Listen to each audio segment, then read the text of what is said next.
Sumu's father is a billionaire, but he wants to cut off ties with his father. It was because he was abused by his parents in his previous life. He was thrown into a factory to work, and all his hard-earned money was taken away by them. He could only sleep 4 hours a day.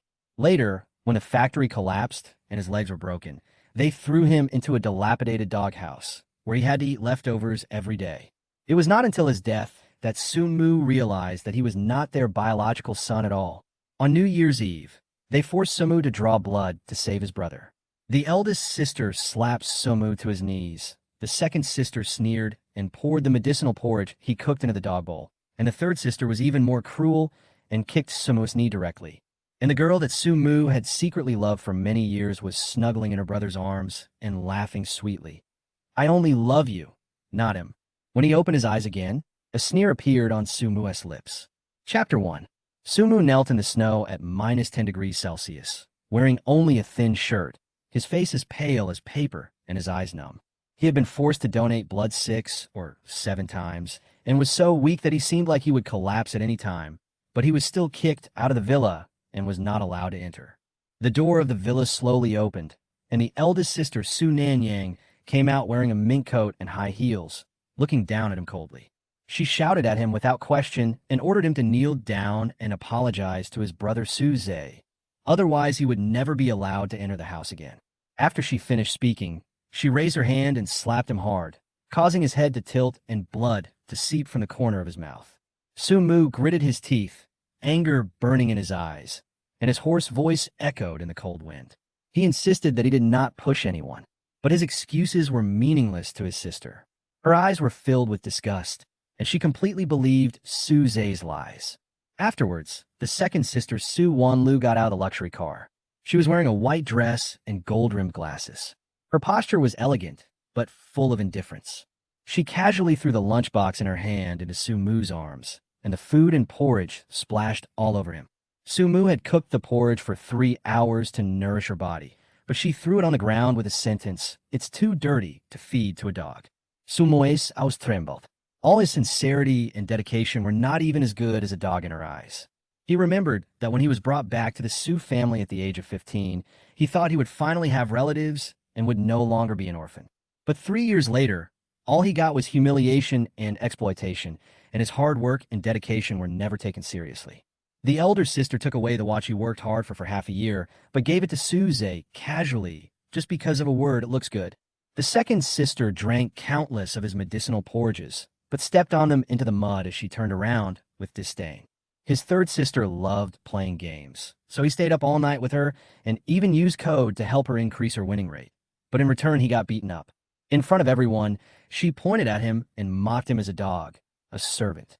He told himself again and again that as long as he was patient, he would always be rewarded with recognition and affection. But the results proved him wrong. Sumu will never be as good as his younger brother, who is 1 year younger than him. Suze is the treasure of the family. He remembered his father's cold voice at the study door that day, which pierced his heart like a sharp knife. "My father said that if there were not enough blood packs from Xiaoza, he would use Sumu's. It'd be a waste to keep that bastard alive anyway." Suze had an innocent face, smiled, and acted coquettishly, saying that his brother had never liked him, which made his father more partial to him. It was this sentence that caused him to be beaten countless times and made all his sisters hate him even more. Now, he was once again charged with pushing his brother down the stairs, even though it was Suze who fell himself. In everyone's eyes, he's always wrong and Suze is always right. The third sister, Su Ying, came over with her school bag and saw him kneeling on the ground. She laughed maliciously. She raised her foot and kicked him directly on the cold knee, as if he were a lowly dog. Her mouth was full of humiliation, mocking him for being bad at gaming and having vicious thoughts. She might as well let the servants clean it for him. She lazily turned and went into the house, without a trace of mercy, leaving him with only humiliation and biting cold wind. The maid Aunt Zhang came out with a basin of cold water.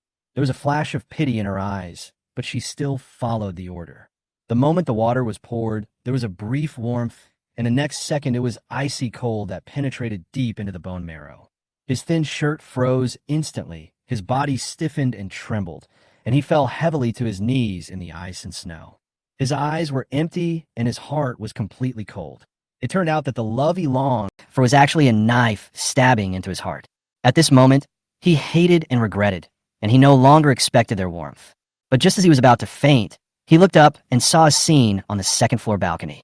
Jiang Xingya, the girl he had secretly liked for a long time, was being held affectionately in the arms of his younger brother Su Zhe. They whispered ambiguously, only looking at each other, completely ignoring Su Mu, who was dying in the snow. Su Zhe even asked Jiang Qingyao with a smile, provocatively, who she liked, himself or that useless brother. Jiang Qingyao said with a sweet smile that Su Mu was nothing but a sticky piece of candy, disgusting and annoying, and she only liked Su Zhe. At that moment, Su Mu's heart was completely broken. The last ray of light went out, and he fell in the snow, losing consciousness. On the eve of the new year, he died at the doorstep of the home he longed for most, abandoned by his entire family. But when the darkness swallowed him, a sharp scolding sounded, pulling him back from death. "Sumo, where's my meal? Hurry up, I'm going to be late." Chapter 2. Sumu opened his eyes in disbelief. He remembered that he had frozen to death in the snow, but found himself standing in the kitchen holding a spoon.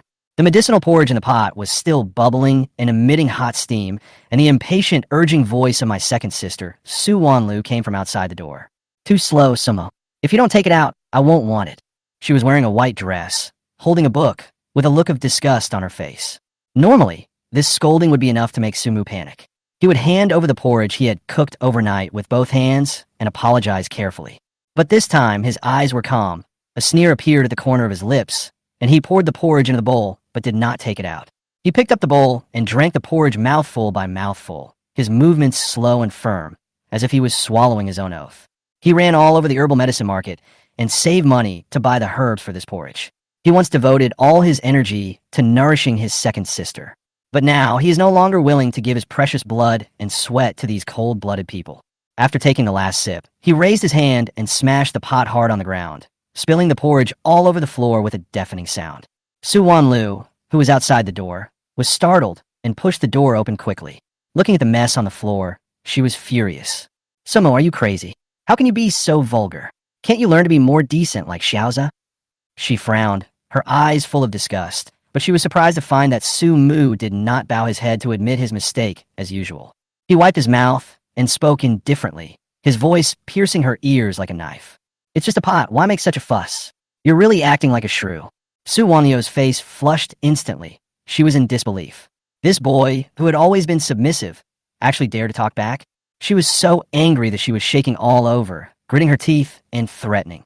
"Su Mu, are you spoiled? I'm going to be late, and you're making me miss class. From today on, I won't talk to you for half a month." In the past, this was the most severe punishment, and Su Mu would definitely panic and try to please him, but this time he just sneered. "Whatever, bitch." Just these few words made Su Wanlu almost faint. Just then, brisk footsteps were heard upstairs, and my younger brother Su Zhe came down with his school bag on his back and a gentle smile on his face. "Second sister, did my brother make you angry? Brother, please apologize quickly and don't let me be late." He looked harmless, but there was a hypocritical glint in his eyes. Seeing the broken pot and leftover porridge on the ground, he pretended to be heartbroken and sighed. "Brother, how could you ruin my second sister's porridge? My second sister is weak. What will she eat for lunch?" Su Mu smiled coldly and glanced at him. "Since you care so much, then you can make porridge for her yourself tomorrow."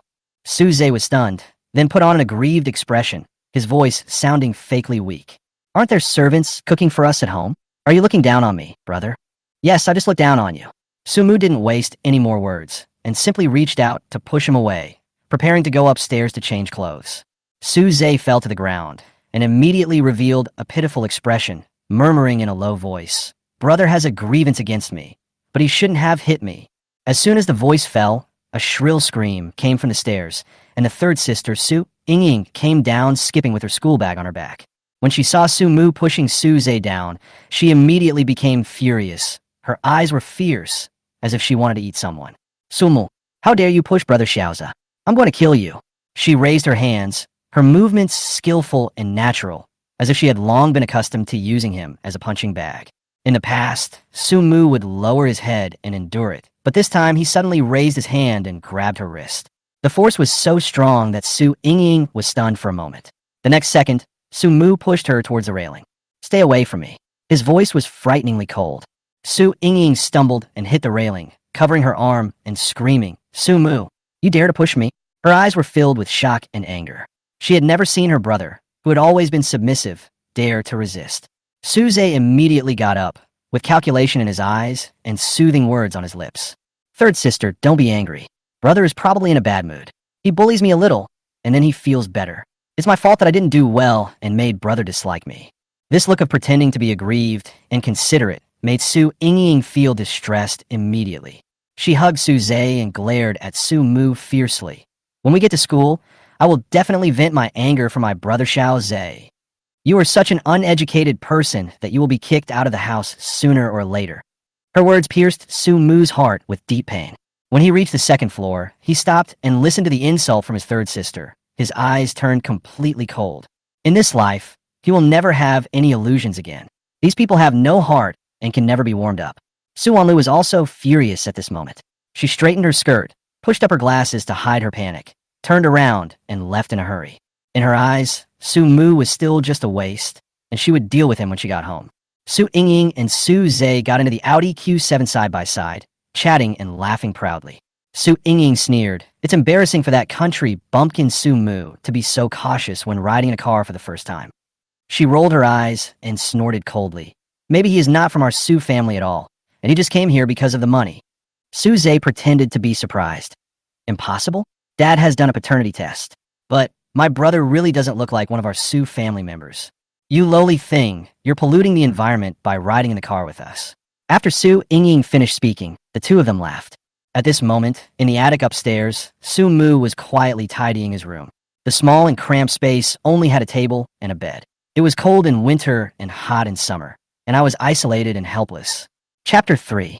The sticky notes were filled with densely packed plans. The price of the watch the eldest sister wanted, the medicinal porridge the second sister wanted, and the game and code modification for the third sister.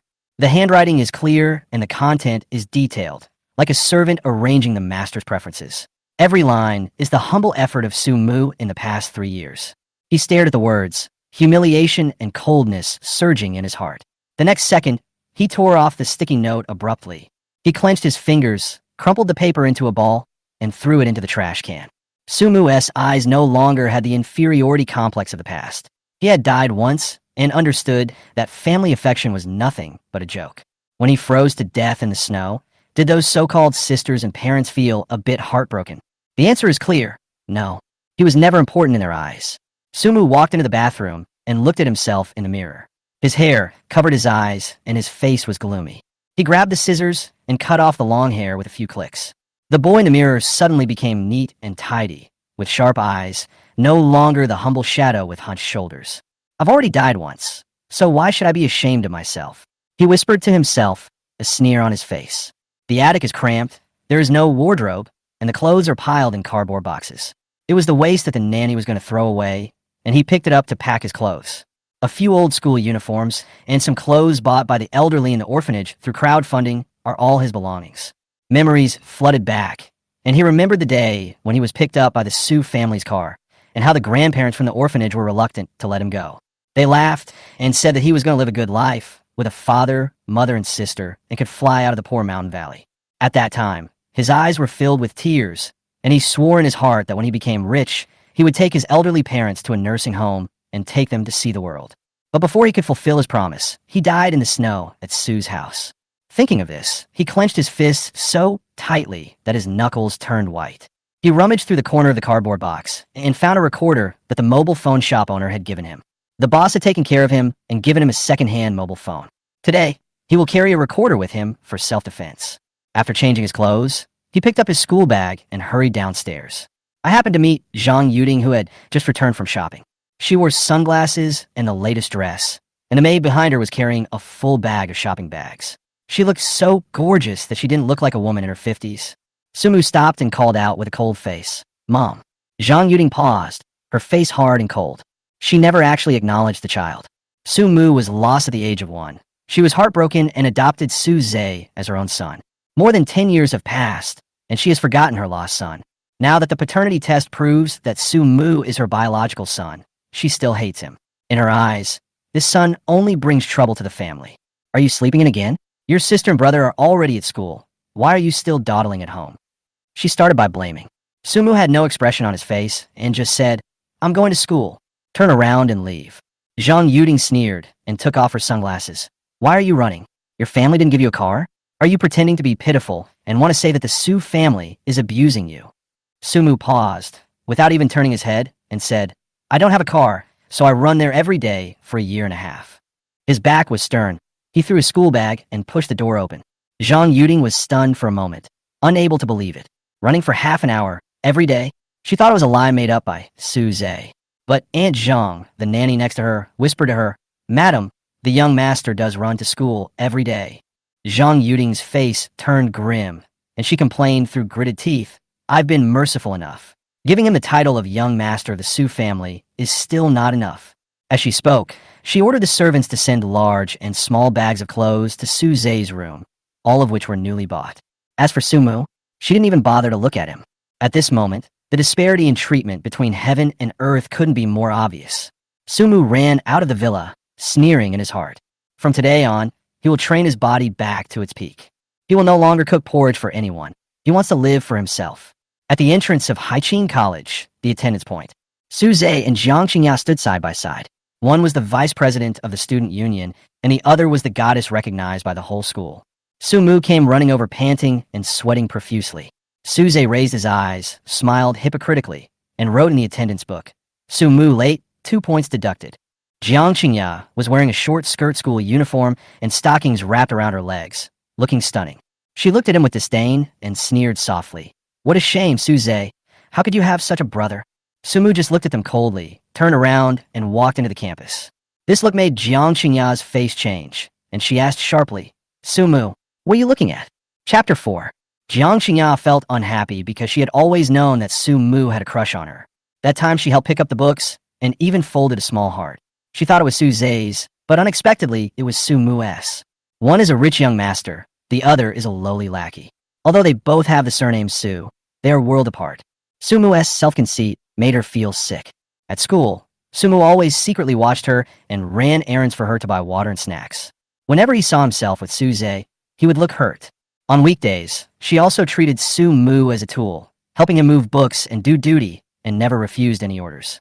But today, Sumu actually dared to look at her coldly, without even a word of flattery. Jiang Qingya shook her curly hair and repeated in a cold voice, Sumu, why don't you come back and apologize?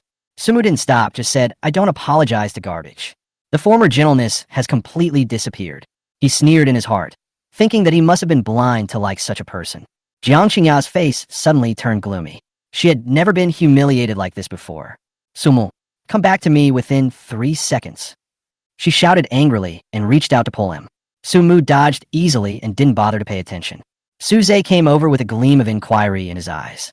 He keenly noticed that Sumu seemed to have changed and was no longer the obedient dog. Su Zhe felt a little depressed. He knew that he was an adopted son, and from the moment Sumu returned home, crisis had been with him. At home, he always suppressed Sumu. He secretly threw away the gift that Sumu gave to his sister.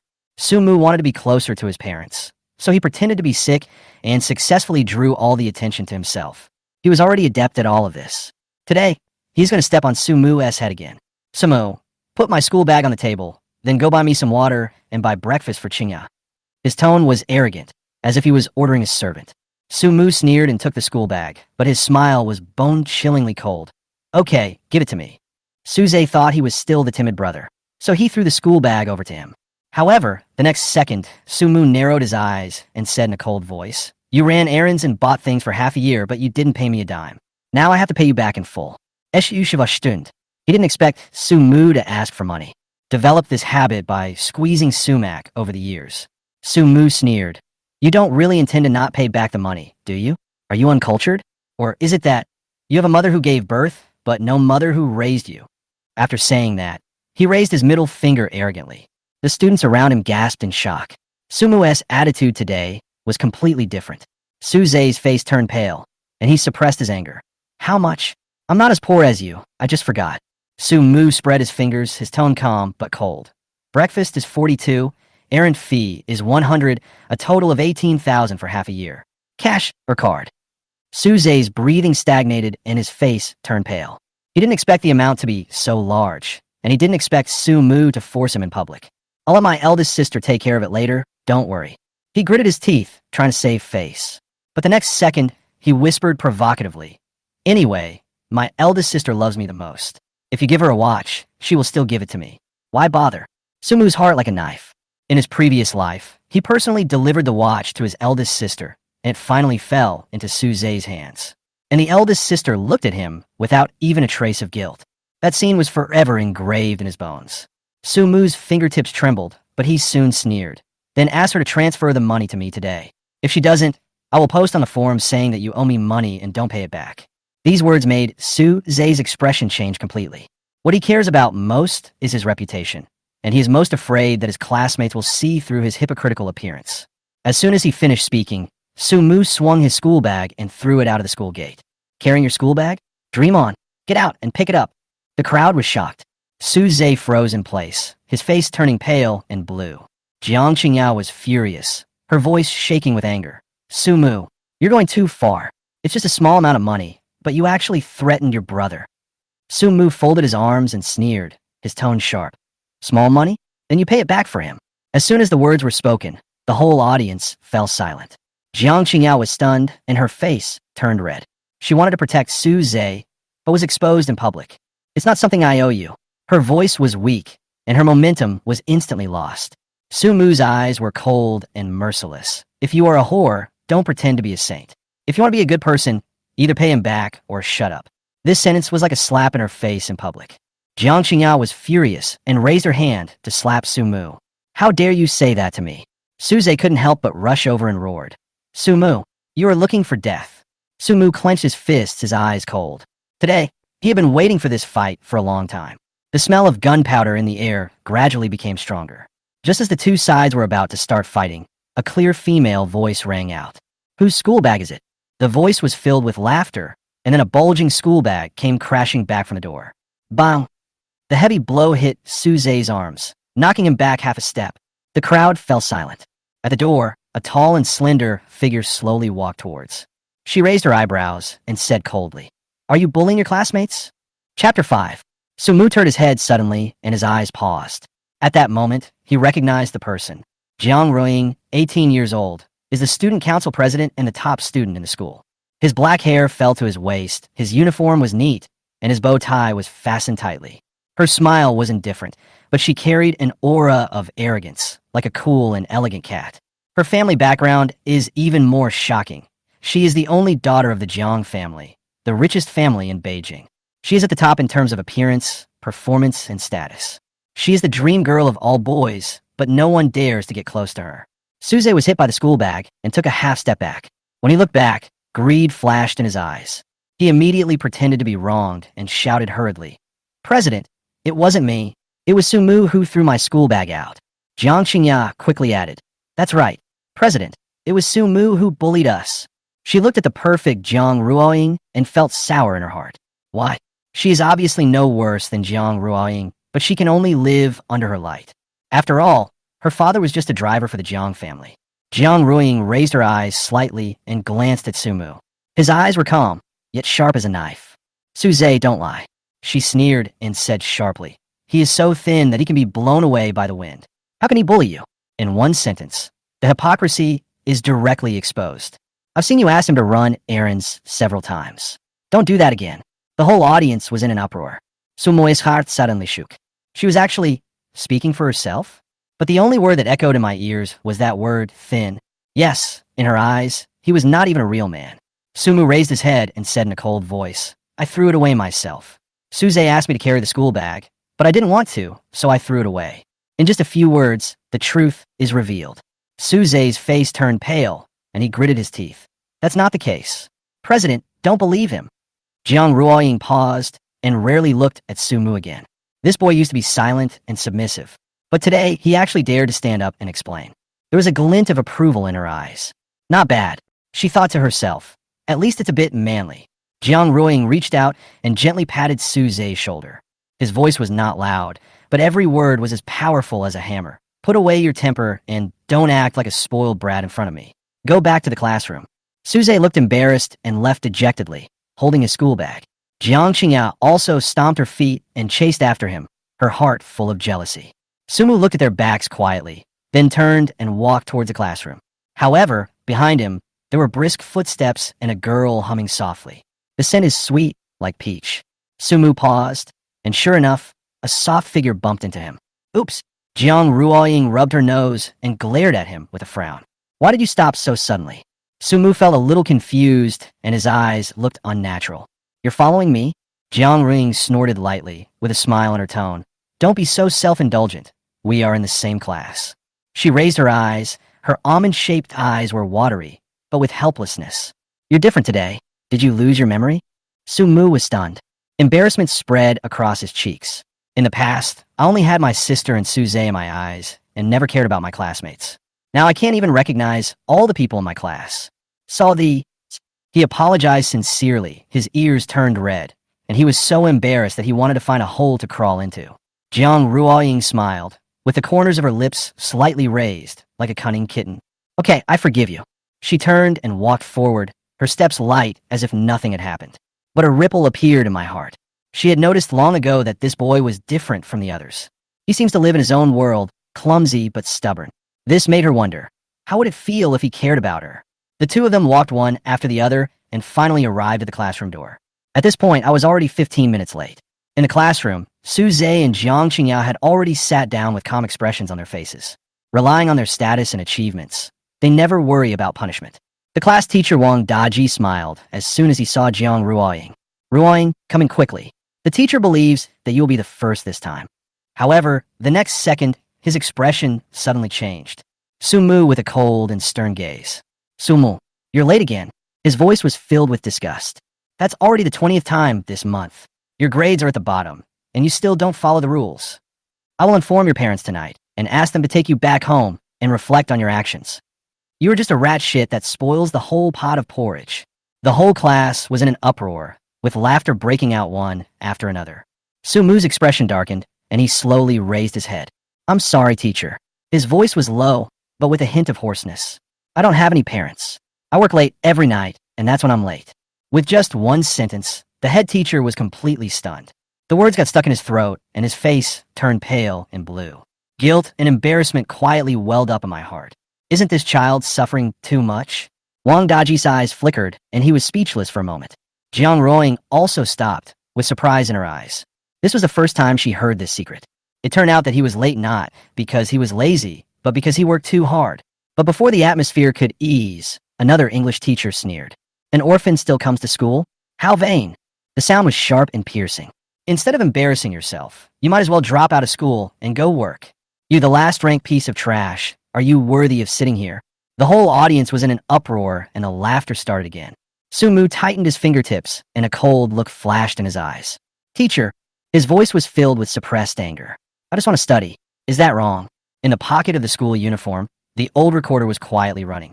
Tick-tock. Every word was recorded completely. Chapter 6. Lu Yun's voice was sharp and piercing. He pointed at Sumu, as if judging a criminal, and shouted, You are not welcome here. What are you, an orphan? Drop out of school now, and don't embarrass me. The whole class was instantly quiet, and the students whispered to each other. Many people had long been accustomed to the teacher's prejudice. Suze lowered his head, but a sneer appeared at the corner of his mouth. He deliberately never clarified, because he wanted everyone to believe that Sumu was just an adopted servant. But no one knew that Sumu was the true bloodline of the Su family. However, in his previous life, he had endured too much humiliation for too long. At this moment, he would not endure it anymore. He raised his head, his eyes cold, and uttered words as sharp as a knife. How can a sparrow understand the ambition of a swan? Heaven moves with vigor, and a gentleman strives to strengthen himself. I will not back down, and you'd better get out of the way. After saying this, he quietly turned off the recorder in his pocket. He had received enough information and didn't need to endure it any longer. Then he smiled coldly. A good dog doesn't block the road. Lu Yun's face flushed red, and he immediately rushed over and grabbed Sumu's collar. But he was just a thin scholar. How could he pull Sumu away? Instead, Sumu slapped him back, and he gasped in pain. You don't even have the moral integrity of a teacher. How can you be a teacher? Sumu's voice was like a bell, and the whole class was in an uproar. Some people couldn't help but laugh, and the students who were usually ignored by Lu Yun were particularly happy. Lu Yun was shocked and took a few steps back. He was about to explode, but was pulled away by the head teacher Wang Daji. Wang Daji sighed in his heart. Sumu had a hard time, but Lu Yun did go too far. Sumu shook off Lu Yun's hand, strode back to his seat, and said coldly, "Don't disturb me while I'm doing my homework." The whole class was silent, and everyone was staring at him. Lu Yun was furious and pointed at him and cursed. "You are a piece of trash. You are wasting paper, even on the test paper." Suze peeked at the side, his eyes flashing with gloating. To him, Sumu could only stay in the mud forever. But Sumu ignored him. He lowered his head and picked up the pen, his eyes determined. No one knew that he had an extremely strong memory and could remember a lot of knowledge at a glance. It was only because he was worried about Suze that he deliberately lowered the score to 60 points. He remembered his third sister, Su Yingying's warning. If you score higher than Xiaoza, you'll be beaten and kicked out of the Su family. In that life, he gritted his teeth and endured it. But in this life, he would never give in again. The math test paper was spread out, and he scanned the questions, reading 10 lines at a glance, calculating quickly in his head, and writing with flying pen. He had pretended to be dumb before, but now he wanted to show everyone his true strength. No matter how much you write, you won't pass. Lu Yun said sarcastically and deliberately made sarcastic remarks in the classroom. At this moment, a cold female voice sounded. "Teacher, please go out and don't disturb us during the exam." The whole class looked up. It was Student Union President Jiang Ruoying. Her tone was polite, yet it carried an undeniable sense of pressure. Lu Yun immediately shrank and nodded repeatedly. "Sorry, Jiang, I'll be out of here. I won't disturb you." Then he sulked out of the classroom. The class erupted in discussion, but soon quieted down. Jiang Ruoying couldn't help but secretly glance at Sumu. Seeing him absorbed in answering the questions, his pen scribbling rapidly, she was slightly startled. This boy was completely different today. Within a class, Sumu put down his pen. His chest heaved as he felt the joy of answering questions for the first time. Wang Daji came over and wanted to scold him, but he couldn't help but glance at the test paper. He got all the small questions correct, the steps for the big questions complete, and even the last question right. His heart was pounding. This kid, when did he become so powerful? "Teacher, can I hand him my paper early?" Sumu raised his head and asked calmly, causing the whole class to be shocked. Everyone was still racking their brains, and he actually wanted a hand in his paper. Many people thought that he handed in a blank paper, but Wang Daji knew that this test paper might shock the whole school. He nodded and whispered, "Okay, give me the paper." Sumu stood up, handed over the test paper, turned around, and walked out of the classroom. Envious eyes fell on his back. Suze gritted his teeth and snorted coldly. "Why are you pretending? Wait until the results come out and see how embarrassing you are." But just when he was feeling proud, Sumu took out his phone, edited the recording file, and sent it directly to the school forum and every teacher's email. In the last email, he left a cold message. "Principal, you don't want this recording to be made public by the Beijing media, right?" Sumu added a few more words to the principal's email and then put away his phone. Lu Yun was too annoying to look at. Sumu still remembered that in his previous life, Lu Yun gave his English test a very low score on behalf of Suze. In the end, Suze took the test paper home. Chapter 7. That night, Sumu was punished to kneel on the cold floor, and his nominal father Su Tianxi personally whipped him with a whip, causing his skin to be torn and flesh to burst. The Su family doesn't keep useless people. These words pierced the eardrums like a knife. The irony is, if they really don't want to keep a waste, then why bring him back? It's just to let it be a blood bag for Suze. Sumu clenched his teeth and lowered his eyes to hide his surging anger. At this moment, he swore in his heart that he would completely break away from the Su family and climb up with his own strength. The next day, he still walked into the examination room on time. The test paper was distributed, and he finished and handed it in less than an hour. When the classmates saw this scene, there was only one answer in their minds. He had completely given up. At first, some people felt sorry for him, but now they just think he doesn't deserve any sympathy. But no one knew that his real choice was far more cold-blooded than these people imagined. After school, he first asked for leave from the mobile phone store and then decisively quit his job at the Chinese medicine shop. Since he no longer has to make medicinal porridge for others, he needs to free up time to plan for his future. Sumu counted his savings, 20,000 yuan. It wasn't much, but it was enough for him to leave the Su family and find a place to stay. The Su family has never been his home. When he returned to the Villador, he happened to meet Su Wanlu. The girl remembered the conflict in the morning, covered her aching stomach, snorted coldly, and turned to walk into the house. She waited for Sumu to follow in like a dog and admit his mistake. But Sumu's expression was as calm as a pool of stagnant water. When I opened the door, I heard laughter coming from the living room. On the sofa, Su Zhe was surrounded by his parents. Zhang Yuding fed him fruit, and Su Tianxi patted his shoulders affectionately. Su Wanlu and Su Yingying were also present, one serving water and the other smiling.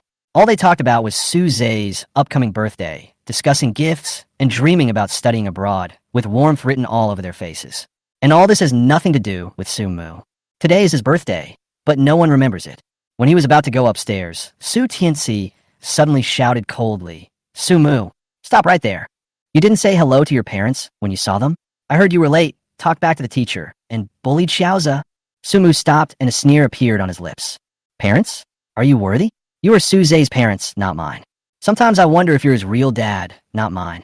As soon as the words fell, the atmosphere suddenly froze. On this side, there was a happy family.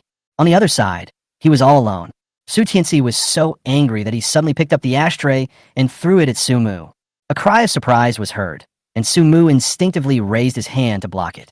Intense pain spread instantly, and blood gushed out from his arm, bright red and glaring. The shattered ashtray fell to the ground, breaking into pieces. Su Mu's arm was very deep, with flesh and blood exposed, and the bones seemed to be broken. Su Tianxi was stunned, with cold sweat breaking out on his forehead. Zhang Yuding was also stunned, her fingers trembling slightly. Su Wanlu stared at the bloody arm, feeling an inexplicable pain in her heart. For the past 6 months, Su Mu made porridge and brought her medicine every day, and also went to the university to deliver information for her. At this moment, those scenes suddenly came to her mind, making her heart tighten. She bit her lip, quickly went to get the first aid kit, squatted in front of him, and said coldly, "I'll bandage you." But Su Mu took a step back, his eyes cold, and took out his cell phone to dial 120. The voice was calm, yet made people's heart tremble. "You're gonna call an ambulance for such a minor injury?" Su Wanliu's tone was sharp, and she was trying hard to maintain her pride. Su Tianxi's face turned pale, and he took the opportunity to scold. "You can't stand a little injury. Are you still a man?" Su Mu raised his bleeding arm, blood splattering everywhere, and sneered. "A minor injury? Do you want to give it a try? Consider this blood as my repayment for your kindness in raising me." His voice was hoarse, but it was like a nail hammering into everyone's heart. Several people stepped back involuntarily, their eyes flickering. Zhang Yuding looked at him, feeling an inexplicable pain in her heart. She knew that she was the mother, but she had been avoiding the fact that she had been separated for many years. And the stubborn boy in front of her was very similar to her in his eyes and eyebrows. "Don't say such things." She choked out a sob, tears welling up in her eyes. "Mom, I feel bad." Chapter 8. Su Mu heard Zhang Yuding say, "Mom is upset." His eyes remained calm. He raised his chin with a sneer, his tone colder than his blood. "The cat cries the mouse, and the cat cries the mouse. Fake mercy, stop pretending." Blood dripped from his arm, and he didn't even bother to look at these so-called family members. Zhang Yuding was stunned. She remembered that Su Mu was not like this before. The child who had been smiling at everyone every day for the past 6 months seemed to have become a stranger overnight. Tears rolled down her face, and she wanted to get closer, but was kept at a distance. Su Zhe immediately stepped forward, wiped his mother's tears with a tissue, and gently comforted her. "Mom, don't cry. Brother didn't mean it." Before he finished speaking, he turned his face away with a look of heartache. "Brother has never liked me. I'm leaving." His eyes looked sad, but actually they contained malice. "Brother, it's okay if you don't like me, but don't make Mom angry. She's really working hard." These words made Su Mu feel nauseous. He slammed down coldly. "If you want to leave, then leave now. Stop pretending. Who are you trying to show off to?" Zhang Yuding protected Su Zhe in disbelief, tearfully accusing him. "Xiao Zhe, you don't have to leave. How could you treat your loved ones like this? I'm your mother. He is your brother. Can't you tolerate him?" Su Mu hit back coldly. "Yes, I can't tolerate it. Either he leaves or I leave. You choose." He knew the outcome, but still forced them to give the answer in public. Let these so-called relatives say with their own mouths that they have abandoned him. The air froze, and there was a dead silence. Su Wanlu took a deep breath, her eyes full of disappointment. "Su Mu, I really misjudged you. Were you pretending to be nice to me?" Su Mu raised his head. His pale face was as cold as ice. "Yes, it's all fake." His voice was sonorous, like a knife cutting through his old disguise. "For the past 6 months, I got up at 6 every day to make porridge, cycled for 3 hours to deliver documents, fought someone until I broke a bone because I was harassed by you, and worked until the early morning to buy you the skirt you liked. All of this was just an act." The words were like thunder, which made Su Wanliu's mind confused. She opened her lips slightly, but couldn't utter a word in rebuttal. "My throat felt like it was filled with lead, and it was blocked and uncomfortable." It turned out that all those subtle acts of tenderness were just a disguise that he thought he was doing. Su Yingying sneered. Don't be so pretentious. Of course we choose Brother Xiaoza. Trash like you're not even worthy of carrying Xiaoza's shoes. She laughed shrilly and walked to Su Zhe with her little leather shoes on. Her sweet voice echoed through the hall. Isn't it, Mom? Xiao Zhe is enough for our family. Zhang Yuding hesitated for a moment, but finally nodded. Su Tianxi roared, his face ferocious. Su Mu, you are rebelling. If you want to leave, then leave. From now on, I will cut off all your living expenses. Let's see how you can survive in the capital without the Su family. The hall was silent. Su Mu suddenly laughed. His laughter was hoarse, but soul-stirring. Okay, I'll remember what you said, and I'll never forget it. His low laugh echoed like a bloody irony. A secret smile flashed across Su Zhe's lips, and then he pretended to be sad. Brother, I'm sorry. As long as you apologize, you can still stay at home. She pretended to try to reconcile, but in her heart she wished Su Mu would just get out of here so that she could have all the love and property. Su Yingying took the opportunity to make up for it, hugged Su Zhe's arm, and said in a soft voice, Brother Xiaoza, you are too kind. You should let Su Mu know what he means in this family. After she finished speaking, she turned around and gave him a provocative look, her eyes full of arrogance and mockery. At this moment, the medical staff pushed the door open and asked urgently, Where is the 120 patient? Several nurses walked over quickly, but were shocked by the scene before them. The family members surrounded the unharmed Su Zhe, as if he was the injured one. The young nurse frowned. Where's the wound? Another nurse pointed awkwardly at the pale teenager in the corner. The patient is here. Several people looked at each other and cursed in their hearts. What's wrong with this family? The nurse walked over to Su Mu and saw the deep wound on his arm that was so deep that the bone was visible. She couldn't help but gasp. It must be treated immediately and taken back to the hospital for stitches. Her voice was cold and hard, and there was pity in her eyes. Having such a family was a disaster. Su Mu calmly followed the nurse out. When he passed the door, he suddenly turned around, a smile appeared on his lips, and he shook his phone. Su Zhe, don't forget the money you owe me. There's still 3 hours until tomorrow. Su Zhe's heart trembled violently, and his fingertips clenched. Su Mu is straightening. Wan Lu was stunned and asked, What money? Su Zhe's face froze, and he forced an explanation. Nothing. My brother bought me breakfast this morning and said that if I didn't pay him back, he would expose me. His voice was slurred, and he was so guilty that he didn't dare to raise his eyes. Su Yingying sneered. You dare to bring out the breakfast money? Brother Xiaoza, from now on, your third sister will have someone bring you food every day. There was contempt on her lips, as if she was deliberately humiliating Su Mu. Su Wanlu looked at the bloodstains at the door and said hesitantly, Do you want to go to the hospital? She felt uneasy, and the blood-red marks made her chest tighten. Su Tianxi snorted coldly. Why go? He's not dead. Let him reflect on himself. After saying that, he hugged Zhang Yuding and turned to go upstairs. Zhang Yuding bit her lip and hesitated, but still chose to follow silently. The corridor was silent again, with only the smell of blood in the air. Su Mu Esbak disappeared outside the door. His indifference and determination were like a blade that tore apart family affection. Su Zhe returned to the room, and when he thought of that bloody smile, a chill ran down his spine.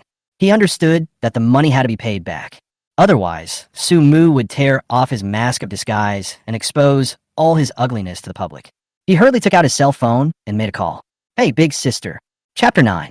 The night sky of Beijing CBD is brilliantly lit, and it is still bustling after 10 o'clock.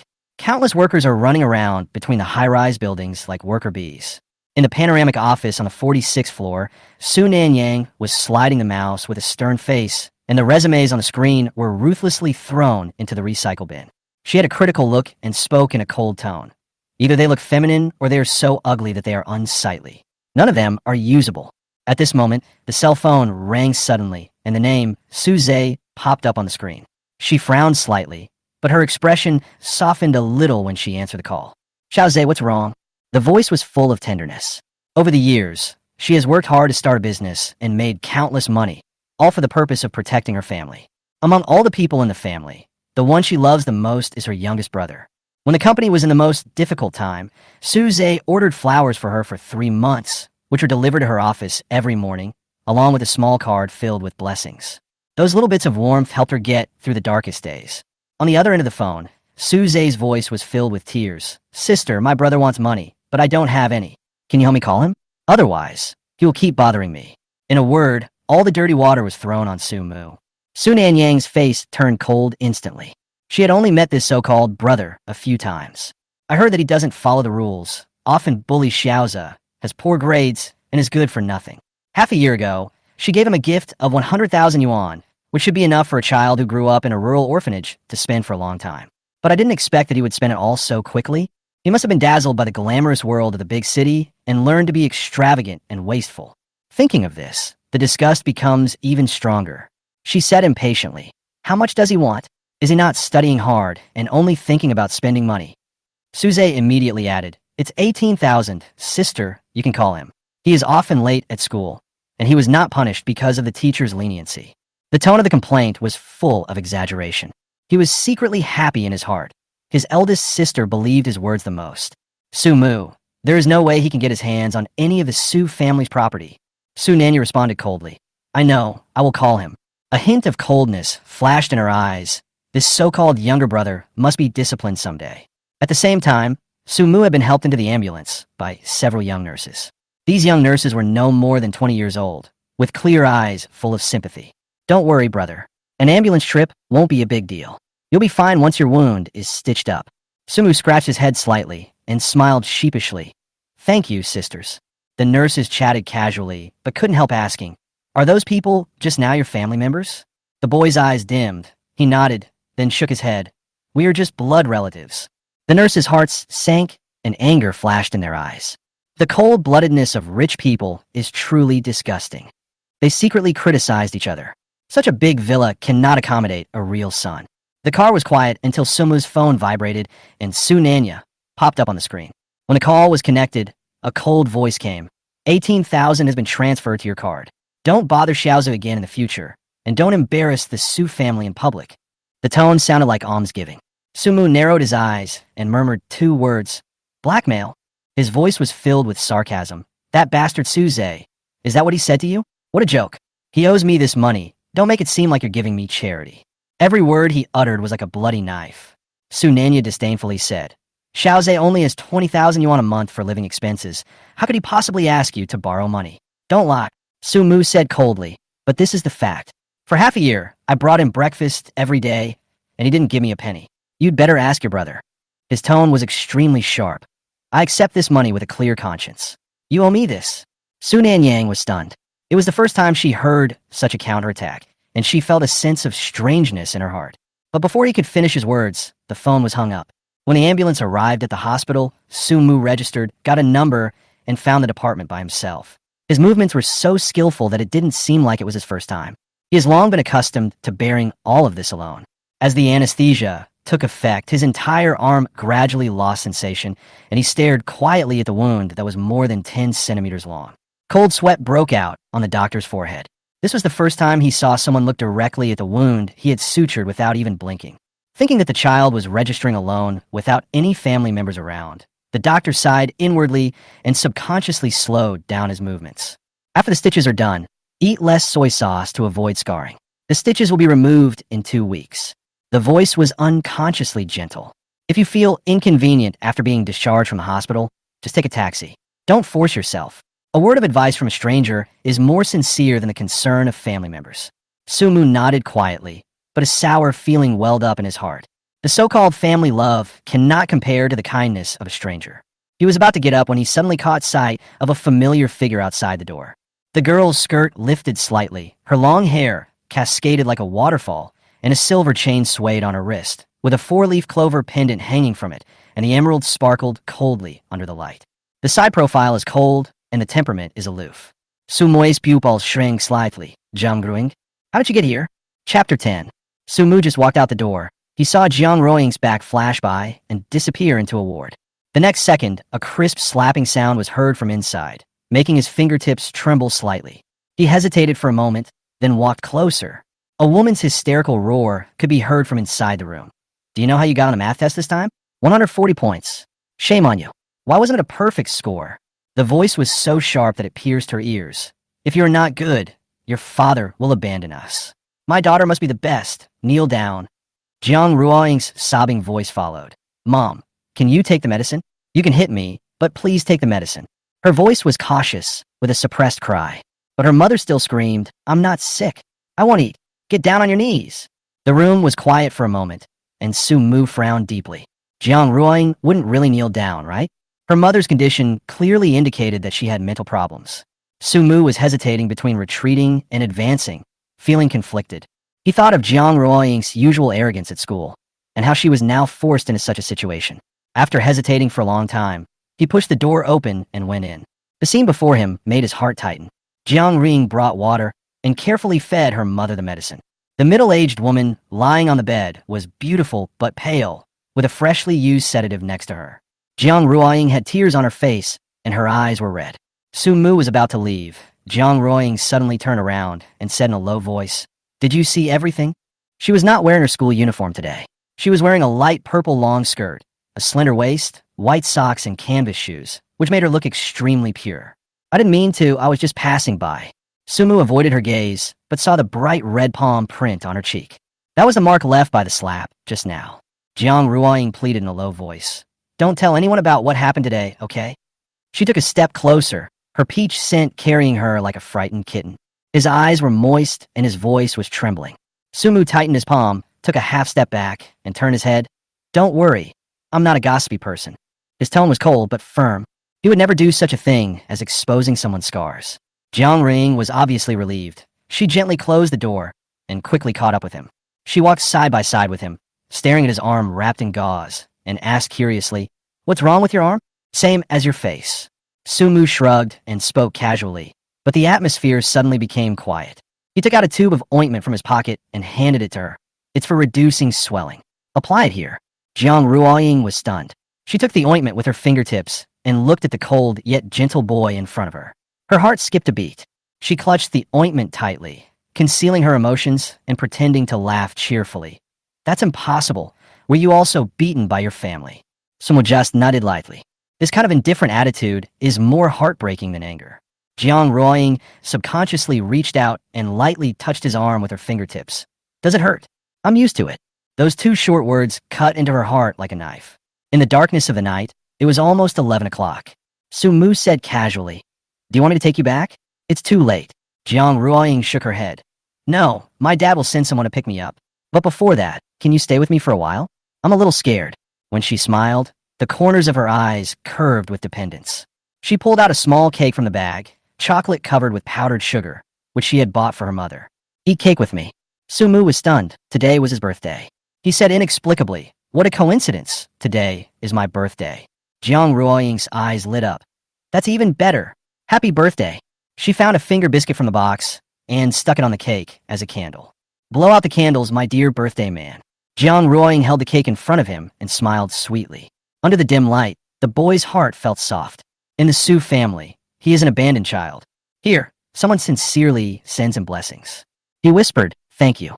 The two shared the small cake and tacitly imprinted this scene in their hearts. Soon, a Bentley stopped at the door. Jiang Ring said goodbye softly. "See you tomorrow." "See you tomorrow." Su Mu waved his hand and watched her figure disappear. Suddenly, he felt a warmth in his heart that he had never felt before. But late at night, he still had to face reality. Where to live? For convenience, he found a hotel near the school gate. The room was tidy and the mattress was soft, even more comfortable than Su's own room. The moment he lay down, he couldn't help but sigh. The life I lived before was not a human life at all. It is a waste to leave money to those cold-blooded people. He should live for himself. Just as I was about to take a break, a video call came in on my phone. On the screen are the smiling faces of the grandparents in the nursing home. "Happy birthday, AMU. Move aside. Let me see my eldest grandson. Doesn't he live in a big house and live a happy life?" Kind faces filled the small screen, full of concern. Su Mu's heart ached, but he smiled and replied, "I'm doing well. They all love me very much, and my sisters are also very good to me. When I have a promising future, I will take you to live with me." The smile was high, but the moisture in the eyes could not be stopped. The old people all said in unison, "AMU is so lucky. We don't go out and can't get used to living in high-rise buildings. I hope you can make a difference." They refused because they were afraid of being a burden to him. Su Mu's heart tightened. These old people were his real family. They were the ones who picked him up when he was still a baby and raised him little by little. Now, he cannot let their efforts go to waste. The video was hung up, the screen went out, and he was stunned for a long time. There was a cold light in his eyes. He was determined to climb up desperately. Not for the Su family, but for those who treat him sincerely. Fatigue overwhelmed him, and he fell into a deep sleep. Thousands of miles away in High City, in a studio dormitory, another story is unfolding. Su Xiaoyu clenched the charcoal pencil in her hand with a sad expression. On the drawing paper, there is a young man lying in the snow with a look of despair in his eyes, and in the distance is a gorgeous villa. She whispered painfully, "Brother."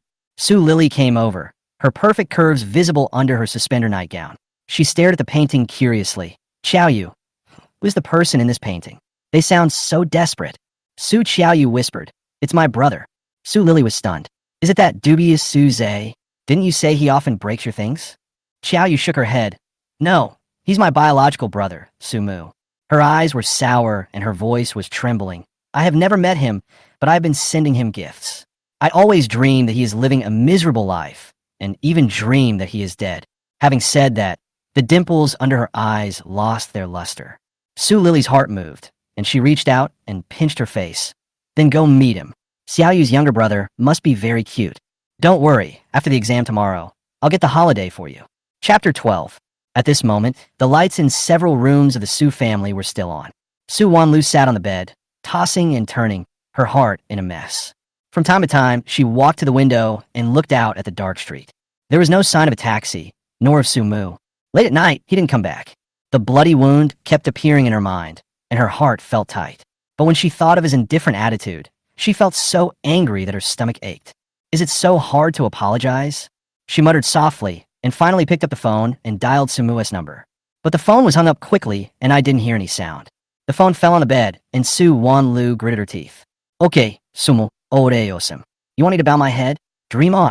On the other side, Su Mu slept until dawn. He opened his mobile phone, saw the missed call, sneered, and deleted it directly. He had already made up his mind, never to bow his head again. In the morning, he arrived at school early and was not late as usual. The 5-minute journey made him make up his mind to rent a house near the school. He sent a message to Brother Jiang at the mobile phone store.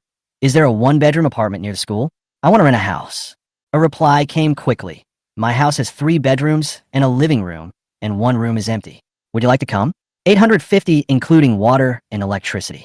Come on, we brothers will follow each other." Sumu agreed immediately. He felt relieved. He didn't have to go back to that disgusting place. As he entered the classroom, his appearance immediately attracted attention. His arm was wrapped in bandages, as if it was broken. Amidst the whispers, mocking looks followed one after another. Luyan pushed the door open and stared at Su Mu with unconcealed contempt in his eyes. He slammed the test paper down and sneered. "Someone cheated on the quiz. It's really shameful. I've already informed the parents, so he just has to wait." His aggressive gaze fell on Su Mu. The students in the audience immediately started talking. Luyan read out the scores one by one, his voice becoming increasingly sharp.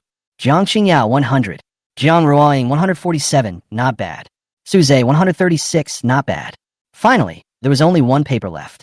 He snorted coldly and threw the test paper to the ground. Su Mu, 150 points.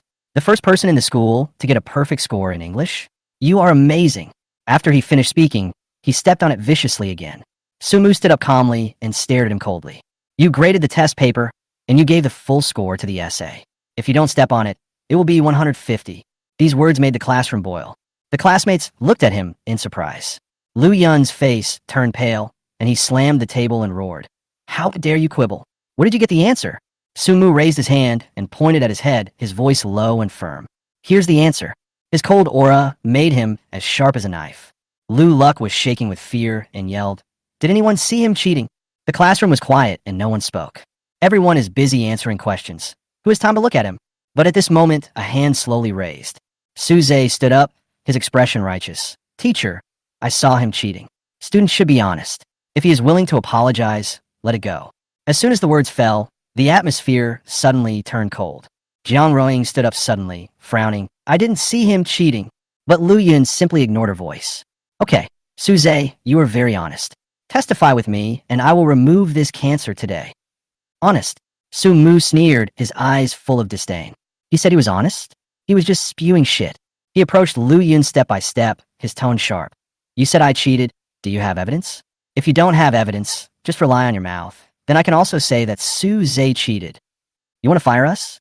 Fine, then fire both of us. By the way, teacher, I saw you harassing Su Zhe last time. Do you want me to tell the principal now?" The classroom suddenly exploded with laughter. The students, who had been suppressed for a long time, saw for the first time someone dare to confront Liu Yun head-on. Liu Yun's face turned pale, and he pointed at him and shouted, "Sumu, get out here." Just then, the head teacher Wang Daji pushed the door open and walked in. He frowned, looked at the chaotic classroom, and said, "Sumu, come with me to the principal's office." "Teacher Liu, you come too. The principal is calling you." There was a flash of ecstasy in Liu Yun's eyes. He lowered his voice and sneered, "It's over, you're dead this time." Sumu raised his eyebrows and said calmly, "Teacher Liu, I'll give this to you as well." Suze hurried to catch up. He wanted to see Sumu being kicked out of the school with his own eyes. Jiang Ruoying followed closely, her heart full of worry. Why is everyone targeting him? The door of the principal's office was pushed open. Liu Yun was the first to rush in and complain, "Principal, this student cheated on the exam. It has a very bad influence. He must be expelled." But the next second, his smile froze. The principal had a white beard and was standing in front of a computer. What was playing on the computer was a recording. Chapter 13. The principal turned around and stared at everyone in the room with a smile. "Young man, don't be impatient. Listen to this first." Then, a shrill voice came from the speaker. It was the recording of Liu Yun cursing in the office. "An orphan still goes to school? How vain. Isn't it better to move bricks at a construction site than to stay in school?" As soon as the words fell, the air suddenly froze. Liu Yun's face turned pale and blue in an instant, and he felt as if he had fallen into an icy cave. "Sumu, how dare you record?" Sumu pushed the door open and walked in, his expression indifferent and his voice cold. "You dare to say these things? Why shouldn't I dare to record it?" After saying that, he nodded politely. "Principal, good morning." The principal nodded slightly, but secretly made up his mind. Such teachers are like time bombs and must be dealt with. The most important thing about Haiqing School is its reputation. Liu Yun panicked and tried to argue. "Principal, I was confused at the time and was just joking." But Sumu's casual words made him completely collapse. "Don't worry, I have backups. I've collected them in the news agency's mailbox and will publish them on time." This sentence is more deadly than 1,000 words. The principal immediately interrupted. "That's enough. Xiao Lu, go back and write your resignation." Although his expression was gentle, his eyes were cold and fierce. Liu Yun was dumbfounded, his voice trembling. "Resign? Principal, he's clearly the one who's wrong. Students who cheat should be kicked out of school." The principal said in a stern voice, "It's not expulsion, it's persuasion. We want equal education and no discrimination." These words sound very high-sounding. Sumu smiled secretly in his heart. He was indeed an old fox. He did a great job in saving face. But the ending is already determined. Okay, that's enough about Teacher Liu. Next, let's talk about cheating. The principal knocked on the table and glanced at Sumu and Suze. The atmosphere became tense again. Sumu looked calm and stretched out his hands. "I am honest and have never cheated." "Suze, you said I plagiarized. Then tell me, how did I plagiarize?" Suze's eyes flashed, and he said with a stiff upper lip, "I turned around to borrow the tape yesterday and saw you copying the answers." The lie was clumsily told, but it was told with conviction. Just then, the office door was pushed open. Su Nanyang came in wearing high heels, with a sharp aura. "Sumu, aren't you ashamed? Cheating has brought shame to the Su family." Behind her were the angry Su Tianxi and the embarrassed Zhang Yuding. The group of people seemed to be family representatives who came to judge. When Liu Yun saw them, hope rekindled in his eyes. He quickly pointed at Sumu and said, "Principal, look, he even lied about being an orphan. He's clearly full of lies." Su Nanya immediately took over, her tone sharp. "Orphan? Sumu, you actually said you were an orphan in school?" Sumu sneered and said calmly, "Yes, I have no father or mother. My parents died early. According to the household registration book, I am the head of the household. If this is not an orphan, what is it?"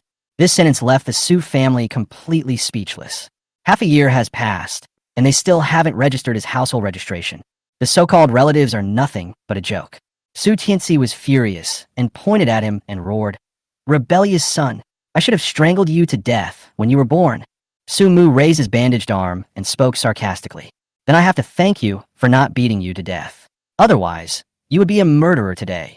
Zhang Yuding burst into tears, clutching her chest and crying, "Mu'er, when did you become so rebellious? How has our Su family wronged you?" Suze immediately stepped forward and tried to comfort them hypocritically. "Don't be angry, Mom and Dad. My brother was just caught cheating, and he's in a bad mood." When it comes to cheating, Su Nanyang completely explodes. She took a step forward and slapped him in the face. Shameful. However, this time, Sumu could no longer endure it. He suddenly grabbed her wrist, his eyes as cold as a knife. The force was so great that her arm instantly lost all color. Their eyes met, and there was a moment of stalemate. Su Nanyang gritted her teeth in pain, but her eyes were full of disbelief. Sumu of the past. Sumu stared at her, his voice cold and harsh. I've given you face, but what right do you have to control me? After saying that, he pushed hard. Su Nanyang staggered back. Her high heels slipped on the floor, and she almost fell. Fortunately, I was able to hold on to the corner of the table and steady myself. The whole office fell into silence. Chapter 14. Su Nanyang had never suffered such humiliation. In the company, she was an awe-inspiring female president, and at home, she was a role model for her younger siblings. But here, Sumu actually said sarcastically, I have nothing to do with the Su family, Miss Su. Please don't touch porcelain. The 3 words Miss Su cut into Su Nanyang's heart like a knife. Her breath was choked, but Sumu ruthlessly ignored her on the spot. Sumu turned to the principal and said in a strong voice, if you cheat, you can retake the exam at any time. I definitely didn't cheat. He spoke with righteous indignation, without a trace of guilt. The principal has been observing people for many years and already has the answer in his mind. On the other hand, Suze looked flustered, but he forced himself to ask back. But my brother used to have the worst grades. How could he suddenly get a perfect score in just 1 month? What else could this be but cheating? As soon as these words were spoken, suspicious eyes were cast at Sumu. The same thought came to everyone's mind. Is it possible to achieve a comeback against all odds in just 1 month? Sumu sneered, his eyes as sharp as a knife. Are you really confused, or are you just pretending to be stupid? I got the top score in the class in my first month at school. Suze, you were suppressed by me and you were not convinced, so you asked your third sister to come forward to suppress me. She threatened me that I must be worse than you every time from now on. Are you happy? One sentence shocked the whole audience into silence. The entire Su family was stunned on the spot. They didn't expect that there was such a hidden story behind it. Especially Su Nanyang. Her face darkened, and for the first time she felt dissatisfied with Suze and her third sister. Suze felt a chill in his heart, and quickly passed the blame on to others. This was done by my third sister. I didn't know it would turn out like this. As he spoke, he bit his lip and tears rolled down his cheeks. Zhang Yuding immediately protected Suze, patted his back, and said distressfully, Xiaoze didn't mean it. It's because Ying loves you so much that she did that. The whole family still revolved around Suze, as if what was exposed was not a conspiracy, but a small misunderstanding. Sumu watched this heartwarming scene coldly, with a sarcastic smile on his lips. They felt sorry for Suze, but no one felt sorry for him. This is what is called family. Principal, should I redo the test? He questioned bluntly, his voice clear. Suze suddenly stopped crying and looked panicked. Only those with a guilty conscience are afraid of the truth. The principal stroked his beard, his eyes fixed on Sumu, and he had already made a judgment in his heart. No need to retake the test. The results will be clear in next month's test. I believe in you. This trust made Sumu's heart tremble slightly. He didn't expect that an outsider could trust him more than his closest relatives. The principal looked at Suze with a sharp gaze. Did you really see it with your own eyes? Suze wiped his tears and whispered, maybe I was wrong. The air suddenly became heavy. Sumu sneered. Did you see it wrong? Or did you deliberately frame me? Suze, you apologize in public. Otherwise, I will let the whole school know your true face. Zhang Yuding hurriedly tried to dissuade him, her voice urgent. Sumu, don't push your brother. It would be so embarrassing to apologize in public. He's so fragile. As his brother, can't you just give in? In her eyes, Suze was never at fault. But Sumu's voice was colder than the knife. Ms. Zhang, make no mistake. He wronged me, and I demand an apology.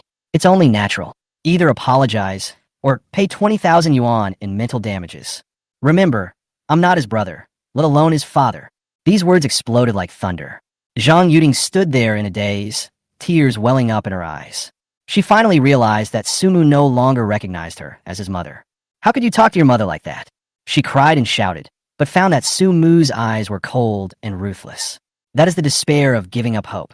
Su Tianxi roared, veins popping out. Sumo, are you obsessed with money? Money, money, money all the time? When has the Su family ever been short of money from you?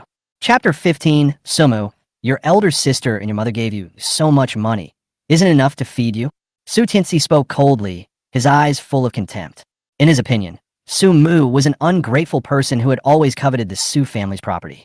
Zhang Yuding froze, staring blankly at her husband, her voice trembling.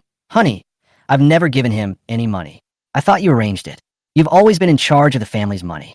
I only have 300,000 yuan for pocket money every month, which is only enough to buy a bag for travel.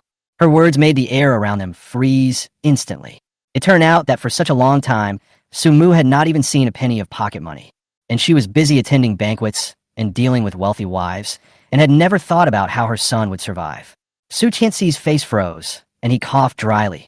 That's what Nanya gave it to me. Su Nanya frowned slightly, took out a card from her bag, and handed it to Sumu. There are 20,000 yuan in it, and the password is 6/8. You can take the money, but don't make trouble again. Also, I already gave you 100,000 yuan before, and you pretended to be dissatisfied and threatened Xiaoza to give you money. Her tone was accusatory, as if Su Mu was an insatiable parasite. In her eyes, this incident was simply Xiao Zai's mistake, but Su Mu kept harping on it. This was clearly an opportunity to ask for money. Su Mu stroked the card with his fingertips, his eyes full of amusement. I'll just treat this as compensation. As for the 100,000 yuan Miss Su mentioned, I haven't even seen a trace of it. The voice was cold and pierced Su Nanyang's heart. How dare you lie?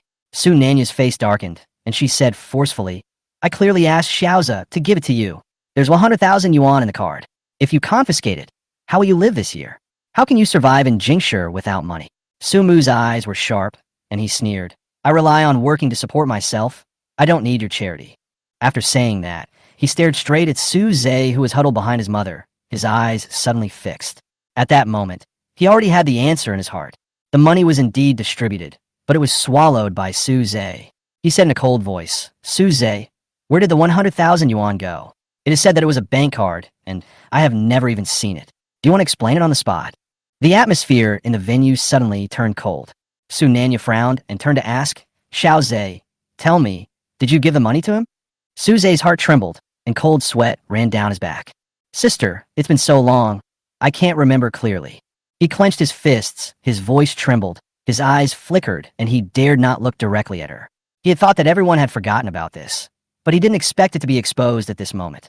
Su Mu sneered, and that smile was filled with biting irony. What's there to forget?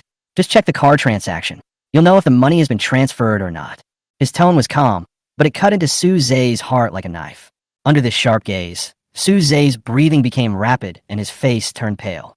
Finally, his eyes rolled back, his body fell straight back, and he fainted on the spot. Zhang Yuding screamed, rushed over and shook her son, tears streaming down her face. Xiao Zai, Xiao Osha, wake up! She screamed at the top of her lungs, her face full of despair. Su Nanya also panicked and ran forward quickly. Mom, what happened to Xiaoza? Zhang Yuding burst into tears and accused him through gritted teeth. Isn't it just a few tens of thousands of dollars? Why did you have to force him? Look, Xiaoza has fainted now. Her cries were like sharp arrows, firmly pinning the blame on Su Mutu. In her eyes, Ozawa was always pushed too hard, and she never questioned what he did wrong. Su Qianxi's face turned ashen, and he was furious. He suddenly raised his head and stared at Su Mu, his eyes wanting to eat him alive. Su Mu, your brother has been forced into this state by you. Are you satisfied? Since you don't want to recognize us, then get out. From today on, never come back. After saying that, he lifted Su Zai up on the spot and walked out quickly. Zhang Yuding followed behind with tears in her eyes. Su Nanyang had a complicated expression on her face, but she still caught up with him. Su Mu watched them leave and smiled coldly. He did not miss Su Zai's slightly trembling fingers. His acting skills were worthy of an Oscar. If you feel guilty, just pretend to be dead. This is Su Zai's method. Cut.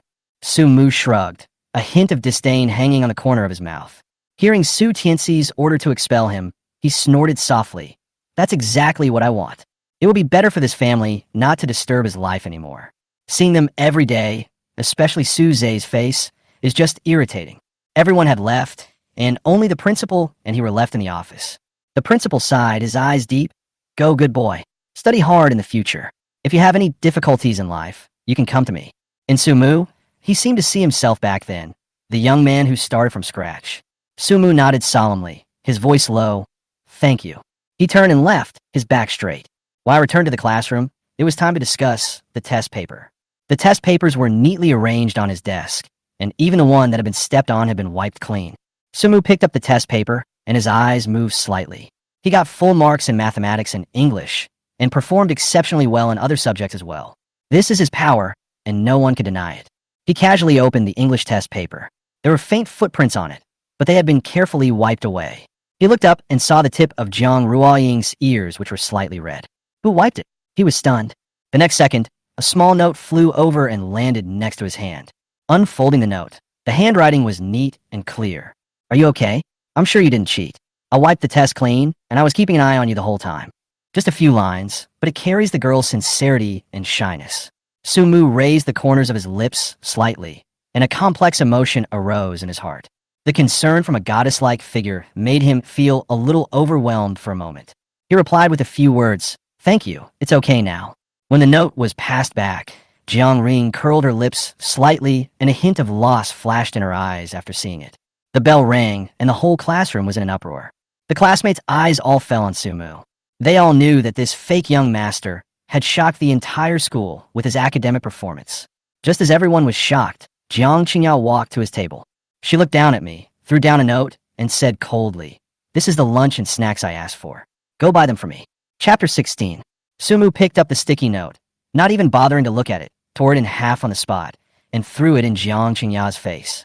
He said coldly, "Go away and eat shit." The whole place was dead silent. Jiang Qingyao's pretty face was instantly filled with astonishment. She had never thought that one day she would be treated like this by Sumu. Her voice was sharp, and she gritted her teeth. "Sumu, look at who I am. Haven't you always wanted to pursue me? I gave you the opportunity to buy you food, and you didn't cherish it." Sumu frowned, feeling extremely annoyed. "If there's no mirror, go take a piss. Chasing you? Don't disgust me. I'm not interested in your kind. Get lost." His voice was cold and ruthless, and his hands were arranging the books neatly. "From today on, you will no longer be a bootlicker. All those humble attempts to please me in the past were met with nothing but humiliation and trampling. In the end, I was left with nothing. It was all just a fart."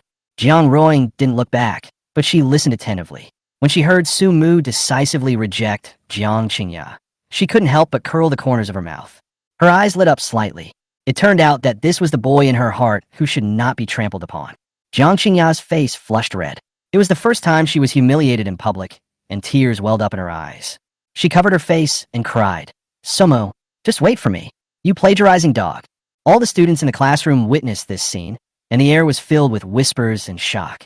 Sumu stood up and said coldly, "The result will prove whether I plagiarized or not. As for the apology, I will give it to you when Su Zhe comes back." He glanced at me coldly and said in a voice as hard as stone, "Now, get out. Don't stand in front of me and pollute the air." After saying that, he lowered his head and opened the book for the next class, his expression focused as usual. No longer pay attention to anyone. Jiang Qingya stomped her feet in anger, then returned to her seat and lay down crying. In her heart, Sumu was completely finished today.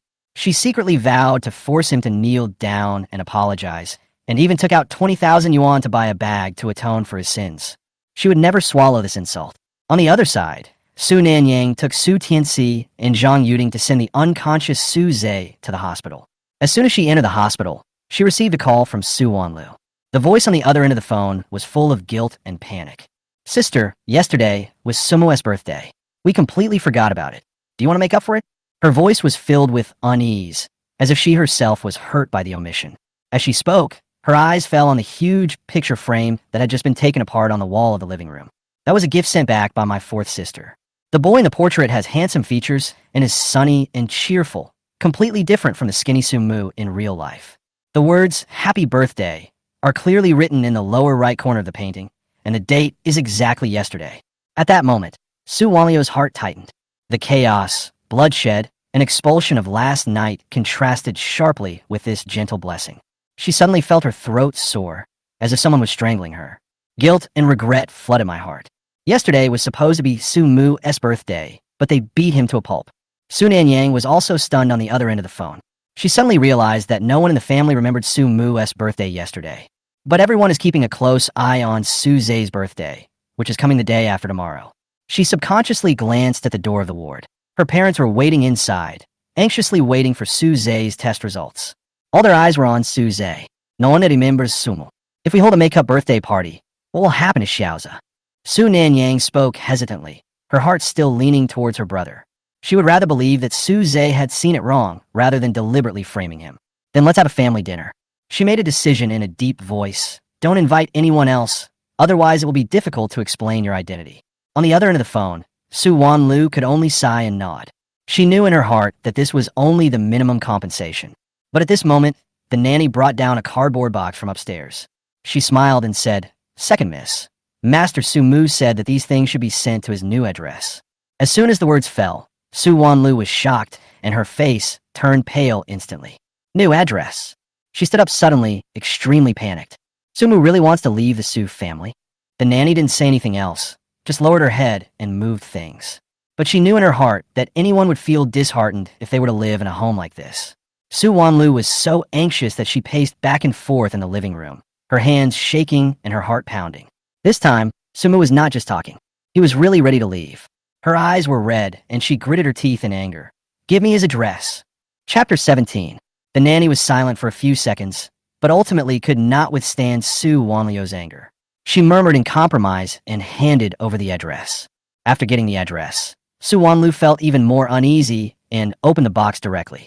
But all that came into view were a few old books and some washed-out clothes. Nothing else. She was stunned. This was completely different from what she had imagined. Su Mu didn't want to move out all the stuff in the house. He only took away some common daily necessities. Impossible.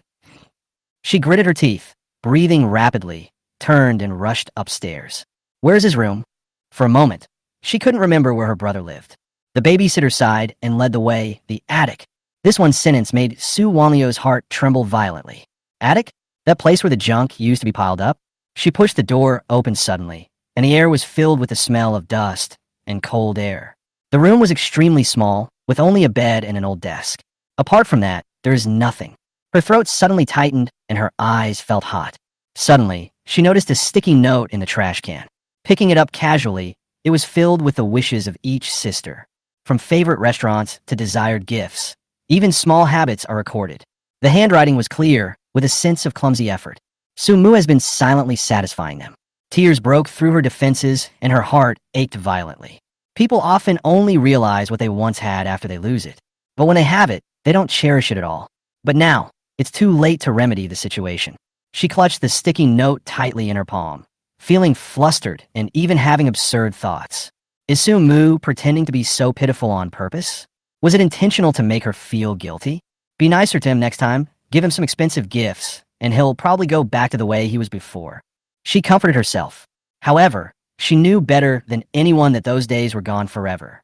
The nanny quietly packed up and sent the picture frame and box to Su Mu's new address. At this time, Su Mu was standing at the door of a high-end villa area. He looked up at the neighborhood, frowning slightly. The house that Brother Jiang mentioned is actually here? 850 yuan a month? This doesn't seem like a place where ordinary people can live. The security guard is wearing a neat suit, and you need to swipe your card to enter. He was worried and decided to contact Jiang Tian to take him in. Soon, a voice message came from the phone. It was Jiang Tian's anxious voice. "Xiao Mu, I can't come today. I'll ask another tenant to pick you up. Her name is Jiang Jiao, my sister." Su Mu was stunned. He had never heard of someone living with him, let alone thought it was Jiang Tian's sister. I felt a little uncomfortable.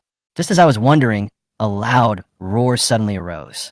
A heavy motorcycle roared over and suddenly skidded to a stop in front of him. The long-legged woman got out of the car swiftly, her red leather jacket outlining her perfect curves. She took off her helmet, letting down her long black hair, with fiery red lips and bright makeup. Jiang Jiao is gorgeous and flamboyant, with sharp eyes. She looked Su Mu up and down, smiled frivolously, and whistled. "Hey, little brother. Jiang Tian asked me to pick you up." Su Mu came up and nodded immediately. "Hello, sister." Jiang Jiao raised the corner of her lips, turned around, got on the bike, and hooked her finger. "Get on." He looked at the narrow back seat awkwardly and said hesitantly, "This is not good."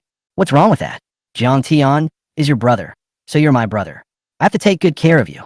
His tone was nonchalant, but when he mentioned Jiang Tianshi, a hint of impatience flashed in his eyes. Su Mu's heart moved slightly, and he felt something was strange. In the end, he sat on it and tried to keep a distance from her. Fortunately, he was tall and could lean back by hooking his legs to avoid excessive contact. The motorcycle sped along at lightning speed and soon stopped in front of a luxurious villa. Looking at the scene in front of him, Su Mu felt even heavier in his heart. This place is even more luxurious than the Su family's. Jiang Jiao turned off the engine and got out of the car. She turned her head and saw him in a daze. She chuckled. "What's wrong? Are you scared?" "Brother, you're still in a daze." "Kumin." Su Mu was hesitant to go forward. Jiang Tian can already take care of himself. Why should he live in a place like this? He thought to himself that perhaps renting an ordinary cottage would be more appropriate. Seeing that he was about to leave, Jiang Jiao hurriedly grabbed him. But what she grabbed happened to be his injured left hand. This. Su Mu gasped in pain, and his face turned pale instantly. Jiang Jiao was stunned and immediately let go, with panic flashing in her eyes. "I'm sorry, I didn't mean to. I was in such a hurry." Her eyes flickered and she spoke slowly. "If you feel embarrassed, just help with the cleaning or cooking." She looked him up and down with a complicated look in her eyes and finally shook her head. "You're too thin. There's a gym in the basement, so you can work out there." Su Mu was silent for a moment and finally nodded. Cleaning and cooking were things he was used to doing in the Su family. Exchanging labor for accommodation makes me feel at ease. Moreover, he could see that Jiang Jiao's delicate makeup could not hide her fatigue.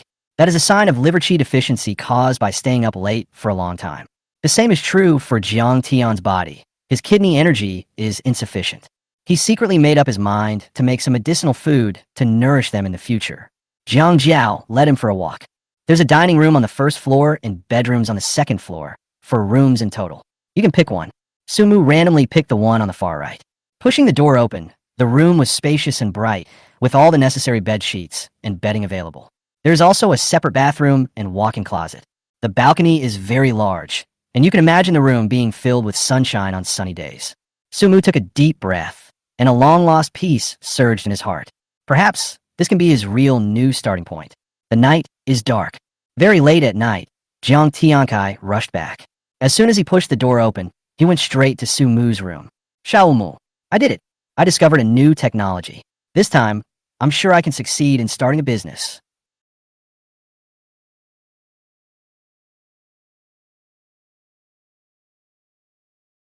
Chapter 18, Do you want to start a company together?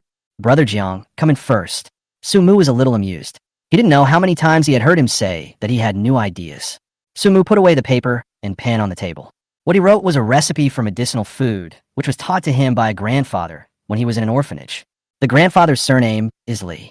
You can tell at a glance that he is a cultured man. He usually wears glasses and likes to read. Grandpa Li liked him very much and praised him for his intelligence. He taught him to read books, identify medicinal materials, and recite pharmacopoeia since he was a child.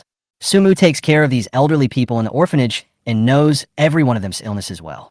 In order to coax these old people into taking medicine, Su Mu made many medicinal foods. Now these recipes are imprinted in his mind. Su Mu planned to write a recipe for Jiang Gu and Jiang Jiao first, so that after graduation, they could cook it themselves. Some prescriptions may also be sold to traditional Chinese medicine clinics. Su Mu stood up and moved a chair for Brother Jiang while thinking. Su Mu met Brother Jiang a year ago when he was looking for a job and doing odd jobs. The surrounding shops were unwilling to hire him because he was a student. Brother Jiang runs a mobile phone store that specializes in recycling and selling secondhand mobile phones and some computer parts. Jiang Tian is rather lazy and likes to tinker with other things, so he wants to hire someone who can look after the store from the evening to the night. The two people hit it off immediately. Jiang Tian always wanted to prove his ability. He started more than a dozen businesses within a year, but each one ended in failure. Su Mu originally thought that Jiang Tian didn't have much money and that all his businesses were small. Looking at the villa where Brother Jiang lives now, he probably has some assets. Su Mu never thought that Jiang Tian was a rich man. The main reason is that Brother Jiang's appearance is too confusing. His hair was messy, and he was wearing a work vest, shorts, and flip-flops. He was dancing around and looked a bit like a madman. Jiang Tianlai sat down on the chair and gulped down a bottle of water. Seeing the paper and pen that Su Mu placed on the table, he felt a little embarrassed. "Xiao Mu, I won't disturb your studies, will I?" "No, this is the recipe, Brother Jiang. You take such good care of me. I'll make you something to eat when I have time to nourish your kidneys and blood." "So mo chakalt. My kidneys are fine. Your brother can fight a goblin for 180 minutes. Jiang Tian opened his mouth to refute and snorted, thinking that Su Mu was joking. Come on, take a look at my new plan. Just invest 50,000 and you can get a return of 5 million.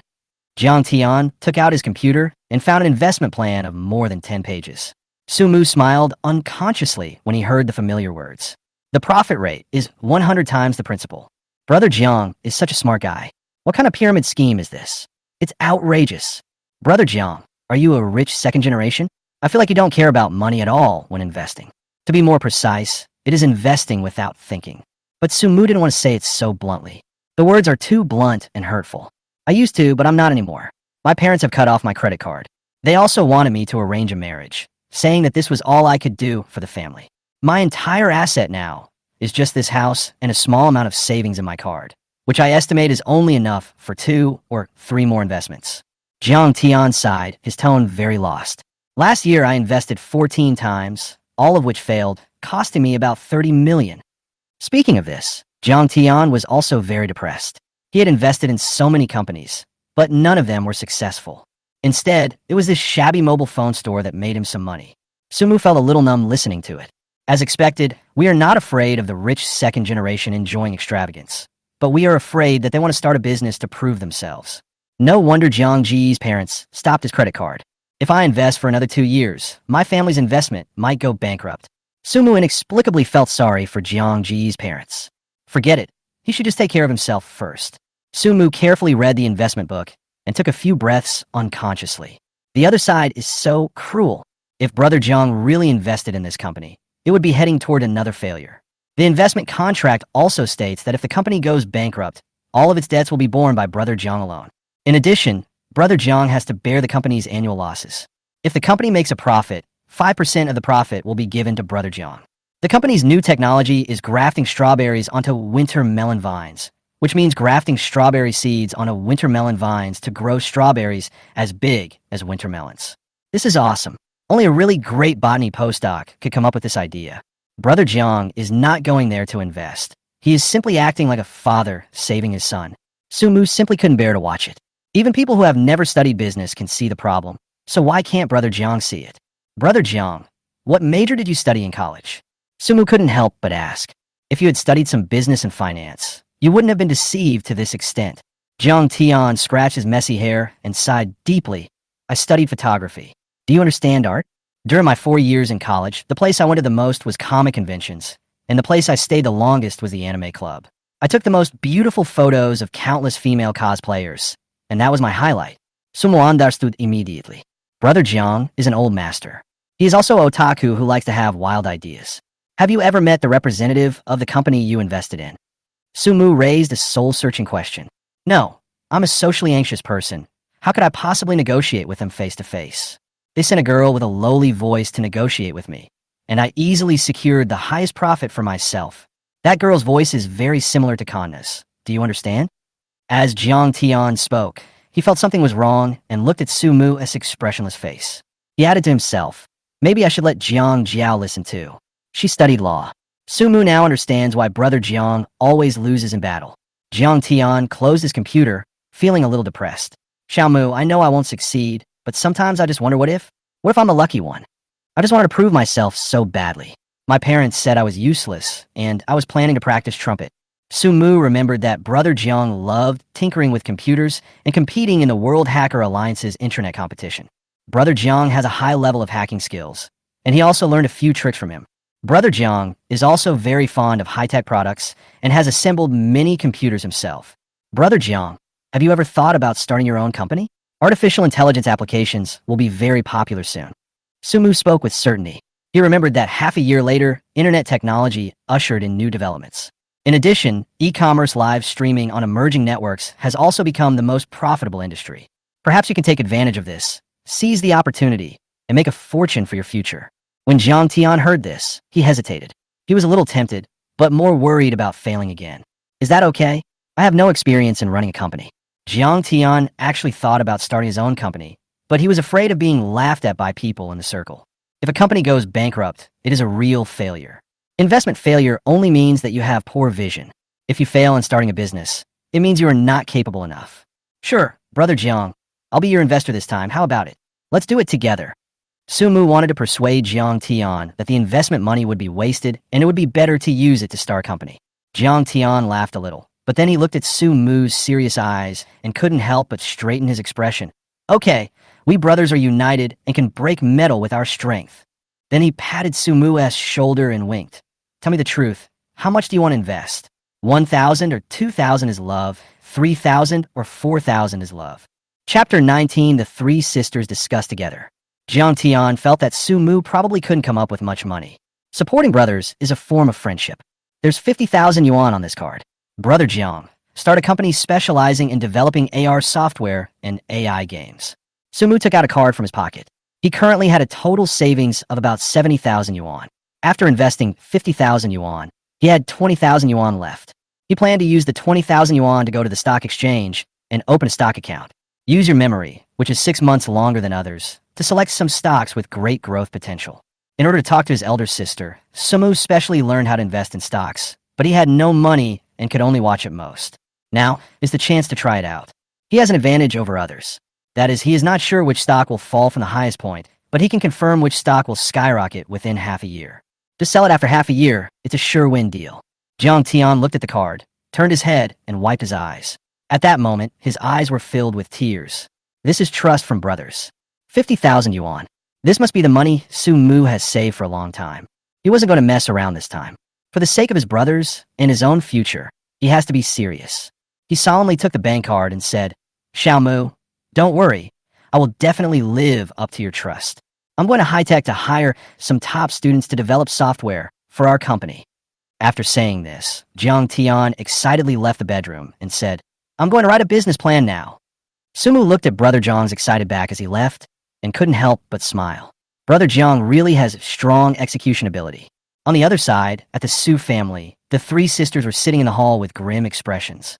Su Nanyang crossed her arms, her eyes cold. Sumu hasn't come back yet? He really is out having fun. What a petty person. I just scolded him a few times today, but he ended up running away from home.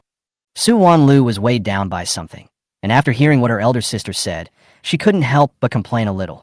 That's because you misunderstood Sumu. Yesterday was his birthday, and we all forgot about it. Even though we don't like him very much, he's still my younger brother after all. You're saying nice things here now? You've misunderstood him before. Su Nanyang retorted without any hesitation. So what do we do now? Look, this is a sticky note written by Sumu. Su Wanlu threw the sticky note on the coffee table, and both of them saw the words written on the sticky note. Sumu wants to save money to buy a watch for Su Nanyang. I want to make porridge for Su Wanlu. I also have to play games with Su Yingying and learn coding by myself. Su Nanya looked complicated, and after pondering for a long time, she spoke. If it really doesn't work, I'll go find him at school, but I won't apologize to him. I'm already giving him face by being able to go find him. Sumo asked us to choose between him and Xiaoza that night, so we would definitely choose Xiaoza. Who does he think he is? Su Jingjin spoke dissatisfiedly. You go find him. He thinks he's so important. Big sister, second sister, you're not allowed to find him. Su Yingying sneered and stood up. I have a way to get him back to the Su family. A disobedient dog can be taught a lesson. Su Wanlu originally said that she would also go to find Su Mu, but then she remembered what Su Mu said about choosing one of the two, and suddenly she didn't want to go anymore. Because she knew she would choose Ozawa. Su Mu's temper is like a stone in a pit, smelly and hard. Unlike Ozawa, who is considerate. If third sister could find a way to get Sumu back. Third sister, what do you have in mind? Su Nanyang asked. Sumu obviously hates the Su family very much. Can he come back so easily? Su Yingying's eyes flashed with malice. Don't worry about it. I have a way anyway. Sumu think that he could still survive outside if he left the Su family? Then break his legs too, and see if he can still run. Su Yingying curled her red lips and smiled, then turned and went upstairs. He should be grateful and come back home for his birthday. Instead of letting others treat him so many times, people who don't know him would think he's some rich young master. Su Nanyang was a little dissatisfied. There are already many things to consider at work, and now her father has handed over the cooperation between the Su and Jiang families to her. If she can accomplish this task, she can enter the Su group early. She also needs to collect information about the Jiang family. As a result, I still have to worry about Su Mu's affairs.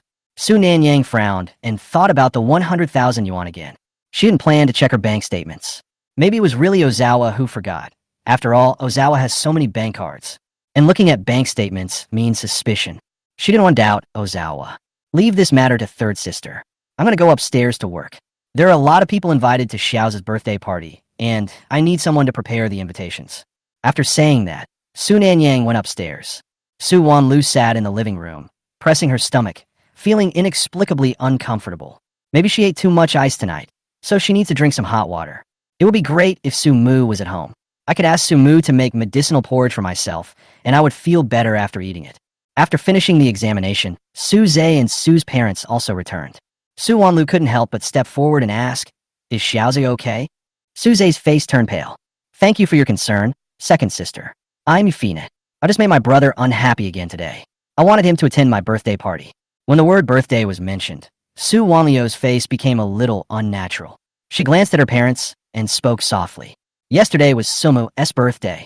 Zhang Yuding was stunned, and Su Tianxi didn't expect it either. Zhang Yuding felt a splitting headache. Yesterday was his birthday? Why didn't he tell me? Su Tianxi waved his hand nonchalantly.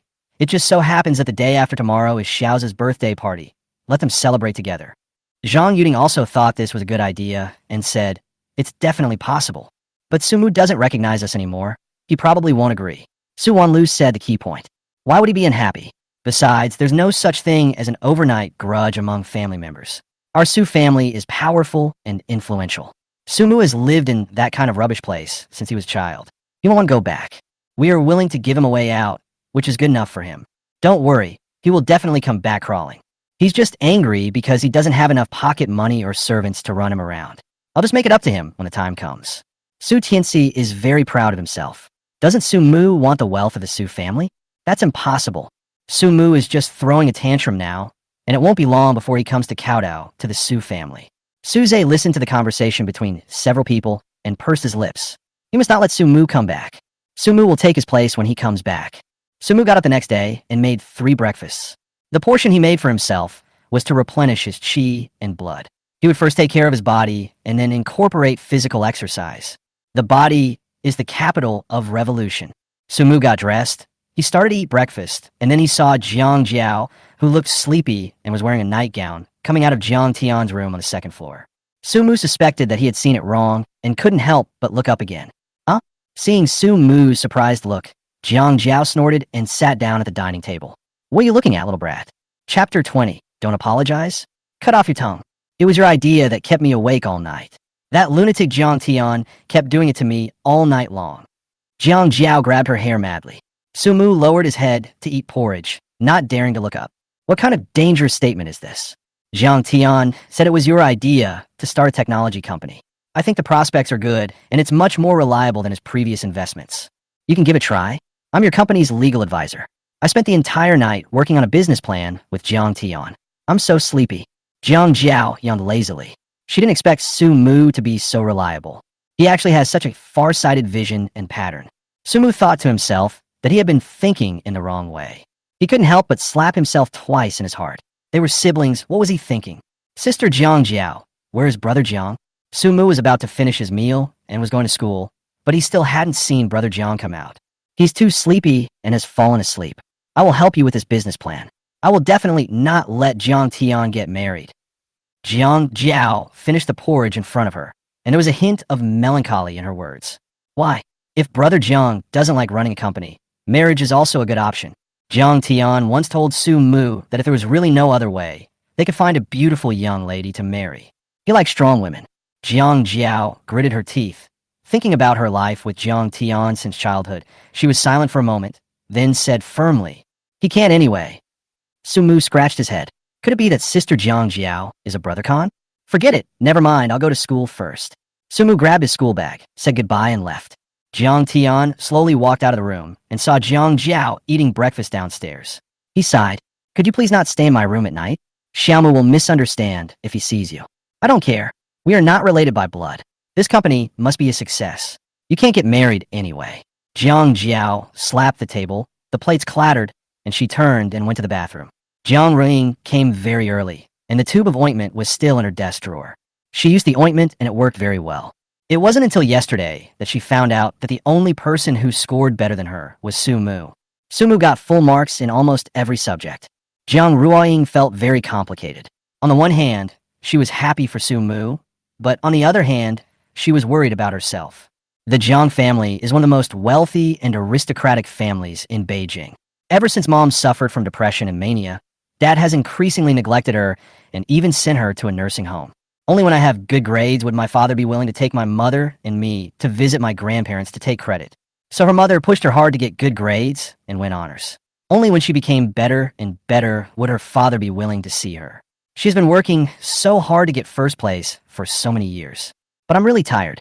Jiang Ruiying looked at Su Mu's desk, hesitated for a moment, and stood up. If Su Mu was willing to help her.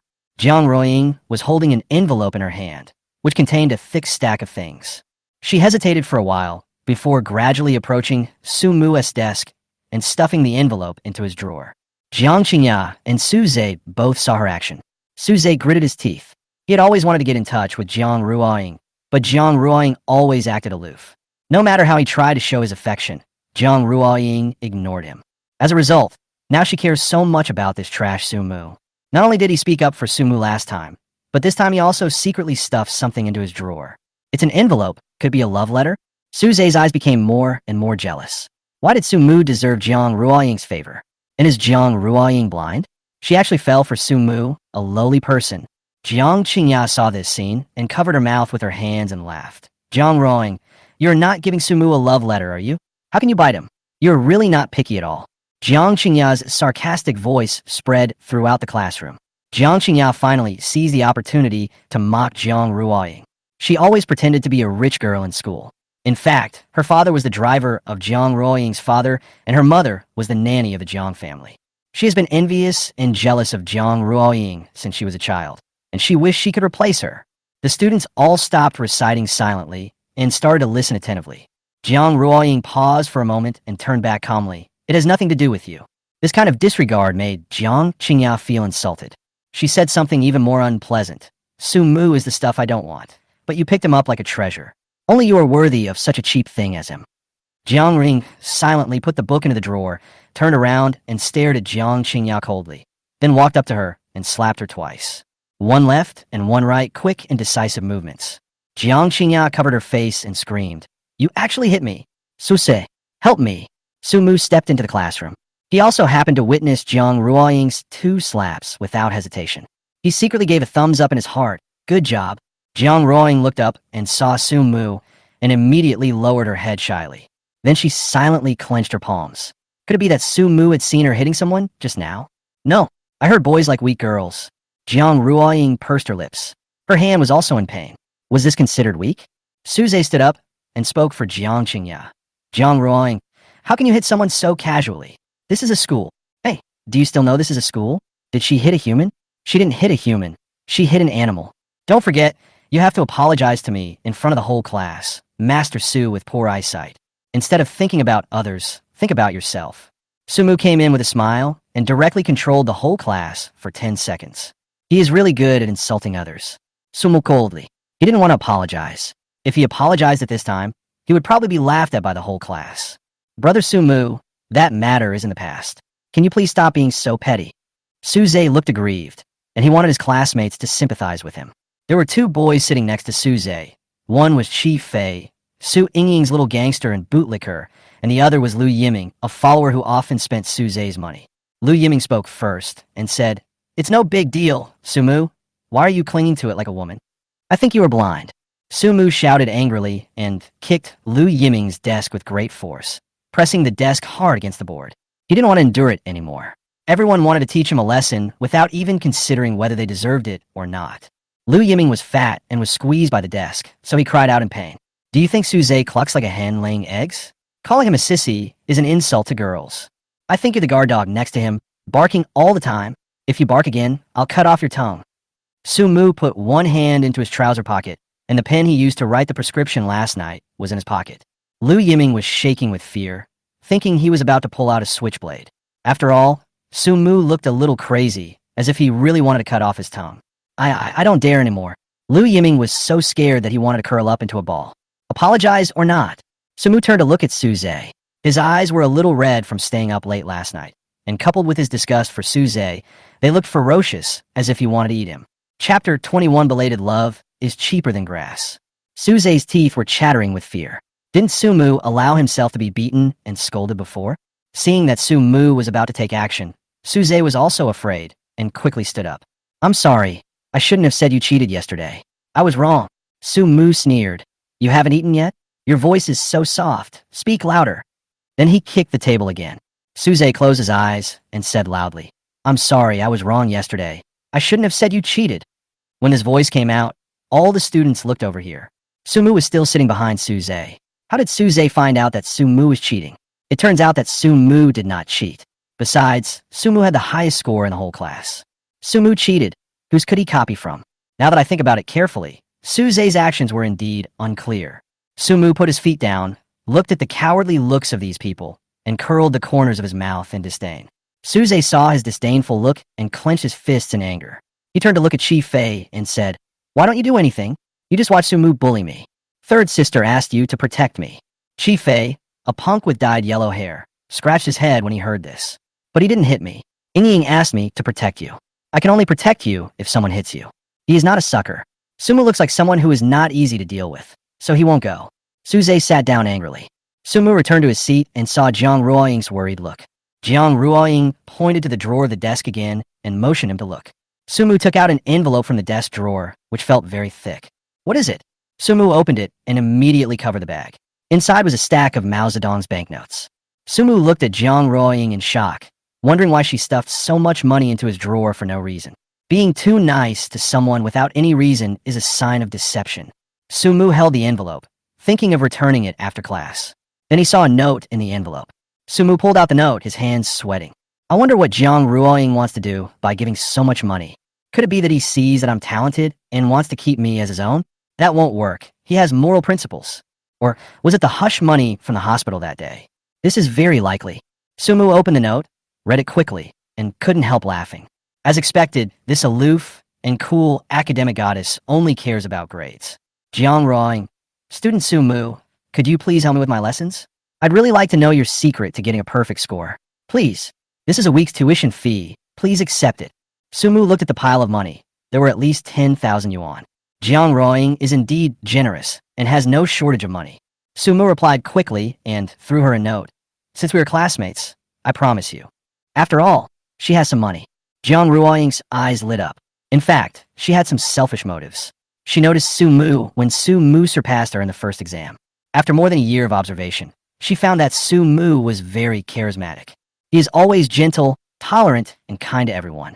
Sometimes, Jiang Ruoying would selfishly think that it would be great if Sumu's kindness was only for her. Yes, she had some special feelings for Sumu. She might have been able to endure it before, but after what happened in the hospital, she couldn't bear it anymore. She wanted so badly to be by his side, even if it's just in the name of friends, because she knew that the two of them couldn't be together. Her parents wouldn't agree, and her family wouldn't allow it, and she doesn't deserve a true love. She is a puppet of the Jiang family and a tool for her father to climb to power. How could she be qualified to receive the love of Sumu? She couldn't bear to look at Sumu and lowered her head silently. Sumu took out a brand new 5-year high school x 3-year simulation book from the drawer. It was a thick book that could last for a long time. The knowledge points in each month's test are limited. Sumu needs more time to remember all of this. There's skills to learning. Mathematics is not difficult. As long as you remember the basic definitions, then explore the sea of questions, accurately find the knowledge points tested in each question, do a lot of training, and then chew on the wrong questions over and over again, you can become a god. The same is true for other science subjects. As for the liberal arts, that requires a bit of accumulation and routine. Recitation is essential, and of course this is very easy for Sumu. Sumu can basically remember everything he sees. In addition, summarize some rules and routines for answering questions. It's very easy to do these questions. Sumu spent a whole morning sorting out the key and difficult points of each subject. From now on, he just needs to study step by step to ensure that he does not fall behind. It was noon. Su Yingying came directly to the classroom door, attracting a lot of people's attention. Su Yingying wore 2 ponytails, a summer school uniform, and long stockings under a short skirt. At first glance, she looked like a beautiful, cute, and youthful girl. But only those who are familiar with her know that she has a domineering and evil personality. She wants the one she loves to live, and she wants the one she hates to die. Sumu, come out. Su Yingying spoke loudly, staring at Sumu in the classroom with dissatisfaction. Sumu hasn't been online to play the game these days, causing her to lose points. They have dropped from the glory rank to diamond.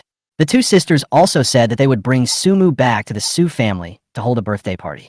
According to her thoughts, Sumu should suffer outside, and it would be best if he was bullied miserably by others.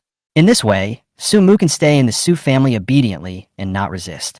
When Su Yingying shouted, all the male classmates in the class looked at Sumu with envy. Sumu is cheating.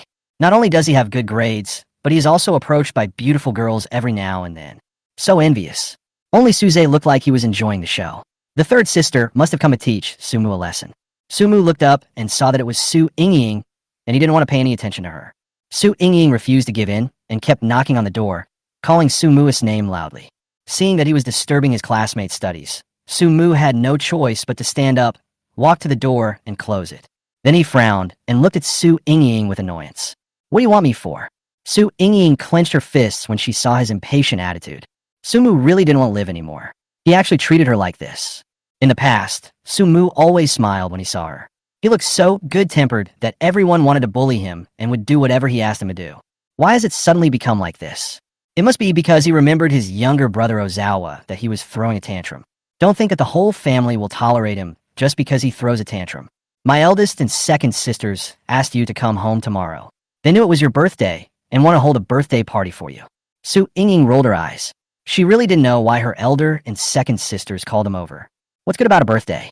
No one knew him. Everyone came to attend Ozawa's birthday party. Sumu was there at that time. Xiaoza will definitely be embarrassed. Su Yingying pouted and looked unhappy. Birthday party? Sumu thought it was ridiculous. His birthday had already passed, so why were they still holding a birthday party? They were just trying to cover up the fact that they were biased. Belated affection is cheaper than grass. I won't go. My birthday has already passed, and if I remember correctly, the day after tomorrow should be Su Zhe's birthday. Sumu felt sick at the thought. Do you want me to live with him? Chapter 22, Third Sister. Do you have any shame? Yeah, you're really lucky. You've never had such a good birthday in the past 10 years, right? Su Yingying smiled and stared at Sumu with contempt. You have such an opportunity, but you don't cherish it. This time, the eldest and second sisters told you to come back. I don't know what tricks you used to make the second sister treat you so well. But I tell you, don't be arrogant because of your favor. Understand your own status and position. Su Yingying pointed at Sumu and poked his shoulder again and again with an extremely arrogant look on her face. Funny maid paying. Sumo said the expression lastly. What do you mean? Su Yingying froned angrily. Bullshit. Get out of here, as far away as you can. Sumu didn't even look at her. Don't bother me anymore, have some shame. Su Yingying stomped her feet in anger. Damn Sumu, how dare he insult her like this? Just wait for me, Sumu. Don't regret it. Don't think you can support yourself by working outside. If you leave the Su family, you'll be worse than a dog. Su Yingying was so angry that she started cursing, and her defense was obviously broken. Sumu dug his ears and said, You are shouting too loudly.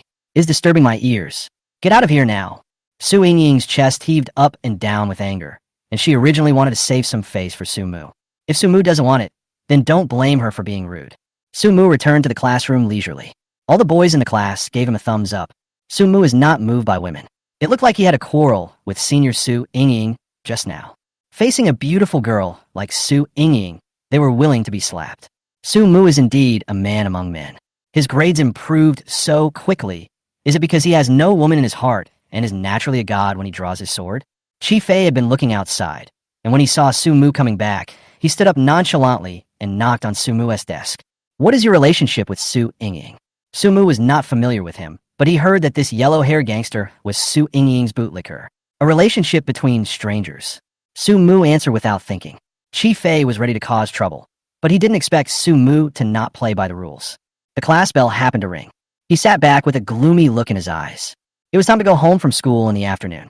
Sumu was thinking about opening an account at the stock exchange. It should open in the morning, and he had to take a leave of absence tomorrow to go there. After he went back, he could sort out which stocks had better growth potential, and then he could buy them first. Jiang Ruoying hesitated and stopped him, not daring to look up at him. Her clear, girlish voice was mixed with a hint of shyness. Student Sumu, how are the tutoring arrangements going? Sumu then remembered this matter and thought about it quickly in his mind. Now he only had time after school. We finish school at 6 o'clock. I can tutor you for an hour every day from 7 to 8 o'clock. Sumu came up with this time after thinking about it. They finish school at 6 o'clock and then go home to receive tutoring from a tutor hired by their family. For example, Su Zhe and Su Yingying both have dedicated one-on-one teachers to provide tutoring, but Sumu didn't. According to Su Tianxi, it would be a waste to hire a teacher for such a waste. It would be better to use the saved money to buy a few more sets of learning supplies for Su Zhe. The other people in the Su family also thought so. In their eyes, Sumu is good for nothing. However, none of them expected that Sumu's mediocrity and uselessness were all because they didn't want to see Sumu better than them. Sumu chose to bury his own talent with his own hands. But now, Sumu couldn't bear it anymore. But they couldn't bear to watch it anymore. It's ridiculous to think about it. Sumu thought about the tutor and asked a few more questions. Your family should have hired a teacher for you, right? Will there be a conflict in schedule? No, this time is just right, I'm free. Jiang Ruoying smiled faintly and planned to fire the teacher during this period. Okay, then we can start today. I have some other things to do. Let's meet in the school library at 7 o'clock. Sumu said this and reached out to pinch the thick stack of banknotes. Jiang Ruoying is a really beautiful and kind person. What are you doing? I'll go with you. My driver can take you along the way. Jiang Ruoying blinked her big eyes, and a hint of uneasiness appeared on her pure and beautiful face. Okay, then we'll hurry up and come back early to tutor you. Sumu is also quite efficient, so taking a ride is indeed faster. Sumu and Jiang Ruoying walked out of the classroom side by side. Lu Yiming looked at her with anger in his eyes and couldn't help but said sarcastically, "Is this kid Sumu really lucky? How come even Goddess Ruoying is talking to him? Why should he? He's just a poor boy." Suze looked at the backs of the two people and was extremely jealous. He inquired about Jiang Ruoying's identity. Jiang Ruoying was the only daughter in the family of the eldest son of the Jiang family. The Jiang family's company is one of the top 100 listed companies in the world, with industries spread across Europe and the United States, and focuses on the biopharmaceutical industry in China. The Su family only has assets worth tens of billions, not even 1/10 of the Jiang family. If I could be with Jiang Ruoying, it would be like reaching heaven in one step. At that time, he could naturally take over the Jiang family's business and become the rich and powerful. But now, Jiang Ruoying actually approached Sumu first. Sumu has always been stepped on by me. So why is he favored by Jiang Ruoying? Yeah, why should Sumu do that? Suze's eyes were filled with resentment, and now the Su family was unwilling to give up Sumu and wanted to bring him back for the birthday party. Is it only if Sumu dies that he won't compete with me for things? Sumu and Jiang Ruoying walked out of the school, and Jiang Ruoying kept staring at Sumu's big hands swinging back and forth. From time to time, I looked up at my white and tender hands. If we hold hands now, will Sumu hate himself? Jiang Ruoying was a little nervous, and some inexplicable fantasies appeared in her mind. Holding hands and stuff. Ah, so embarrassing. It's really hard to resist when the person you like is right next to you. Jiang Ruoying secretly encouraged herself in her heart and held on. Sumu turned around and saw Jiang Ruoying's mouth bulging like a little hamster. My hands are really itchy and I want to poke it, but he could bear it. The two walked to an alley outside the school. Jiang Ruoying took out her phone and said, "I'll call Uncle Zhang to drive over. There's a traffic jam over there." "Good," Sumu responded, his eyes fixed on a few thugs walking over from a distance. I don't know if it's an illusion, but it seems that these thugs are targeting them. Sumu frowned and took 2 steps forward to block Jiang Ruoying. These little hooligans all had their hair dyed in various colors, purple, green, and yellow, and there were 5 or 6 of them. They cursed, kicked the wall, and stared at Sumu and Jiang Ruoying with ill intentions. "Little punk, lend your woman to the brothers for some fun." The green-haired leader showed an obscene smile, and the people behind him also laughed. However, Sumu could see that their gazes were not just directed at Jiang Ruoying. While they said this, their eyes were fixed on him. Sumu pulled Jiang Ruoying's clothes and asked her to stand behind him. He saw a familiar yellow-haired man mixed in with them and said in a stern voice, "Chi Fei, what do you mean?" Chapter 23, Sumu's fist is so hard. Chi Fei originally wanted to hide, but now that he was discovered, he stood up without hesitation. "What's wrong with me and my brothers wanting to have some fun with the school beauty? Sumu, you're unlucky today." Chi Fei made a sound of poo and waved to the people behind him. "Beat him. Break his legs." Jiang Ruoying blurted out, "No, don't hit him." She was also scared, but she didn't want Sumu to be beaten because of her. Sumu pulled her back and spoke in a low voice. "This has nothing to do with you. They're coming for me. Run first. Run and call the police." Sumu pushed Jiang Ruoying. Jiang Ruoying was extremely worried. She turned around and ran into the alley without stopping.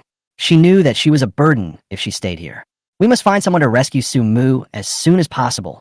Sumu turned around to look at these people, and sure enough, they saw Jiang Ruoying running away and did not chase her. "These people are coming for me." Several people rushed forward. Among them, the green-haired one had the most ferocious expression. His fists clenched and veins popped out on his face. He wished he could kill Sumu with one punch. The other 2 men held steel rods in their hands and stared at his legs. Sumu understood that he had to fight today. It's just that his hand hasn't fully healed yet and the connections haven't been broken. Otherwise, he could still fight with these people. But now it's a bit difficult to fight with only one hand. Sumu aimed at Chi Fei, and when these people attacked him, he bumped into Chi Fei's nose and kicked directly into Chi Fei's lower body. Chi Fei screamed and squatted down. The others waved their sticks and hit Sumu. Sumu seemed to be insensitive to the pain. He held Chi Fei's neck tightly with his right hand and beat Chi Fei's head and stomach with his other hand. It looked like he wouldn't stop until he beat him to death. Sumu was also hit several times on the back. But compared to these, Chi Fei's situation is even more miserable. Chi Fei felt a splitting headache and was about to be beaten to death. His neck was stuck with one arm, and he couldn't breathe at all. He stretched out his hands and shouted loudly, "Help! Murder! Stop fighting! Stop fighting!" Sumu's men kept fighting, because he knew that in a group fight he had to pick a leader to attack. Whoever organized this fight will be caught and beaten. Just beat him into submission and make him soft. Sumu beating people without caring about their lives. These people couldn't help but feel a little scared. The purple-haired man had a look of horror in his eyes and pulled the green-haired man next to him. "Second brother, why don't we go? It looks like someone's going to get killed. We're just doing this for a little money, not to go to jail. Chief Fei is going to be beaten to death. This man doesn't care about his life. I am scared." They were just teenagers, and when they saw this reckless fighting style, they immediately became a little scared. Sumo's Thadze. He pinched Chief Fei's neck with one hand and turned his head to look at them sinisterly. Sumu S back twice. He hesitated when he heard this. The next second, he was hit on the back of the head by a brick. Jiang Ruoying's voice was filled with tears, her eyes were red, and she was holding a bright red brick in her hand. "I've called the police. Stop hitting me." Green Hair felt the back of his head was wet, and when he touched it, his hands were covered in blood. The purple-haired guy next to him grabbed him and ran away. Upon hearing the alarm, the other gangsters fled in all directions. Only Chief Fei was beaten badly and lay on the ground dying. Jiang Ruoying quickly threw the brick aside and reached out to help Sumo. Seeing the wound on Sumu's back, tears rolled down her eyes. "Sumo, are you okay? Let's go to the hospital." Sumu stood up and stared down at Chief Fei. "Who asked you to come?" Chief Fei lay on the ground, still stubborn, and turned his head to the side. "No one. My brothers, and I want to get to know Jiang Ruoying. If you want to blame someone, blame yourself for being so close to the school beauty." Sumu kicked him in the stomach. "This excuse can't fool me. Who asked you to come?" Chief Fei kept his mouth shut and said nothing. Sumu put force on his feet, and he quickly pried Sumu's legs apart with both hands, shouting, "Someone just wait for me. I'm going to beat you to death, you son of a bitch." Jiang Ruoying squatted down timidly and slapped him on the mouth. "Shut up and don't talk about Sumu." At this time, several policemen arrived. Seeing two people fighting, he hurried forward and pulled them apart. "Did you report a fight to the police? Everyone else is studying hard, but you're the ones fighting here." Then a policeman looked at Jiang Ruoying next to him and thought to himself, could this be another fight over love? The child is not a good student at such a young age and has to follow others' example of falling in love early. Why didn't he do such a good thing back then? The two people were pulled apart, and Chief Fei was helped to stand up. "All of you come with me to the police station and make a statement. This is just a warning for you, but if we catch you again next time, you'll be detained." The police pushed the two men into the police car.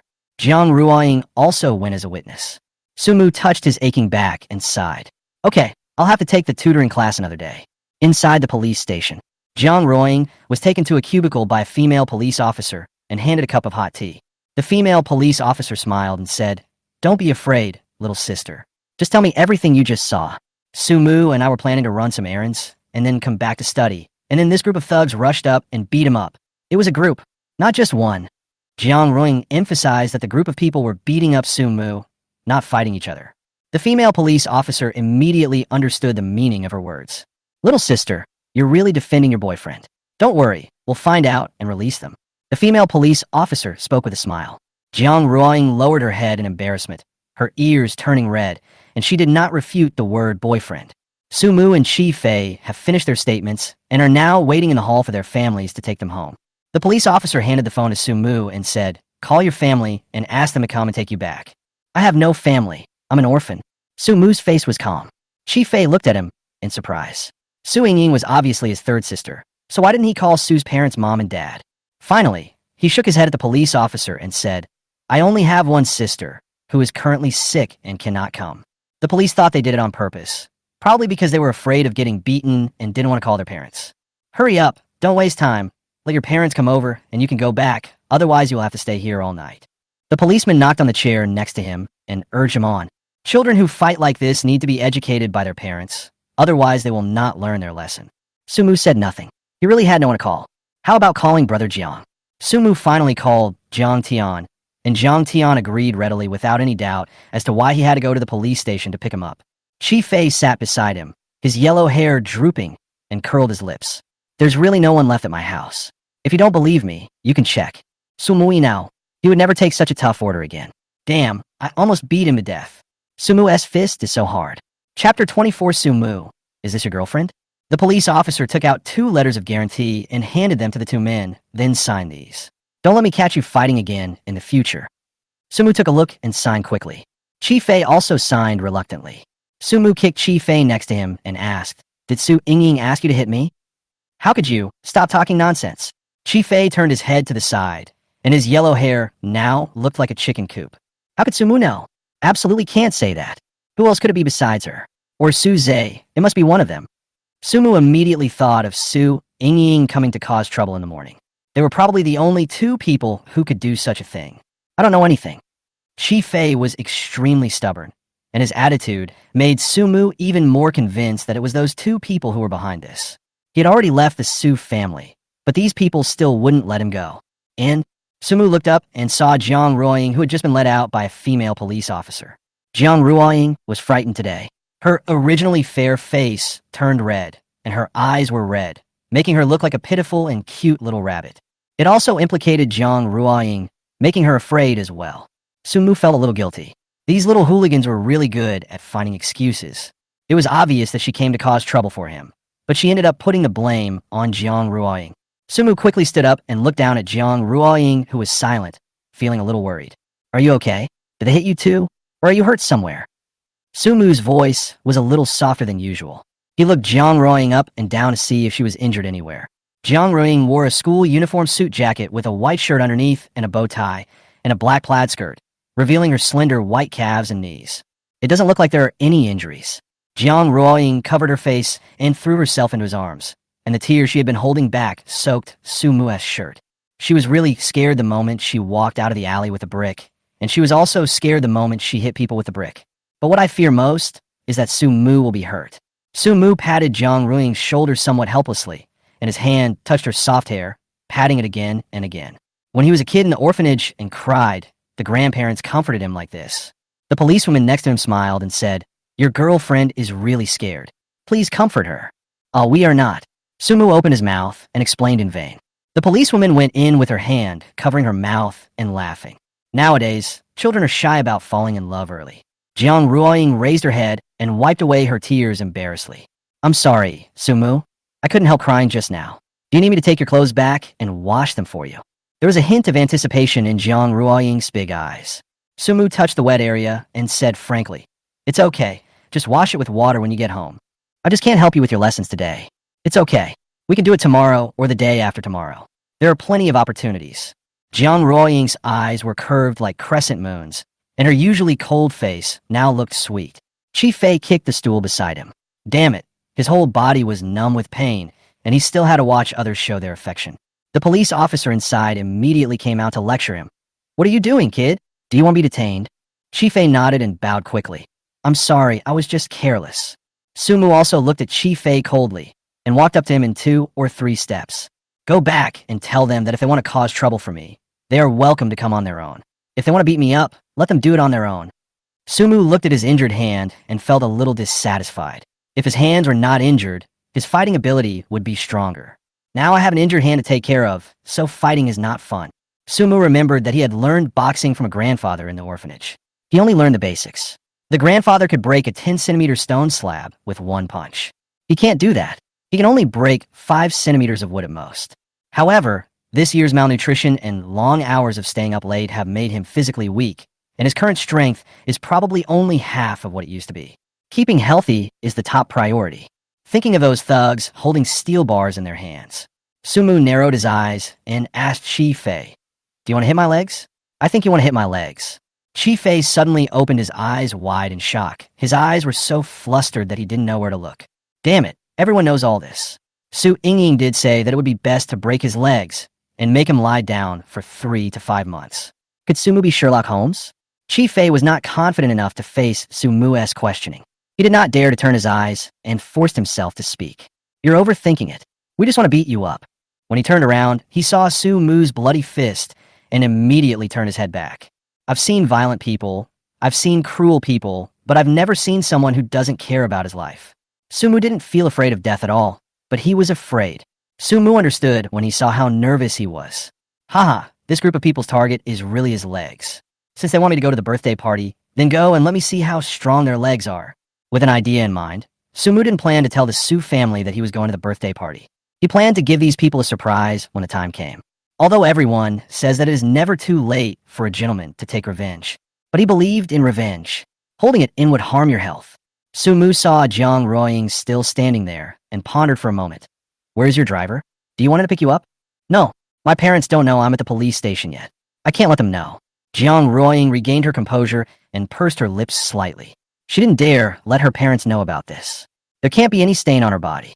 If they find out, her mother might get sick, and Dad might threaten Sumu and that group of thugs so that they will never tell anyone about this. Just when Sumu was thinking about what to do, Jiang Jiao entered the police station wearing a sexy outfit. She wore a black tight tank top that covered her plump body and slender waist, and ultra-short jeans that revealed her plump long legs. He also wore a cycling jacket on the outside, which looked very cool. As soon as Jiang Jiao entered the police station, the young men inside were stunned. Where is Sumo? Jiang Jiao tapped the motorcycle helmet in her hand. Sister Jiang Jiao, I'm here. Sumu waved his hand quickly, feeling ashamed. It seemed that Brother Jiang had assigned the job to Sister Jiang Jiao again. Jiang Jiao heard the voice, looked over, and raised her eyebrows. Sumu is a lucky guy. The pretty girl next to him doesn't look at him with kindness. Sumu hurriedly walked forward with a smile, a little embarrassed, scratching his head. Sister Jiang Jiao, thank you for your help. It's okay. We live together, so it's convenient for us to go back. As soon as Jiang Jiao finished speaking, she saw the pretty little girl's eyes redden, and she looked aggrieved and unwilling. Jiang Ruoying took 2 steps forward and leaned next to Sumu. She glanced at Jiang Jiao calmly, forced a smile, felt a little sad in her heart, and said in a gloomy tone, You two live together, Sumu. Is this your girlfriend? Chapter 25. The fourth sister is back. Little sister, don't think too much. I'm not interested in my brother. There are other people where we live. Jiang Jiao smiled and patted Jiang Ruoying's shoulder with a hint of a smile on her face. Jiang Ruoying lowered her head somewhat embarrassedly. Sumu thought that Jiang Ruoying could not stay in the police station. Thinking that Sister Jiang Jiao came by car, he shamelessly asked, Sister Jiang Jiao, can you help me send Jiang Ruoying? Then he turned to Jiang Ruoying and asked, Is the school gate okay? Jiang Ruoying nodded and said, Okay, just in front of the school gate. Jiang Jiao brought the 2 people to the door. She was driving a heavy motorcycle today. The back seat was not very long, and it would be a bit crowded for 3 people. Can I sit down here? Sumu expressed his doubts, or I'll take a taxi back. Jiang Jiao took out 2 helmets from the back and handed them to the 2 people. One more is fine. Stop talking nonsense and get up quickly. Jiang Tian wants to discuss something with you tonight. The company has been registered, and we're going to discuss the equity. Jiang Jiao blinked and put the helmet directly on his head. She turned to look at Jiang Ruoying with a smile and handed the helmet to her. Sister, get in the car. Jiang Jiao turned around and got on the bike first. Jiang Ruoying glanced at Sumu and got on second. Now Sumu is ranked last, but he was happy with it. Being in the back can ensure Jiang Ruoying's safety. What if Jiang Ruoying falls down while sitting in the back? Sumu carefully held Jiang Ruoying's waist and felt the skin under his hand stiffen. Jiang Jiao started the car and did a very clean and neat drift. While waiting for the traffic light for dozens of seconds, a BMW also stopped on the side of the street, with Su Nanyang and Su Qiaoyu sitting inside. While driving, Su Nanya turned to look at Su Qiaoyu with a look of faint understanding on her face. You haven't been home for almost a year. Why do you want to come back now? Is it because Xiao's birthday is coming up and you're here to celebrate his birthday? Su Nanyang couldn't think of any other reason. I came back to see my brother. I missed his birthday, so I want to make up for it. Su Qiaoyu spoke softly with a gentle look on her face. Maybe I should come back earlier. But at that time, she was angry with her family and didn't want to compromise easily. Su Qiaoyu still remembers that a year ago, Su Zhe deliberately came to her studio and broke the charcoal pencil that Su Mu gave her and refused to admit it. That was a gift specially given to Su Mu when she was about to be taken back home. It was a charcoal pencil that was mailed to her. She treasured it very much. Even though she locked it in the cabinet, Su Zhe still found it. She gets angry and asks him to apologize. As a result, everyone in the family sided with Su Zhe, thinking that it was not a big deal at all. They also said that it was just a charcoal pencil, and she was really petty. She was determined not to let Su Zhe go and asked Su Zhe to write a humble letter. As a result, the whole family was furious. The eldest sister accused her of making a big deal out of nothing. The second sister said she was pretending, and the third sister even wanted to tear up all her paintings. Dad said she was so cold-blooded to treat her family like this. Mom said she was the older sister and should give in to her younger brother. For the first time, Su Xiaoyu felt that these family members were so unfamiliar. She fled Jing City in fear and missed the meeting with her brother Su Mu. I don't know how he is doing. Are you celebrating Su Mu's birthday? Are you crazy? Do you know how much trouble Su Mu has caused at home? He doesn't care about our Su family at all now. He openly resists my parents, insults me, and bullies Su Zhe at school. Su Nanyu became more and more angry when she talked about this. I'm talking to him now, but he ignores me. Before, he always followed me and did whatever I said. Fourth sister, I advise you not to meet him, otherwise you will be extremely disappointed. Su Nanyang snorted coldly. Although I can sometimes remember how good he was to us, that's only temporary. He's just trying to please me because of the Su family's money and power. Later, when he realized he couldn't get any favors, his true colors were revealed. Su Nanyang has been thinking a lot these days. The more she thought about it, the more confused she became. Su Mu used to obey his family members' orders and had no sense of existence at home. He never complained or felt tired. His parents didn't give him any pocket money. Even so, Su Mu still worked to save money to buy her a watch. She was unwilling to admit that it was her fault. She felt that Su Mu was nice to them because he was vain. Thinking of this, she felt much better. Su Xiaoyu listened silently, frowned, and then shook her head desperately. Brother Su Mu is not like that. You misunderstood him. Su Nanyu saw that nothing she said made sense, so she turned around and snorted coldly. Su Xiaoyu, you will definitely regret what you said today. When you see Su Mu, he will definitely piss you off to death. As she spoke, she honked the horn. Then she turned around and saw a motorcycle parked next to her. She took a quick glance, and her eyes widened. There were 3 people sitting on the motorcycle, a hot, mature woman in front, and a cute and beautiful girl in the back. The person sitting behind was Su Mu. Su Nanyang immediately rolled down the car window and took another look in disbelief. Su Xiaoyu, look, that's the good brother you've been thinking about. He was surrounded by women outside, looking very comfortable. Su Zhe was right. Su Mu was not a good student in school. Not only did he have poor grades, but he was also surrounded by women. Su Nanyang said sarcastically, it really ruins the reputation of our Su family. Little brother Xiaoza is very well behaved and never causes trouble in school. Su Xiaoyu opened her eyes wide and looked at Su Mu with some curiosity. Is this her younger brother? A glimmer of heartache flashed in her eyes. She studied fine arts and has very detailed observation skills. She soon noticed that one of Su Mu's arms was wrapped in gauze, and there was blood on the back of the white shirt he was wearing. The slightly bulging skin could not be anything else but a swollen and painful scar. There was blood on his fist, and I don't know if it was broken. The boy was also very thin, with his hands so thin that only bones were left, and the blue veins on the back of his hand were clearly visible. He was having a very bad time, as if suffering from malnutrition caused by long-term hunger. Su Xiaoyu couldn't help but feel a lump in her throat. She couldn't help but open her mouth and yell, "Brother." The red light turned green, and the heavy motorcycle roared away. He can't hear, but he's living happily now. Su Nanyang heard that and spoke sarcastically. Su Xiaoyu kept her mouth shut and sulked silently.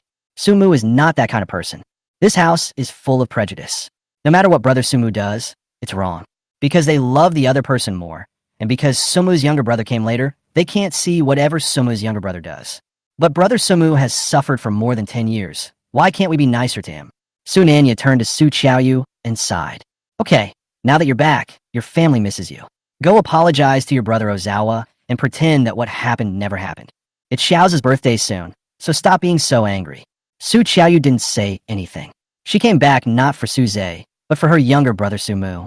Anyway, I can see my brother Su Mu when I go back. Chapter 26, that was a gift from my younger brother Su Mu. Su Nanyang parked the car in front of the door of the Su family villa. Fourth sister, don't be so willful this time when you come back. You really hurt my parents and Xiao's feelings last time. Su Nanyang tried to persuade him. It's just a pen. The Su family will buy you as many as you want. Why get angry over such a small matter? In Su Nanyang's opinion, this is not worth it. If you disobey your parents, you will get nothing. Su Xiaoyu paused as she got out of the car. She had a big pigtail and a round face, which made her look very gentle. She had a dimple when she smiled. At this moment, she had a stern face and was very angry after hearing what her elder sister said. That's not an ordinary pen. It's a gift from my brother Su Mu. You should have all received the gifts. Don't you have any heart? Why don't you care about brother Su Mu at all? Su Xiaoyu really couldn't understand it. She had been very nice to Su Zhe over the years, but she always knew in her heart that Su Mu was her biological brother. Su Zhe is also a younger brother, but he is a little inferior to Su Mu after all. But that's not the case in the eyes of my sisters and parents. They prefer Suzy.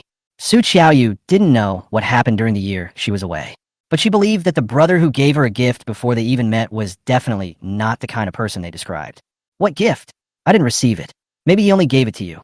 Su Nanyang's face was cold, and she felt inexplicably angry. Su Mu actually gave fourth sister a gift. Why didn't I receive one? Su Qiaoyu didn't want to pay attention to her anymore, so she turned around and went into the villa. Su Mu must have given it to you.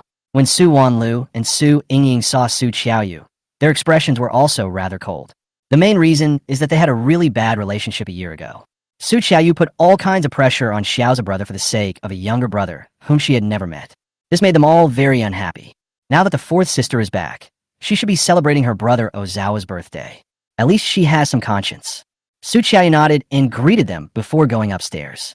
She flew from High City to Jing City, which took 6 or 7 hours. She was exhausted and wanted to take a nap first. The other side, Jiang Jiao drove the car to the school gate and successfully sent Jiang Ruoying to the car to go home. She got home a little late today, but she could explain that she was studying at school. Su Mu reluctantly and left reluctantly. Jiang Jiao teased Su Mu, "You are so lucky." Sister Jiang Jiao, stop joking. She's just my classmate. We are from 2 different worlds. Su Mu shook his head helplessly. He is not a narcissistic person. Jiang Ruoying often sticks to him like this, probably just wanting to know the answering skills. Take money from others and do things for them. He will teach Jiang Ruoying all the skills, and he doesn't ask for anything else. You are really unromantic. Jiang Jiao glanced at the naive Su Mu and lamented that the little girl had a bumpy love life after falling in love with a stone like Su Mu. Su Mu returned to his residence. He was almost blinded by Jiang Tian. Jiang Tian had his hair cut, his beard trimmed, and he wore a suit, looking respectable. Su Mu, you're back. Come and take a look at this contract. Jiang Tian pushed the contract forward. Su Mu put his school bag aside and looked down at the contract. The company had been successfully registered and was called Tianmu Technology Company Limited. The shares were divided into 3 parts. Jiang Tian held 45% of the shares, Su Mu held 40% of the shares, and Jiang Jiao invested in technology and held 15% of the shares. Su Mu felt that brother Jiang really took care of him. It's only a 50,000 yuan investment, and it's already very good that brother Jiang is willing to give him so many shares. Su Mu took a look and signed. Brother Jiang, this time will definitely succeed. Su Mu was very confident that as long as there were no outrageous operations during the business operation, this business is a sure win. I also feel that I'm very confident this time, but developing these software is a bit expensive, and these technical talents are not cheap. Jiang Tian was a little distressed. Based on his experience of many failed investments, this business venture was likely to succeed. He excitedly went to find some technical talents and put forward the need to develop a smart app. The requirements of the app are to be able to imitate human chatting and generate customized boyfriends and girlfriends. At the same time, it can make friends in the community, and there's also a section for showing affection. This was a test. After putting forward these requirements, the quotes from the technical experts we contacted were higher than the last. Brother Jiang, I have an idea. I think I can invest in a competition at the university. We could put forward a request in the name of the company, recruit university students nationwide who can create this app, and then offer a 30,000 yuan bonus. Perhaps it would work wonders. Jiang Tian's eyes lit up. This idea was absolutely brilliant. It could accomplish great things with little money. As the saying goes, there are many talented people among the people, and there are many hidden talents in these universities. It's really not difficult to make an app that meets your needs. Su Mu, you are simply a genius. Jiang Tian took out his computer and started writing the competition plan on the spot. Su Mu shook his head. Brother Jiang was really too hardworking. He was truly a worker chosen by God. After discussing the company's matters, Su Mu returned to the house to apply medicine to himself. The wound on my arm opened again, but fortunately, it didn't have much impact. Su Mu applied the medicine to himself and wrapped himself with new gauze. Then he took out a pen and paper and began to think about which stocks had risen sharply in his previous life. Oriental Communications, which mainly produces 5G signals, has seen its stock price increase tenfold in half a year. Dream Technology, which engages in live streaming business, saw its stock price increase 5-fold within a year. It is said that AVC Electronics Technology Group Corporation is undergoing asset restructuring and is planning to list its national fighter jets through a backdoor listing. Its stock price has increased by about 4 times in half a year. Su Mu wrote down one by one. His face was calm, but his heart was extremely passionate. If anyone sees this notebook, they will be very surprised. They would think that Su Mu was a whimsical madman, or that he was a genius-level trader. Su Mu wrote down about a dozen clues and began to look at them one by one. thinking in his mind whether to take the long or short view. Late at night, he fell asleep exhausted, but his heart was at peace. So what if I leave the Su family? He has the ability to be self-reliant. The next day, Sumu went to school in high spirits. Sumu gloomily. Why was Sumu fine? Didn't my third sister say that she would teach him a lesson? Suze lowered his eyes, thinking that he might have to do it himself. When he went back last night, his eldest sister came back with his fourth sister. They said that Sumu held a birthday party with him. Sumu worthy of being with me? Suze felt an incomparable sense of crisis in his heart. The fourth sister is still as annoying as ever, and every word she says is in Sumu's favor. Sumu felt Suze's gaze and turned to give him a provocative smile. Suze was so angry that he almost wanted to smash the table. Suze's eyes swept over Sumu and Jiang Qingya, and a brilliant idea formed in his mind. Chapter 27: The Calm Before the Storm. Since the sisters all want Sumu to hold a birthday party with them, then they will make Sumu lose his reputation at the birthday party so that he will never be able to get back on his feet. To ruin Sumu's reputation is right in front of us. The Su family would never allow a son who insulted and forced women in front of all partners to exist. Suze raised his lips to a sinister smile, and this time he would make sure that Sumu would never be able to turn over. Sumu had no idea how dirty Suze's thoughts were. He had already prepared his ID card and planned to go to the nearest securities company after school to open an account. He went to the nearby Gween Securities. After successfully opening an account, he first bought short-term stocks, that is, stocks that could rise sharply within 2 or 3 months. He only has 20,000 yuan in capital. By buying short-term stocks and selling them after the stock price rises sharply, he can turn 20,000 yuan into 100,000 yuan and accumulate capital. Then use half of the money to buy short-term stocks to ensure another profit within 2 or 3 months. Use the remaining half of the money to buy long-term stocks and sell them after a year, specifically buying stocks that have tripled to quintupled profits. Over time, the profits will be substantial. Maybe I could buy a house in Beijing and bring all my grandparents over. Even if they're unwilling to come, we can renovate the rural bungalows and buy some modern facilities to make their lives more comfortable. After opening the account, I also bought the stocks. Sumu felt much more at ease. The birthday party is just around the corner. Sunanya called again. This time, her tone was stern. Sumu, why did he go home? How long do you want to make trouble? Sumu heard this question. He sneered. I want to ask you. Go back and ask Su Yingying and Suze. Do they want to break my legs? Don't spit bloody words at me. Xiaoza and Yingying are not like that. Are you trying to frame them? Sunanjian directly refuted. Sumu was too lazy to waste words with her.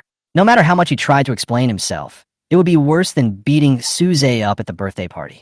I will go to the birthday party, but I will attend as a guest. I don't like your Su family holding a birthday party for me. Sumu finished speaking. He hung up the phone, not caring how angry Su Nanyang was on the other end. He rushed back to school and went to the study room with Jiang Ruoying. Jiang Ruoying bound all the test papers together, one neatly arranged book and another book with wrong answers in beautiful handwriting. Jiang Ruoying took out the notebook and handed it to Sumu. Her tone was a little disappointed. I'm good at math, physics, and chemistry, but I'm always struggling with English and math. I've never gotten a perfect score in math.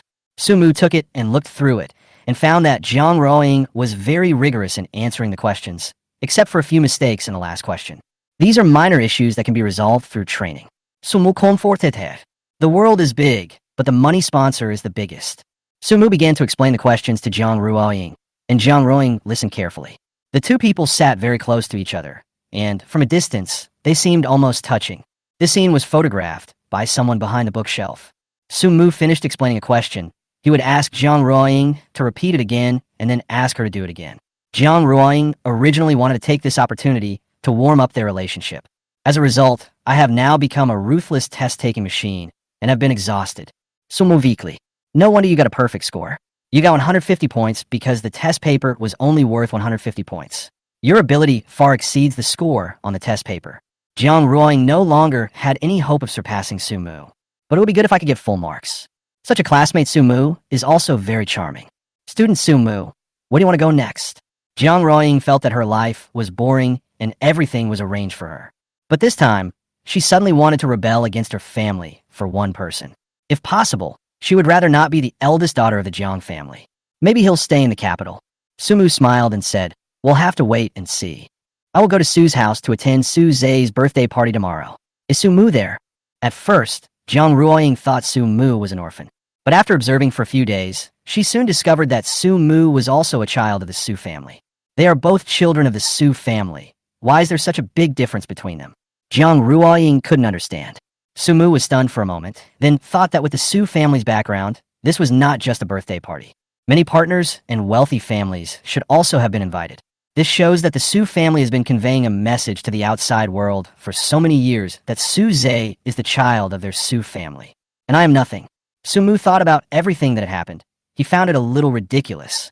He worked so hard for so long, but was just trying to please some ruthless people.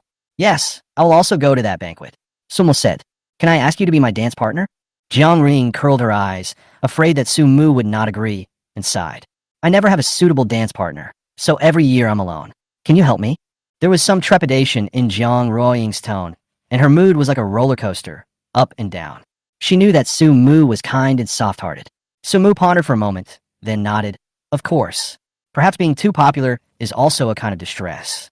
Otherwise, why would Jiang Ruoying, who has so many suitors, choose me as her dance partner? Maybe there are too many to choose from. Soon the day of the birthday party arrived. Su Mu dressed up specially. After all, when attending such an occasion, he couldn't look too shabby. He went to the barber shop to get a haircut and then bought a nice casual suit. He is still thin now, but he looks much more energetic. In addition, he has grown taller, and when he wears a casual suit, he looks sunny and handsome. Su Mu took a taxi to the birthday party venue. Outside the door were rows of luxury cars, and various politicians and business people were all dressed in neat clothes and greeting each other. The banquet venue was on the lawn of the Su family's villa. The servants who came and went set out a buffet of delicious food and fine wine on a long table covered with a white tablecloth. On the white stage, the chief music group of Beijing was hired and was playing elegant music. Su Zhe has someone in the villa to style his hair for him. The four sisters of the Su family were right next to them. Soon Anya looked at Su Zhe's look with satisfaction and couldn't help but praise him. Ozawa is definitely the star here today. Su Wanlu also nodded, obviously agreeing with her elder sister's words. Indeed, Xiao's outfit costs 7 figures, and the suit is custom-made by a master. Su Yingying stood by, feeling depressed. Chi Fei is a guy who is more likely to cause trouble than to accomplish anything. He was asked to break Su Mu's legs, but Su Mu broke his nose instead. What a useless guy. I even gave him $10,000. In the end, it was the eldest sister who persuaded Su Mu to come to the birthday party. She wanted to seize this opportunity to teach Su Mu a lesson. Now, hearing both sisters praising Xiaoza, she suppressed her anger and echoed. Indeed, Xiaoza is still suitable for wearing a suit. He looks handsome. Unlike Su Mu, no matter how good his clothes are, he still looks poor. Third sister, how can you say that about brother Su Mu? Su Qiaoyu clenched her fists in dissatisfaction. Chapter 28, Su Mu meets his fourth sister. Su Yingying looked at the angry Su Qiaoyu, very puzzled. Why are you so angry? I'm telling the truth. Su Mu and we are not from the same world. Do you know that when Su Mu first arrived at the Su family, his flattering look was really disgusting? Later, I showed mercy and let him play games with me. He couldn't even turn on the computer. What a bumpkin, huh? Su Yingying recalled the past with a hint of pride in her eyes. If I don't like something to eat, I can just throw it to him. He will eat it up like a dog anyway. He is a complete inferior, and we are superior people. Su Qiaoyu's eyes were red with heartache. You're too much. Xiaomu was kind, and you treated him like this. Su Yingying lifted her hair nonchalantly, obviously disdaining what her fourth sister said. Su Nanyang stood by, without saying a word. She suddenly thought of when Su Mu first arrived at the Su family. He was timid and afraid of people, and didn't like to talk. He was not as lively, generous, and lovable as Su Zhe. She also disliked her younger brother. For her, having one more brother means one more person to share the family property and resources with.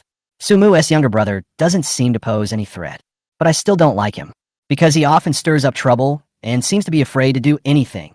He actually often bullies Xiaoza. Su Mu at the Su family's dinner table. Now hearing Su Yingying's words, a trace of disbelief flashed through her mind. Su Mu has never eaten with us, right? Su Nanyang asked. For a moment, the scene froze. Su Wanlu thought about it carefully and realized that Su Mu had never eaten with them. Su Zhe forced a somewhat lonely smile. Yeah, I guess brother Su Mu doesn't like me, so he doesn't want to eat at the same table with me. Xiao Zhe, it's not your fault. He eats leftovers every day and is full. I think he talks too much when he eats with us. Su Yingying said indifferently. I told him not to eat with us. Every time at the dinner table, Su Mu would talk about which dishes are good for the body and which are bad for the body. It was so annoying to listen to him. Su Mu sometimes wanted to pick up some food for her, but the thought of it made him feel sick. Later, she stops Su Mu from eating at the table. You can only wait until they have all finished eating before you can eat. If you don't want to, then starve. Su Mu is really tough. I would rather starve than eat their leftovers. Su Yingying has always been dissatisfied with this. It's good enough that I can give him something to eat, but he doesn't even appreciate it? He's such a jerk and still wants to act like a young master. Su Qiaoyu was trembling all over as she listened, and her fair face turned pale. Is this how they treat Brother Su Mu? Is this still home? This is simply a horrible hell.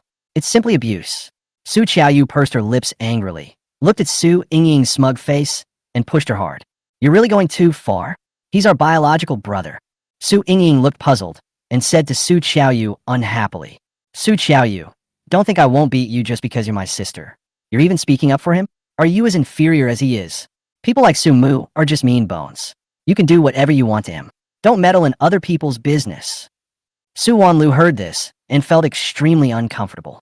She recalled that night when Su Mu left home with his arms covered in blood and a determined look on his face.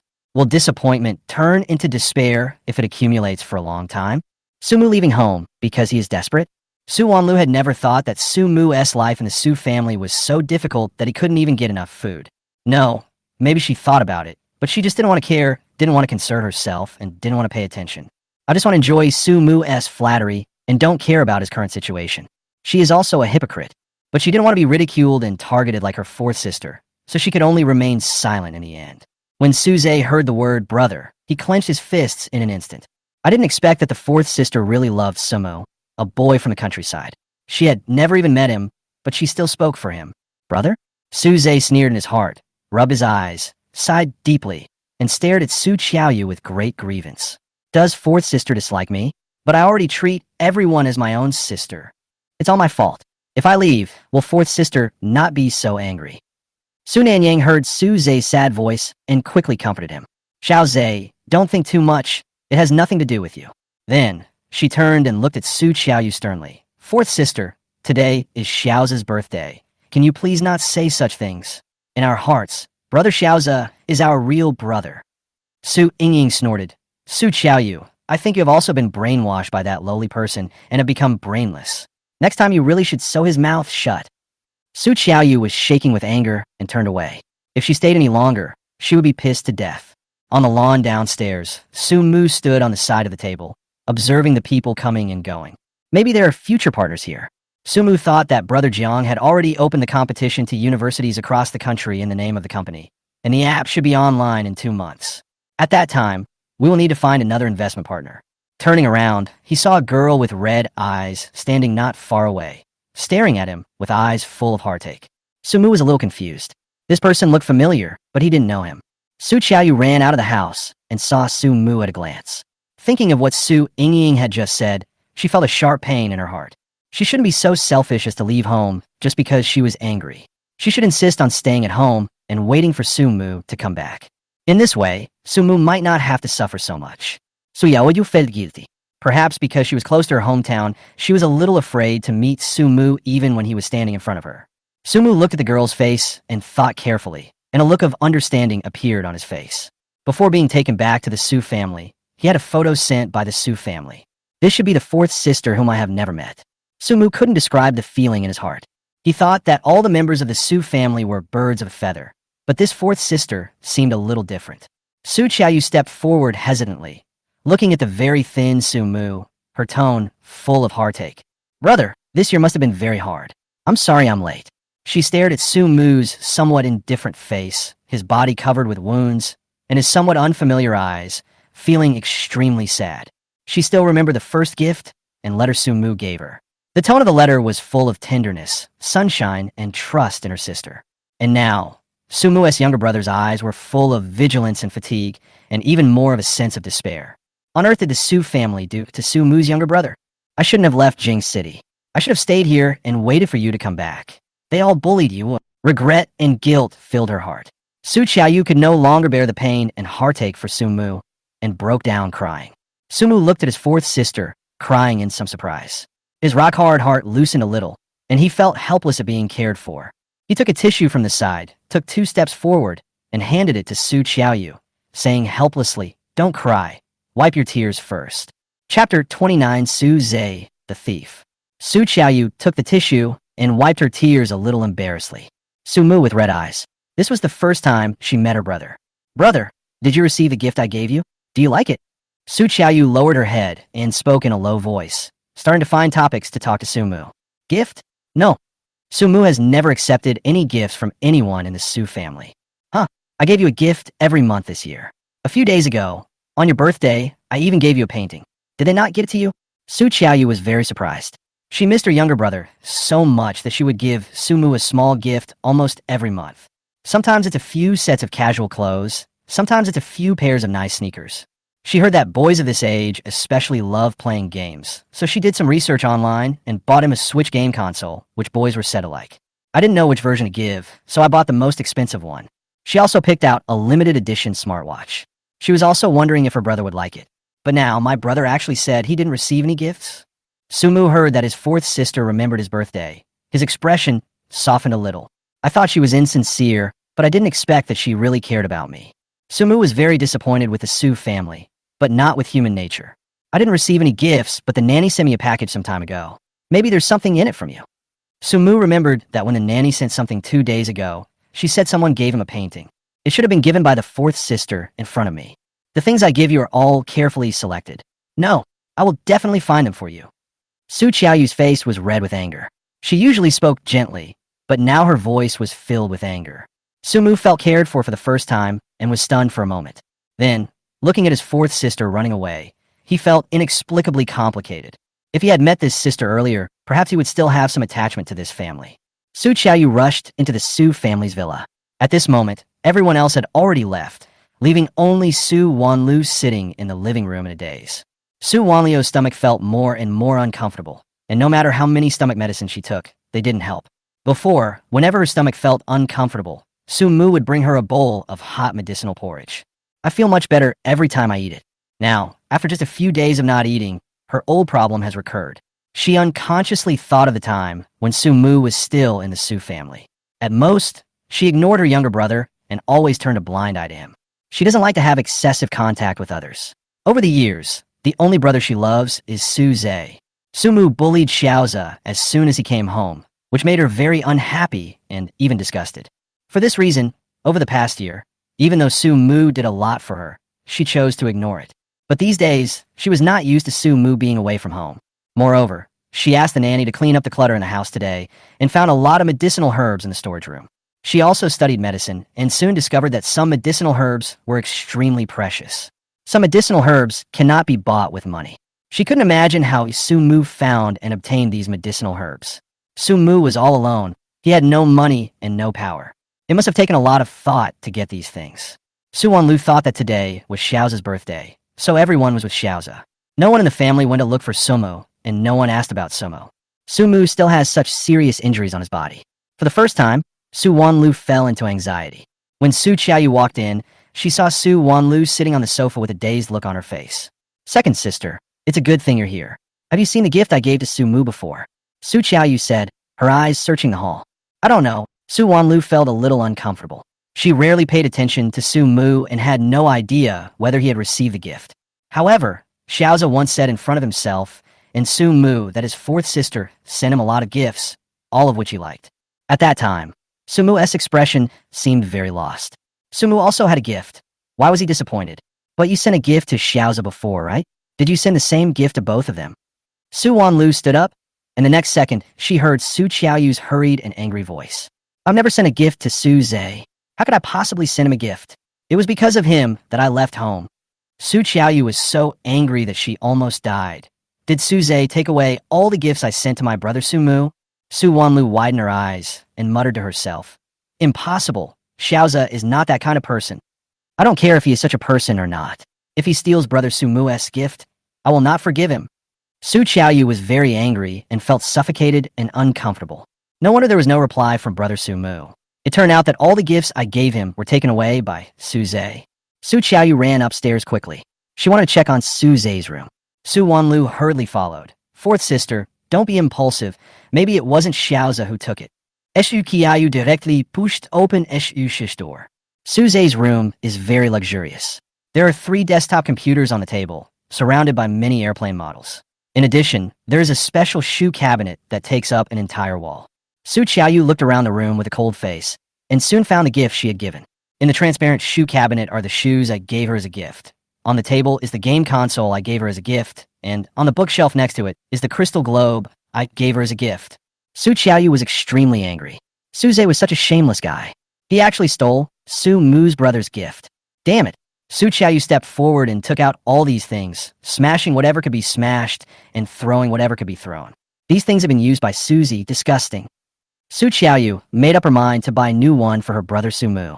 As for those that have been used, I will smash them and not give them to Su Zhe.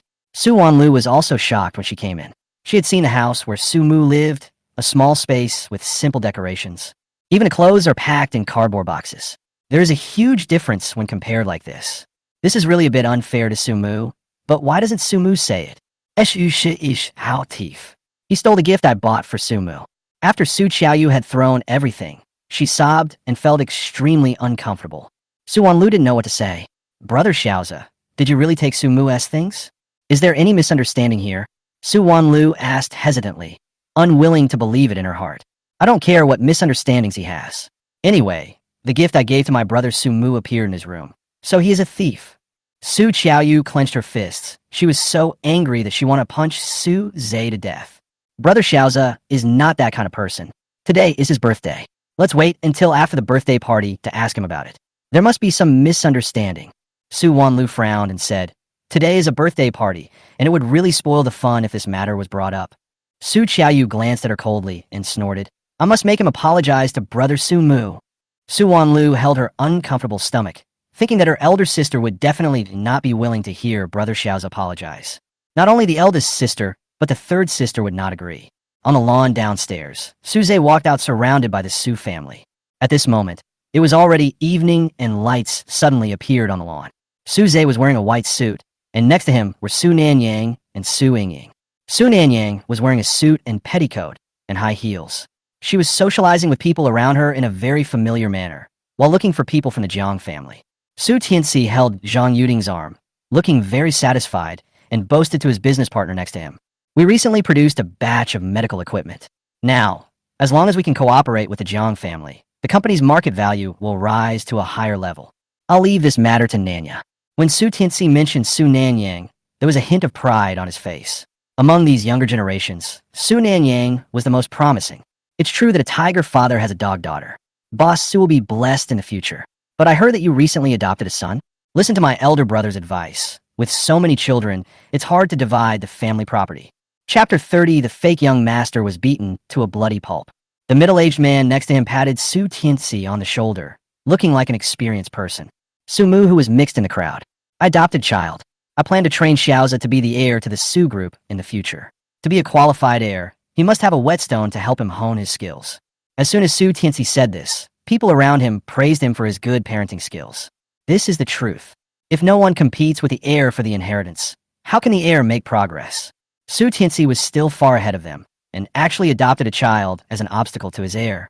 Zhang Yuding's eyes wavered when she heard this, and she pulled Su Tianxi and spoke quietly. Why don't you tell them that Sumo is also our child? What do you know? I'm doing this to train them. Sumu is lazy and vain. If we claim to be our biological son, he'll be so proud of himself. Su Tianxi said with a serious face that Zhang Yuding didn't understand anything, and then he spoke again. If we hold a reunion meeting, what do you think Xiaoza will think? He is afraid of being abandoned because of Su Mu. You're chilling his heart by doing this. When Zhang Yuding heard this, she fell silent. What Su Tianxi said makes sense. Sumu is their biological child, but Xiaoza is not their biological child, but is better than their biological child. They're all flesh and blood. However, Sumu grew up in an orphanage and had little knowledge and no business skills. In the future, the Su family's assets will definitely be managed and inherited by the daughters and Xiaoza. Zhang Yuding is the youngest daughter in the Zhang family. She was raised in the palm of her hand and was well protected by her brothers. She only needs to enjoy herself every day without having to worry about the family business or the ways of the world. After a long time, she hardly had to think. She just thought that Su Mu was ungrateful, incompetent, and rebellious. Whatever Su Tianxi says is what it is. Even a tiger won't eat its own cubs. As a father, Su Tianxi is definitely doing this for Su Mu's good. Su Zhe smiled and accepted everyone's blessings. He turned around and saw Su Mu standing not far away. He was very proud in his heart. Although today was a birthday party for 2 people, Su Mu was always the supporting role. Brother Sumo, I wish you a happy birthday too. I'm probably the only one in this family who cares about you. Suzy approached Sumo, speaking sarcastic words. It seems like every sister doesn't want to pay attention to you. The way you tried to please them before was really ridiculous. By the way, Dad also said that I will be the future heir of the Su family, and you are just my foil. Esh Ushishton Vashmuk. Su Mu raised his eyebrows, moved his wrist, and glanced at Suze's legs. It would be a shame not to break such a good leg. Suze only felt that there was murderous intent in that look, and for a moment, he was actually a little scared. Then he became angry. How could he be afraid of this loser Su Mu? Suze took a glass of wine from the side and looked at Su Mu with a smile. If you know what's good for you, you should get out of here. Otherwise, I will make you live a life worse than death. As he said this, he poured the glass of wine on his head. Su Mu looked at his actions and found them ridiculous. In the past year, Suze has used this method no less than dozens of times. Every time he would lie by self-harming and tell the Su family that Su Mu bullied him. Then, all the sisters and parents came to teach Su Mu a lesson. They all thought that Su Mu was jealous of Suze, so he bullied Suze. Su Mu was punished by being made to kneel, beaten, and even locked in a cellar for solitary confinement. The most serious incident was when Suze falsely accused Su Mu of stealing a pen worth more than 1 million yuan given to him by his eldest sister's partner. This pen is very important to Su Nanyang. She wants to place the pen in her office to show the strength of the company's partners and thus increase the company's credibility. Sumo stole a pen. Su Nanyang was furious and rushed home directly from the company. She slapped Su Mu twice without saying a word and asked him to hand over the pen. Su Mu had no idea what was going on. Suze said hypocritically, "Sister, please don't blame me. I'm in love at school, and the pen should be given to that girl." Su Mu tried his best to argue that he didn't have it, but no one in the family believed him. Su Mu was locked in the cellar for 2 days. During these 2 days, the Su family did not allow Su Mu to eat anything. Su Mu was released. He almost starved to death and fell into a coma due to hypoglycemia. Su Mu will never forget the cold looks of his sisters, the disappointed looks of his parents, and the smug look of Suze when he was defending himself. They're always like this, unwilling to believe him and unwilling to listen to his explanations. They strangled all the truth in his weak throat and then angrily told him to die. Su Mu has experienced too many such moments. This is also one of Suze's proud methods. Like now, Suze poured the wine on his head and started screaming, "Brother, why did you do this to me? I'll give you this birthday party. As long as you're happy, that's all." Suze's voice attracted everyone's attention, and some people looked over here with frowns. Su Nanyang was even more angry. She walked over from the other side in high heels. Su Mu looked at Suze acting like a clown and sneered. Since Suze likes to play the victim so much, let's satisfy him. Su Mu picked up an unopened bottle of champagne from the table next to him and shook it in his hand. Then, the champagne cap was opened, and the gushing champagne sprayed straight into Suze's eyes like a water gun. Su Mu still felt unsatisfied, so he picked up the beer barrel next to him and poured it over Suze's head. Suze covered his head and screamed. His original hypocritical look turned into panic. Su Mu grabbed his hair with one hand and poured wine on Suze's head with the other. Su Mu looked at Suze's embarrassed dodging and smiled cruelly. "Those were just minor fights. I'm going to teach you what real bullying is." After saying that, he picked up the wine bottle on the table and smashed it hard on Suze's head. There was only a bang and the bottle shattered. Suze's head was bleeding, and his pig-slaughtering screams cut through the night sky. Sumo anger dissipated a lot. He grabbed Suze's neck and said, "Don't you always say that I bully you?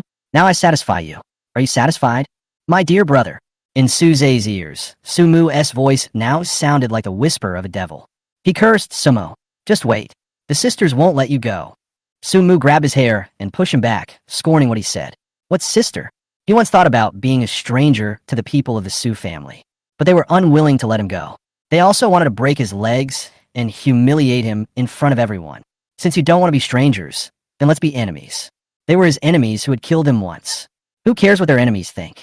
Su Mu looked down at Suze and said, "You are wrong. It's not that they won't let me go, it's that I won't let them go." Chapter 31. He's crazy. Su Nanya strode over and saw Xiaozi's miserable condition. She clenched her fists and said, "Su Mu, let your brother go." Su Mu is indeed not presentable.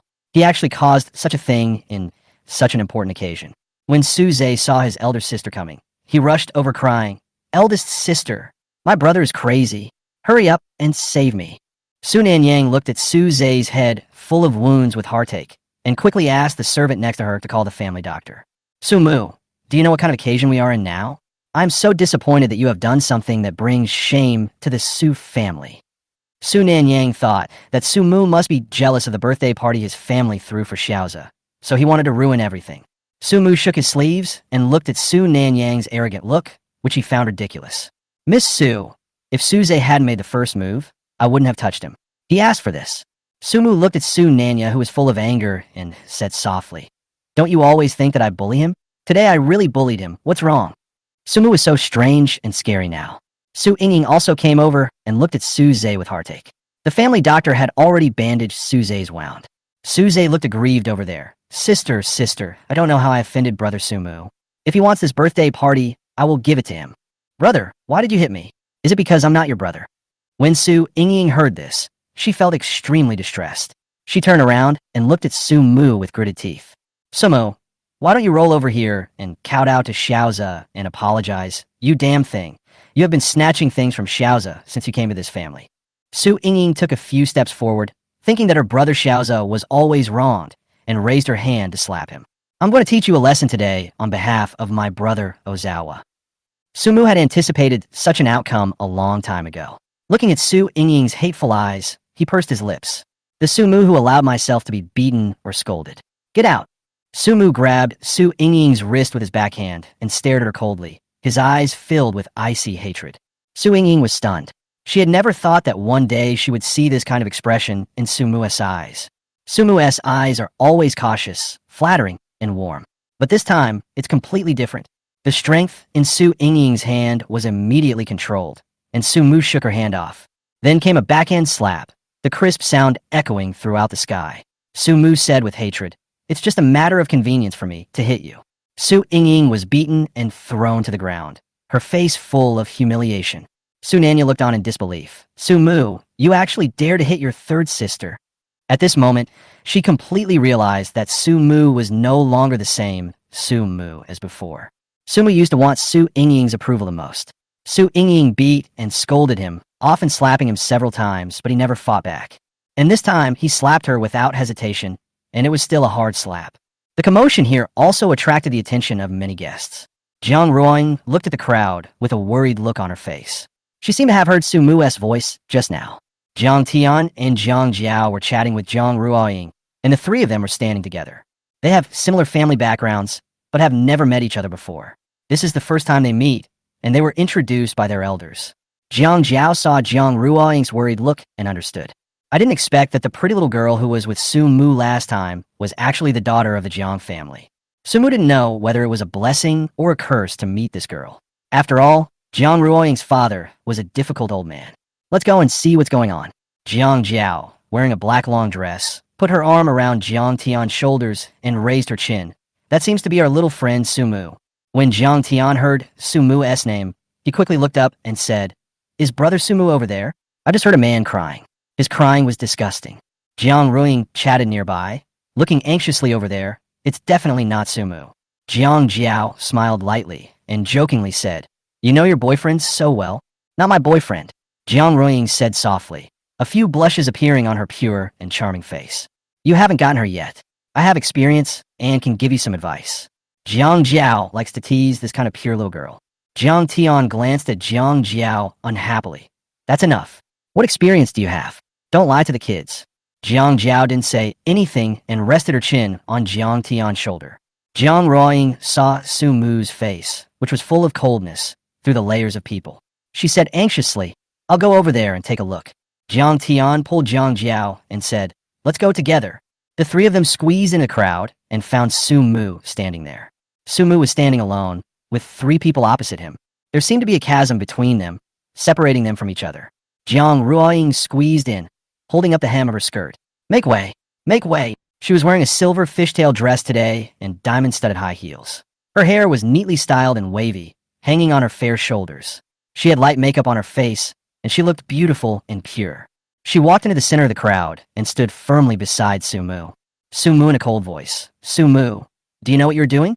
You attacked your brother and sister. Do you still have any humanity? Su Mu raised his eyebrows and looked at Su Nanyang. What about you? Do you have any humanity? You locked me in the basement for a pen and almost starved me to death. I was once your brother. What you did to me, is that humane? When Jiang Ruoying heard this, she turned around and looked at Su Mu with heartache. It turned out that he had suffered such an injury before. Su Nanyang didn't expect him to bring up the old matter again, and she also thought of the pen. You made the mistake first. You stole my pen, so you should be punished. Su Nanyang didn't think she did anything wrong, and even felt that she was doing very well. She was helping Su Mu correct his mistakes and get rid of his habit of stealing. Steal your pen? Miss Su, have you forgotten that I don't have any keys to the Su family's door, and your house is always locked? Stealing? Do you think it's possible? Su Mu spoke calmly, no longer angry about the matter, because he knew that no matter how he explained, Su Nanyang would determine that he was a thief, because she always thinks she is right. Su Nanyang's expression changed again and again. This was also what she had always been curious about, but she would not admit that she was wrong. Don't change the subject, Sumo. Look at what you did to Xiaoza. Maybe I should call the police and make you undergo a proper reform. Are you sure? Su Mu turned his head and stared at Su Yingying and Su Zhe and smiled slowly. Su Yingying, Su Zhe, you were the ones who want to find Chi Fei to break my legs, right? Su Zhe didn't say anything, but Su Yingying sneered. That's right, you don't want to come back? Break your legs, and you'll know where to stay. Su Nanyang turned to look at her third sister and was shocked. She always knew that her third sister was extreme, but she didn't know she was so cruel. Su Nanya turned to face Su Mu. What do you want to say? I want to say if you call the police, then we can all go in. Su Mu silently took out his cell phone, which contained a recording of Su Yingying admitting to beating someone. Chapter 32 Big Sister Wants to Meet Your Friends. Su Nanyang looked at Su Yingying with disappointment and gave up the idea of calling the police. Su Nanyang turned around and found that many people had come to watch, and some people even took out their mobile phones to take pictures. If the situation continues to escalate, it will be detrimental to the Su family's reputation. Third sister, help Xiaoza in and take him to change his clothes. Xiaoza will come out to cut the cake later. Su Nanyang pointed at the two waiters next to her and asked them to help. Su Yingying also knew that she couldn't be willful today. She stared at Su Mu with resentment, then took Su Zhe into the house. Su Mu was very difficult to deal with now. Su Mu now made her feel like she was facing a very difficult partner, but she thought it was another illusion. Su Mu must have taken the wrong medicine, which is why he became like this. Or maybe he drank too much and got drunk. When he wakes up, he will definitely come back to apologize. Su Nanyang is still used to the cowardly Su Mu from before. Su Nanya asked the waiter to clear the table, then turned to face the crowd of people who came to watch the fun with a smile and spoke loudly. Everyone, there was a small accident just now. Don't take it to heart. Let our chief dancer lead everyone in the dance. Please enjoy this banquet. As soon as he finished speaking, a beam of light shone in the center of the lawn, and 3 pairs of beautiful dancers began to lead the dance. The crowd gradually dispersed, but today's incident would probably spread among the circle soon. Generally speaking, it's not a big deal. After all, everyone has some troubles. It's just that the Su family situation is particularly ugly. Only after seeing the crowd disperse did Su Nanyang breathe a sigh of relief. Su Mu just stood there watching Su Nanyang busying around, and had to admit that Su Nanyang had some business acumen, high emotional intelligence, decisiveness in killing, and cold-blooded and selfish. He used to admire this elder sister very much, but now he felt only disgust toward her. Jiang Tian came over and put his hand on Su Mu's left shoulder, patting it gently. I thought you were such a poor boy, but I didn't expect you to be the young master of the Su family. Su Mu sighed, and he was very disgusted with the Su family. Brother Jiang, please stop joking with me. You know, I have nothing to do with them now. Jiang Tian nodded after listening to this. He certainly knew that Su Mu had been working in his mobile phone store for more than a year. If he really is a young master, why would he need to work? What the Su family did was really inhumane. People's hearts are too biased, and things are likely to go wrong. I'm not going to stay in a place like this anymore. I believe in you, and our project will definitely succeed. Jiang Tian felt that Su Mu was not an ordinary person, and the Su family would regret treating Su Mu like this sooner or later. Treating a fake as a treasure and pushing a genius away. How blind you are. Jiang Ruoying listened quietly beside him, and the more she listened, the more she felt that Su Mu was very powerful. She felt sorry for Su Mu and admired him at the same time. Both of their homes were like a swamp, and she was stuck in it and about to be drowned. But Su Mu can climb out of the mud and stride forward. She envied him so much and liked him so much. It seems that by following him, you can become someone like him. She tugged at Su Mu's sleeve, wanting to do something for him. I have some pocket money. Can I invest it in you guys? Su Mu lowered his head and smiled. thinking that Jiang Ruoying's way of speaking was quite cute. Jiang Ruoying usually looks cold and rational, but why does she always sound silly and cute when she talks to me? Moreover, Jiang Ruoying was particularly beautiful today, making people unable to take their eyes off her. Many boys at the banquet kept following her. Her skin is so white and tender that if you pinch it, a red mark will appear. It is fragile and beautiful. She was like a beautiful princess, and Sumu couldn't help but be more patient with her. How much pocket money do you have? Let me think about it. Sumu deliberately spoke to Shi's her. More than 6 million. Jiang Ruoying calculated silently and said a number hesitantly. Sumu was silent. Well, you should have thought of it earlier. Jiang Ruoying's pocket money was not on the same level as that of normal people. Jiang Jiao beside her couldn't help laughing. She reached out and pinched Jiang Ruoying's cheek. Little rich woman, it's up to you to support Sumu. Sumu laughed and said, Sister Jiang Jiao, please forgive me. Su Nanyang noticed that these people were talking next to Sumu. She was a little disdainful, thinking that these people must be Sumu's friends. She squinted her eyes and was suddenly stunned. She saw that 2 of them looked familiar. They were exactly the Jiang family members she was looking for. The man was Jiang Tian, the only son of the Jiang family, and the woman was Jiang Jiao, the head of the legal department of the Jiang group. Jiang Tian, the only son of the Jiang family, is not very capable. It is said that the Jiang family plans to hire a professional manager to help him manage the family property. Even if he doesn't have the ability, as the only child of the Jiang family, he should have a say in the Jiang family's cooperation. Jiang Jiao is a female legal expert trained by the Jiang family since she was a child. She is loyal to the Jiang family and has never lost a single case in 173 lawsuits. At the same time, Jiang Jiao is also responsible for the operation of several hospitals of the Jiang group. Jiang Jiao has absolute say in the procurement of medical equipment. And there's that girl in the fishtail skirt, who's a little too pretty. I just heard someone introduce her as the only daughter of the Jiang family. When did Sumu climb to such a high branch? And the way Sumu spoke seemed like he was very familiar with them. If I remember correctly, the last time I saw Sumu riding a motorcycle while sitting in the car, it was Jiang Jiao who was driving with Sumu and Jiang Ruoying. Su Nanyang's heart began to beat wildly. Sumu had a close relationship with these people. That is to say, perhaps we can establish cooperation with these people through Sumu's relationship. When Su Nanyang thought about what had just happened, she suddenly felt a surge of regret. I shouldn't have scolded Sumu like that just now. I should have left him some leeway. This way, I could use his connections to develop the company's business. Su Nanyang picked up the wine next to her and drank it all in one gulp. Then she thought again. Sumu is a member of the Su family, and it is his duty to contribute to the Su family's business. Sumu eats and lives in the Su family, and the blood of the Su family flows in his bones. What's wrong with using his connections to attract cooperation? Su Nanyang breathed a sigh of relief, and her expression became a little more relaxed. She walked forward, glanced at Sumu, then turned to Jiang Tian with a big smile on her face. Is this Mr. Jiang? He's quite handsome. I didn't expect you to know my brother. What a coincidence. Su Nanya's voice was extremely gentle. Mr. Jiang, Miss Jiang, my brother has a bad temper. If I have offended you in any way, please forgive me. My friend recently brought some coffee from Vietnam. I heard Miss Jiang really likes coffee. Would you like to try it together? Su Nanya extended an invitation. Sumu was surprised to see the change in Su Nanyang's expression. I have been in the Su family for nearly 2 years, and I have never heard Su Nanyang have such a gentle voice, nor have I seen her with such a gentle face. Sumu sneered. Miss Su, it's not good for you to invite my friends in front of me, right? Chapter 33, the show is about to begin. Su Nanya's face froze, then she smiled again. Brother, your friend of my friends, don't be so formal. Sumuvan sagin vitnis su nananges shamelessness. When there was no benefit, he kicked me away, but now, when there is benefit, he calls me his brother affectionately. Su Nanyang is really a realistic woman. Miss Su, we are not familiar with each other. I'm not your brother. Your brother is waiting for your comfort in the villa.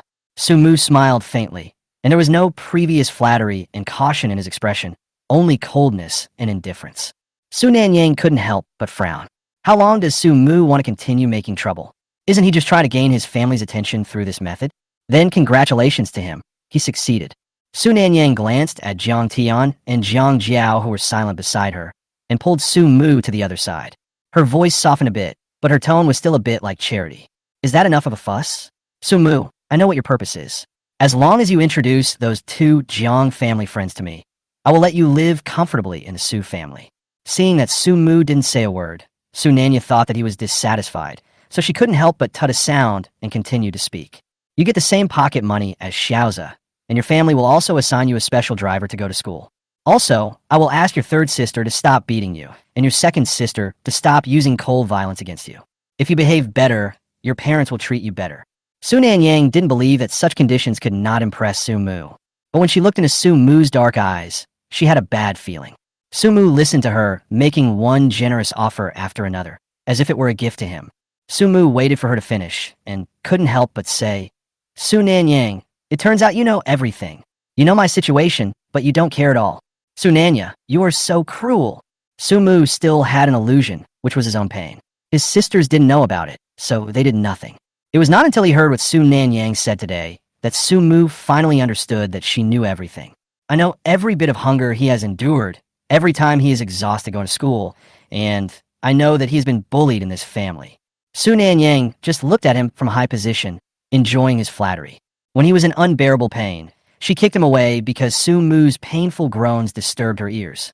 When Su Nanyang heard what Su Mu said, her whole body trembled and her heart tightened. Su Mu with a sneer on his face, Su Nanyang spoke without thinking. Yes, I know, so what? It's because of your bad behavior that everyone hates you. I'm helping you this time out of respect. I don't know how you met the Jiang family, but you only need to know that this is your only chance to gain a foothold in the Su family. Since you are so powerful, then you should figure it out on your own. Miss Su, please stop putting the blame on me. I really don't care about the Su family where a bunch of scum like you live.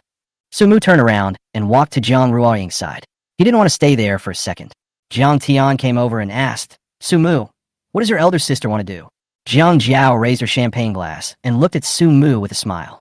I guess your eldest sister must be looking for us to cooperate, right? Su Mu nodded, his tone somewhat nonchalant. Yes, Su Nanyang wanted to cooperate with your Jiang family and wanted to get to know you through me, but I refused. That is, the two of them had just had a very unpleasant conversation, and Jiang Tan labeled Su Nanyang as short-sighted in his mind. Jiang Jiao looked at Su Nanyang thoughtfully, with a glimmer in her eyes. Jiang Ruoying has no good feelings towards the Su family. For people like them, family warmth must be hard to come by. Let's not talk about their disappointing things. Everyone is dancing. Why don't we go dancing too? Jiang Ruoying spoke with a smile, then stretched out her hand and grabbed Su Mu's hand. She didn't seem to be moving at all, but her heart was beating faster and faster, almost jumping out of her chest. This is a trick she learned from a romance anime a few days ago. I wonder if it will be useful.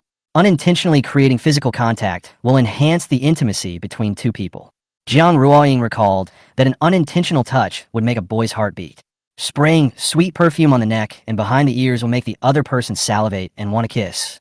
The more Jiang Ruoying thought about it, the more confused her eyes became. Su Mu was holding Jiang Ruoying's hand, and only one thought flashed through his mind. Her hands were so small and soft. Su Mu grabbed Jiang Ruoying's wrist with his backhand. The two looked at each other and slowly slid into the dance floor. Su Mu is not very good at dancing, and his movements are a bit clumsy. Jiang Ruoying had taken special dance classes. She taught Su Mu the dance steps seriously. Accompanied by the piano sound of Winter Sonata, Jiang Ruoying showed a sweet smile on her face. Su Mu also looked down at Jiang Ruoying. Her skin was fair and her eyes were slightly narrowed. She looked as proud and satisfied as a cat that had eaten dried fish. She also had the scent of sweet peaches on her body, which made Su Mu inexplicably want to eat the fruit or touch her fair skin with his lips. Jiang Ruoying looks delicious.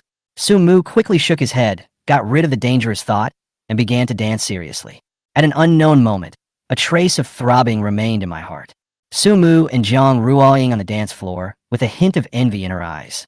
She turned around and patted Jiang Tian's shoulder, her red lips curled slightly. Brother Jiang Tian, do you want to dance with me? Jiang Tian slapped her arm away. Stop calling me that with double characters, okay? Listen to me, you're not suited to being a sweet girl. It makes me feel weird. The corners of Jiang Jiao's mouth twitched, and she snorted softly. She hooked her hands around his neck and pulled hard. The other finger with red manicure circled his chest. Dear brother Jiang Tian, I just love calling you that. Come on, you have to dance today, even if you don't want to. As she spoke, she grabbed his tie and led him onto the dance floor. Jiang Tian looked helpless. Su Nanyang watched them dancing with a gloomy face, then reached out and pressed her forehead. It's okay, there's still a long way to go. She would definitely be able to find a way to make the Jiang family accept and cooperate with her. At least today I know that Su Mu knows someone from the Jiang family. After that, as long as you find Su Mu, you'll be able to contact the Jiang family. Su Mu was probably just being stubborn because he longed for the warmth of family so much. Su Nanyang believed that it would not be long before Su Mu would change his attitude. Su Zhe, whose head had been bandaged, stared at Su Mu and Jiang Ruoying, who were dancing, with jealousy and murderous intent in his eyes. Su Mu was becoming more and more out of control. He even dared to hit himself. Not only that, Jiang Ruoying, who was usually cold to him, actually smiled so sweetly at Su Mu. Dame Su Mu. Jiang Qingya stood beside him, pouting, holding Su Zhe's arm with her arm, rubbing her chest against his arm, her tone very unhappy. Su Mu, that bootlicker, is now actually sticking with that bitch Jiang Ruoying. How disgusting. Jiang Qingya's heart was filled with resentment and dissatisfaction, as well as a sense of loss. Su Mu's original focus had always been on himself, but now, Su Mu kept staring at Jiang Ruoying. Su Zhe turned his head and glanced at Jiang Qingya.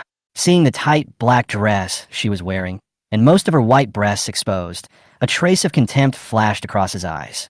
Qingya, do you remember what I asked you to do? If you succeed, I will get engaged to you. A hint of excitement and greed flashed across Jiang Qingya's eyes. Engagement?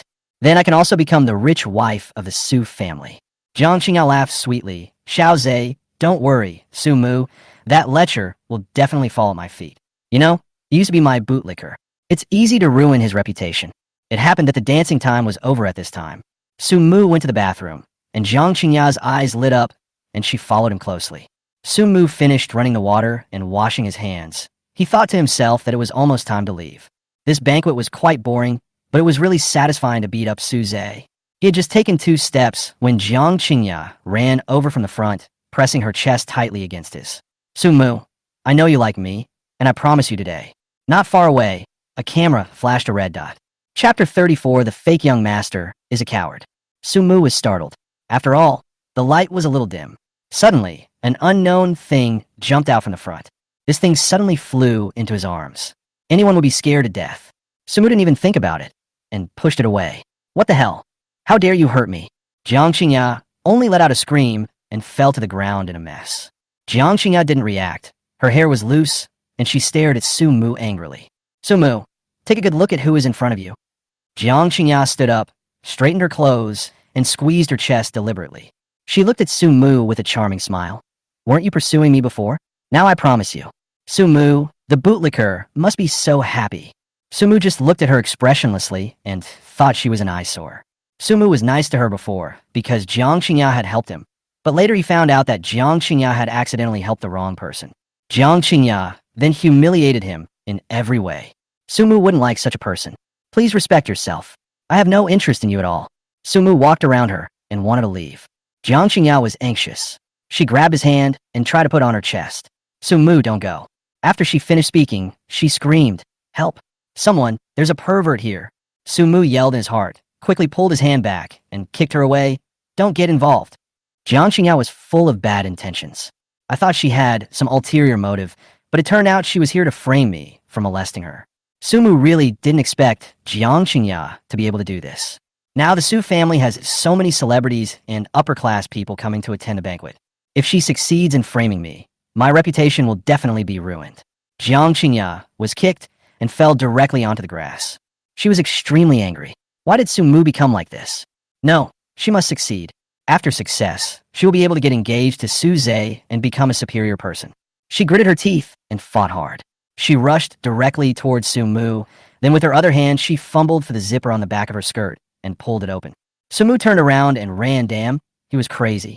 In order to frame him, they used almost every means possible. However, at this time, Su Zhe came over with a large group of people, and they all saw the 2 people arguing over there. Su Zhe immediately showed a shocked expression. Brother Su Mu and Jiang Qingya, why are they there? Su Tianxi and Zhang Yuding stood behind, their faces dark. The 4 sisters of the Su family were also there. Su Wanlu kept pulling Su Qiaoyu, asking her to be patient and wait until the banquet was over before talking about the gifts. Su Qiaoyu knew that family disgrace should not be made public, so she endured it for the time being.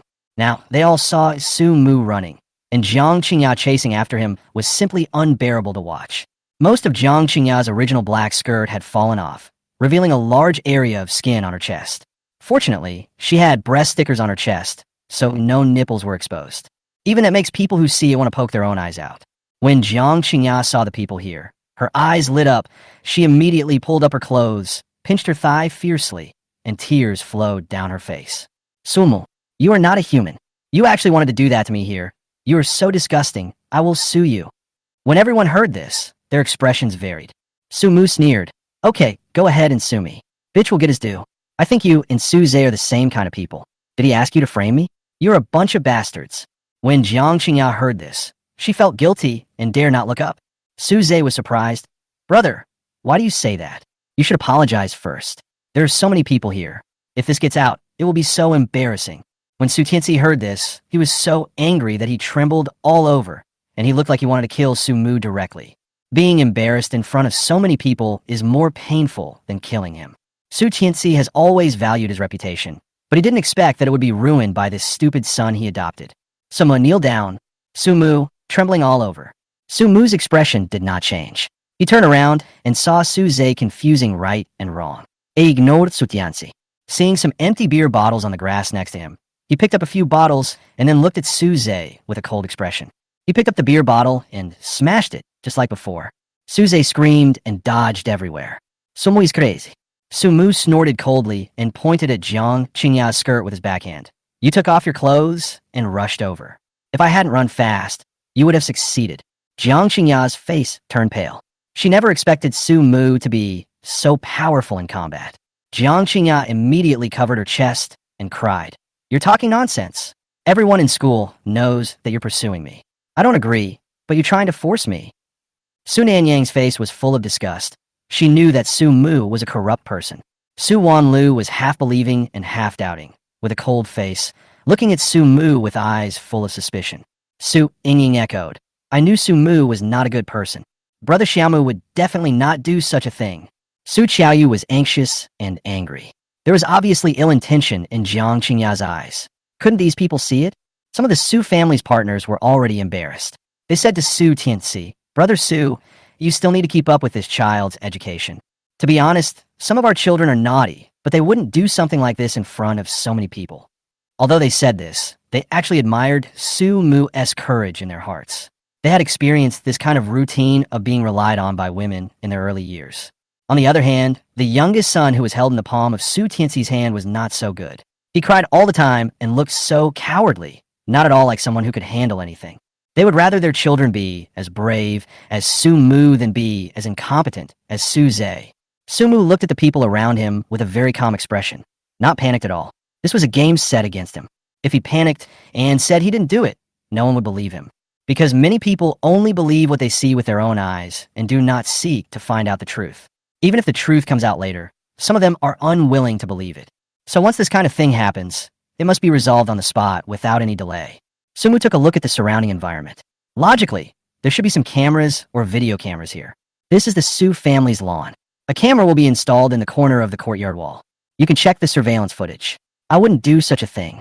Su Mu was frank, and the way he spoke made people believe him. Su Tianzi had a gloomy face and asked the servant to retrieve the surveillance footage. Jiang Qingya, I don't know who gave you the idea to frame me. Sumu looked back at Jiang Qingya and chuckled softly. But the method you chose also destroyed yourself. Jiang Qingya couldn't believe that he could still laugh. But when I heard this, my heart still skipped a beat. A woman's reputation is indeed very important. She subconsciously turned her gaze to Su Zhe. Su Zhe had agreed, and he was such a good person that he would definitely not go back on his word. Su Zhe gave her a reassuring look. The interaction between the two people did not escape Su Mu's eyes. Chapter 35, Covering My Face in Shame and Running Away. Sure enough, this matter was related to Su Zhe again. The maid who had gone to retrieve the surveillance footage returned, looking somewhat embarrassed. Sir, madam, the security office said someone cut the wires to the surveillance cameras here. After saying this, Sumu immediately turned his attention to Su Zhe. A familiar figure appeared next to Su Zhe. It was Lu Yiming holding a camera. Su Mu with a sharp sword. Su Mu, what else do you have to say? Did you cut the wires? My Su family is clean, upright, and has a clear family tradition. How could it be defeated by a rebellious son like you? Don't worry, I will teach Su Mu a lesson this time, and then call the police to have him arrested and put in for rehabilitation. Su Tianzi had almost no hesitation and chose to give up Su Mu to save the Su family's reputation. Hearing this, several people looked up in disbelief. Su Qiaoyu stepped forward and stood in front of Su Mu. Looking at her strange father, she felt a chill in her heart. Dad, how could you do this to Xiaomo? I believe he wouldn't do such a thing. You didn't investigate, so why put the blame on him? Su Qiaoyu was very puzzled. Just based on a few words from that woman, her father was going to send Su Mu to the police station. If he has a criminal record, brother Sumu's life will be ruined. Shut up. Having a son like him is a shame to my Su family. Sumu coldly. Sumu was very confused. Wasn't he his biological son? But he never felt a trace of kindness from Su Tianxi. Sometimes you can even feel boundless hatred. Why? But now is not the time to think about these things. Sumu saw Su Zhe whispering with Lu Yiming next to him. Lu Yiming was holding a camera in his hand with a look of regret on his face. They definitely have a ghost. Sumu began to imagine that based on Su Zhe's character, he must have made thorough preparations to devise such a trick of framing others. He wished he could be pinned on the pillar of shame and never be able to get up again. Then he must have evidence. He must have had someone filming there a long time ago. It would be best if he could capture a video of him forcing Jiang Qingya, so that it would be a done deal. So take a gamble. Sumu strode over and snatched Lu Yiming's camera. The two of them exclaimed in surprise. Su Zhe reached out to grab it, and Lu Yiming shouted, "My camera!" Just now, Su Zhe asked him to hide here and film the video of Su Mu harassing Jiang Qingya, who knew that Jiang Qingya was so useless and kept pestering Su Mu and even climbed up to let him touch her. He was just about to share these videos with Su Zhe when Su Mu appeared and snatched the camera away. Su Zhe immediately stood up and tried to snatch the camera from Su Mu's hand. Can't let him take this away. That video hasn't been completely deleted yet. Brother Sumo, not only do you want to bully girls, but you also want to snatch my friend's camera in public? Su Zhe spoke angrily, looking anxious and panicked. Su Nanyang immediately stopped him. Sumu, give back what you have in your hand. There's evidence in here. I just saw Lu Yiming crawling out from that bush. You must have taken some photos, right? Sumu hid behind the camera and quickly called up the video to watch. Give it back to me. Lu Yiming wanted to stop it, but it was too late. Sumu had already played the video, which contained the sound of two people talking. Thank you, Lu Yiming. It's all thanks to you for taking the photos of the evidence. Otherwise, I wouldn't be able to clear my name even if I jumped into the Yellow River. Sumu raised the corner of his mouth and smiled at them. Su Zhe stared at Lu Yiming with a look of disappointment. Damn it, it was all his fault that he ruined his plan. Lu Yiming also wanted to step forward and grab his camera. Jiang Ruoying and Jiang Tian, who had gathered around, couldn't bear to watch it anymore. Jiang Tian quickly stepped forward to stop them, holding Lu Yiming with his hands. What are you doing? You're filming and not letting people see it. Do you have something to hide? That's right. Did you guys team up to deliberately frame Sumu? I saw Sumu reject Jiang Qingya at school that day. How could he force Jiang Qingya? Jiang Ruoying also stood up. The girl's voice was clear, and everyone present could hear it very clearly. This is the eldest daughter of the Jiang family. She is well known in the circle for her good character and academic performance. She should not lie. Then this matter is worth pondering. Sumu pulled out the memory card of the camera and threw the camera to Lu Yiming. Lu Yiming hurriedly reached out to take it. This camera was not cheap, costing 20 or 30,000 yuan. Sumu took the memory card and walked to the big screen playing the MV and inserted the card in. There was a sizzling sound. The content of the video was displayed on the screen. Everyone saw clearly that Sumu came out of the toilet in a relaxed manner, and then Jiang Qingya pounced on him like a hungry wolf. Sumu tried to stop her 2 or 3 times, but Jiang Qingya just started taking off her clothes. After taking off his clothes, he started shouting for help. There was an uproar at the scene. If it weren't for this video, Sumu would never be able to clear his name even if he jumped into the Yellow River. Anyone would fall for this kind of false accusation, right? Many people present had changed their eyes when looking at Jiang Qingya. They're also afraid of such difficult people. Maybe this woman is crazy about money and wants to marry into a wealthy family in this way. Or maybe this woman was sent by Sumu's competitor to mess with him. Who was messing with him? Everyone's eyes unconsciously fell on Su Zhe. However, no one spoke, but in their hearts they already believed that Sumu was innocent and that Sumu was being wronged. Sumu waited until the video was finished playing, then pressed the replay button again. Not only did he replay it, but he replayed it infinitely. Jiang Qingya's ugly appearance repeats itself again and again. Jiang Qingya was going crazy. She subconsciously looked at Su Zhe, wanting him to think of a solution. As a result, Su Zhe didn't even look at her, but just clenched his fists in hatred. Sumu clapped his hands and spoke to everyone. Thank you so much, Ms. Jiang Qingya, for the wonderful performance. What good will it be for you to frame me? What promise did Su Zhe make to you that would allow you to do such a thing? Jiang Qingya looked unhappy and went forward to delete the video, but many people surrounded her, and took out their cell phones to film her. Jiang Qingya screamed and rushed over to turn off the video. Sumu grabbed her arm and slapped her twice. "You King framed me. You deserve a beating." As he said that, he slapped him twice in the face. Jiang Qingya's face was beaten so hard that it became extremely red and swollen. She covered her face with her hands and turned around and ran away. The whispers and contemptuous looks from the people around her pierced her like needles, and she simply couldn't bear it. She hadn't anticipated this outcome when she made the decision. Now she just wanted to escape and find a crack in the ground to crawl into. Anyway, Suze had promised to get engaged to her, and Suze would never go back on his word. If Suze wanted to go back on his word, she would not let him go. When Suze heard Sumu's words, his heart skipped a beat. How could Sumu guess that it was related to him? Sumu is indeed different from before. He definitely has the ambition to compete with me for the family property. He ignored Jiang Qingya, who ran away. She was no longer useful. Suze hurriedly defended himself. "Brother Sumu, what are you talking about? This matter has nothing to do with me. Are you saying this just to get rid of me?" Suze showed a sad expression and turned to look at his sisters and parents with a look of reluctance to leave. "Brother Sumu, if I leave, you will come back, right?"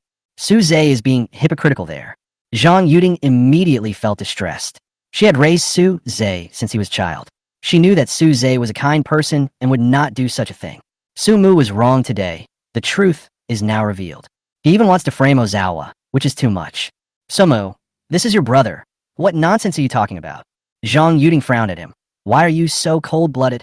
If you treat your family like this, no wonder the whole family dislikes you." Zhang Yuding didn't know how many times her unintentional words had hurt Sumu. Sumu just thought it was ridiculous. Cold-blooded? He was really fucking against Tian Gang. Who is cold-blooded? "Ms. Zhang, I don't need you to like me." Sumu had already drawn a line between himself and them. Zhang Yuding's heart choked. "Why don't you call me Mom?" Chapter 36, She Gave Too Much. Sumu just looked at her with contempt, because you don't deserve it. When he first arrived at the Su family, Sumu also longed for the love of his father and mother. He had only experienced fatherly and motherly love in books before. Father's love is like a mountain, mother's love is like the sea. The writer used delicate brushstrokes to concretize fatherly and motherly love, which he yearned for in his heart. In countless dreams, he had dreamed of his father and mother, giving him careful instructions and loving him in every way. His father would carry him on his shoulders and teach him how to be a good person and do things. His mother would prepare hot meals for him, gently stroke his head, and send him to school. Every child in the village was like this at that time. Sumu once longed for this kind of warmth. But later he found out that this kind of thing was out of reach for him, and he might never get in his lifetime. He came to the Su family and saw the gentle and beautiful Zhang Yuding, who looked like the mother he imagined. So Suze tried his best to satisfy her, and Zhang Yuding asked him to give in to his younger brother Xiaoza. He was asked to serve tea and water while Suze was practicing piano and studying, and he did so. He envied Suze very much, but he hoped even more to get a compliment from his mother. Suze could easily get praise from Zhang Yuding. Zhang Yuding would hug him, pat his head, and say that Suze was her most beloved son. Said Suze was her pride. Every time this happened, Sumu would just watch silently from the side. Their happiness had nothing to do with him. He was like a mouse that suddenly broke in, peeking at warmth in a dark corner. Sumu worked hard to show himself and did everything at home. Only then did he get a good from Zhang Yuding. Another time, Sumu was so envious of Suze playing the piano that he couldn't help but secretly press 2 keys. As a result, Suze found out and got angry on the spot. He turned around and told Zhang Yuding that Sumu deliberately wanted to dirty his piano. Without saying a word, Zhang Yuding picked up the rattan stick and hit Sumu's palm more than 40 times. At night, Sumu held his swollen and painful palms in the small attic and blew on them again and again, hoping that the coolness could take away some of the pain. His hands hurt so much, but what hurt more than his palms was his heart. He huddled in the quilt, enduring it tightly. He never cries, no matter how much pain he is in, because no one feels sorry for him. He didn't understand what he should do to make his mother happy. But now he's figured it out. He doesn't want it anymore, and if he doesn't want it, he won't feel pain. When Zhang Yuding heard his disgusted words, her eyes became sore and tears rolled down. She didn't know why this child was always unwilling to accept her and Xiaoza. She just wanted the 2 children to get along well. "Are you blaming me for accidentally losing you?" Zhang Yuding said this softly. Sumu looked at her in surprise and said, "I didn't know you lost me, and I never blamed you." Sumu was telling the truth. He had always thought that he was abducted, but he didn't know why he woke up in the woods in the village. Zhang Yuding felt even more upset when she heard this. Su Mu said he didn't blame her. Then why don't you want to come back? Why don't you want to live with us? Why do you keep targeting Xiaoza? I know you're having a hard time, but Xiaoza is suffering just as well. I can't just abandon him because of you. Zhang Yuding felt really wronged. Why did she have to choose between the two children? Su Mu was speechless. Looking at Zhang Yuding, who looked very puzzled, he smiled with a sarcastic tone. Because of your partiality, cold-bloodedness, and selfishness. Su Mu didn't want to say anything more. He looked up and looked around. I don't know why you invited me to the birthday party. Is it to frame me or to mock me? In short, don't bother me anymore. After saying that, Su Mu turned and left. Su Yaoyu hurriedly followed. Brother, don't go. Su Ying grabbed her arm and said, What are you doing? Come back quickly. If he wants to leave, then leave. Don't think that our Su family really needs him. Su Qiaoyu clapped her hands vigorously. Su Ying, let me go. You all protect that two-faced Su Zhe. Hearing this, Su Mu paused and looked at Su Qiaoyu in surprise. It's rare for the Su family to have someone who understands, so let's listen to what she has to say. Su Qiaoyu shook off Su Ying's hand and ran to Su Mu, her eyes full of heartache and helplessness.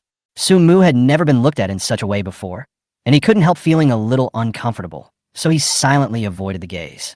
Su Qiaoyu didn't care at all and angrily told what had just happened in the villa. Brother Su Mu, I'm sorry I came back late, and all the gifts I gave you were taken away by Su Zhe. But don't worry, fourth sister will definitely give you a new gift that's even better than the previous one. Su Qiaoyu took out her cell phone, but she was afraid that Su Mu would refuse, so she lowered her voice. Brother, can you add me on contact? I'm really sorry. Su Mu looked at his fourth sister, who lowered her head with red eyes and couldn't help but sigh. You're not the one who should apologize, fourth sister. I'll add you. Su Qiaoyu was very happy, as this meant that her younger brother Su Mu was willing to acknowledge her as his older sister. Look at the two people getting along harmoniously. Su Nenying, Su Anling all felt inexplicably uncomfortable. After all, Su Mu had always been around them. Now Su Mu either sneers at them or turns a blind eye to them, and in serious cases he even resorts to violence. But Su Mu is still as gentle to his fourth sister as ever. Just like when Su Mu first came to the Su family and was very nice to them. Su Nanya heard the latter sentence and turned to ask Su Zhe, What's going on? Xiaoza, did you really take the gift that fourth sister gave him? She didn't quite trust Su Mu in her heart, but her fourth sister had always been well-behaved and never told lies. Since these words came from the fourth sister's mouth, it means that the fourth sister has discovered something. Su Zhe was scared out of his wits. One thing after another happened today, all of them were against him. Sister, I don't know anything. I have too many things in my room. Maybe he accidentally brought them up when he received a package. Su Zhe defended himself with an innocent look on his face. Maybe I took it by mistake. I'll go back and give it back to fourth sister. After all, when the servants brought the gifts, they all said they were from fourth sister to my brother, so I thought they were from fourth sister to me. Seeing him like this, Su Nanyang didn't want to blame him. The express deliveries were brought by the servants, so it was normal for them to take the wrong one. Su Wanlu felt uncomfortable listening to this. Did Su Zhe really take the wrong package? She knew her fourth sister and knew that she would always write the recipient's name on the express delivery. Su Mu and Su Zhe don't look alike at all, right? Su Wanlu didn't want to doubt brother Xiaoza, but a seed of discomfort was planted in her heart. Su Mu added fourth sister's contact information and left. Su Qiaoyu turned her head to look at Su Zhe, who was protected by his family, snorted in dissatisfaction, and then ran into the villa. After Su Qiaoyu ran upstairs, she found several of her bank cards, and without thinking, she transferred 100,000 yuan to Su Mu. Brother, I don't have anything to give you, so I'll just give you some pocket money. She was worried that Su Mu would have nowhere to live after leaving home, so she gave him some money as an emergency measure. After she left home, her family stopped providing her with living expenses, but she usually took orders to paint for others, and she made a lot of money over time. She has hundreds of thousands of fans on the internet waiting to be fed. She is a famous artist and usually draws some fan art. When I feel like it, I will also draw some unspeakable books. There are countless pornographic people surfing the internet now. Of course, her main source of income is serializing comics and taking on some drawing commissions. Su Qiaoyu saved up a small fortune of her own. In addition to supporting myself, it is also enough to support my younger brother. Fourth sister, this is too much. Su Mu was a little amused when he saw the transfer. It's not much, brother, just accept it. I will feel guilty if you don't accept it. Su Qiaoyu felt very distressed when she saw Su Mu's younger brother.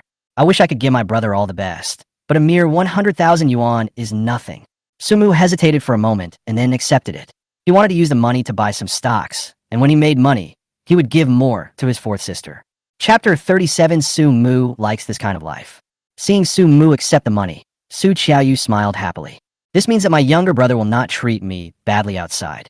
Su Qiaoyu couldn't imagine how her brother had been living in the past year. Su Zhe is still as hypocritical as ever, and his family members are all protecting him. My eldest, second, and third sisters all protected this fake. Even my parents did the same. Su Qiaoyu really didn't want to stay with these people. She didn't know whether she should go back to High City to study painting. She went there because she wanted to escape from home. But now after seeing her brother, she doesn't want to go anymore. She should spend more time with her brother. Su Qiaoyu thought about it and decided to withdraw from all the courses there and then sign up for new classes in Beijing. Su Mu returned to his resting place and took a quick shower. He had drunk a lot of alcohol tonight. Su Mu first invested the money given by his fourth sister in a short-term stock and then took out a pen and paper to plan the project he had discussed with Brother Jiang last time. In addition to the Love Conversation app project initiated by Brother Jiang in the college student entrepreneurship competition, Su Mu had a new idea. Since artificial intelligence can retrieve big data and automatically generate love conversations, it can create perfect lovers for them. Then, artificial intelligence will be able to automatically meet people's writing needs by inputting big data text. Speech manuscripts, meeting minutes, university papers, leave requests, resignation reports, etc. There will definitely be a market for these things that everyone needs. Where there is demand, there is money to be made. Su Mu used to do some part-time ghostwriting work, helping others write speeches and papers. I believe these people really need this thing. If this can be made and then charged for, I guess many people will be willing to pay for it. Su Mu excitedly wrote down this inspiration. After being busy for half a day, he fell into a deep sleep and decided to discuss it with Brother Jiang tomorrow. The next day, Su Mu excitedly went to find Jiang Tian. After hearing his ideas, Jiang Tian was also amazed. I'll try this thing and see if I can make it. I think it has great potential. Su Mu tightly, then turned around and went back to his laboratory to work. With a partner like Brother Jiang, Su Mu feels at ease. During these 2 weeks, Su Mu's life was peaceful and he was very content. Su Zhe must have taken leave to recuperate from his injury and hasn't been to school for the past 2 weeks. Su Mu now, she was like a mouse seeing a cat, and she wanted to stay away from him. She was also very afraid that Su Mu would tell these things at school. As a result, Su Mu did not tell the school, but some people who were at the party that day released some videos. It was dark and her face was not very clear, but some classmates still recognized her. Now many people in the school are pointing fingers at her, and even some people from outside the school are blocking her and asking her how much it costs per session. During this period, she contacted Su Zhe frantically, but Su Zhe did not respond at all.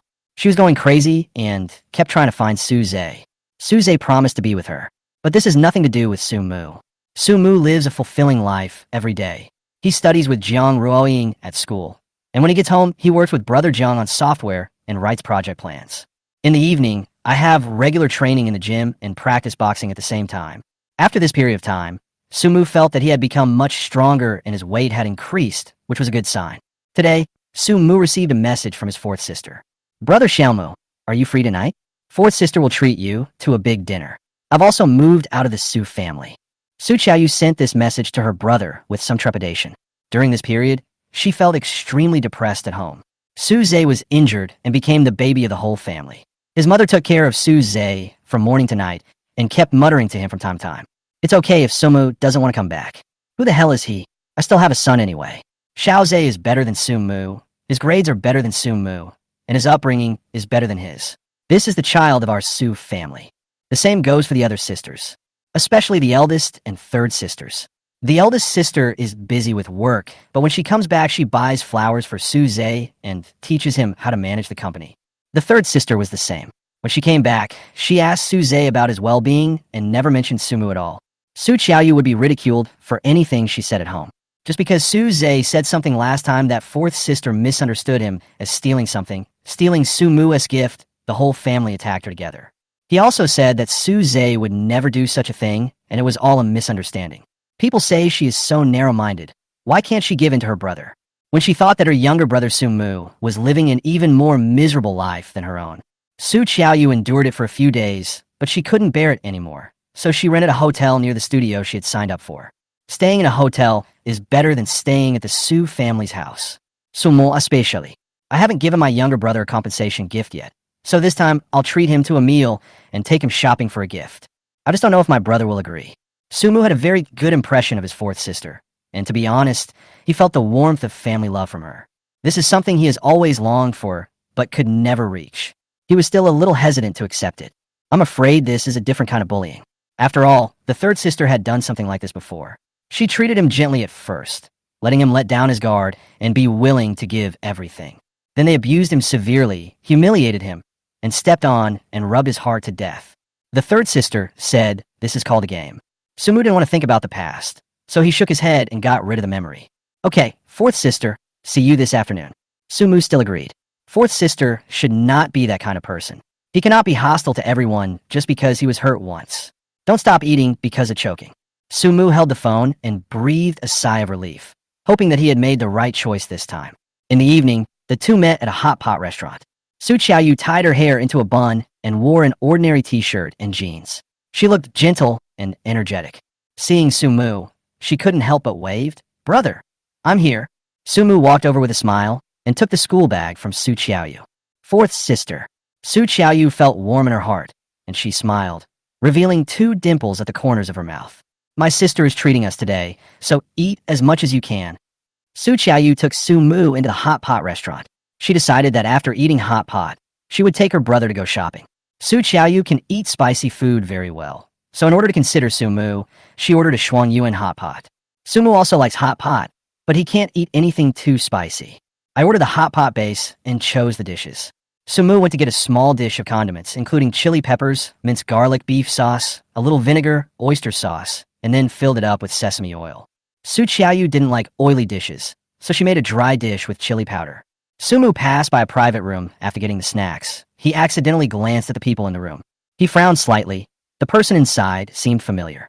It was Su Tianxi, and there was a woman with a beautiful figure sitting next to him, and the two of them were very close to each other. That woman is not Zhang Yuding, but she looks a bit like Zhang Yuding. Chapter 38, What is the relationship between dad and aunt? Sumu took out his cell phone and took a picture, capturing Su Tianxi's face and the woman's profile. No matter whether it is useful or not, just take the picture first. It seems abnormal, no matter how you look at it, that Su Tianxi is having dinner alone with a woman. Sumu returned to his seat and saw Su Qiaoyu. He handed her his phone and said, "Fourth sister, I just saw Su Tianxi. Who is this person? She looks a bit like Zhang Yuding." Sumu directly said his parents' names, and Su Qiaoyu was a little slow to react. After I took the phone, I realized that the people in the photo were my father and aunt. Su Qiaoyu looked at the photo, somewhat puzzled. Could it be that they all came to this hot pot restaurant to eat? The person next to you is my aunt. Xiaomu, you just came back, so you probably don't know her. She works as the general manager's secretary at the Zhang Group in Beijing. She was on a business trip to Dubai with her uncle last year and should have just returned. I only saw two of them. Sumu was also a little puzzled. There were only two people in the private room. Su Qiaoyu was also a little confused. Maybe there's something to discuss. Forget it. I want to go over and say hello. Su Qiaoyu has been exhausted from living at home these days, and now she feels a little uncomfortable when she sees the Su family. Sumu didn't delve into it further and started eating hot pot with his fourth sister. It is very rare to have a meal with family like this. In the past year or so, Sumu had never experienced such peaceful time. He was looking forward to having dinner with his sisters, but was rejected every time. Su Qiaoyu was busy adding more dishes to Sumu's meal, and then asked the waiter for drinks. "Xiaomu, would you like some ice in your drink? I like it on the rocks." Su Qiaoyu turned around and smiled, her smile as bright as a flower. Sumu nodded. "Fourth sister, I want ice." "Okay, this kumquat lemon tea is delicious. I ordered 2 extra large cups." Su Qiaoyu was always cheerful and shared interesting things that happened in the studio with Sumu while eating. Sumu laughed from time to time as he listened. Fourth sister was really so cute. Cute and humorous. This is what he imagined his sister to look like. I just came a little late. Sumu felt a little regretful that he never saw his fourth sister until his death in his previous life. If I had met my fourth sister earlier, I wouldn't have frozen to death in front of the Su family's door in my previous life. The two of them finished their hot pot. Su Qiaoyu took Sumu to do some shopping again, and the place they went to was a large supermarket with 6 or 7 floors. The first and second floors sell luxury goods, the third and fourth floors sell clothes, and the fifth and sixth floors are restaurants and cinemas. After the two of them had dinner, Su Qiaoyu pulled Sumu's arm and insisted that he go pick out a gift. "Brother, I'll be angry if you don't go. That ugly guy Suze took all your gift away. It really pissed me off. I'm going to buy you new ones." Su Qiaoyu held his arm tightly, pouted and pretended to cry, rubbed her eyes with her hands, and glanced at Sumu from time to time. After spending some time together, Su Qiaoyu was no longer unfamiliar with her younger brother. What does your younger brother do? My younger brother is a human clothes hanger, a model for dress-up games, and a perfect male servant who can act like a spoiled child and be ordered around. Of course, I also share the delicious food and fun things with my younger brother. Su Qiaoyu immediately resorted to the method of acting like a spoiled child. Sumu really couldn't handle it. He had never experienced such a feeling of being treated so softly and coquettishly by his sister in his life. He was directly pulled by Su Qiaoyu to the men's clothing area. Well, he just responds to soft tactics and doesn't respond to hard ones. Su Qiaoyu used her aesthetic sense as an art student to pick out more than a dozen sets of clothes for Sumu and asked him to change into the fitting room for her see. Sumu was old enough to pick out a few sets from them and put the others aside.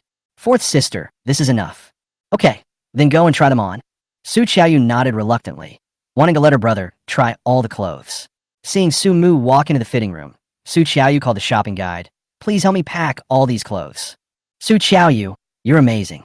Who did you buy the clothes for? When Su Yingying brought Su Zhe in from the door, she heard what Su Qiaoyu said and couldn't help but sneered. This fourth sister has been restless at home recently. She even said that Su Zhe stole Sumu's gift. It's ridiculous. Sumu would do such petty theft. How could Brother Ozawa do such a thing? I guess I just took it by mistake. Su Qiaoyu was still not giving in and insisted that Xiaoza apologize to Sumu in person. Last time at the banquet, Brother Ozawa's head was broken by the violent Sumu, and there is still a scar. It's really unreasonable that Su Qiaoyu actually wants Xiaoza's brother to apologize to him.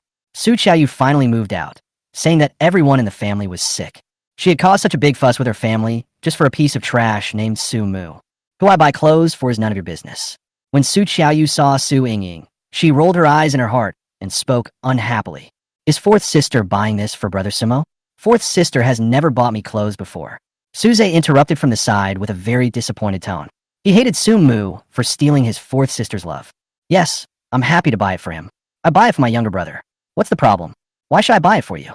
Anyway, the eldest sister, the second sister, and the third sister will buy it for you. Just ask them. Su Qiaoyu was very disdainful. She always hated Su Zhe. Don't be so harsh. Xiaoza is also our brother. Who is Sumo? We and Xiaoza have been siblings for more than 10 years. This is a fact. Su Yingying curled her lips, and she hated Su Qiaoyu talking about Brother Xiaoza like that. That's you, not me. I only have one biological brother. Su Qiaoyu didn't want to say more. She turned around and saw two nice hooded t-shirts, which were a collaboration with Tom and Jerry. They were handsome and interesting. Pack those two too. I want them in size L. Su Qiaoyu said that her brother seemed to have become a little stronger recently. He still looked very thin, but much better than before. I'm about 1.8 meters tall and wear size L, which is perfect for me. Seeing that Su Qiaoyu ignored her, Su Yingying stepped forward and pulled her arm. Su Qiaoyu, you have to go against me, right? Su Mu changed his clothes and came out. He saw Su Yingying pulling Su Qiaoyu with an ugly expression on her face. He quickly stepped forward, slapped Su Yingying's hand away, and stood in front of the fourth sister as a protector. He looked at Su Yingying warily, his tone disgusted. What are you doing? Don't get close to fourth sister. He knew Su Yingying best. Su Yingying would hit people if she disagreed with something and had a serious tendency towards violence. Su Yingying looked at her red arm in disbelief. She raised her head and looked at Su Mu with astonishment in her eyes, and her tone became sharp. Sumu, you hit me? You hit me for Su Qiaoyu. Chapter 39, The Third Sister is a Pervert. Su Yingying had never been treated like this in Sumu. Sumu is always available at any time, and she will ask him to do whatever she wants. Sometimes when she was in a good mood, she would be nicer to Sumu, and when she saw Sumu's moved and admiring eyes, she couldn't help but want to laugh. Anyway, Sumu is a servile person. If you treat him nicely, he will be like a dog and listen to everything you say. Sumu first arrived, he was skinny and small, looking like a malnourished pug. Su Yingying despised Sumu at that time, and when she lowered her head, she could see Sumu's admiring and expectant eyes. Su Yingying likes to play with other people's feelings the most. She first pretended to be nice to Sumu. She bought fruits for Sumu twice and expressed her concern for him with words. Sometimes she would ask the driver to take Sumu with her and then find people to bully Sumu at school, and she would show up and drive those people away. After this happens several times, Sumu will feel that he is ungrateful. Su Yingying asked Sumu to play with her pet dog. Sumu was afraid of dogs because he had been bitten before. He played with the pet dog carefully, but still angered the dog and was bitten twice by the dog. The dog screamed in stress. Su Yingying was unhappy at the time and slapped Sumu twice, saying that Sumu was worse than a dog. Then she confidently asked Su Mu to do his homework despite his injuries. Later, there was a period of time when Su Ying suddenly wanted to practice Taekwondo. Her hands were so painful from hitting the sandbags. Later, she thought of a way and asked Su Mu to be her human sandbag. Su Mu is sometimes disobedient and responds negatively. Every time this happened, Su Ying would bandage his wounds with a friendly smile and care about his life, just like a real sister. Su Mu will soften his heart again. And once Su Mu softens his heart, Su Ying will become that devil again and bully Su Mu wantonly. Su Ying often boasted at school that she had a younger brother who could be beaten and scolded at will. Su Mu even more severely, but Su Mu did not resist at all. Su Ying naturally thought that Su Mu should always praise her and treat her like a god. Su Mu at that time, when he first came to the Su family, his third sister was the best person to him and the first person to show kindness to him. He always thought that he had a sister and relatives. The third sister is so beautiful and will protect him at school. For this little bit of love and warmth, the wounds don't seem to hurt anymore. He was willing to endure the harm caused by his third sister because he thought he also had a sister. He also thought about his childhood and showing off to the kids who bullied him. Look, his sister will protect him too. Even if this is a lie, the occasional warmth will make his frozen heart rise with a trace of desire. Maybe the lie can come true. But the final result proved that he was just deceiving himself. He paid the price of his life to understand that some people's hearts are born cold, or perhaps they give all their warmth to another person. This time, he didn't want to please her by trampling on himself anymore. She didn't deserve it. Sumu's abnormal attitude made Su Ying very uncomfortable. Now Sumu is not in a good mood towards her, often looking down on her and pushing and hitting her. Su Ying felt very upset, seeing Su Mu protecting Su Qiaoyu just like it protected herself in the past. But now the look in his eyes when he looked at her was full of indifference and strangeness, even a hint of hatred. Su Ying really couldn't accept it in her heart. She felt anxious and uncomfortable, as if her heart was on fire. Sumu become like this? Sumu, get out of here! Su Ying didn't know how to relieve the discomfort in her heart, so she spoke with gritted teeth. Why should I listen to you? Su Ying, you should get out and stop disturbing me and my sister shopping. Su Mu protected his sister tightly behind him and stared at Su Ying with annoyance. Su Ying's chest heaved violently. She was even a little jealous of Su Qiaoyu, who was now protected by Su Mu. At the same time, she hated Su Mu for not listening to her like before. Su Ying thought of her previous methods again. As long as she showed a few good faces to Su Mu would become her dog again. So, Su Ying forced a smile and pretended to be gentle. I am your sister too, brother Su Mu. I didn't mean it just now. Do you like these clothes? I will buy you two too. Su Ying's attitude sarpravo and Suzy. Su Qiaoyu looked at her in surprise and doubt. Su Zhe clenched his hands in anger, feeling like he was about to explode. Su Mu has snatched away another sister from him. Why is the third sister so nice to Su Mu? Is it only when Su Mu dies that I can truly enjoy everything in the Su family? Su Mu was the only one present who remained calm. He watched Su Ying repeat her old tricks and couldn't help but reveal a mocking smile. He shook his head slightly at Su Ying, who was still pretending to be kind. Su Ying, do you know that your acting is terrible? Your smile is so ugly, even worse than a dog's. Su Ying covered her chest and took 2 steps back in shock, tears streaming down her face from anger. Su Mu say such vicious words? Obviously, Su Mu was not like this before. Su Mu ignored Su Ying, took out 2 sets of clothes from the fitting room next to him, and only spoke to Su Qiaoyu. Sister, just take these 2. They fit me perfectly. I don't need the others. Su Qiaoyu nodded quickly and handed the clothes to the shopping guide next to her. Pack these 2 pieces together with the previous ones and check out together. After Su Qiaoyu swiped the card, Su Mu took the bag of clothes on his own initiative. The 2 of them walked out without even looking at Su Ying and Su Zhe, who was standing next to them. Looking at the backs of the 2 people loving each other, Su Ying stomped her feet vigorously. Su Mu, just wait for me. Su Zi pulled Su Ying's sleeve. Third sister. I feel like fourth sister was deceived by Brother Sumo. She bought so many things for Brother Sumo. I remember my family cut off fourth sister's bank card, right? Fourth sister's money is almost being spent by Brother Sumo. Su Ying reacted but didn't take it too seriously. She grabbed her ponytail behind her in annoyance. When she thought about Su Mu's indifference to her. Su Mu is really cheap. He looks so good just by wearing a few clothes. He really has never seen good things. I have plenty of money. Su Ying was very disdainful. Su Mu was really short-sighted. He was probably so nice to Su Qiaoyu, just for money. Next time she will throw money at Su Mu and make him become the person who allows himself to be beaten and scolded again. Su Ying was really unhappy and had no mood to go shopping. Just pick out some clothes, I'll pay for them, and then you can go home. What bad luck meeting those two. Seeing his third sister looking listless, Suze couldn't help but frown, and a sense of crisis arose in his heart. Why do I feel like so many things have changed? Su Mu followed Su Qiaoyu to visit one store after another. Su Qiaoyu was smug in front. I'm also someone who has a brother to protect me. Humph, let her be smug again. Su Yaoyu chakith. Su Mu's eyes were gentle. He knew in his heart who was good to him. He didn't know people well before, but he will open his eyes in the future. Others treat him with sincerity, and he also treats others with sincerity. He returns good for good and evil for evil. Su Qiaoyu also bought Su Mu a brand name watch, several pairs of limited edition shoes, and the latest mobile phone and computer today. If Su Mu hadn't stopped Su Qiaoyu from buying more, Su Qiaoyu would probably have spent money in every store. Su Mu experienced the horror of girl shopping. Every time I leave the shopping mall, my steps are almost 30,000. The 2 hours of fitness every day are not even half as intense as this shopping trip. No wonder fourth sister loves to eat so much and isn't fat at all. Both of them returned home with a lot of gains. When Su Mu returned, he saw that Su Nanyang had sent him messages and called him again. All the information was for me to contact the Jiang family. Su Nanyang basically used all means of coercion and inducement. She used all the business negotiation skills, but the information fell on deaf ears and was of no use at all. Su Mu always pretended not to see it and hung up directly if someone called. Su Nanyang was furious, but there was nothing she could do. A few days later, Jiang Tian told Su Mu the good news.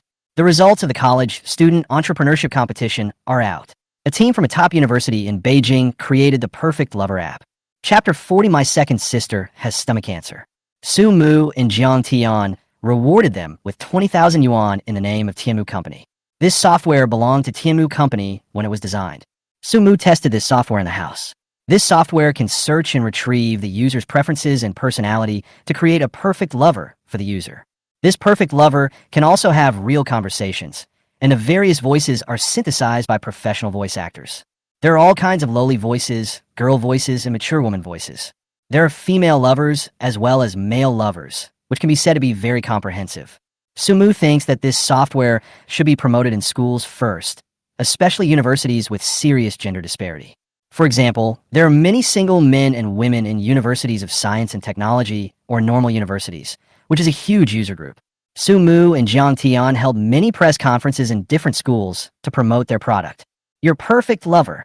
The Perfect Lover app had over 1 million downloads on the day it was launched, and the number of downloads is continuing to soar. Perfect Lover has a 7-day trial period, and a periodic fee will be charged after the trial period. There are also some hidden paid services. For example, if you want a perfect morning kiss from your lover, you need to pay 1 yuan to unlock it. The net profit of this project is about 3 million yuan, and Sumo can get more than 1 million yuan. This is just a small attempt. Su Mu plans to use this as a springboard to start developing new projects. Su Mu sold his short-term stocks. The stocks he originally bought for 120,000 yuan have now tripled in value. Su Mu used all of his 1.3 million to buy short-term stocks for a period of 3 months. The stock would at least double in value, perhaps even more. After doing all this, several months have passed. Su Mu no longer needs tutoring. He came to the top in these 2 quizzes. Everyone was surprised that Su Mu did not hide his shortcomings. No one ever mentioned the cheating incident again. Su Mu became a true academic god. Su Mu made a plan for his summer vacation, mainly focusing on his health and making money. After this period of exercise, Su Mu has developed a thin layer of muscle and looks very healthy. Su Mu also picked up the boxing skills that his grandfather taught him. He now felt that he could easily beat 2 people alone. It's the last day of summer vacation and classes are about to end. Su Mu hesitantly and lifted her hair a little embarrassedly, revealing her perfect and pure profile.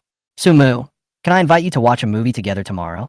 After spending some time together, Jiang Ruoying's affection for Su Mu grew day by day, and she could hardly suppress the obsession in her eyes. Su Mu could only pretend not to see it every time. He didn't want to get involved in a relationship at the moment. He has more important things to do than feelings. Having died once, he became more rational and calm. Even if I am moved, I can suppress it. Su Mu was thinking about how to refuse politely, but Jiang Ruoying grabbed his hand with a hint of pleading in her eyes. Classmate Su Mu, please, tomorrow is my birthday. I just want a birthday present. Su Mu looked at Jiang Ruoying and softened his heart. He recalled his birthday. Jiang Ruoying was with him that time. Su Mu couldn't help but nodded and agreed. Okay, classmate Jiang, see you tomorrow. Just this once. He didn't want to delay Jiang Ruoying. At this time, the phone screen lights up. Sumu took a look and saw that the call was from Su Nanyang, so he hung up the phone decisively. Su Nanyang looked at the hung-up phone and couldn't help but curse. She is now very anxious and angry. During this period, she has been unable to contact Su Mu or the Jiang family. She desperately wanted to cooperate with the Jiang family. If she could get this huge order worth tens of millions, it would prove her ability. If she gets this cooperation, she can join the management of Su's company. This is Su Tianxi's request. I originally thought it would be easy to do, but now because of Su Mu, the two people from the Jiang family simply ignored me. When she called Su Mu, he seemed to be deliberately playing a trick on her. He would hang up directly every time and never answer the call. Su Nanyang slammed the steering wheel in annoyance. At this time, Su Wanlu called. Su Nanya picked up the phone tiredly. Second sister, what's wrong? Sister, I'm in the hospital now. Please come over quickly. I'm sick. Su Wanliu's voice was filled with panic and pain, as well as unsuppressible fear. Su Nanya was in a bad mood. When she heard that Su Wanlu was sick, she spoke impatiently. Aren't you a doctor at the medical school? I remember your school has an affiliated hospital. Go find a doctor first. Su Nanyang didn't take it seriously. It should be just a minor illness, so why make such a fuss? My second sister is a doctor herself, so she doesn't need anyone to accompany her when she goes to the hospital for treatment. Su Nanyang is still worried about her own affairs. Su Wanlu looked at the hung-up phone, covered her face, and burst into tears. She had a particularly painful stomach these past few days, and today, right after finishing her meal, she vomited everything out. Not only that, she was often woken up by pain in the middle of the night. She thought it might be severe gastritis. Su Wanlu is now sitting in the doctor's office, waiting for the results of the examination. Next to her is her friend, Wang Ying, who studies clinical Chinese medicine. The two have a very good relationship and often stay together. Wanlu, don't worry. The results haven't come out yet. I'm sure everything will be fine. Wang Ying patted her shoulder and said, Is your elder sister in trouble? Why don't you ask that Su Mu to accompany you? Didn't you say he would come whenever you call? And he is so nice to you, bringing you porridge every day. To be honest, I'm quite envious. If you hadn't told me that he was your brother, I would have thought he was your suitor. I don't think any of your suitors would do this. As an outsider, Wang Ying felt that Su Wanlu was blessed to have such a brother in her previous life. Su Mu basically brings medicinal porridge to Su Wanlu every day and has never stopped for more than a year. In addition, he also saved money to buy Su Wanlu a lot of clothes and jewelry, such as necklaces. Even if someone verbally harassed Su Wanlu, Su Mu would fight them to the death. As a result, Su Wanlu was very indifferent to her younger brother and usually ignored him. Su Wanlu sometimes ate the porridge, sometimes poured it into the trash can in front of Su Mu, and later just threw it on the table. Sometimes Wang Ying was too hungry, so she tried it once. The porridge was particularly fragrant and very nourishing to the blood. The medicinal ingredients in it were definitely very expensive. Su Wanlu also thought of the past and couldn't help feeling a little dazed. She rarely thought about Su Mu carefully, and she was prejudiced against him. She was really mean to Su Mu at that time, mainly because Su Mu was too rustic and she felt ashamed to have such a brother. Su Mu, however, likes to go to school very much. He says that he admires his second sister for her good grades and is envious of her for being able to go to such a good school. He said he wanted to be a good doctor like his second sister in the future. Su Mu also said that although his second sister was very strong, she looked too weak, and he would take good care of her and help her get better soon. Su Wanlu found it ridiculous and thought he was ignorant. Somo was short when he first came. He was not thin. I don't know when Somo became thinner and smaller.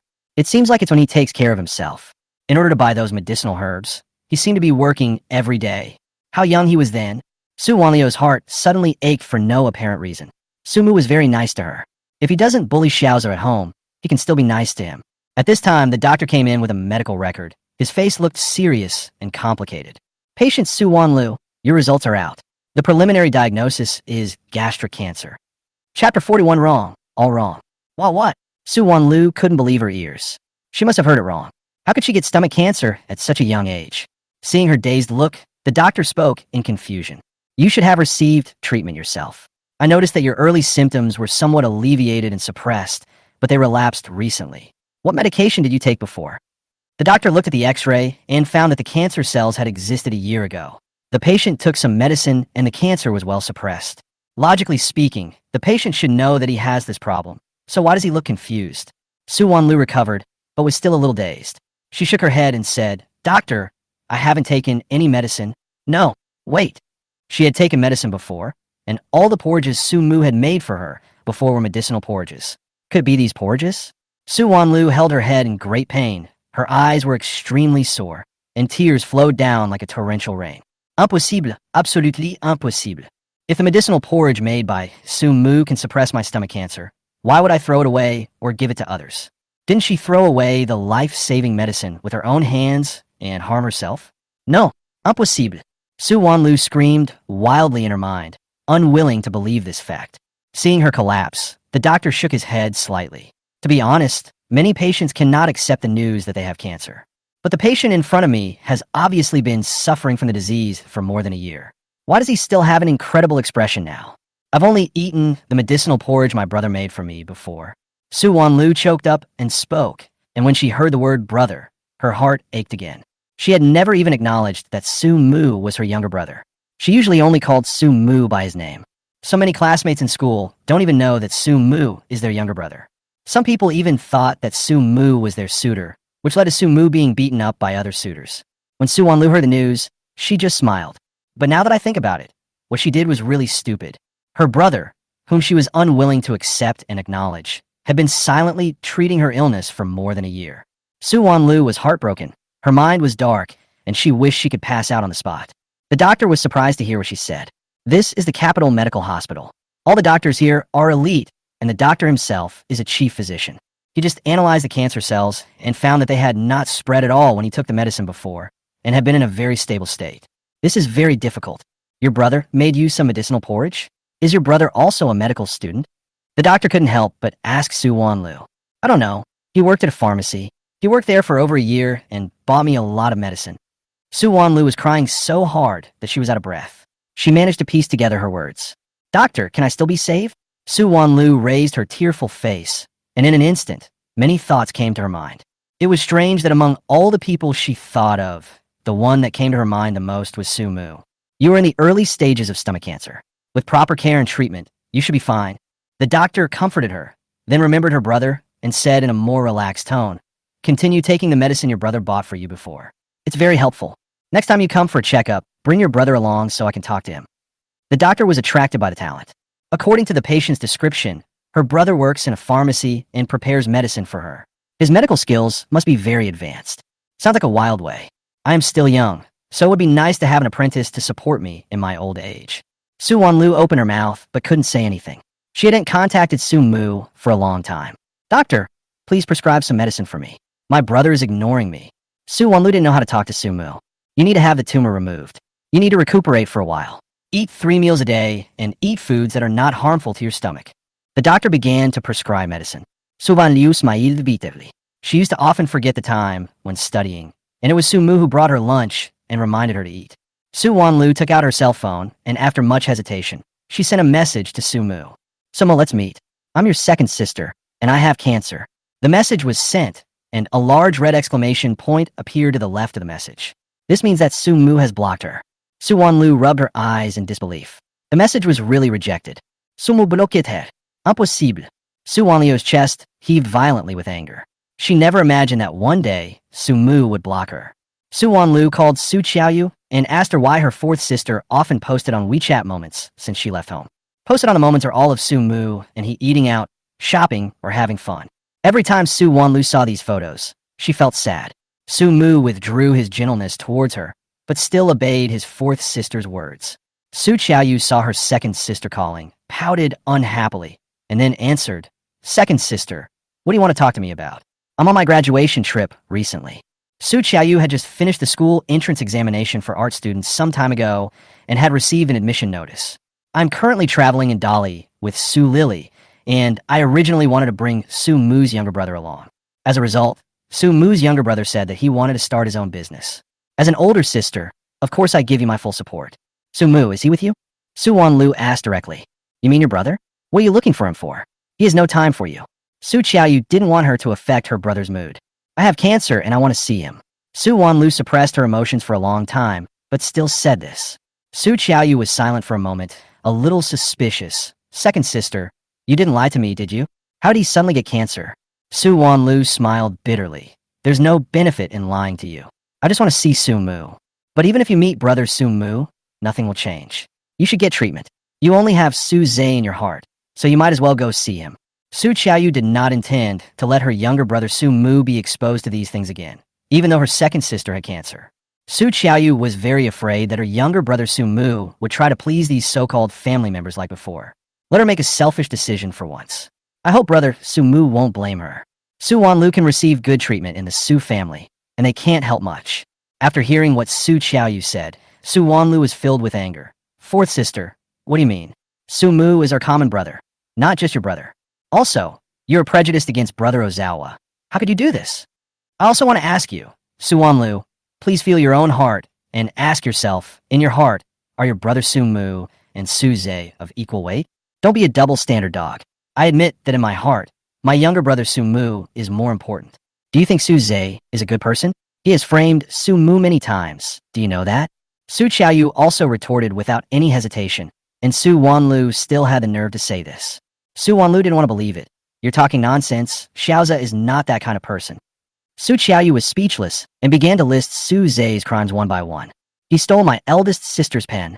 He and that woman also framed my younger brother Su Mu at the last banquet.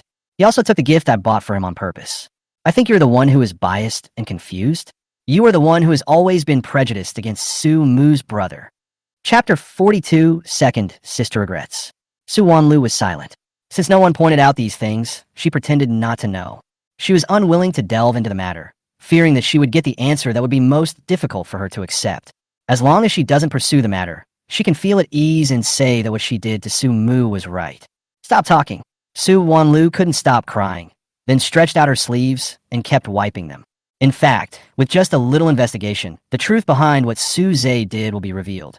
But no one in the Su family was willing to investigate for Su Mu. They all subconsciously thought that Su Zhe would not do such a thing. Only then did Su Wanlu realize how serious her prejudice was.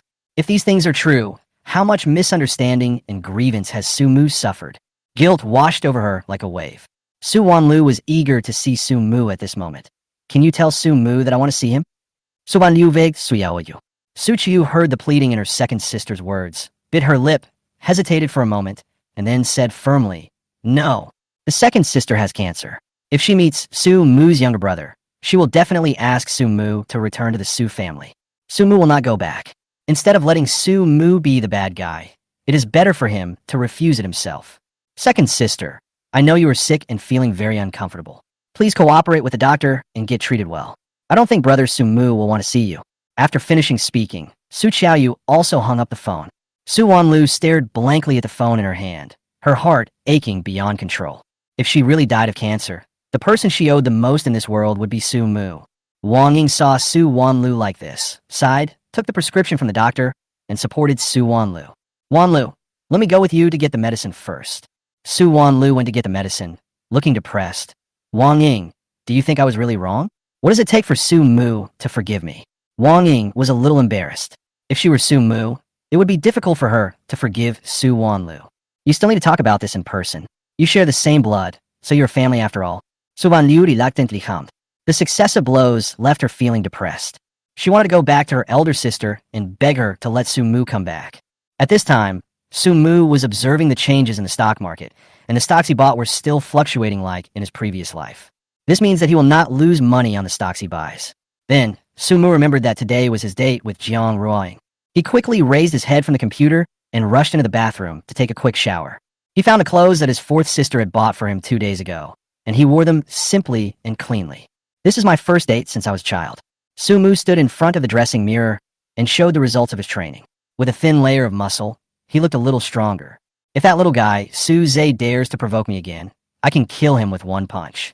Su Mu went downstairs and found Jiang Jiao sitting in the living room in her pajamas, bored, with 6 or 7 bottles of wine on the coffee table in front of her. Jiang Jiao would pour a glass of liquor from time to time and drink it all in one gulp. Su Mu quickly closed his eyes and refused to look at anything inappropriate. Jiang Jiao's clothes are very sexy, and her pajamas are even thinner, which can't hide her proud figure at all. Su Mu, are you that shy? Jiang Jiao couldn't help but laugh. Su Mu was indeed too naive.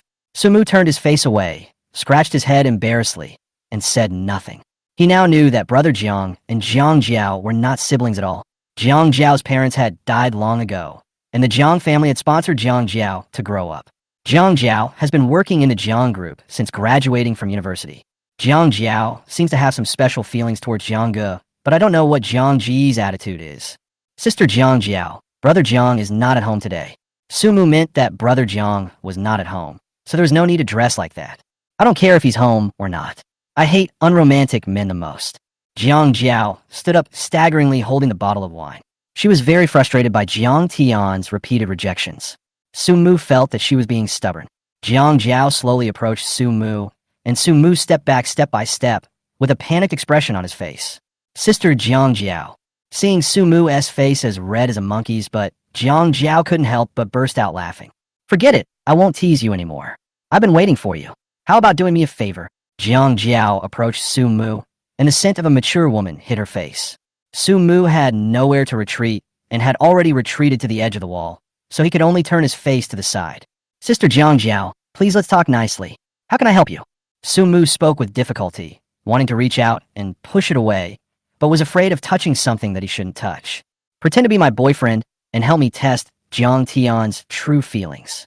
If he remains indifferent, I will completely give up. Jiang Jiao turned around and sat back on the sofa, looking a little lonely.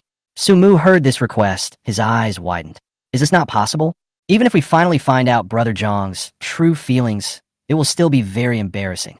Do we still want to live under the same roof in the future? What's more, if the two of them really become together, can brother Jiang and I still be friends? That friend's wife should not be bullied. Sister Jiang Jiao, I can't promise you that. I can help you ask brother Jiang about his feelings. I have something else to do, so I'll leave first. Sumu turned around and ran out of the villa at a lightning speed, as if there was a ghost chasing him. Jiang Jiao sighed as she looked at Sumu's back. He had taken a shower today and was obviously paying attention to his outfit. She thought he must have gone out on a date. What a pure-hearted child. If I were 4 or 5 years younger, I would probably fall in love with a boy like this. I was really confused today and actually said such words to Sumu. Sumu was still frightened after running out of the villa and couldn't help patting his chest. It's a man's nature, but he can endure it. Sumu arrived at the entrance of the movie where he had agreed to meet Jiang Ruoying. Not far away, I saw Jiang Ruoying wearing a light blue suspender skirt and a thin white sun protection jacket. Her skin was as white as snow. Her long hair was draped to her waist, and underneath she revealed a pair of long legs, white and straight. Jiang Ruoying turned around and saw Sumu and waved her hand, Sumu here. Sumu like a light bird and gave him a big hug. Sumu felt Jiang Ruoying's soft and fragrant body against his face and couldn't help holding his breath and gave Jiang Ruoying a big hug. Now when he saw Jiang Ruoying, he still felt like he had survived a disaster. Jiang Ruoying directly took Sumu's hand and shook it. Would you like some popcorn and Coke? There was a hint of longing in Jiang Ruoying's eyes, as if saying, today is my birthday, please don't reject me. Sumu looked at the two people holding hands and was too embarrassed to shake them off. He could only turn around and hurry to the counter. Let me buy it, 1 popcorn and 2 Cokes. Chapter 43. Evidence that the fake young master is an illegitimate child has been found. Sumu finished shopping. He turned around and found that most of the people queuing for ticket checking were couples. The movie being shown tonight is a romance. Jiang Ruoying also dressed very beautifully. Jiang Ruoying held Sumu's hand all the time and never let go. She cherished this moment very much. After tonight, the two of them might not have the chance to get close again. Jiang Ruoying is also rational. She knows that her likes cannot go against her family. Let her be willful for once. Sumu knew her secret, but didn't say anything. Sumu suffered the same pain as himself, but he climbed out on his own. Sumu is so good, so good. Jiang Ruoying smiled bitterly in her heart. If possible, she really didn't want to be the only daughter of the Jiang family, so that she could choose her lover freely, right? The two of them entered the cinema. Sumu turned around and glanced at Jiang Ruoying. She was particularly happy today, her eyes sparkling. Sumu smiled and said, "Happy birthday." He took out the gift he had prepared, which was a silver bracelet with a star-shaped pendant with a small cherry blossom engraved on it. This cherry blossom was carved by Sumu himself. Jiang Ruoying took the gift, her heart pounding. She immediately untied the bracelet in her hand and put on this bracelet. "Thank you for the gift.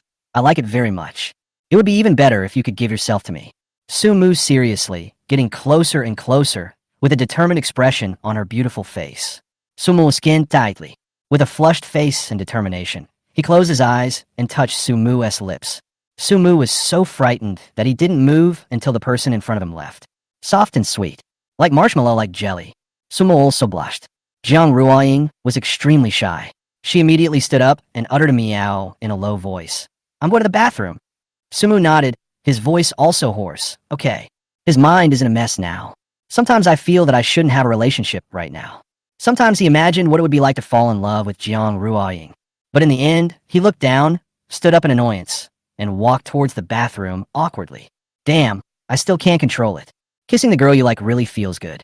Fortunately, the cinema was dark and no one noticed anything unusual about him. Otherwise, he would have really had to find a hole in the ground to crawl into. Sumu rushed into the bathroom and started splashing cold water on his face. When he calmed down completely, he suspiciously heard some unusual noises coming from the innermost cubicle of the bathroom. There was the sound of doors banging and some other sounds you'd hear in action movies. Sumu frowned, then immediately understood what was going on. This guy really doesn't pick places. Sumu had no intention of joining the crowd and was about to turn around and leave. But I heard two people inside start to talk. It started with a woman's voice, delicate and sweet. When can I come to your house? The man paused for a few seconds, then spoke soothingly. Yuning, now is not a good time. Your sister has been serving Su Zhe at home recently, and she is very nervous. Sumu heard a familiar name. Su Zhe. The man's voice also sounded particularly familiar. It was Su Tianxi. Sumu was so shocked that he stood there without moving, and then immediately calmed down. That person is Zhang Yuding's sister. Sumu quickly figured out the relationship in his mind. Then he held his breath and began to listen to the conversation between the two people. At the same time, he turned on the recording software on his mobile phone. There is something wrong with Su Zhe's identity.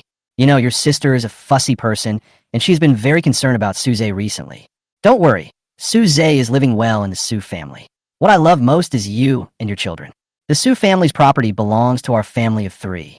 Su Tianxi made a promise casually and worked very hard. Then I'm relieved. You're so annoying. I haven't seen you and your son in months. Why did I hear that you were planning to let Su Nanya join the Su group? Zhang Yuning was a little angry. My eldest daughter is quite capable, and it took Xiaoza 4 years to go to college. Let his eldest sister help him make some money first. When he graduates, I will immediately transfer all the shares of my daughters to Xiaoza. Su Tianxi finished, and the sound of a lighter clicking came from inside. Probably someone was smoking. What if they don't agree? And your biological son, Sumo? I don't think that kid is going to be a worry-free person. Zhang Yuning was somewhat dissatisfied. As soon as I returned home, I saw gossip sent from other companies. He actually dared to show off at Ozawa's birthday party. I heard that many bosses of listed companies admire him, saying that he is rational and calm and has great potential. Zhang Yuning was testing Su Tianxi's attitude. Although Su Mu was kicked out, Su Tianxi's blood was flowing in Su Mu's body. And he is a son admired by many bosses. Ozawa hasn't grown up yet. Zhang Yuning doesn't want his son to have more competitors. Him? He's just an unfilial son who disobeyed me. Yuning, don't worry. Su Mu might not even live to see Xiaoza inherit the Su family. There was a sinister tone in Su Tianxi's voice. Zhang Yuning smiled with satisfaction and chuckled a few times. You are so annoying. You don't love your son at all? After all, Su Mu was born to you and your sister. Yuning, if it weren't for your sister's dowry, I wouldn't have married a fool like your sister. I like smart people like you. It's a pity that you can only be a secretary in the Zhang family for so many years. If you were the legitimate daughter of the Zhang family, I would definitely marry you first. It's really a pity for Su Tianxi. He liked a smart and capable woman like Zhang Yuning back then, and she was also very charming. It's a pity that Zhang Yuning is the illegitimate daughter of the Zhang family. She has neither property nor status. After working for the Zhang family for so many years, in the end, he could only be a secretary for the eldest brother of the Zhang family. Zhang Yuning is the only daughter of the Zhang family. When she got married, her dowry was more than 5 million yuan, and she also came with 5% of the Zhang family shares. It took Su Tianxi a long time to win over Zhang Yuning. Zhang Yuning is really stupid. She doesn't understand business, stocks, or even men. Apart from getting beauty treatments, going shopping, and socializing with rich ladies, there's nothing else I do. When my plan succeeds, even the Zhang family will be mine.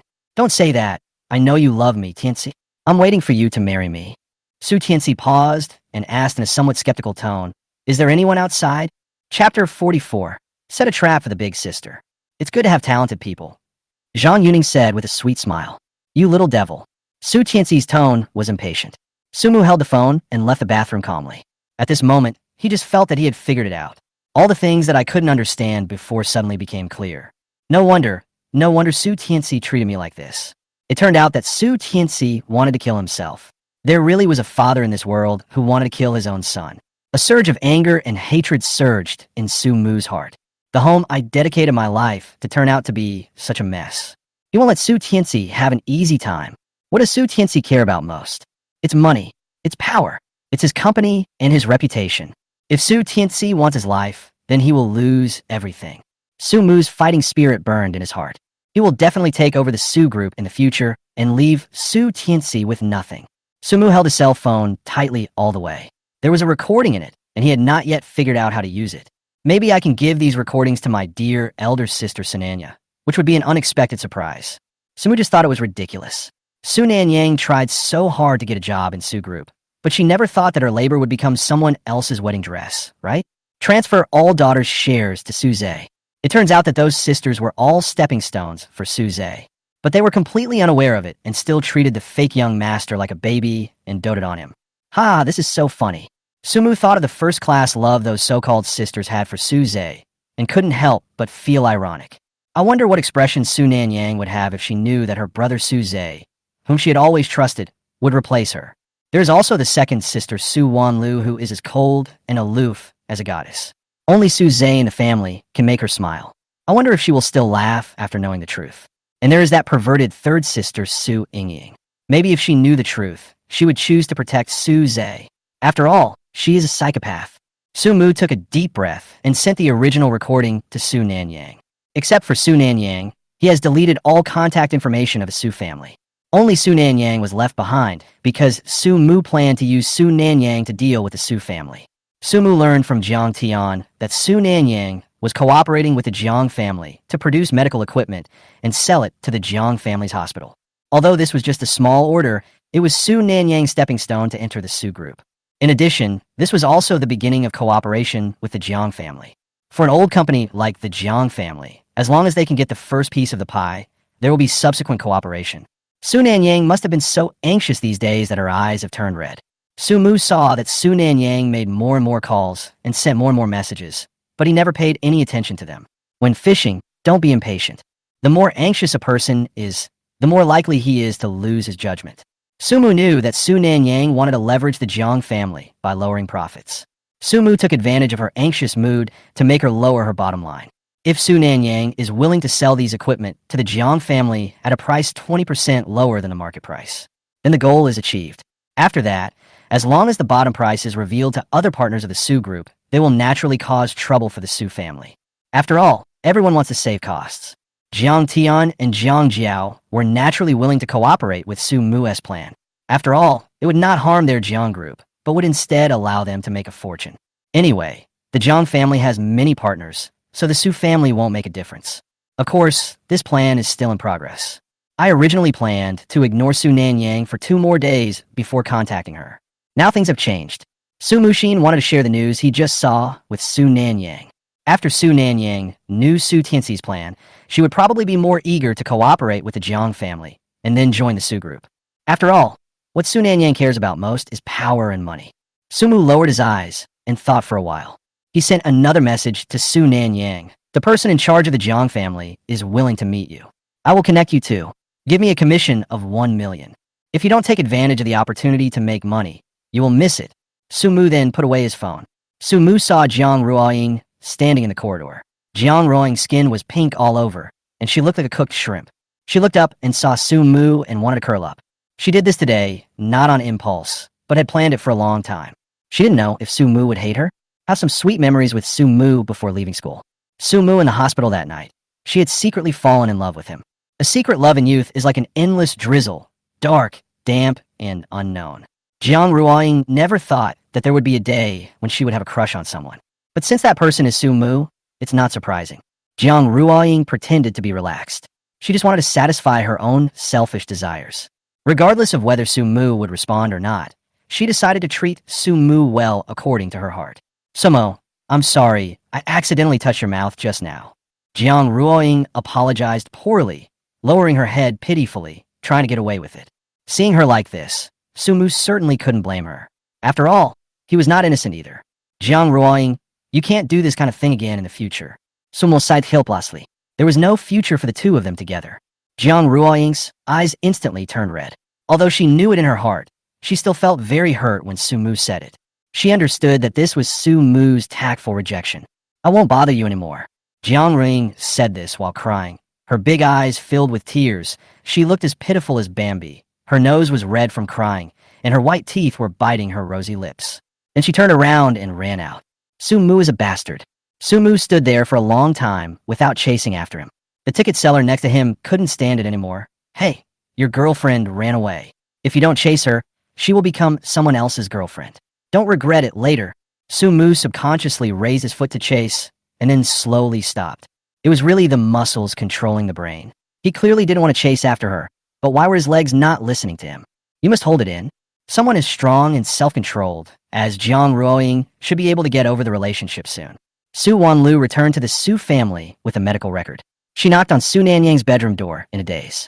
Su Nanya had just finished the company's video conference. When she opened the door and saw Su Wanliu's distraught look, she couldn't help but frown. I remember you had evening classes tonight. Why are you back now? Sister, do you think Su Mu's life in this family is really miserable? If I apologize to him, will he forgive me? Su Wanliu's face was pale as she muttered to herself. Then she covered her face with her hands, her tears soaking the medical record. I'm sick. Very sick. I never thought Su Mu was so serious. He endured my scolding all the time in order to cure my illness, and he used all kinds of means to make me take medicine. What nonsense are you talking about? Come in and tell me. Don't let the servants laugh at you. Su Nanyang opened the door and heard Su Wanlu mention Su Mu. She checked her phone with some dissatisfaction. Su Mu these days, etc. Su Mu sent me a message. Dear readers, thank you for your support. The book has started to be recommended. Please click the yellow button to make it smaller or leave more comments to get a free gift. This is very important to the author. After the recommendation period, I will update 5 chapters for you every day. I sincerely ask you. I have read all your corrections and comments and have corrected them. Chapter 45. Regret after losing something is just a shame. Su Nanyang just glanced at it quickly and frowned. He actually asked me for 1 million? Now he has learned how to blackmail me. Su Nanya pulled Su Wanlu into the house and threw the phone in front of her. Look, I asked him for a favor and he asked me for 1 million. Su Wanlu saw what Su Mu said on the phone and just gave Su Nanyang a complicated look. Sister, you still have his contact information. I don't have his contact information. He has blocked me. I'll talk to him in detail later. What's wrong with you? Only then did Su Nanyang remember to ask her second sister what illness she had. My second sister studied medicine. If it was just a common minor illness, she wouldn't cry so miserably. Su Wanlu handed the medical record to Su Nanyang. Her eyes dim. Sister, I have stomach cancer. What? Cancer? Su Nanyang was shocked by the news and was unable to recover. She subconsciously grabbed the medical record and took a closer look. Seeing that it was really stomach cancer, her expression changed. How could this happen? When Su Wanlu saw her elder sister like this, she couldn't help crying again. Sister, I didn't expect it to be like this. And when I went for treatment, the doctor said that I had taken drugs to suppress stomach cancer before, so I had no symptoms for so long. Now that the medication has stopped, I have relapsed. As Su Wanlu spoke, a few bitter smiles appeared at the corners of her mouth. Those medicines before were the medicinal porridges that Su Mu made for me. I was such a bad person. I thought the porridge was unpalatable at that time, so I poured the hot porridge on him. Later, when his cooking became delicious, I only ate it sometimes, and most of the time I ignored him. Su Wanlu covered her face with her hands. Her face, which had always been perfect, now looked haggard and her hair was even more messy. Fourth sister also said that I misunderstood him. Su Mu had never done anything bad. It was all Su Zhe who framed Su Mu. I don't know whether it's true or not. I feel so bad. Sister, I feel so bad. Su Wanlu had no one to confide in about her inner pain, so she told it all to Su Nanyang. Thinking of her illness, she couldn't help but tremble all over. The doctor said that early-stage stomach cancer can be cured. It is true, but the difficulty is hellish. One must be careful at all times. Su Mu's medicinal porridge was the only life-saving straw. Su Mu, who has already left home and is extremely disappointed in her, choose to save her? Su Nanya's face has always been solemn. When she heard Su Wanlu say this, she was still a little unhappy. Su Mu did these things at home voluntarily. We didn't force him. You don't have to feel sorry. Why did you drag Xiaoza into this? I think fourth sister said that because she doesn't like Xiaoza. Don't let her influence you. Su Nanyang looked at the uneasy Su Wanlu and didn't know how to say anything harsh. Su Mu wholeheartedly, and will definitely put all the blame on Xiaoza. The second sister is so confused that she actually believes what the fourth sister says. When Su Wanlu heard her elder sister say this, a chill ran through her body. She used to think so too, but now after hearing these words, she realized how ridiculous these ideas were. They actually thought that all of Su Mu's efforts were taken for granted. It didn't matter how they bullied Su Mu. It turns out that their whole family is so cold-blooded and cruel, and I am one of them. Su Wanlu couldn't help but hug her shoulders with both hands, wishing she could shrink down. No wonder Su Mu hates him so much. Su Wanlu couldn't imagine whether she would collapse if she had to endure all this in his family. His family members, who are full of desire to please him, enjoy his efforts with peace of mind, beat and scold him, and even insult and punish him from time to time. What's the difference between this and abuse? Sister, please stop talking. Su Wanlu didn't dare to listen any further. Sumu now, big sister, do you have any solution? Su Wanlu pleaded. Now only the eldest sister can contact Sumo. Su Nanyang sighed and tidied Su Wanliu's hair. Don't think too much. Stay in the hospital and get good treatment. If you want to see him, then come with me to see him next time. Su Nanyang was also very worried about her second sister's health. The second sister is a smart person and has been a top student since she was a child. When I went to college, I chose medicine and studied neurology. I was admitted to graduate school in my junior year. I will also take the doctoral exam and then work as a doctor in the best hospital in Beijing. Su Wanliu's future has been planned. Su Wanlu works as a doctor in Beijing No. 1 Hospital, which is also a good thing for the Su family. There was no way Su Nanyang would let her sister remain immersed in sadness and unable to wake up. And it was for someone as incompetent as Su Mu. Su Mu asked me for 1 million, which is really a lot. I will give him the money. When the time comes, you and I will go to see him together, and after we have discussed the matter, you can talk to him. Su Nanyang calculated the pros and cons in her mind. 1 million in exchange for the opportunity to cooperate with the Jiang family was still worth it. Su Mu is really greedy for money. Xiaoza is right. Su Mu is so nice to the Su family, just for money. Now he can't pretend anymore, and his true colors are revealed. Su Nanyang was very disdainful. In the end, Su Nanyang clicked on the long recording, and she didn't know why Su Mu sent it. More than 20 minutes of recording, I don't know what it is. After hearing what her elder sister said, Su Wanlu finally relaxed a little. Sister, I want my brother Sumu to come back. Su Nanya understood her thoughts. I know your illness requires Su Mu. Sumu loves money so much. When the time comes, we can spend money to buy the prescription and make medicinal porridge at home. If Su Mu comes back, Xiaoza will be unhappy, and he doesn't want to come back because he doesn't want to pretend anymore. Do you want him to cook porridge and take care of you every day after he comes back? Su Nanyang opened a recording file and spoke casually. Su Mu a lot, and now the second sister only cares about Su Mu for her own health. Su Wanliu's face turned pale and she defended herself. No, I just want to treat him well now. Fourth sister is right. He is our biological brother. Why didn't I care about these things before? You didn't cherish it when you had it, and only felt pain after you lost it. You're really a loser. When a person habitually enjoys the efforts of another person, he will take the efforts of others for granted. The recording starts with a conversation between a man and a woman. The voices of the two people sound a little vague, but very familiar. There's also a banging sound on the door, which sounded very strange. Su Nanya crossed her arms and complained, "What on earth is that Su Mu scent? It's a waste of my time." Su Wanlu also listened carefully to the recording, and her expression suddenly became terrified. Sister, the voices in this recording seem to be Dad and Auntie. Chapter 46. My sister regrets and wants to die. Su Nanyang looked at her. Her expression became serious, and she turned up the volume to the maximum. Dad and Aunt? How so? Su Nanyang's face looked ugly. Listening to the intermittent conversation and the sound of banging on the door in the recording, she blushed and was in disbelief. Dad cheated on me, or with their aunt. Later, when she heard her father's promise to her aunt, Su Nanyang stood up directly, and her movement was so big that she knocked over the teacup on the table. Impossible. Su Nanyang's eyes were red, and she slammed the table hard, with no place to vent her anger. Suze is actually the child of my father and my aunt. Dad also wants to give all his property to Suze, including the equity held by several sisters. The Su group was supported by the Zhang family and has benefited from a lot of resources provided by the Zhang family. In addition, Su Tianxi used everything for resources and connections, which allowed the Su family to gain a firm foothold in Beijing, where many bigwigs gathered. When the Zhang family helped Su Tianxi, the second brother of the Zhang family demanded that the Zhang family shares must be divided among Zhang Yuding and their children. The Zhang family has been engaged in business since the Republic of China period, and their industries involve food, beauty, and clothing. The family has a long history.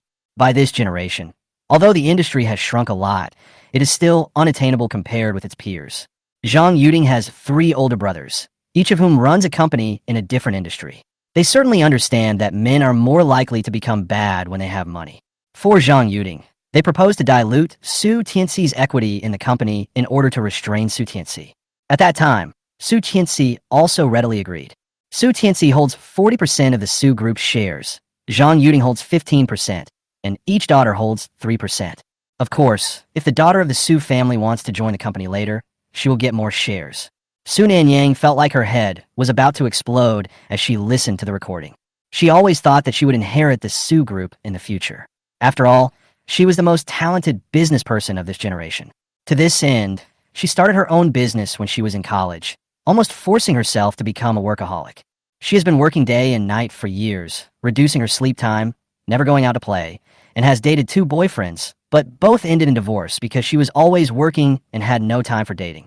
She paid so much just to inherit the Su Group.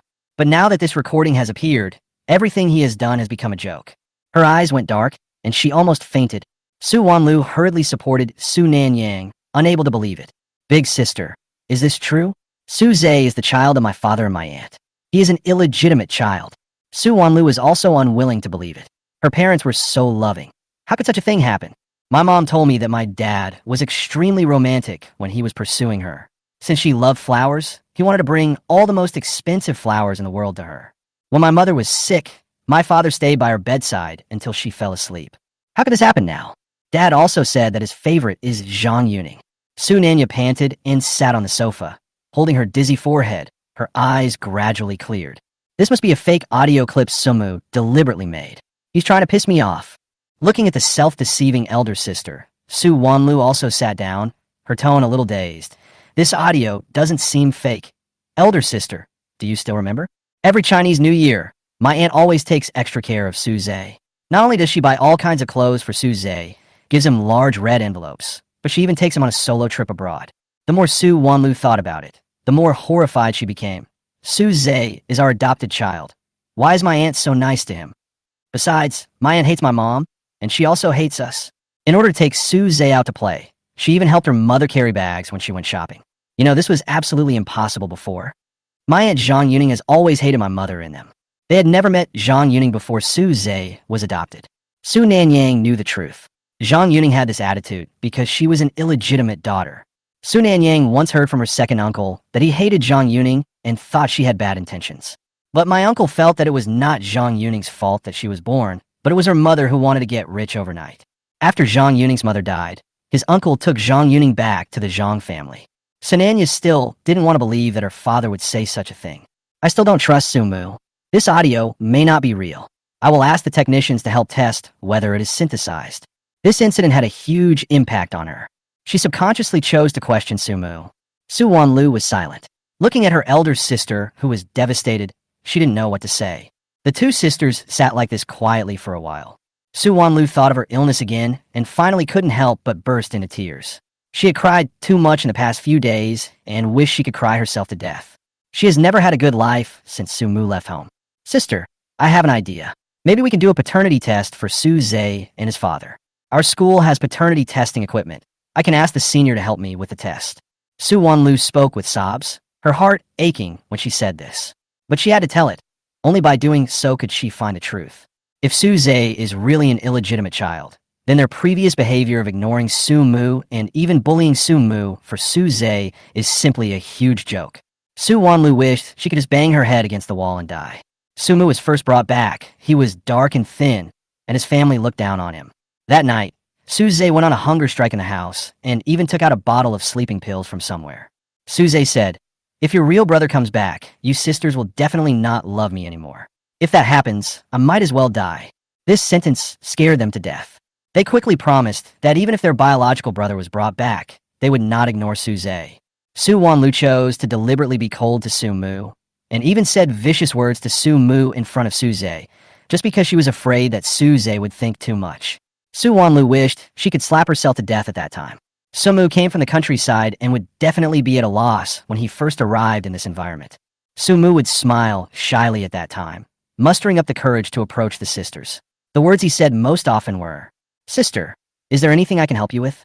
And she would often show him a look of disgust, and then reply indifferently, "No, just get out of here, That's the biggest help you can give. At this time, Su Mu's face would reveal a complex expression of hurt and discomfort. Su Wanlu had seen the words carved by Su Mu on the wall of Su Mu's house last time. The handwriting is crooked and deep, probably because it was repeated many times. That sentence is, Chapter 47, I love watching dogs fight each other. I'm not welcome. The teenage boy repeatedly fell in his self-doubt late at night, leaving deep scratches on the wall. Then he still greeted them with a smile the next day. Su Wanlu slapped herself hard. It's so uncomfortable. It's really uncomfortable. The pain in my heart is worse than when I had stomach cancer. Is this what regret feels like? Su Wanlu looked at Su Nanyang with tears in her eyes. Sister, I want to see Su Mu today. If she kneels down and begs, will Su Mu forgive her? Su Nanyang pressed her still violently beating heart and took a deep breath. Not today. We must find out Su Zhe's true identity before we can go see Su Mu. I want to make sure that Su Mu didn't lie to me. Su Mu until she found out Su Zhe's true identity. If Su Zhe is not an illegitimate child, he is really an adopted child. This means that Su Mu lied and deliberately synthesized the audio to deceive them. She would not trust such a person, nor would she contact anyone from the Jiang family through Su Mu. If Su Zhe is really his father's illegitimate son, then she must cooperate with the Jiang family as soon as possible, and through this cooperation, successfully enter the Su family company and take charge of the core business. Only in this way can it be guaranteed that the Su family's property belongs to her. After Su Nanya figured it out, she turned to look at Su Wanlu, who was still crying, and couldn't help but say, I will go to a private hospital to find a doctor to give the whole family a physical examination. I will then collect blood from Dad and Su Zhe, and you can take it for testing. Sister, I understand, but you must let me see my brother Su Mu. Su Wanlu slowly stood up. She wanted to apologize to her brother Su Mu in person. Su Mu was so good to me before. As long as I apologize, they will definitely be able to go back to the way they were before. Next time we meet, I will definitely bring you with me. Su Ninying Sao then beti Su Wanlu is shold. You will stay in the hospital for treatment for the next few days. Afterwards, I will go to Su Mu to buy a prescription. Su Nanyang still didn't quite believe that Su Mu could cure the disease. Her second sister was desperate and was trying every possible means to cure the disease. Su Mu is a country bumpkin from the countryside, and he probably has never been to a grade A hospital since he was a child. Treatment? It was just that my second sister was seeking psychological comfort. Su Nanyang julit her lips. Su Mu sent the message. He did not take any other action. Based on my understanding of Su Nanyang should verify this matter. Once she verifies it, she will probably be anxious. Su Mu walked back from the cinema alone. The cinema was only about 3 kilometers away from where he lived, and he planned to walk back. Su Mu's mind rarely clears up. After his rebirth, he thinks about how to survive every day. As I passed by a dark alley, a black shadow rushed out from it. Su Mu quickly took a few steps back and squinted his eyes to see that it was Jiang Qingya. Jiang Qingya was in a very miserable state at this moment. She didn't wear any makeup today and looked very haggard. She wasn't dressed as boldly as usual. Instead, she just wore a plain t-shirt and jeans. When she saw Su Mu, she rushed over and started crying. Su Mu dodged backwards. What are you doing? If you move again, I'll beat you. Su Mu, please, can you go online and tell those people that you are the one harassing me? Jiang Qingya was going crazy. Ever since the last video went viral, she was harassed every day. She also went to find Su Zhe, but Su Zhe turned against her and said that it was not true at all. She didn't dare go to school or go out and could only stay at home every day. She really couldn't stand this kind of life. She thought of a good idea, which was to make Su Mu admit that he harassed her so that other people would not scold her. Su Mu listened to Jiang Qingya's blurred-out words and looked at her as if she were mentally retarded. Jiang Qingya, has your brain been eaten by a dog? Don't you like me? As long as you do this, I will agree to be your girlfriend. When Jiang Qingya said this, there was a hint of arrogance in her eyes.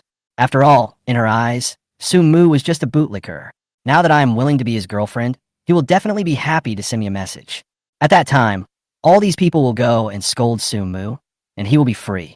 Anyway, just be Su Mu's boyfriend and girlfriend for a while, then kick Su Mu out and find another rich second-generation guy. Jiang Qingya, do I look stupid? Or do you think your charm is unmatched? Su Mu smiled sarcastically. You shouldn't come to me. You should go to Su Zhe and ask him to fulfill his promise. I was blind before, so I fell in love with a piece of shit like you. Let me tell you one more thing. This video was posted by Su Zhe. No one else has this video except me and Su Zhe. Su Mu folded his arms and stared down at Jiang Qingya with a hint of sarcasm in his eyes. When you did this, Suze sent his henchmen to film you. I'm not interested in letting others see my private affairs, but Suze might be interested. After all, he's always trying to climb up the social ladder. Do you think he'd be interested in you? He'd be dying to get rid of you.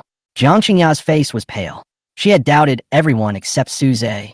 She thought that Suze would just deny it, so she tried to persuade him and even got pregnant with Suze's child, which would surely allow her to succeed.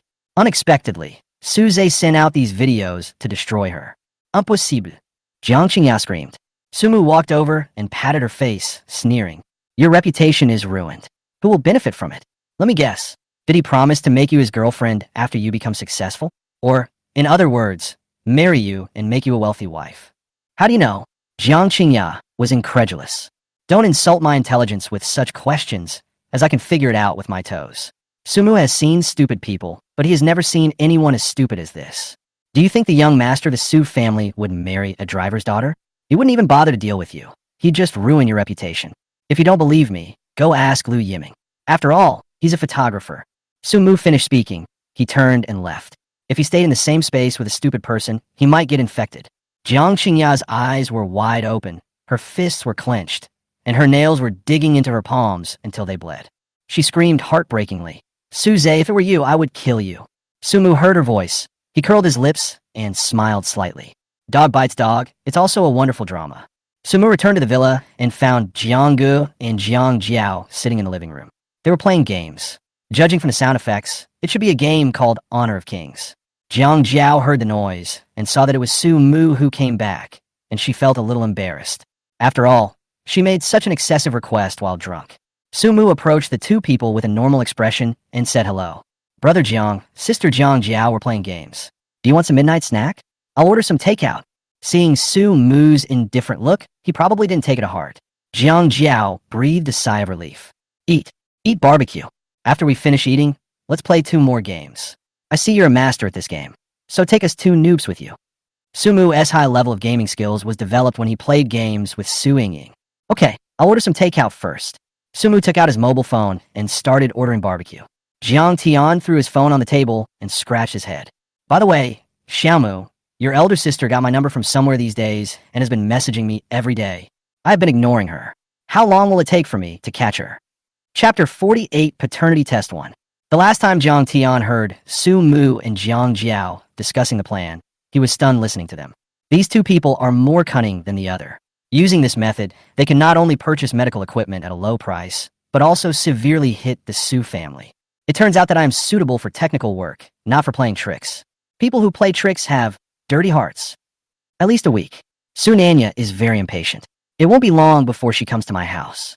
Su Mu found the nearest barbecue restaurant and spoke while ordering takeout. Send a recording to Su Nanyang. She will definitely take action immediately. Brother Jiang, if you find it annoying, just block her. Su Mu said indifferently that this would make Su Nanyang even more anxious. Okay. Jiang Tian blocked her without hesitation. Jiang Jiao looked at Su Mu and saw that his expression was not right. He had a date when he went out, but when he came back, he didn't talk about anything else except business. I guess the date was frustrated. Sumu, where's your girlfriend? Didn't your date work out? Jiang Jiao asked curiously. We're just celebrating a classmate's birthday, Sister Jiang Jiao. Stop teasing us. Su Mu raised the corner of his mouth and smiled, feeling helpless. How could he bring happiness to Jiang Ruoying with his sleeves full of innocence? What's more, there's a Su family next to him who is eyeing him covetously. Su Tianxi wants to sacrifice his life to pave the way for Su Zhe. Being around him is fraught with danger. Rather than enjoying a moment of happiness, it is better to give each other a sense of eternal security. After dealing with the Su family, if Jiang Ruoying is still around, he will definitely hold on to her. Seeing him like this, Jiang Jiao didn't say anything more. Young people only turn back when they hit a wall, and they never understand the importance of living in the present. Things like feelings cannot be broken off just like that. Jiang Jiao saw that the 2 of them would definitely not break up. Jiang Ruoying was clingy by nature, and Su Mu couldn't escape. While waiting for the takeaway, the 3 of them played a few games. Su Mu hadn't been online for a long time. After going online, he found that in the new season of the game, his rank had dropped to Star Glory. But it's okay. At this level, he can kill people with just 2 people. Su Mu is good at playing jungle, Jiang Jiao likes to play mid, and Jiang Tian likes to play support the most. Su Mu was not around. The 2 of them were always scolded during the ranking match. After all, there's only 1 mid laner and 1 support, and Gaga is not good at any other position. Fortunately, they have money and often use the method of giving skins to shut up their teammates. Sumu led the two of them in the ranking and basically finished the game in less than 20 minutes and ended with an absolute crushing victory. Sumu saw invitations popping up in the screen frame all the time. It's Su Yingying. While he was playing games, Su Yingying invited him more than a dozen times without getting tired of it. Sumu clicked reject every time, and the last time, he deleted it directly. The three of them played games for a while and then had a midnight snack.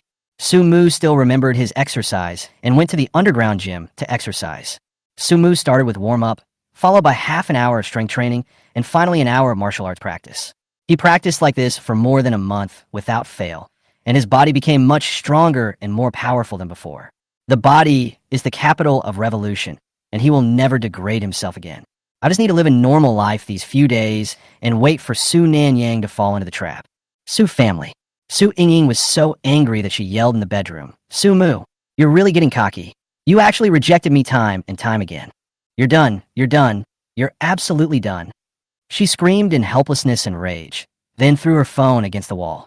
Looking at the shattered pieces, her anger eased a little. Suze walked directly into Su Yingying's room without knocking, carrying a plate of fruit. Third sister, eat some fruit and don't be angry. Su Yingying threw the bedside lamp down and said, get out. Suze was startled standing at the door, and the plate fell to the ground. The bright and big strawberries rolled to the bed. Third sister. Su Yingying then realized that the person standing at the door was Suze, not Sumu. She was a little dazed. She was used to Sumu bringing her fruit in the evening. Thinking of Sumu's current attitude, she felt very uncomfortable. Sumu ignored me. Why did he have to ignore me? Su Yingying patted her chest, and seeing Suze standing still at the door, she quickly put on a gentle expression. Brother Xiaoza, I'm sorry for scaring you. I didn't mean to. I thought you were Sumu. Su Yingying got off the bed barefoot and stepped on the strawberries. The sticky feeling made her subconsciously want to get angry again. She took a few deep breaths and held it in. Brother Ozawa saved my life. I can hate anyone, but I must never hate Brother Ozawa. Su Yingying still remembers that it was a cold winter. She was afraid of the cold, so she specially wore an extreme cold series down jacket to school. There's a reservoir not far from the school. She rejected a boy's confession there that day and was pushed into the reservoir by the boy in anger. The water in the reservoir is so cold, it's bone-chilling. The down jacket provided some buoyancy, but because she struggled too much, she fell into the water and choked on water. She felt like she was suffocating, and in her blurred consciousness, she saw a figure swimming towards her. When she woke up again, she was in the hospital. On the bed next to her was Suze, who was unconscious due to the cold. Su Wanlu said that Suze was lying next to Su Yingying that day, and both of them were lying on the shore, looking very weak. Passers-by called 110 and contacted Su's family to send them to the hospital. It turns out that the figure who desperately came to save her was Suze. Before that, Su Yingying's love for Suze was simply the love of an older sister for her younger brother. From then on, her state of mind changed. She must protect her best brother and not let anyone hurt him. After all, Brother Ozawa is willing to give his life for her. Su Yingying came back to her senses, looked at the mess in the room, and curled her lips. I'll ask the servants to clean it up. Brother Xiaoza, let's go and watch a movie downstairs. Okay. Third sister, are you missing your brother? That's why you mistook me for him. Suze looked at his third sister who loved him the most and couldn't help but confirm. I'm not used to being without him. I usually order him around, and he's always there, but now he's ignoring me and even deleted me as a friend in the game. Damn it.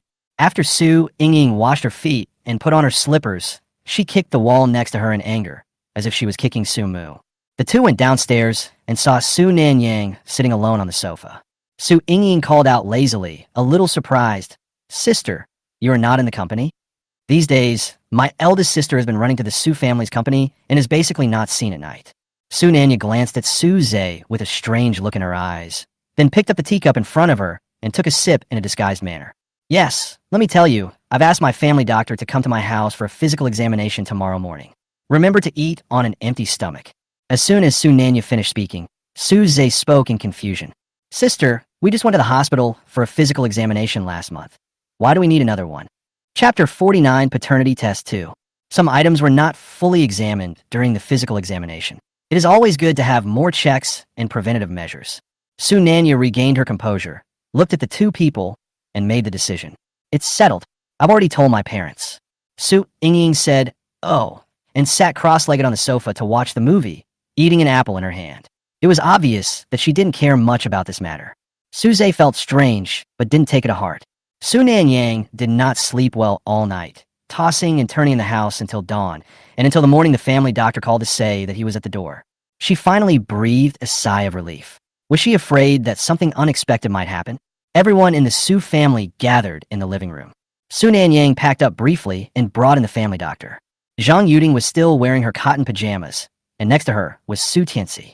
Both of them were obviously unhappy about the whole mess they had to make so early in the morning.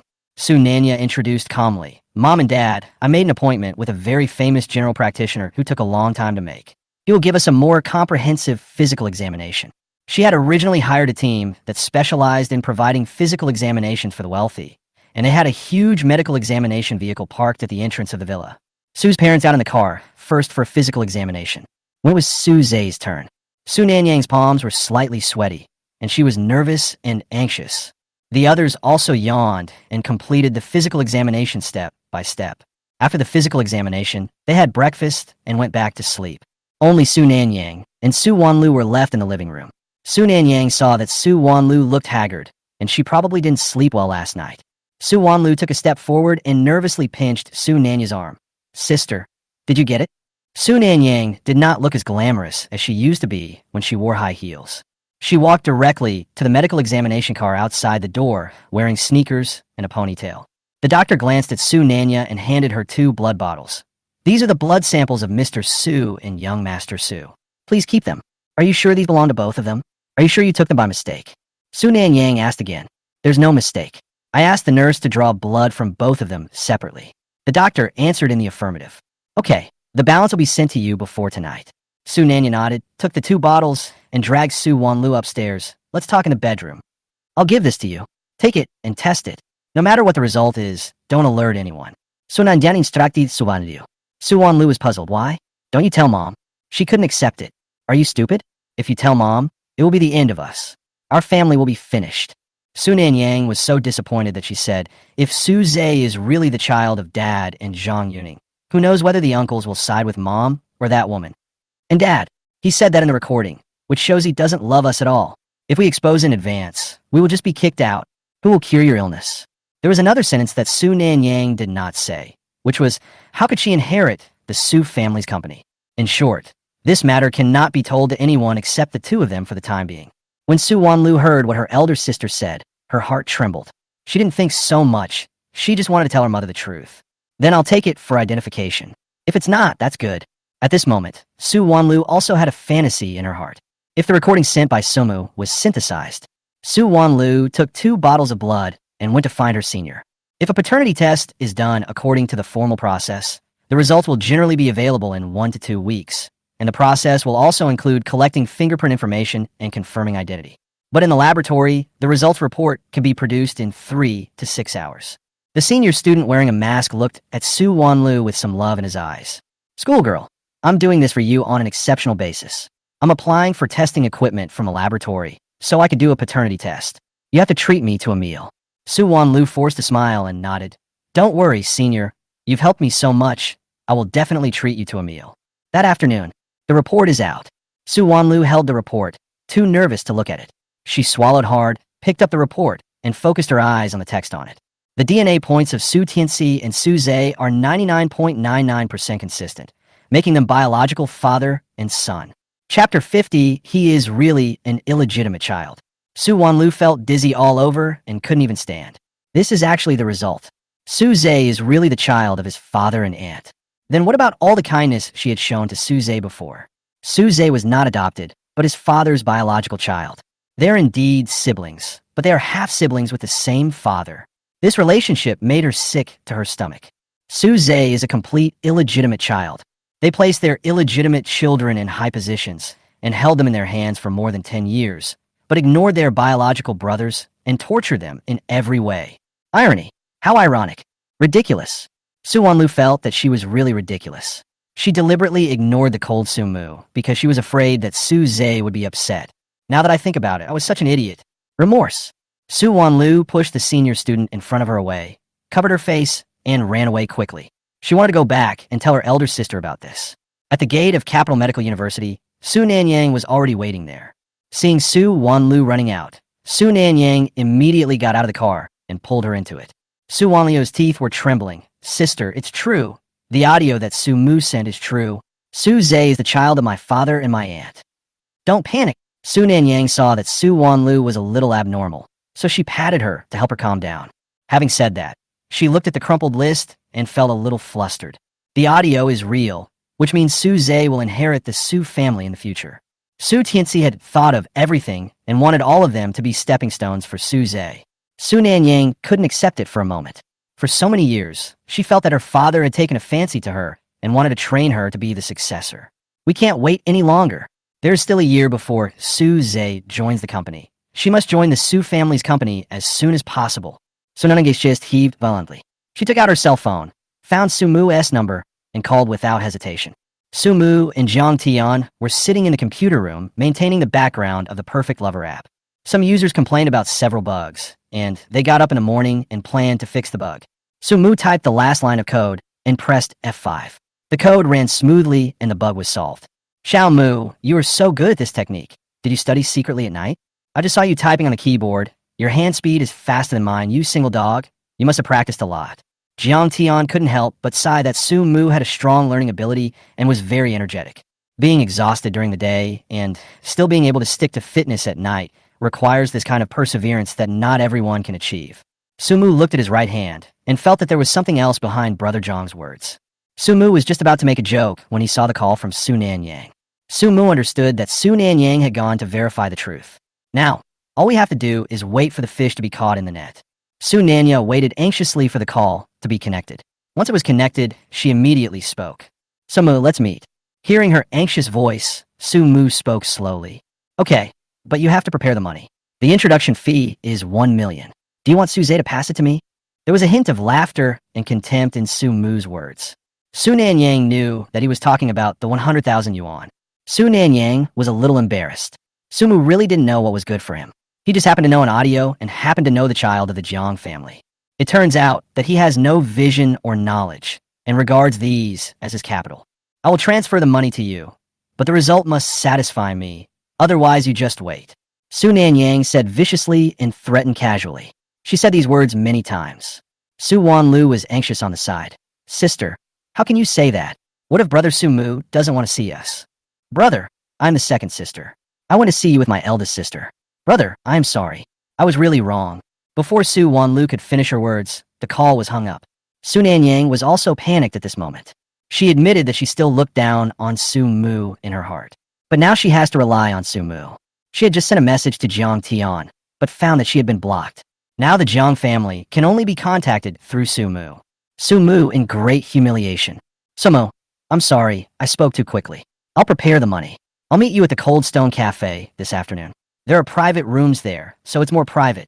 Su Nanyang sent the message and waited anxiously for a response. More than an hour passed. Su Mu'cai slowly replied with one word. Okay. Su Nanyang now feels the feeling of being neglected and ignored by others. She remembered that Su Mu also liked to send messages to his family before, but his family members were very annoyed and no one responded. At that time, he was like a clown, making people feel ridiculous. Now that she had experienced this, Su Nanyang didn't think it was funny at all. This feeling of being ignored and neglected is so uncomfortable. Su Mu must have done it on purpose, deliberately taking revenge on her for her previous neglect. But she was helpless. Su Nanyang and Su Wanlu did not go home at noon, but went directly to a restaurant near the cafe to eat. The street is home to many luxury stores, as well as high-end florists, wineries, chocolate shops, and jewelry stores. Generally, only wealthy people come here to shop. After they finish their meal, they plan to go to a coffee shop and wait. Next to the Cold Stone Cafe, there's a flower shop specializing in high-end flowers. The flower shop owner was a sexy girl in her 20s, wearing a bohemian-style dress and with her hair permed into big waves. Su Nanyang likes the flowers from this flower shop very much and basically brings a bouquet home every month. The flowers Su Zhe ordered for her were also from this flower shop. Flowers here are not cheap. Ordering fresh flowers for the morning for a month will cost an average person 1 or 2 months' salary, and that's the smallest bouquet. When Su Nanyang saw the flower, she felt an inexplicable pain in her heart. Brother Su Zhe is still nice to me. Maybe Brother Su Zhe doesn't know that he is an illegitimate child. If younger Brother Su Zhe doesn't know about this, I can still give him a position after I inherit the company. After all, their brother-sister bond is real. Sumu came to the door of the coffee shop and saw Su Nanyanga and Su Wanlu standing at the flower shop next to it. Sumu looked at the beautiful flowers blooming in front of the flower shop, his eyes dimmed slightly. He had ordered flowers from here before for Sun and Yang, and Sun and Yang liked the flowers here very much. But he sent flowers for a long time, but didn't even get a thank you or a glance. Sumu now wishes he could travel back in time and slap his past self to death. Why buy something else with that little money? Why buy things for these heartless people? Or maybe you were too young, lack experience, and don't know people well. The lady boss of the flower shop looked up and saw Sumu and smiled. Wow, handsome boy, you are really different from before. Men change a lot when they grow up. You have become much more handsome. You ordered flowers from me before, saying they were for your sister. Did your sister like them? Chapter 51, this money is not enough. This sentence made the two sisters turn around, and when they saw Sumu, they were a little hesitant to recognize him. Sumu is completely different now than it was before. In the past, Sumu was malnourished, thin, with long bangs on his forehead, and looked timid and gloomy. Now Sumu looks fresh and clean, with his hair cut very short, revealing his handsome facial features. His originally thin body has now become a little broader, his shoulders are thicker, and his figure is upright. He is the kind of handsome man who will attract a few more glances when he walks on the street. Just haven't seen each other for a while. Sumu has changed so much. What they found hard to accept was that Sumu had been getting better and better since he left the Su family. Sumu glanced at the owner of the flower shop and said nonchalantly, "If she doesn't like it, I won't send it to her again. But the flowers in your house are so beautiful. That kind of person is not worthy of them." The lady boss of the flower shop was stunned for a moment, then took out a sunflower and handed it to Sumu, her red lips slightly curled. "Thank you, handsome boy, for praising my flowers. I hope you can meet someone worthy of these flowers. Then come back to me to order flowers." Vingtat Sumu. "Yes, I will." Sumu also smiled. Su Nanyang next to her was a little confused. What do these two people mean by talking? Sumu once ordered flowers here, and the proprietress said they were for her sister. It seemed that no one else had ever received flowers except myself. "Did you give me these flowers?" Su Nanyang could hardly believe this fact, and her voice cracked when she spoke. Sumu looked back at her with sarcasm in his eyes. "You've been receiving flowers for months, and you still don't know who sent them?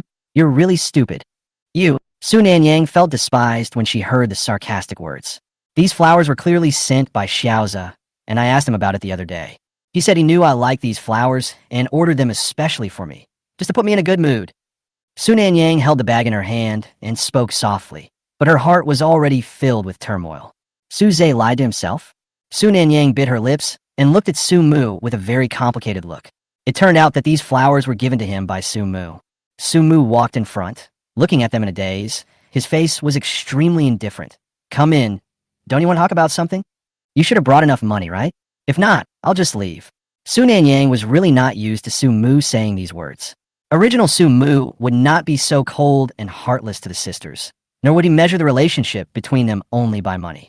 Su Wanlu nodded quickly. "We've brought enough money. Brother, don't leave. Let's go in now." Su Wanlu pulled Su Nanyang in the coffee shop. The first floor of this cafe is the lobby, and the second floor has some private rooms with different decoration styles.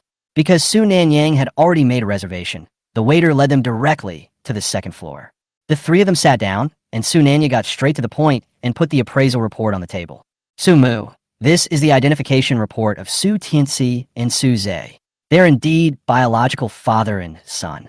When Su Nanyang said this, she felt very sad. She looked up at Su Mu, who was their biological brother from the same mother. "Maybe we can let Su Mu go home, so that we can restrain Su Zhe. I knew about this a long time ago, and I was the one who made the recording. Miss Su, let me be frank. I can introduce you to someone from the Jiang family, but they require the Su family to sell them products at a lower price than the market price." Su Mu finished speaking. He took a sip of the latte and frowned slightly. He didn't like the bitter taste of milk. He prefers tea to coffee. Only then did Su Nanyang recover from her daze. She was surprised by Su Mu's skillful negotiation. She always thought that Su Mu was just an ignorant poor kid with bad looks and temperament, and he was not a good person. Now it seems that is not the case. Su Nanyang nodded. She was prepared for such a request. She could accept selling the equipment to the Jiang family at 10% less than the market price. By prying open the iron door of the Jiang family, she can enter the Su family's company. Afterwards, you can also develop new businesses as a partner of the Jiang family. It's worth paying the money. I can agree to this. This is the money you asked for, a total of 1.3 million. The 300,000 is your hush money. Su Nanya took out a card and handed it to Su Mu. I hope you won't tell other people in the family about Su Zhe's true identity. At least she has to wait until she has complete control of the Su family's company before letting other people know about this. Su Mu looked up. He saw the ambition in Su Nanyang's eyes, which was exactly what he wanted to see. It would be exciting to let them fight among themselves, wouldn't it? However, this amount of money is not enough. Su Nanyang owns an entertainment company, a cosmetics company, and has also made some investments in stocks and finance, so she should have quite a few assets. Su Mu's hand, which was about to take the card, paused slightly, looked up at Su Nanyang, raised his eyebrows. No, I can't. How can I bear to let Mom and my third sister be deceived? After all, the person Dad cheated with his mom's sister. It's not a good idea to hide this from Mom, right? Su Mu withdrew his hand and sighed, as if he was very filial. The subtext is that if you want me to keep it a secret and deceive my beloved family, I have to pay more. Su Nanyang's face turned pale. How could she not hear the sarcasm in Su Mu's words? Su Mu already calls his mother Ms. Zhang. So, is there any mother-son relationship left? Saying this simply means that he feels the money is not enough and wants to cheat her out of more money. Su Nanyang angrily clutched the bag in her hand. She was being fooled by Su Mu. Su Mu was not easy to fool now. Then how much do you want? I'm warning you, if you eat too much, you could easily die from overeating. Su Nanyang threw her bag aside and looked at Su Mu coldly. Just eat until you're full. If you're too full, I'll exercise. Miss Su doesn't have to worry about that. Su Mu smiled lightly. Just add another 2 million. It shouldn't be a problem for you. After all, you are our family's business genius. Su Nanyang's face looked grim. She didn't have that much money, but it is also a considerable expense to pay it out all at once. Moreover, she recently had to discuss cooperation with the Jiang family, and the profit reduction was too much, so she had to pay some of it out of her own pocket. Okay, I promise. Su Nanyang said this through gritted teeth. This money must be paid, and the father-son relationship between the two cannot be known to anyone in the family. If Su Tianxi knew about this, he would have taken action in advance. Su Nanyang didn't want to see such a scene. Thank you very much. Su Mu accepted the 3 million without hesitation. Suan Liu Tag Da Su Nanange Sleeve. Chapter 52, The Prescription Will Not Be Given to You. Su Nanyang looked up at Su Mu with complicated eyes. It turns out that the good-for-nothing brother she thought of was not so good-for-nothing after all. But he is still greedy for money. Even if he had just ordered flowers for himself a few months ago when he got home, it was just to please himself. Su Nanya took a breath and said, Su Mu, your second sister has stomach cancer. If you still have a conscience, write down a recipe you made for your second sister. Su Wanlu also cried and said, Brother, I was really wrong. I shouldn't have treated you like this. She looked at the unfamiliar Su Mu and felt heartbroken.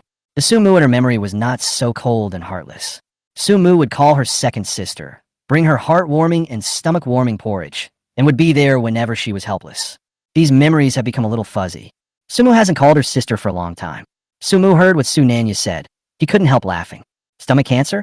Ha ha, so that's how it is. You deserve it. Su Mu got home. He noticed that Su Wanlu was in poor health, especially with weak stomach and spleen, and needed warming and nourishing care. At that time, the person he admired most was his second sister who was studying medicine. He had studied some medicine before, but they were all unconventional. The grandfather who knew medicine was a barefoot doctor who traveled around practicing medicine in his early years. He taught him some unique prescriptions. Su Mu also thought about becoming a doctor. At that time, he naively thought that maybe he could discuss with his second sister how to treat illnesses and practice medicine. Su Mu took care of her health every day and wanted to come over and talk to her from time to time.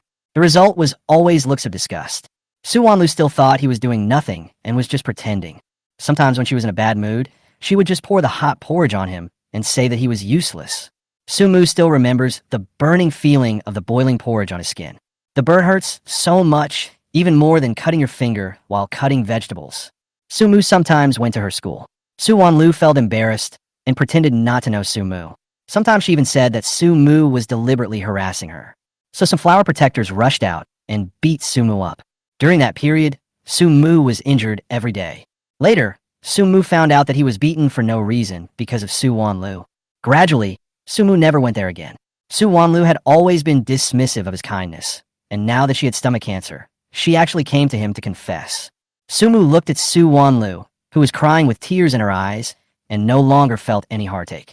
He felt an indescribable joy in his heart. Maybe this is retribution. Su Wanlu, Stop saying you're my second sister and that I'm related by blood. It makes me feel sick. When Su Wanlu heard this, her heart ached, and she reached out to pull Su Mu's arm. Brother, please don't say such things. It makes me sad. Can you please come home? I will never treat you like that again. Su Wanlu thought that as long as she showed weakness this time, Su Mu would become the same as before. After all, Su Mu chose to forgive himself many times. Su Mu stood up and dodged her outstretched hand, showing a bit of sarcasm. Su Wanlu, did I hear you correctly? You want me to go home? Is that still home? Do I even have a home? Except for my fourth sister, all my family members are dead. I have no family now, so where can I find a home? I am an orphan. I am, and I will be an orphan in the future. Your so-called home has brought me nothing but torture and pain. When I got there, I was abused and insulted by you. I've had enough. Su Wanlu, this disease is your retribution. Su Mu's powerful words made Su Wanlu sway. She didn't expect that what happened in the past would cause such great harm to Su Mu. She was just like everyone else. She covered her face in dismay. Su Nanya slammed the table and said, Su Mu, you are really going too far. By bringing you here, haven't you experienced the prosperity and wealth of this big city? Haven't you also enjoyed the power and money that the Su family has brought you? What right do you have to hate us? You should thank us. If it weren't for us, would you be able to come from that remote and shabby village to live in such a prosperous city? Su Mu looked at the arrogant Su Nanyang and sneered. If I hadn't gotten lost, all of this would have belonged to me. Su Nanyang, you are too arrogant. I tell you, I look down on the Su family. I would rather stay in that small mountain village forever than meet a bunch of cold-blooded and selfish people like you. Su Nanyang was speechless. She couldn't refute what Su Mu said. She couldn't figure out why Su Mu would say that he would rather stay in the small mountain village than come here. I know you're resentful, but Wanlu is your second sister after all. How much is your recipe? I'll buy it. Su Nanyang crossed her arms over her chest, a look of determination on her face. After saying so much, it's all for money. Su Mu will definitely sell the recipe to himself. I won't sell my recipe to ruthless people. Since I've lost it before, don't want it again. Su Mu was firm in his attitude. He had already drawn a clear line with the Su family and would never be soft-hearted again. He has given enough to this family before. Because he longed for the so-called family affection, longed for a warm home, longed for loving parents and a sister. But all of these became knives stabbing him, over and over again, until he was tortured to death. In his dreams, Su Mu often dreamed of that cold night, the bitter snow, and those mocking, indifferent, and ruthless faces. Su Mu remembered it clearly. He didn't want to experience the feeling of losing blood due to being frozen again. His heart was as hard as the ice that had frozen that day. Sometimes he wondered if these people would just throw his body away after he died. This is the family I long for. Su Mu clenched his fists. He no longer dared to ask for anything, and no longer wanted to ask for anything. He wants to live well. You are taking revenge. Su Nanyang couldn't help but shout out. You can think whatever you want. Su Mu didn't want to waste any more words, so he took the card and walked out of the coffee shop. Su Wanlu looked at his back and murmured to herself, he deserves to retaliate against me. It's our fault. If she hadn't had stomach cancer, she might have continued to make mistakes. She had never thought that treating Su Mu the way she did before was abuse to him. Now that she thought about it, it was really horrifying. It's their whole family bullying one person. Bullying a younger brother who just came here from the countryside and knows nothing. Not only did they abuse him physically, they also used cold violence against him and tortured him psychologically. If it were her, she would have committed suicide long ago. What do you mean it's our fault? Second sister, you're just too soft-hearted. I think he's deliberately seeking revenge. He doesn't listen to anyone now. What about the prescription? Su Nanyang somewhat hated the feeling that things were out of control. Chapter 53, Beating Up the Fake Young Master. Su Wanlio's face was full of pain. Sister, maybe if we treat Su Mu better, he will change his attitude? After all, what Su Mu wanted was their love. Su Nanyang pressed her eyebrows together and said, stop talking. I think he is very determined, otherwise he wouldn't have played tricks on me for so long. Su Wanlio's eyes dimmed for a moment, but she had already made up her mind to change her attitude towards Su Mu from now on. Maybe one day, Su Mu will change his mind. But she didn't know that the spilled water could not be reversed and the broken mirror could not be mended. People who have died once have hard hearts, and no matter how hard they try, they can't soften them. My disease is fine. It's just the early symptoms now. If it's well controlled, I should be able to live for a few more years. Su Wanlu spoke to comfort her elder sister and also to comfort herself. When Su Mu's brother changes his attitude, her illness may be cured. Sumu walked out of the coffee shop, and before he had taken 2 steps, he was grabbed by Liu Yiming and dragged directly into the alley. Sumu grabbed him with his backhand, pinched his arms and shoulders, and pushed him against the wall. "Fuck, be gentle," Liu Yiming screamed. "It's not me who's looking for you, it's Suze. Suze is looking for you." Sumu remained unmoved. His men squeezed harder, making him speechless. "Are you following me?" Sumu finished speaking. He turned him around, grabbed his neck, and looked at him coldly. "Fuck, who are you fucking? Keep your mouth shut, you bastard." Liu Yiming was unable to refute his double standards, and Sumu's hands were like iron hands that could not be moved. Fuck me, please let me go." Liu Yiming had no choice but to back down. Sumu loosened his hand, looked at the SLR camera in front of him, and reached out to pull it. "What the hell did you film again? You're following me, right? I'll smash your camera." Sumu grabbed his camera and started looking through the pictures he had taken before. Liu Yiming could no longer care about anything else and knelt down to grab his thighs. "Brother, please, this is my bread and butter. Please don't smash it." Sumu looked, the more he frowned. Liu Yiming took a picture of himself, Su Nanyang, and Su Wanlu entering the cafe together. In addition, he also took pictures of himself and Jiang Ruoying on a date. Fortunately, they were not captured in the cinema, only outside. In addition, Liu Yiming is also a pervert who takes secret photos of girls, and there are many thighs in white and black stockings. This guy is a leg maniac. Sumu saw many photos of Jiang Qingya in his camera from all kinds of angles. He was simply a complete perverted voyeur. Sumu couldn't bear to watch it and deleted all the photos. Liu Yiming knew from the movements of his hands that he was deleting photos, and he immediately wailed. "I beg you, please don't delete my work. This is great art. This is my spiritual food. I beg you, fuck your art. Did you go to a small town to learn these skills?" Sumu was speechless. Sumu then spoke. "What's your purpose in holding me?" Liu Yiming snatched back his camera and found that all the photos in it had been deleted. He felt as if he had been struck by lightning and wished he could just bang his head against the wall and die. He slowly came back to his senses after hearing the question, and he was not motivated at all. Fortunately, he had already sent the photos he took of Su Mu and his 2 sisters having coffee to Suze. Otherwise, I would have been beaten for nothing today. Suze was generous with money. Every time he asked him to do something, he would give him 1 or 2,000 yuan in labor fees. "Suze asked me to come find you. He'll be here soon," Liu Yiming said dejectedly. Sumu heard this. He immediately lost interest and turned to leave. "Sumu, don't you want to know about Jiang Qingya?" Seeing people about to leave, Liu Yiming became anxious. He quickly brought out Sumu's goddess. It was obvious to everyone that Sumu pursued Jiang Qingya before. Although he also likes Jiang Qingya, it is only physical love, and it would be best if he could sleep with her. "If I really have a girlfriend like this, I will be cuckolded every day. Only a fool like Sumu truly likes her." Not interested. Sumu felt a little nauseous when he heard the name. Moreover, Jiang Qingya's fighting ability is really a bit poor. Even after she was told Suze's purpose, there has been no movement for so many days. Just after Sumu took a few steps, Suze also arrived. When he saw the photos of Sumu with his eldest and second sisters, he suddenly felt a sense of crisis. The whole family is on his side, and now, the eldest sister and the second sister actually met Sumu alone, which was very abnormal. He couldn't let this happen. If they really have a brother-sister relationship, then what am I? The person Suze hated the most was his 4th sister, Su Qiaoyu. Su Qiaoyu was the first person in this house to discover that he was hiding, and now she is moving out for Sumu. This made Suze very dissatisfied. These sisters should continue to treat him well. He will be a senior in high school next year. If his grades are good, he can study management in the country. If your grades are not good, go study abroad. After returning from further studies, he wants to directly enter the core department of the Su family company. By then, these sisters will all be resources. After all, the Su family's daughters are all beautiful. They've been painting, learning dance, and practicing yoga since childhood to stay in shape. Suze has seen many rich young men pursuing these sisters. They're the daughters-in-law of wealthy families who have been carefully cultivated. Suze had long regarded these sisters as exchange resources for his future advancement. Now these sisters have all changed. He would never allow it. The two faced each other. Sumu raised his eyebrows and looked at Suze. He had previously thought that Suze was good at disguising himself and looked like a young man from a wealthy family.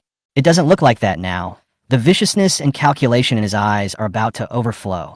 "Sumo, long time no see. I wonder if you're doing well out there? I heard from my sisters that you can barely afford to eat. If you beg me, I might even let you return to the Su family." Suze spoke provocatively, his words becoming more and more hurtful. "You've been away from home for so long, and Mom hasn't asked you a single question. My third sister said she'll beat you to death the next time she sees you. The purpose of Suze's visit was to provoke Sumu. When Sumu took action, these sisters would feel sorry for him. This trick has been proven to work. Sumu kept a calm expression and looked at Suze like a clown. Oh, there's one more thing I want to tell you.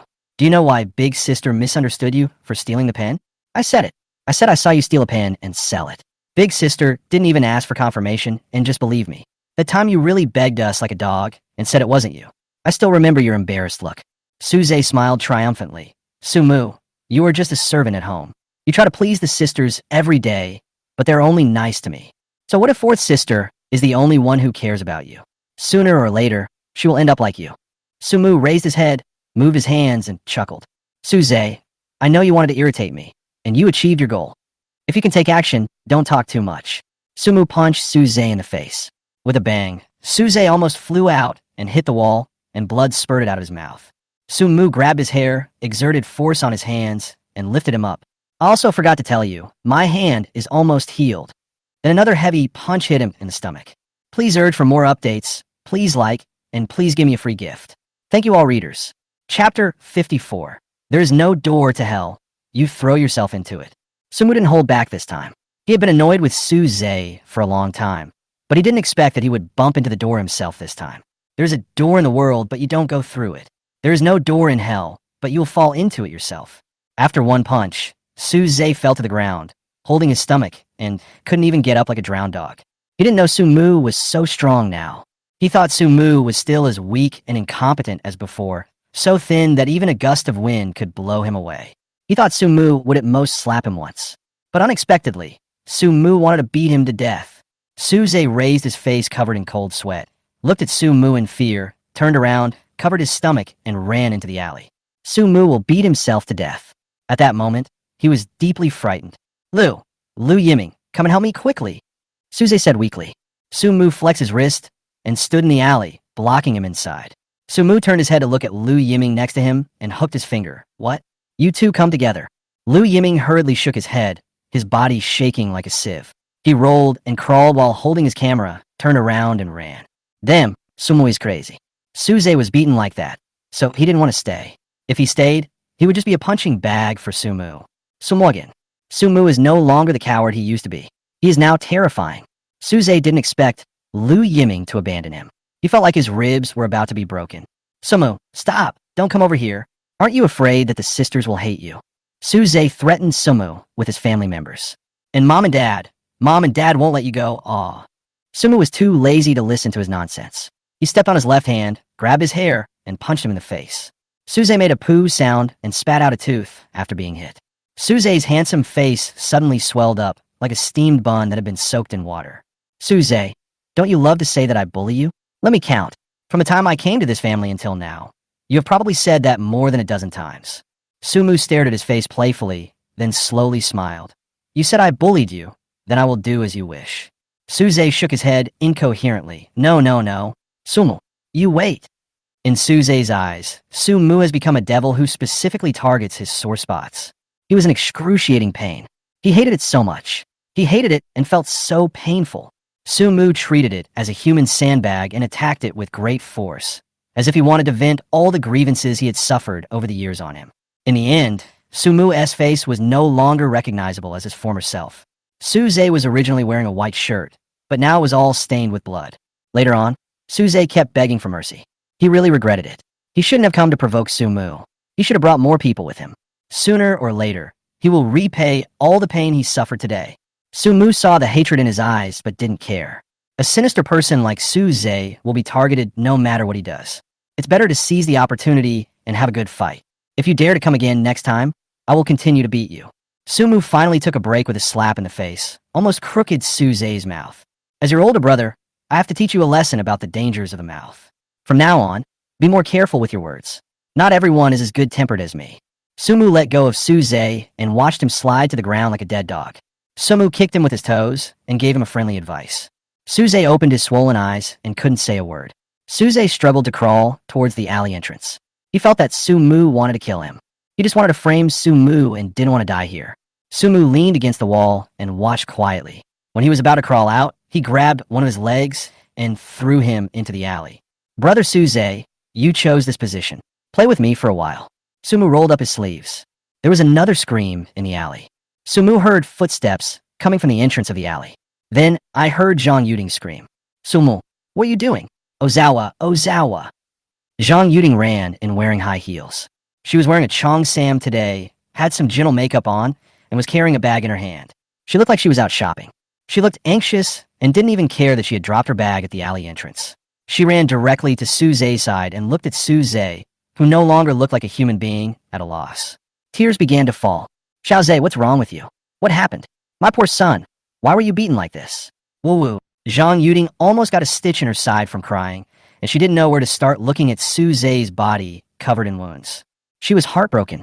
This was her youngest son, whom she had held in the palm of her hand since he was a child. He was usually tender and delicate and had never suffered any hardship.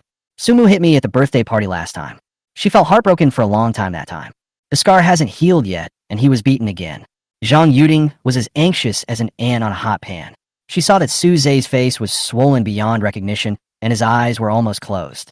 Xiao Zhe, don't scare your mother. She has been placing her spiritual hopes on this youngest son for so many years.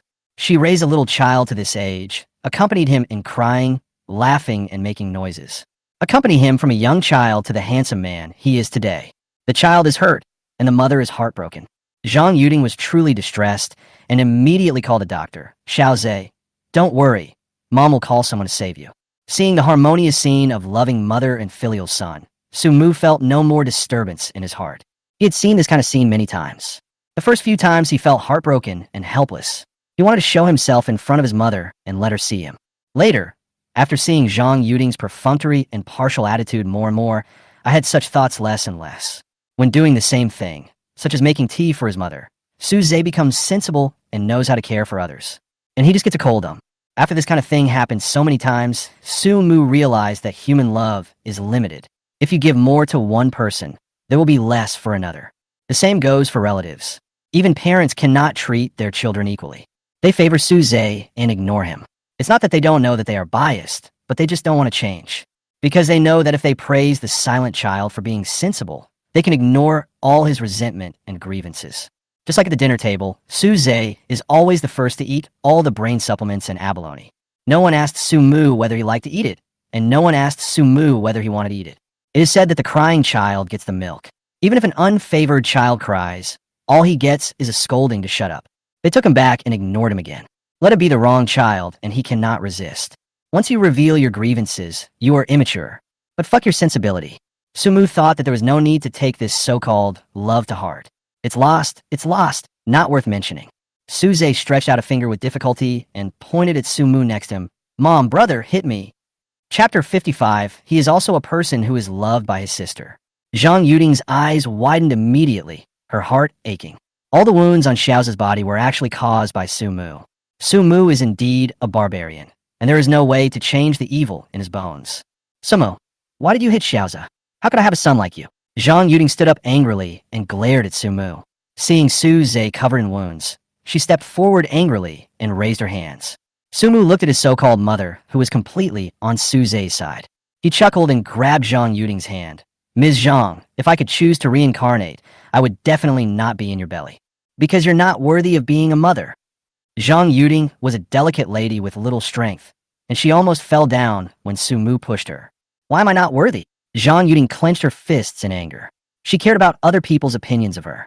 Zhang Yuding looked at the unfamiliar Sumu in front of her, not knowing what to do. I originally thought that since you were brought back from a small place, you would be at most rude and ignorant of etiquette. I didn't expect you to be so violent and rebellious. You're not sensible at all. If you could have 1/3 of Ozawa's talent, I wouldn't do this to you. Sumu was amused by her words. Ms. Zhang, is it so difficult to admit that you are biased? Remember, you have no right to scold me now. Zhang Yuding's face turned pale, and she didn't dare to look Sumu in the eye. Sumu is very dangerous now. If I make him angry, I might get beaten. Zhang Yuding stopped talking and just took out her cell phone to call Su Nanyang. She cried very quietly and asked her eldest daughter to help her while she cried. Sumu was not interested in dealing with the follow-up and turned around and left. He was in a hurry to go back and use the 3 million he had just obtained. Seeing Sumu leaving, Zhang Yuding didn't have the courage to hold him back. They were just anxiously circling around the seriously injured Su Zhe. Su Nanyang and Su Wanlu didn't walk far at all. After receiving a call from their mother, they quickly came over. Su Nanyang was in a complicated mood since she found out that Su Zhe was the child of her father and aunt, the product of her father's infidelity and an illegitimate child. She could no longer treat Su Zhe with the same doting attitude as before. When Zhang Yuding saw her 2 daughters coming, she immediately felt more confident. Come and see Xiaoza quickly. That damn sumo actually beat Xiaoza into this state. Su Nanyang stood there without moving. She was really frightened when she saw Su Zhe's miserable condition. Sumu becomes so cruel? Su Zhe's face was so swollen that he looked unrecognizable. His body was covered in blood, and he was curled up there, unable to get up. I guess all the bones in his body are broken. Su Nanyang was worried. Did Su Zhe know her identity? If Su Zhe didn't know her identity, she could still show some mercy to him. After all, he was her younger brother who grew up with her, and she felt bad seeing Su Zhe like this. If Su Zhe knew his identity and had known my aunt, he must not be kept. Su Nanyang's eyes flickered. She must find a way to find out the truth about this matter. In her heart, she still doesn't want to treat her brother Su Zhe as an enemy. After all, brother Su Zhe is much better than Su Mu. Su Wanlu walked forward, biting her lip. Seeing Su Zhe half dead, she felt very sorry. Mom, let's send him to the hospital first. Su Zhe's injuries are very serious. Su Wanlu also studied medicine, and she could tell at a glance that Su Zhe had been seriously injured. This damn Su Mu must not be let off. Xiaoza will be in his 3rd year of high school soon. If this continues, he will definitely need to be hospitalized, which will affect his studies. My poor son. If he had known earlier, he would not have brought Su Mu back. It would be better to just let him live there and give him some money. Zhang Yuding is still terrified when she thinks of the look in Su Mu's eyes when he left. It seems that only by cursing loudly can she eliminate the panic in her heart. It's so shameful that she, as a mother, is afraid of her son. Mom, you can't say that. Su Mu is also your son. If we had gotten him back sooner, maybe he wouldn't be like this now. Su Wanlu felt very uncomfortable when she heard what her mother said. I didn't think anything of these words before, but now when I hear them, I feel that my mother is too partial. Besides, it wasn't Sumu's fault that he got lost. The more Su Wanlu thought about it, the more uncomfortable she felt. She had treated Su Mu in the same way before. No wonder he has no feelings for this family. Wanlu, you're speaking for him, right? Your brother Xiaoza has been beaten like this, and you are still speaking for a murderer. Zhang Yuding frowned, looking unhappy. Mom, I didn't... Su Wanlu really didn't know what to say. Zhang Yuding waved her hand. Okay, stop talking. I'm really pissed off today. Let's get Xiaoza to the hospital right away. Also, it's summer vacation now, so you can take care of Xiaoza in the hospital. Those private tutors were also asked to go to the hospital to teach Ozawa. Zhang Yuding thought that her second daughter was studying medicine and could take care of Xiaoza. Su Wanlu showed a bitter look on her face. Mom, I can't take care of Xiaoza. She didn't tell the rest of her family about her cancer. She plans to undergo resection surgery this summer. In theory, early-stage gastric cancer has a very high chance of being cured, but she felt that her symptoms did not seem to be in the early stages and might have worsened. She still really wanted Su Mu to come and take care of her. Why can't you take care of Xiaoza? Your brother has been beaten like this. Can't you feel sorry for him? Zhang Yuding felt that her 2 daughters were a little strange today. Normally, whenever Xiaoza was hurt or bruised, they would come over to ask about his well-being. Today, Xiaoza was almost beaten to death by Sumu, that rebellious son.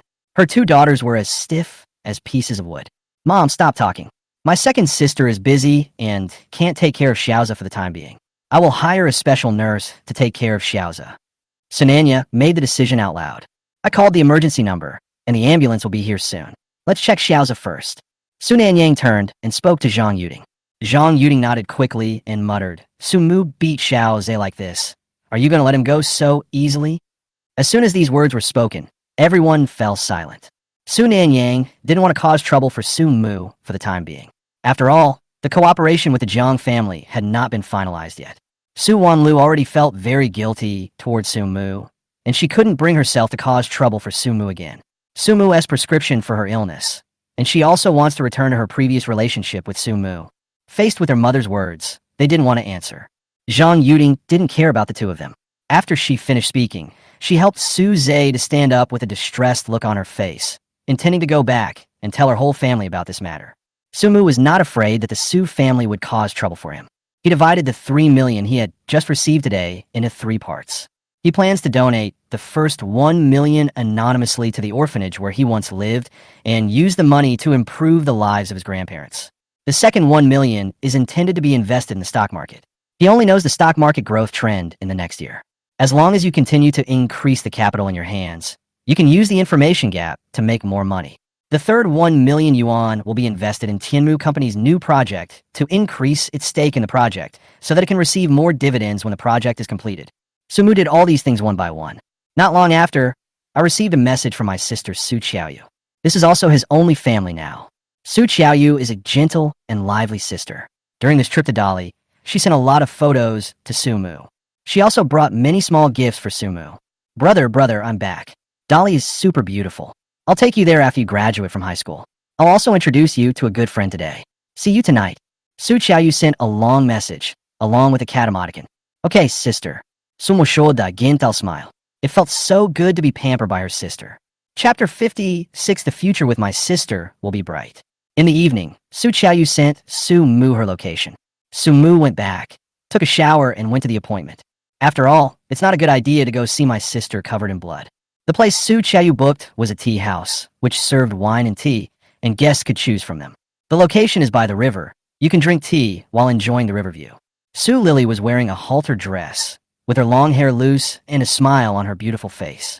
Qiaoyu, you finally introduced your brother to me. I've been playing in Dali these days, and you've been talking about your brother Sumu every day. I'm almost dying of your noise. Su Qiaoyu smiled shyly, playing with the braid that hung down to her waist. Lily, please stop making fun of me. My brother is so pitiful. Of course I have to care about him. My family is too partial. My brother could have had a better future. The result is that in order to take care of the adopted Su Zhe, they had to arrange for their younger brother to live with him. I am speechless. Su Qiaoyu started making tea and was very dissatisfied with her family. And my third sister is simply a devil. Last time I saw her beating up Sumu's brother, no one in the family thought it was wrong. Su Lily sighed. Now that you've all moved out, what will you do in the future? Or I'll buy a house and you guys can live in it. Su Lily felt sorry for her best friend. She had never encountered a situation like the Su family in her life. Oh, no need, I have a way. Su Yaoyu blinked playfully. Then he turned around and saw his younger brother Su Mu coming over and quickly stretched out his hand. Brother here. Su Mu also saw two beautiful girls who stood out in the crowd. It's my sister and her friends. He also raised his hand to greet. I'm here. Su Lily looked at her good friend's younger brother and originally thought that Su Mu was a skinny, malnourished boy.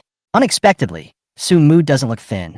He can't be called a stunningly handsome guy, but he is clean, refreshing, handsome, and stylish, which makes people feel good about him. He looks about 60% similar to Su Qiaoyu, and one can tell at a glance that they are twins. Su Qiaoyu saw her brother's bright smile, so she stood up, walked over to him, and gave him a big hug. Su Mu was a little at a loss in the face of such a warm hug. Faced with malice, he accepts it calmly and is used to dealing with it. Faced with this kind of warm love, he felt a little unfamiliar. He hugged his sister back hard. Sister, please sit down first. As soon as Su Qiaoyu sat down, she took out some things from her canvas bag. There are different types of pencil sketch pens, some small paint boxes, and some small snails I picked up at the beach. After searching for a while, Su Qiaoyu took out a red book. Brother, this is a gift from me to you. Su Mu was stunned. Su Qiaoyu pushed the red book towards him a little embarrassedly. I didn't buy it in the central area. It's a bit far away, about 5 kilometers from your school. The house isn't big, just a small 3-bedroom, 1 living room apartment. I think this should be enough for my sister and me, right? Su Qiaoyu spent all her savings to buy this small house and wrote her brothers and her own names on it. Su Qiaoyu thought that her younger brother must have been living under someone else's roof. He used to live in an orphanage and was later taken home, but was also ostracized by his family. Now he has left home, and I heard that he lives with friends. But living with friends is not as comfortable as living alone. At this moment, Su Mu really couldn't hold it back anymore, and his heart was filled with love. It's more touching. Thank you, sister, but I can't take this house. This house belongs to you. I will live with you. When I make money, I will buy you a bigger house, bigger than the Su family's house. Su Mu raised his head and made a solemn promise. Su Qiaoyu covered her mouth and laughed, very happily. My younger brother is still young and doesn't know how difficult it is to buy the Su family's villa, but it's good that he has the intention. Okay, sister believes you. Su Qiaoyu smiled and touched Su Mu's head. Anyway, the comics she draws now have been published, and she will be able to make money in the future to support herself and her brother. Su Qiaoyu, come on. Su Lily was a little surprised watching from the side, but she also approved of Su Mu in her heart. At least I know how to be grateful. Qiaoyu is a good younger brother. Su Qiaoyu. All right, you bought a house without telling me, and I was so worried about you. Su Lily pinched Su Qiaoyu's face angrily. Su Qiaoyu chuckled. Oh, Lily, please forgive me. Let me formally introduce you. This is my brother Su Mu, and this is my best friend Su Lily. Su Qiaoyu introduced the two to each other. Su Mu was the first to greet. Hello. Su Lily lifted her hair, revealing her fair skin, curled her red lips, and reached out to touch it. Hello, brother. I heard from your sister that you're currently starting a business project. In a week, there will be an Internet Industry Association with many investors. Thanks to your sister, this invitation letter is a gift for meeting you. Su Lily took out an invitation letter and handed it to Su Mu. This was the gift she had prepared long ago. But you still have to see the real person before considering whether to give it. Su Mu has temporarily passed the meeting assessment. He is grateful and courageous, and is a potential stock. She only gave him an admission ticket, and the outcome would depend on Su Mu's own strength. Su Mu was surprised by this gift. Thank you, Sister Lily. Su Qiaoyu laughed and said, take it. Lily's father is the chairman of the Tianlong Group and a very famous investor. This is organized by her father. You can give it a try and see for yourself. Okay, I'll try. Su Mu cherishes this opportunity very much. The house has been renovated a long time ago. I'll spend the next 2 months removing the formaldehyde. You can move in when school starts. When school starts for me, I'll also apply to live off campus. Su Qiaoyu and her brother discussed what to buy to decorate their new home. Su Lily listened quietly beside him, expressing her opinions from time to time. At this time, the Su family was in an uproar. In the hospital, Su Zhe was diagnosed with multiple fractures throughout his body, especially in his arms and ribs. Dislocated arm, 2 broken ribs, broken nose, broken calf. It looks like I'll have to stay in the hospital for at least a month. After Zhang Yuding heard the news, she could no longer control her expression and started cursing at Su Mu. Su Mu, you are so cruel. You are so cruel to your brother. Damn you, damn you. I shouldn't have given birth to you. Zhang Yuding cried and cursed. Then he told Su Tianxi the news. When Su Tianxi heard this, he immediately put down the work at hand and rushed to the hospital impatiently. He came to the hospital and saw Zhang Yuding crying outside the ward. He couldn't control his anger and glared at her. How did you take care of your son? You let him get beaten like this by that little beast. Chapter 57, Let Him Go Home. Zhang Yuding didn't expect her husband to blame her as soon as he arrived. She couldn't help but stand up, her tone aggrieved. Today, Xiaoza sent me a message saying he was going shopping over there and asked me to go find him. But when I got to the alley, I saw Xiaoza beaten like this by Su Mu. Hubby, this is not my fault. I feel more distressed than anyone else when Xiaoza is like this. Zhang Yuding held Su Tianxi and cried out loud. Sister, brother-in-law, I heard that Xiaoza was beaten. You can't just let it go like this. Zhang Yuding came from the other side with an anxious look on her face. She came with Su Tianxi. When she heard that Su Zhe was beaten, she insisted on coming over. Zhang Yuding loves plastic surgery. Her face is full of high-tech features, including double eyelids, big eyes, a high-nose bridge, and a pouty mouth. Even her figure is extremely exaggerated, with a curvy S shape, and when she wears a skirt, her figure is exquisite and well-proportioned. Su Tianxi felt a little uncomfortable when he heard Zhang Yuding's voice. He calmly let go of Zhang Yuding's hand that was holding his arm. Yuning, why are you here? This is our family matter. You don't have to worry about it. Zhang Yuding said that she didn't like her younger sister very much. Zhang Yuding was the illegitimate daughter born from her father's infidelity. After Zhang Yuning's mother died, his eldest brother took the initiative to bring Zhang Yuning back to the Zhang family and raised him by his side. Zhang Yuning is sweet-spoken and has high emotional intelligence. He lives a good life in the Zhang family. I'm still working as a secretary in my eldest brother's company. Zhang Yuning feels uncomfortable every time she sees Zhang Yuning. Sister, we are all family. Don't be so formal. Xiaoza is also my nephew. Of course I care about him. Zhang Yuning smiled and approached the 2 people standing between them. Su Tianxi also spoke up. Yuding, so don't be so polite. Xiaoza was beaten by that beast Su Mu this time. It's my fault. I don't believe he will never come home. When he comes back, I will definitely educate him well. Su Tianxi spoke with gritted teeth, as if he wanted to eat Su Mu raw. He felt that Su Mu would not be able to survive long outside alone. Eventually, you have to go home. The Su family is Su Mu's only support in Beijing. If he doesn't come back, he will just starve to death outside. When he comes back, I will break his legs. Su Tianxi gritted his teeth in anger. In his heart, the child he had with Zhang Yuning was his most beloved child. As for Zhang Yuning, he was with her for money and power. He didn't like Zhang Yuding's crying, nor did he like her constant mention of luxury jewelry brands, nor did he like her wealthy friends. Su Nanyang, who had just arrived, happened to hear these words. She had just finalized a cooperation agreement with Jiang Jiao, the head of the Jiang family. She was willing to reduce the price by 20% just to allow the Jiang family to purchase medical equipment. Agreed for Su Mu's sake. Only then did Su Nanyang breathe a sigh of relief. If she gets this order, she will soon be able to join the management of the Su family enterprise. After the negotiation, she rushed to the hospital without stopping. She saw her Aunt Zhang Yuning's car downstairs.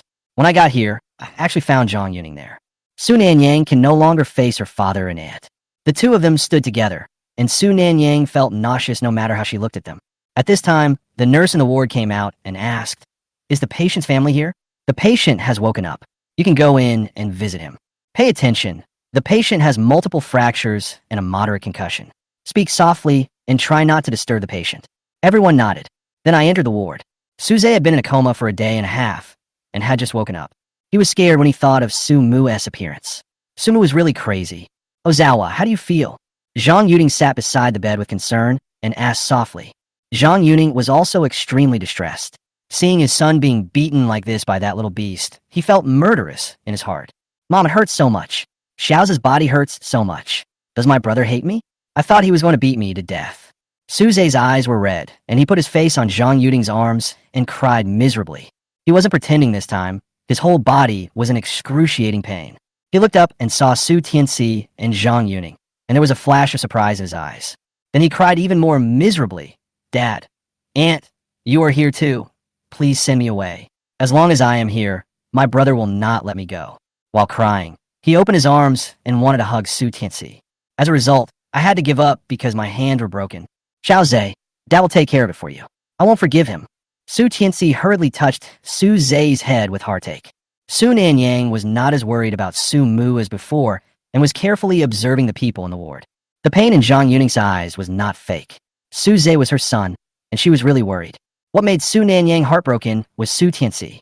When her sisters and brothers were injured, she had never seen her father look so anxious and distressed. Su Zhe was indeed the heir he had chosen. Does Su Zhe know that he is an illegitimate child? Does Su Zhe know that he is Zhang Yuning's child? So Nandian Bandiv. "Dad, I just reached a cooperation agreement with the Jiang family. The cooperation was successful." Su Nanyang spoke, observing Kuzeisi cooperation. Su Tianxi calmed down a little, and his expression eased a lot after hearing Su Nanyang's words. "You've done a great job. You're worthy of being my proudest daughter. Starting tomorrow, you'll be assigned to the headquarters as a sales manager." Suze also stopped crying and said admiringly, "Sister, you are so amazing." So Nandian nodded. It seemed that Suze didn't know his identity. Zhang Yuning was very unhappy and gave Su Nanyang a vicious look. She was still furious that her son had been beaten like this. Why not call the police? Su Mu is a bad kid from the very beginning. It's better to let the police reform him. Zhang Yuning was stunned for a moment and didn't say anything. This sentence made some sense. Su Tianxi also hesitated. If he really called the police, it would be too embarrassing if the matter got out. If I don't call the police, I don't know when I can teach Su Mu a lesson. "You can't call the police, Andy. This is our family matter. Please stay out of it." Su Nanyang stared at Zhang Yuning with a cold face. Last birthday party, Su Mu had other evidence in his hands. If we call the police, it will be difficult to clear the case, and it will be a disgrace to our Su family. Did Xiaozi get beaten for nothing? Zhang Yuning raised his voice in anger. "We can let Su Mu go home. Su Mu is very familiar with the Jiang family. Letting him go home can also help him get closer to the Jiang family." Su Nanya said, "And when he gets home, we can teach him a lesson. Then we can just let brother Xiaozi fight back." Su Zhe's eyes lit up. "Eldest sister is right. Let brother go home. I can't bear to see him wandering outside." "Xiaozi, you are so kind-hearted. Don't worry. When he comes home, Mom will let you beat him up." Zhang Yuning looked at Su Zhe with heartache. Su Tianxi also thought this method was very good. Su Mu just wants money. Give him some money and let him go home. It's very simple. Now that Su Nanyang saw her mother feeling sorry for Su Zhe, she felt as uncomfortable as if she had eaten a fly. But she couldn't tell her mother the truth. "Once I tell my mother, given her temper, she will definitely make a scene at home. By then, Dad will know too. If that happens, my father will definitely take action, and I will not be able to gain a foothold in the company or inherit the Su family's property." Is this the reason why Su Mu told her this? Deliberately forcing her to make a choice and making her uncomfortable. Ever since she found out about this, she has been unable to sleep or eat. Su Nanyang turned and left, out of sight, out of mind. Wait a little longer until she has gained control of most of the power in the Su family company. Then tell her mother about this. Thank you all readers for your kind reminders and small gifts. I'm so grateful. Chapter 58, Everyone Keeps a Hand. Soon Anya sent a message to someone. Yunling Villa will be there in an hour. She has been too irritable these days and needs to relax. Yunling Villa is a high-end villa area in Beijing with extremely high privacy. Many celebrities and wealthy people live there. Su Mu, Jiang Tian, and Jiang Jiao live here. Su Mu returned. He told them that he was going to move out. Jiang Tian felt a little reluctant after hearing this. He had become accustomed to Su Mu living here for so many days. No, Xiaomu, just live here. We have another floor upstairs. Let your sister move in with us. Jiang Tian advised. Besides, you just bought that house and renovated it not long ago. It will take a year for the formaldehyde smell to dissipate. Persuade your sister to live with you. The main thing is that Sumu cooks delicious food and plays games awesomely. It is convenient for two people to run a company together and discuss things on a daily basis. They had long established a deep revolutionary friendship. He really treated Su Mu as a brother. Jiang Tian was reluctant to let Su Mu go. Then I'll ask my sister. Su Mu was also a little hesitant. It didn't matter where they lived as long as they could live together. That's perfect. Invite your sister to dinner tonight, and we can discuss this together. Jiang Jiao also came down from upstairs. She sat next to Jiang Tian very naturally and hugged his waist as if no one was around. Jiang Tian struggled a little awkwardly, then accepted it. He was impressed by Jiang Jiao. If you can't resist, you can only lie down and enjoy it. Su Mu chuckled and turned his face away. Su Mu took out the invitation letter Su Lily gave him and said, Brother Jiang, there will be an internet summit in a week, and there will be many investors there. Our project is almost complete, and we can look for suitable investors then. Jiang Tian became serious, took the invitation, looked at it, and nodded. I've heard of this summit. It's quite valuable. I can try my luck there. If I hadn't been kicked out by the Jiang family, I would have directly invested the family's money. Jiang Tian wailed. He had a feeling that their project would be a huge hit. What they're doing is AI, artificial intelligence, and its level of advancement is definitely among the best in the world. He and Xiaomu developed this artificial intelligence-driven language processing tool and named it GPT. They trained the tool on large amounts of text. Currently, GPT can already meet most usage scenarios. Unfortunately, after he told his family about his business venture, they cut off all his living expenses. They said he was a hopeless case and couldn't even make a profit from his business ventures, and ordered him to return home and get married next year. If Jiang Jiao hadn't helped him, he would probably have eaten instant noodles. Su Mu also knew Jiang Ji's situation, so he stepped forward and patted his shoulder. We will definitely succeed this time. Su Mu is very confident. Then, a call came from an unfamiliar number. Su Mu answered the phone, and immediately Su Yingying's curses were heard from the other end. Su Mu, get back home right now. You're really itching to hit Brother Xiaoza. You're done for. I'm going to beat you to death. Su Mu, why don't you die outside? No, I want to avenge my brother Xiaoza with my own hands. I want to kill you with my own hands. Su Mu knew that Su Yingying had always been a lunatic, but he didn't expect her to be so crazy. Su Jingjing, welcome. Su Mu snorted and laughed. He had been giving in to her before, and she really thought she was capable. If Su Yingying really dared to come, he wouldn't mind teaching her a lesson. But what surprised him was that, apart from Su Yingying, no one else came to cause trouble. Su Yingying was furious at his light words. Su Mu, before he could finish his words, Su Mu hung up the phone and blocked the number. Su Yingying was so angry that she threw her phone again. She couldn't find Su Mu at all, and since Su Mu didn't come home, she was helpless. Your sisters are really scary. And how charming is your adopted son? Why is everyone in your family so supportive of him? Jiang Tian was also puzzled. He's a good actor, and his acting skills are even better than some celebrities in the entertainment industry. Su Mu smiled and spoke, recalling the past, with a disdainful tone. They're just partial, but I don't care. I went out to pick up my sister, and she said she was outside and needed a car to come in. Su Mu looked down at the message sent by his sister and spoke while changing his shoes. Okay, then I'll bring out the dishes. Jiang Jiao ran into the kitchen to bring out the dishes. In fact, it was seafood takeout that they had ordered long ago.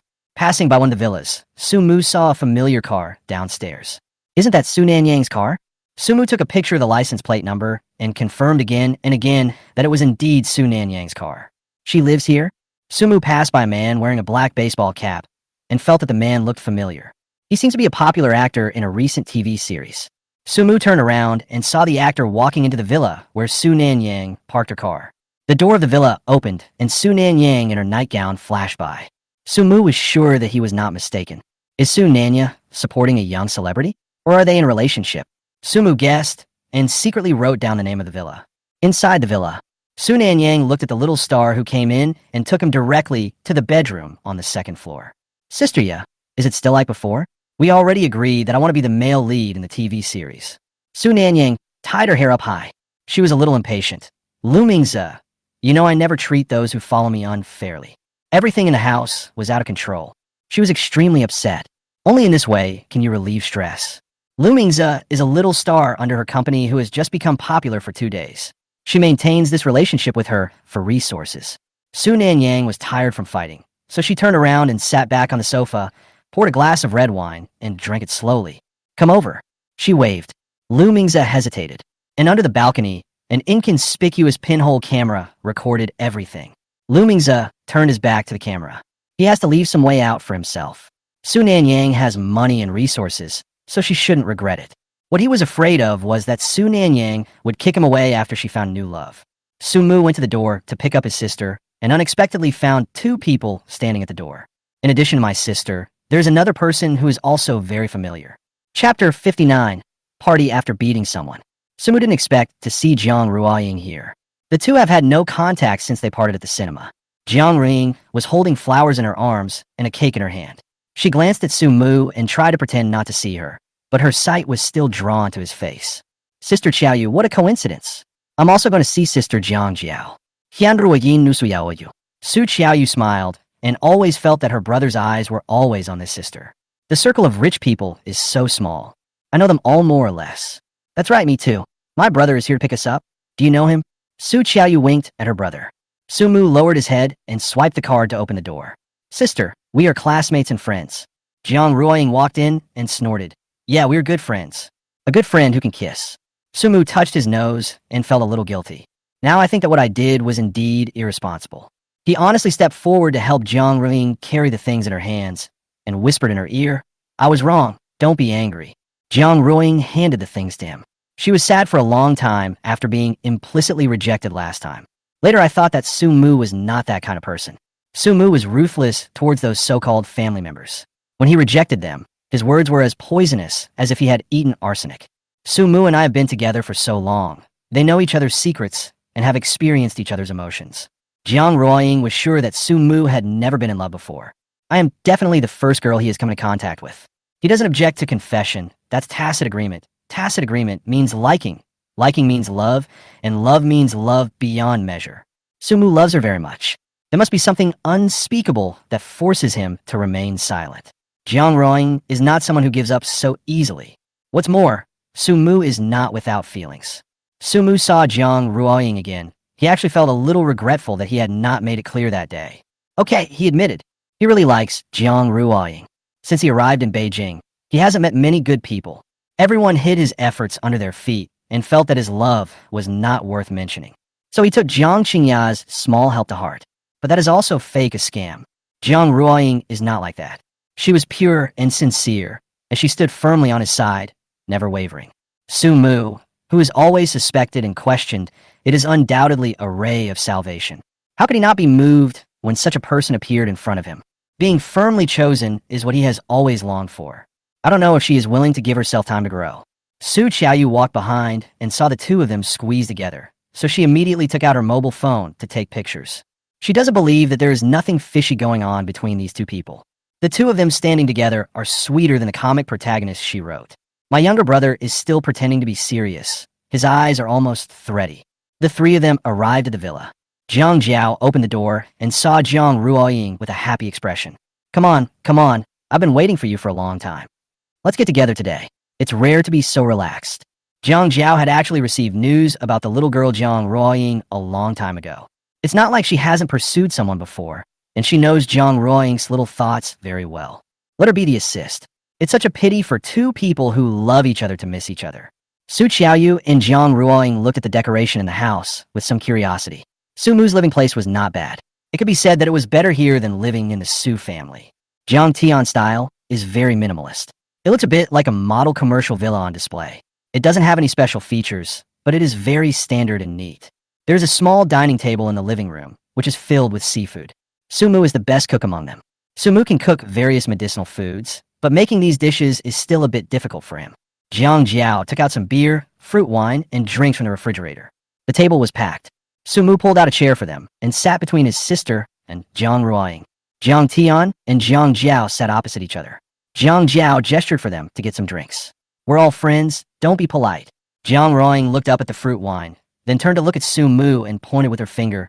I want to drink that. Su Mu took it and filled her glass. Drink less, don't get drunk. He himself didn't realize that there was a hint of pampering in his words. Su Qiaoyu covered her mouth and smiled, then took a can of milk beer from the side. She liked to drink this. When everyone had almost finished eating, Su Mu took out a tissue to wipe his hands and talked about business.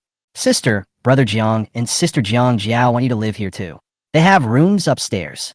Su Qiaoyu didn't care. She just felt that living here was a bit too much trouble for others. Is it okay? Su Qiaoyu scratched her head. Just stay here. Su Mu and I sometimes have to work overtime at night, so it's convenient for us to stay together. Jiang Tian said no problem. Jiang Jiao also liked the crowds, and she squinted her eyes and smiled. Ruoying, come and stay here too. Stay until the end of summer vacation. Su Mu was a little surprised. My dad went abroad to inspect a project, and I told him I'd go study abroad during the summer vacation. Jiang Ruoying spoke calmly, but her cheeks and ears were red. This was a decision she made on impulse. The incident at the cinema last time made her very anxious. Finally, on a whim, I contacted Jiang Jiao and asked her if she had any vacant rooms.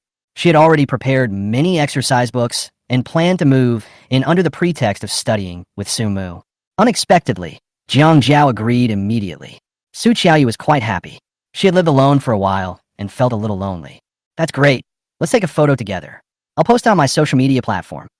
Su Qiaoyu smiled and pulled Su Mu over, then gestured for them to stand together and took a photo. Su Mu also followed his sister's social media platform.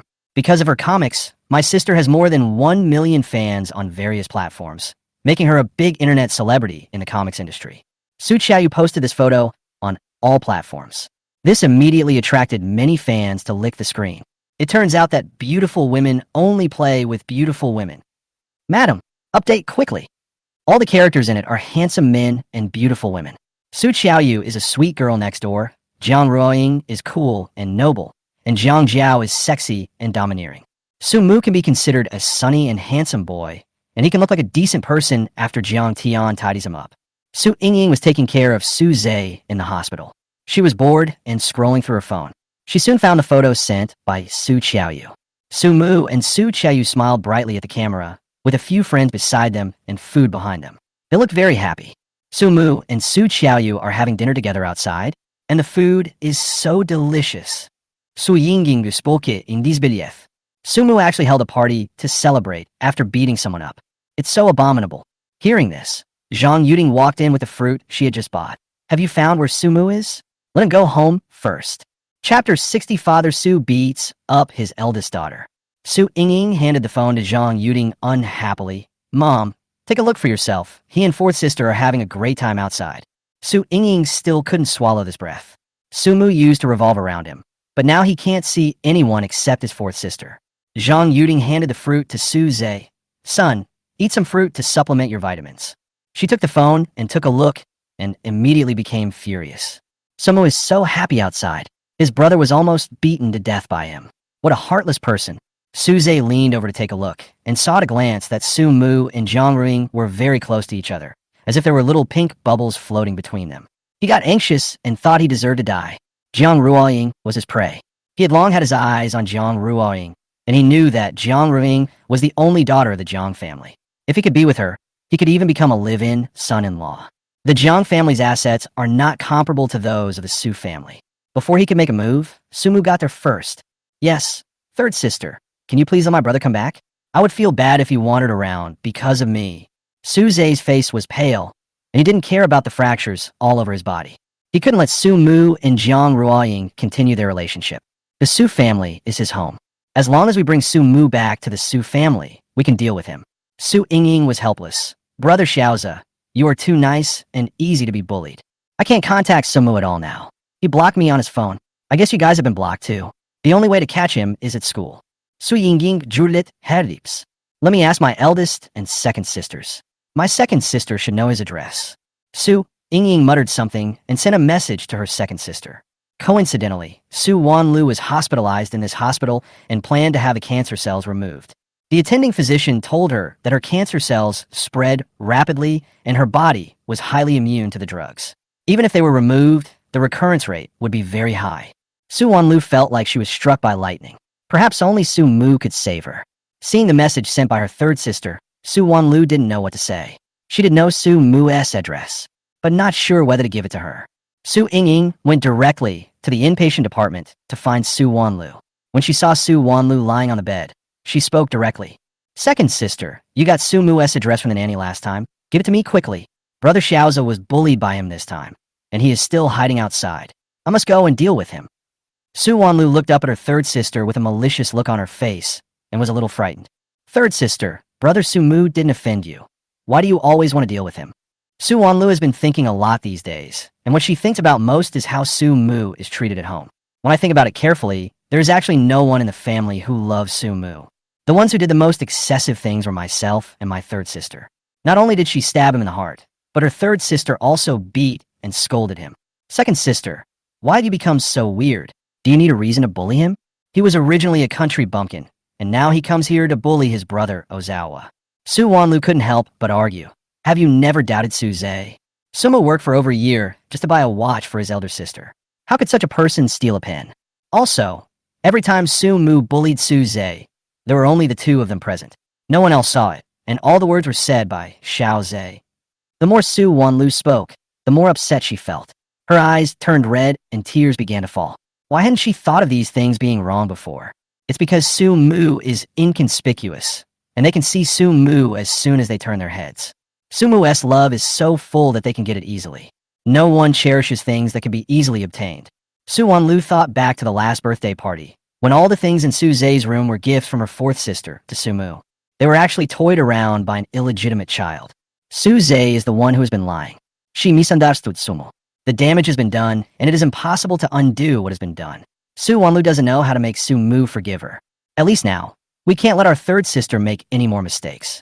If the third sister knew that the little brother Ozawa she had always doted on was the illegitimate son of her father's infidelity, the third sister would probably collapse too. Brother Ozawa saved my life. Whatever he did was right. Su Jingjin spoke coldly. She turned around and saw Su Wanliu's disapproving look and immediately curled her lips, looking a little regretful. Second sister, what you said makes sense. Please give me Su Mu's address and I will talk to him face to face. I gave him a chance to explain, and if he could explain it clearly, I would forgive him. After saying that, Su Ying rubbed her eyes, looking a little pitiful. Su Ying has a baby face, big eyes, and a small mouth. She likes to wear various lace skirts and tie her hair into 2 ponytails. If someone doesn't know her, they would definitely think she is a lovely angel girl. Su Wanlu hesitated for a moment and told her the address. If the relationship between the third sister and Su Mu's brother could be reconciled, it meant that Su Mu's brother might also forgive her. Then you should talk to him properly and don't act like before. After all, we are the ones who let him down. If we were nicer to him, maybe Brother Sumo wouldn't have left home.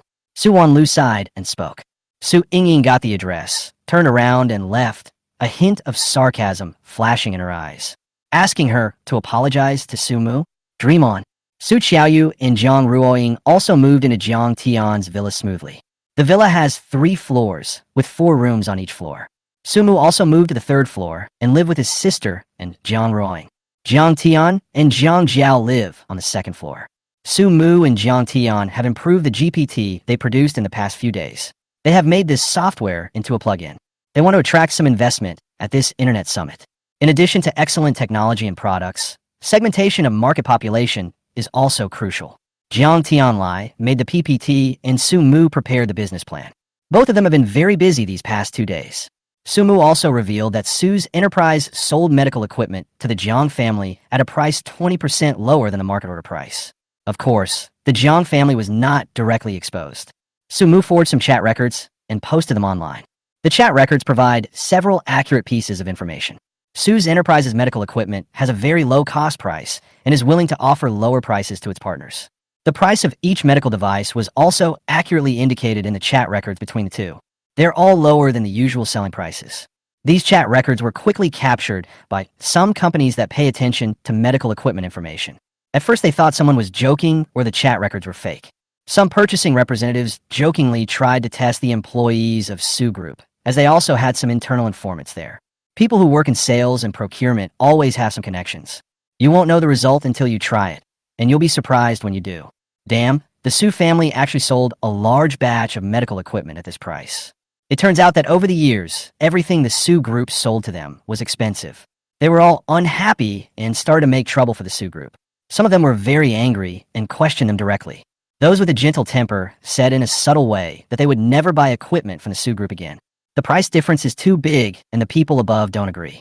These days, the Sue Group has been very busy and orders have been decreasing. Some senior staff immediately reported this to Su Tianxi.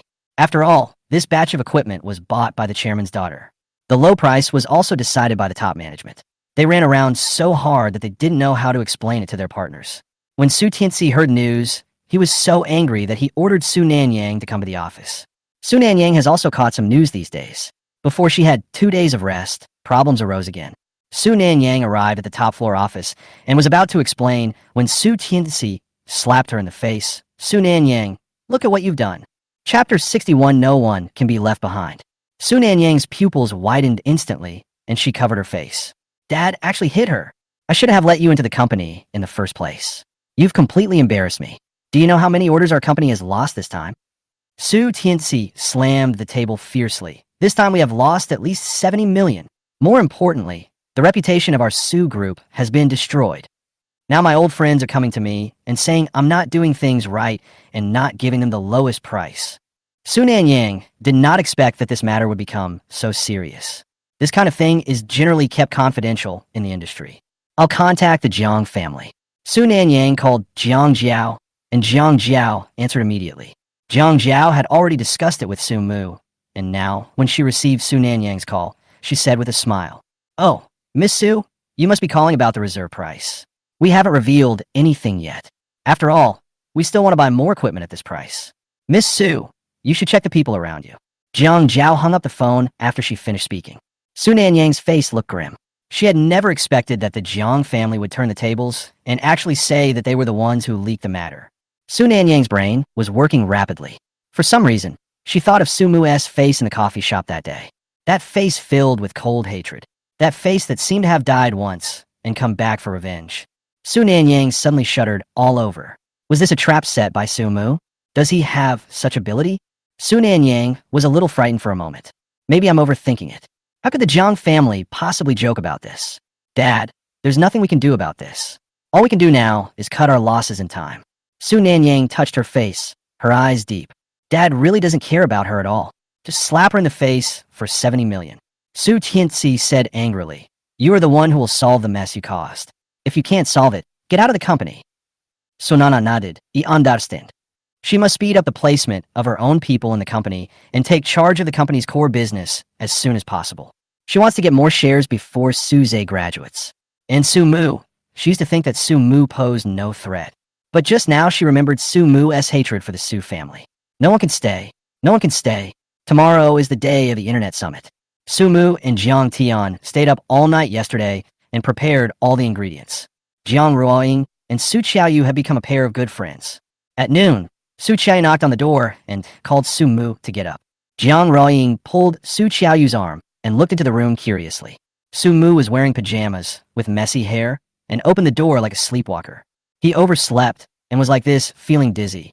When he opened the door and saw his sister and Jiang Ruoying, he finally came to his senses. He touched his head a little embarrassedly. "I stayed up late last night and slept too deeply today."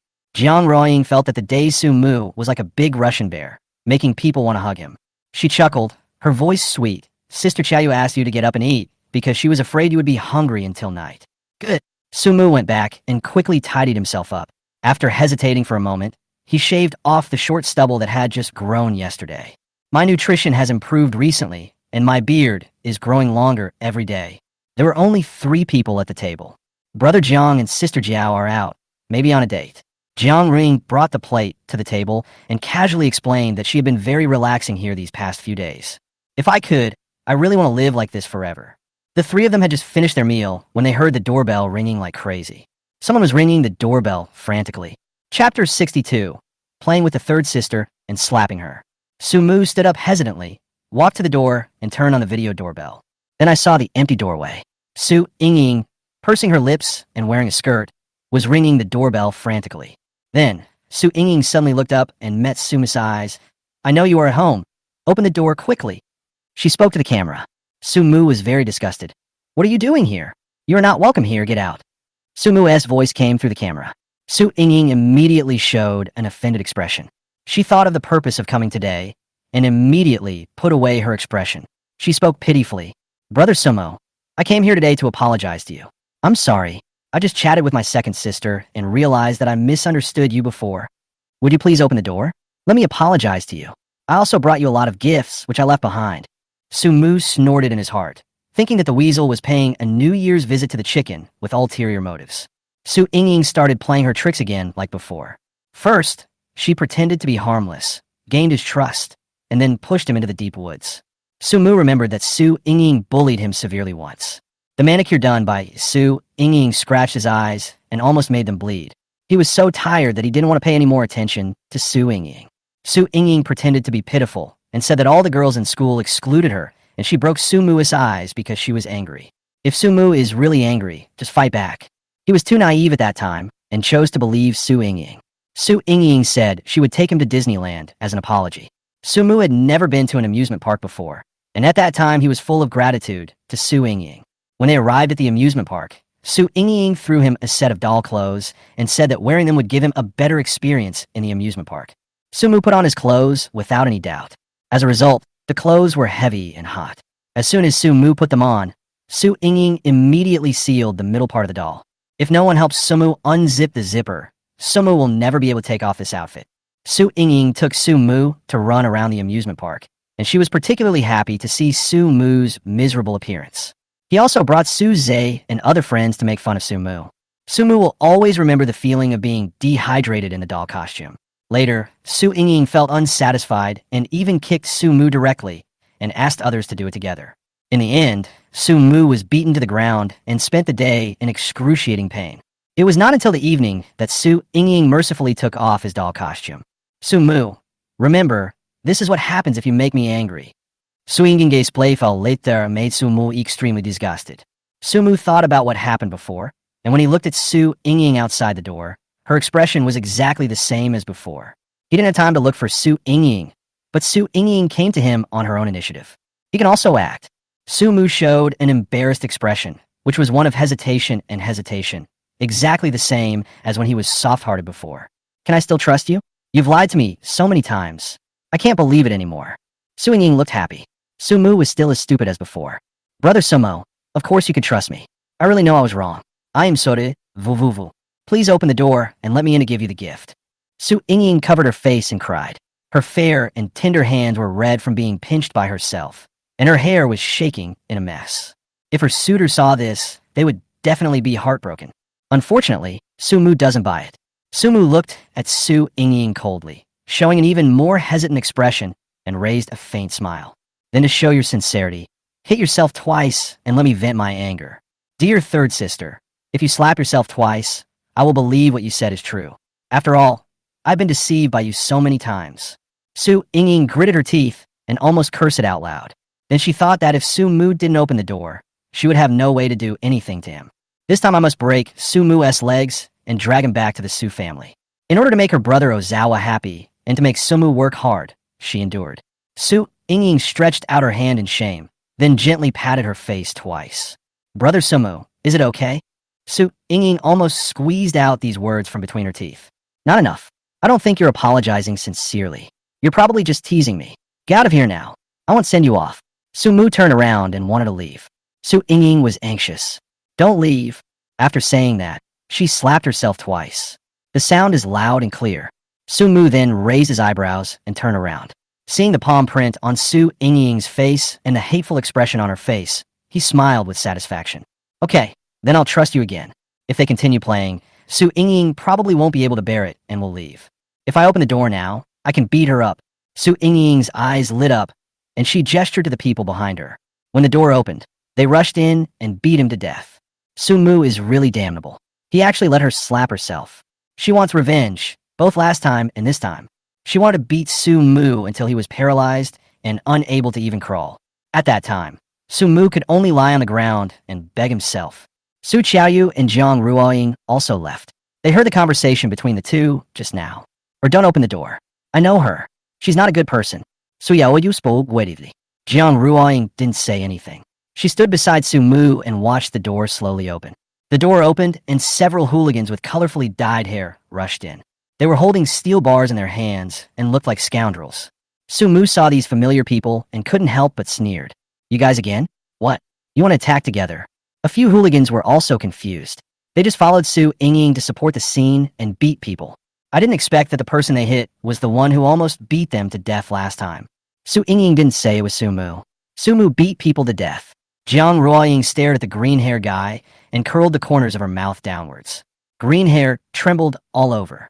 Damn, it was this woman who used a brick to split her own head last time.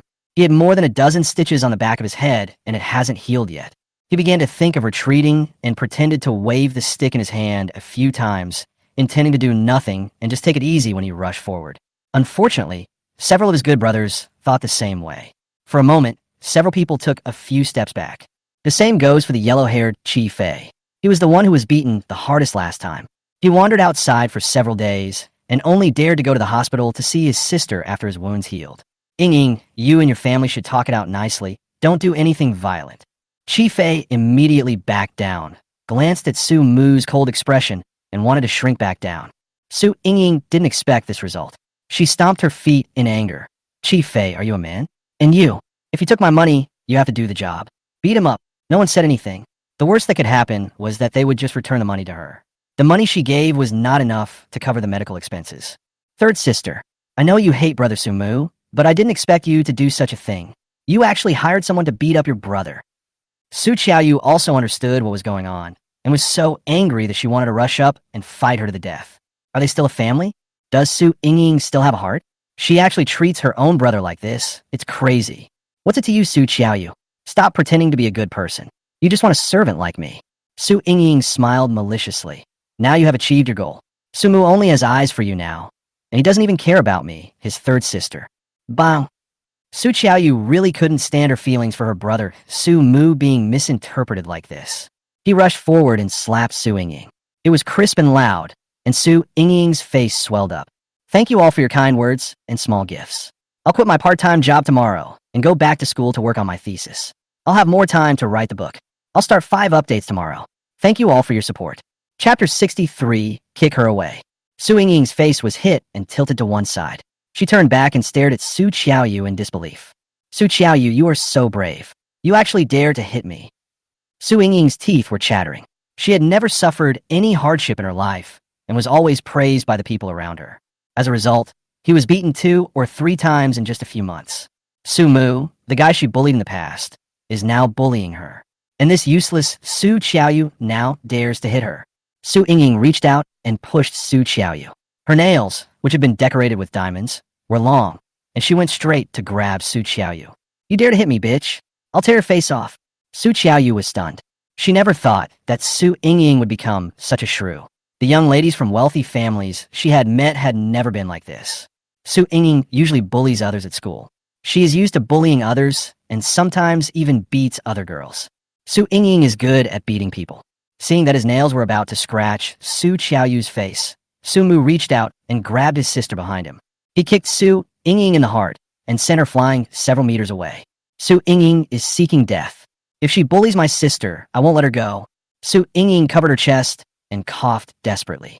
That kick was merciless. Su Mu hatefully. She hated him so much. Su Mu hit her again. Su Mu hite? A lowly person like him is only fit to follow behind him and beg for mercy. Su Mu actually beat her for Su Qiaoyu. You know, in the past, Su Mu cared a lot if she lost a hair. Su Yingying not only felt physical pain, but also some pain in her heart. Mixed with this pain was a trace of regret. She should be more patient. With more patience, she would be able to deceive Su Mu. Su Mu pulled his sister up and down to check her. His tone was full of concern. Sister, did that crazy woman just now catch you? I was afraid she had rabies.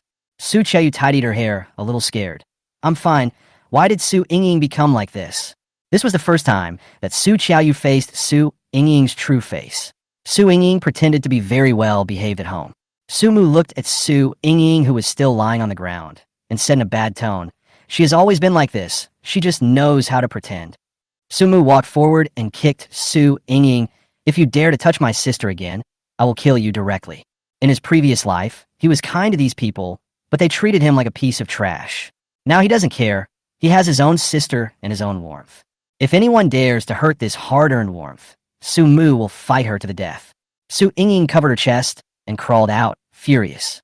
"Su Mu, I'm your sister too. Why do you treat me like this? Why are you so nice to her?" After Su Yingying finished speaking, she continued to curse dirty words.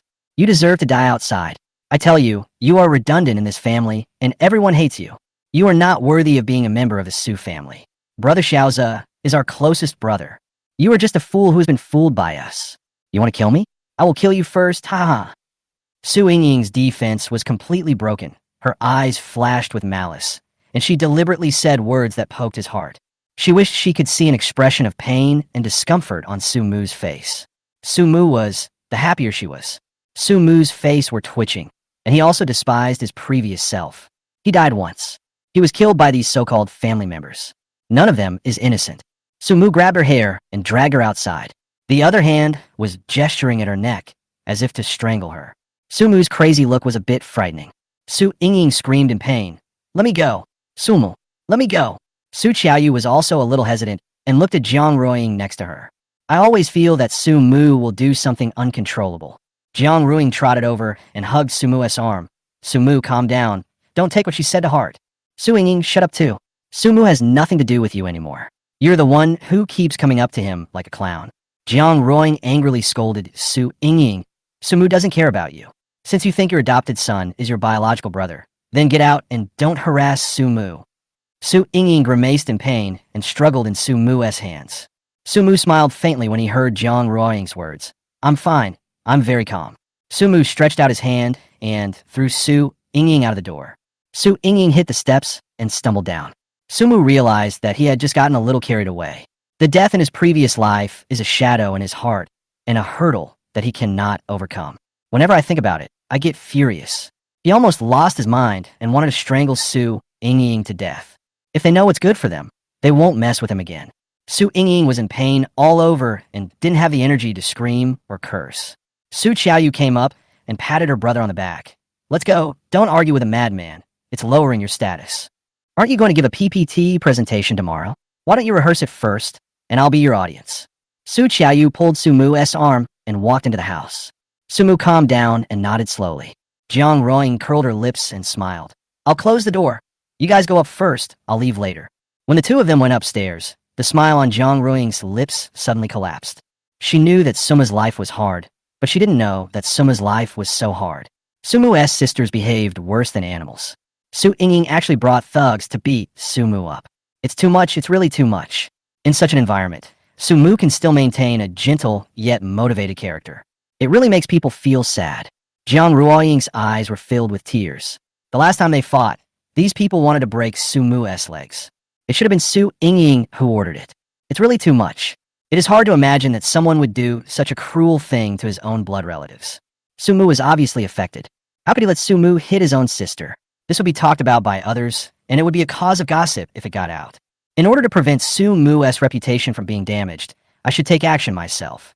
Jiang Ruiying smiled faintly, her soft and fair chin slightly raised, with a hint of pride.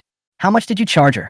Jiang Ruiying pointed at Su Yingying at the bottom of the stairs and asked the gangsters next to her. "Huh?" Several thugs were stunned. Green Hair uttered an ah and said weakly, 2,000 each. "After the job is done, each of you will get another 3,000. What does this young lady want to do? Then can you please help me break her legs? I'll give you double the money."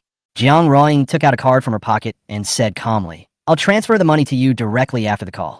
Chapter 64. He who breaks another's legs will always have his legs broken. Ah! This time they cried out in surprise. "I thought this farce was over today. It turns out this woman is really cruel." Green Hair hesitated for a moment. "Then you can't deny your debt. It's profit no matter whose money you make." Jiang Ruiying went back into the house and unplugged the surveillance camera outside the door, then walked out leisurely and pointed to the corner of the small garden. There are a lot of green plants there and no surveillance. I keep my word. A few hooligans looked at each other and walked towards Su Yingying with sticks. Su Yingying only felt scared at this moment. She had been so arrogant just now. completely fearless. She felt that Su Mu would not hit her. But this may not be the case for these little thugs. What do you want to do? Do you dare? Aren't you afraid that I will call the police? Aren't you afraid that my Su family will kill you? Su Yingying screamed and stumbled back. Jiang Ruoying said softly, Su Yingying, be quiet and don't scream. I'm just breaking one of your legs. It won't hurt much. The pain you endured is not even 1/10 of Su Mu's pain. You guys can fight without worry. I'll take care of anything that goes wrong. Jiang Ruoying was standing in front of the gate, watching those thugs drag Su Yingying to the corner and beat her. One stick after another hit her legs. Su Yingying's mouth was stuffed with a cloth strip, so she couldn't even scream.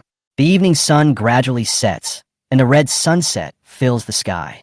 Jiang Ruoying looked up quietly, with a smile on her peaceful face.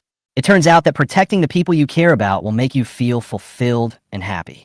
Su Mu, don't be afraid. Go forward. I will protect you, just like you once protected my secret. Even a bird trapped in a cage has something it wants to protect. Jiang Ruoying didn't stop until Su Yingying's legs were beaten to a bloody mess. Jiang Ruoying didn't hesitate and directly transferred the money to them. Then he called the security guard and told him that a thief had entered the villa area to steal things. The thief was beaten up by someone and left at their doorstep, so they asked the security guard to kick the thief out quickly. When the security arrived, Su Yingying was already unconscious and lying there unconscious. A few hooligans had already found a dog hole and escaped. The security guard was confused when he saw Su Yingying's miserable state. Miss, is this the thief? Jiang Ruoying nodded, looking innocent. Yes, such a nice little girl, but she had to go to the villa area to steal things. I don't know who gave her such a bad lesson, but she was left here. Don't call the police, just drag her out. The security guard in wealthy areas are very perceptive. After hearing Jiang Ruoying say this, he didn't ask any more questions. It's none of his business anyway. Just get the person out, so as not to affect your job. Jiang Ruoying turned around and went back to the villa. From the study came the sound of Su Mu explaining the PPT in an orderly manner. Jiang Ruoying brought in a few cups of tea and listened to Su Mu's explanation with a smile. Su Mu regained his composure only after he finished speaking and saw that his sister and Jiang Ruoying were serious. He smiled and asked, "What do you think of this product?" Su Qiaoyu didn't quite understand any of this, but according to her brother, this artificial intelligence GPT can automatically generate the text people need. The availability is very high. For example, her paintings need to be accompanied by some text or stories and sent to social platforms. She can upload the painting to the software, and GPT will automatically generate a story and a text for her. As long as you change the word order of the paragraph, you can copy and send it directly. Very convenient.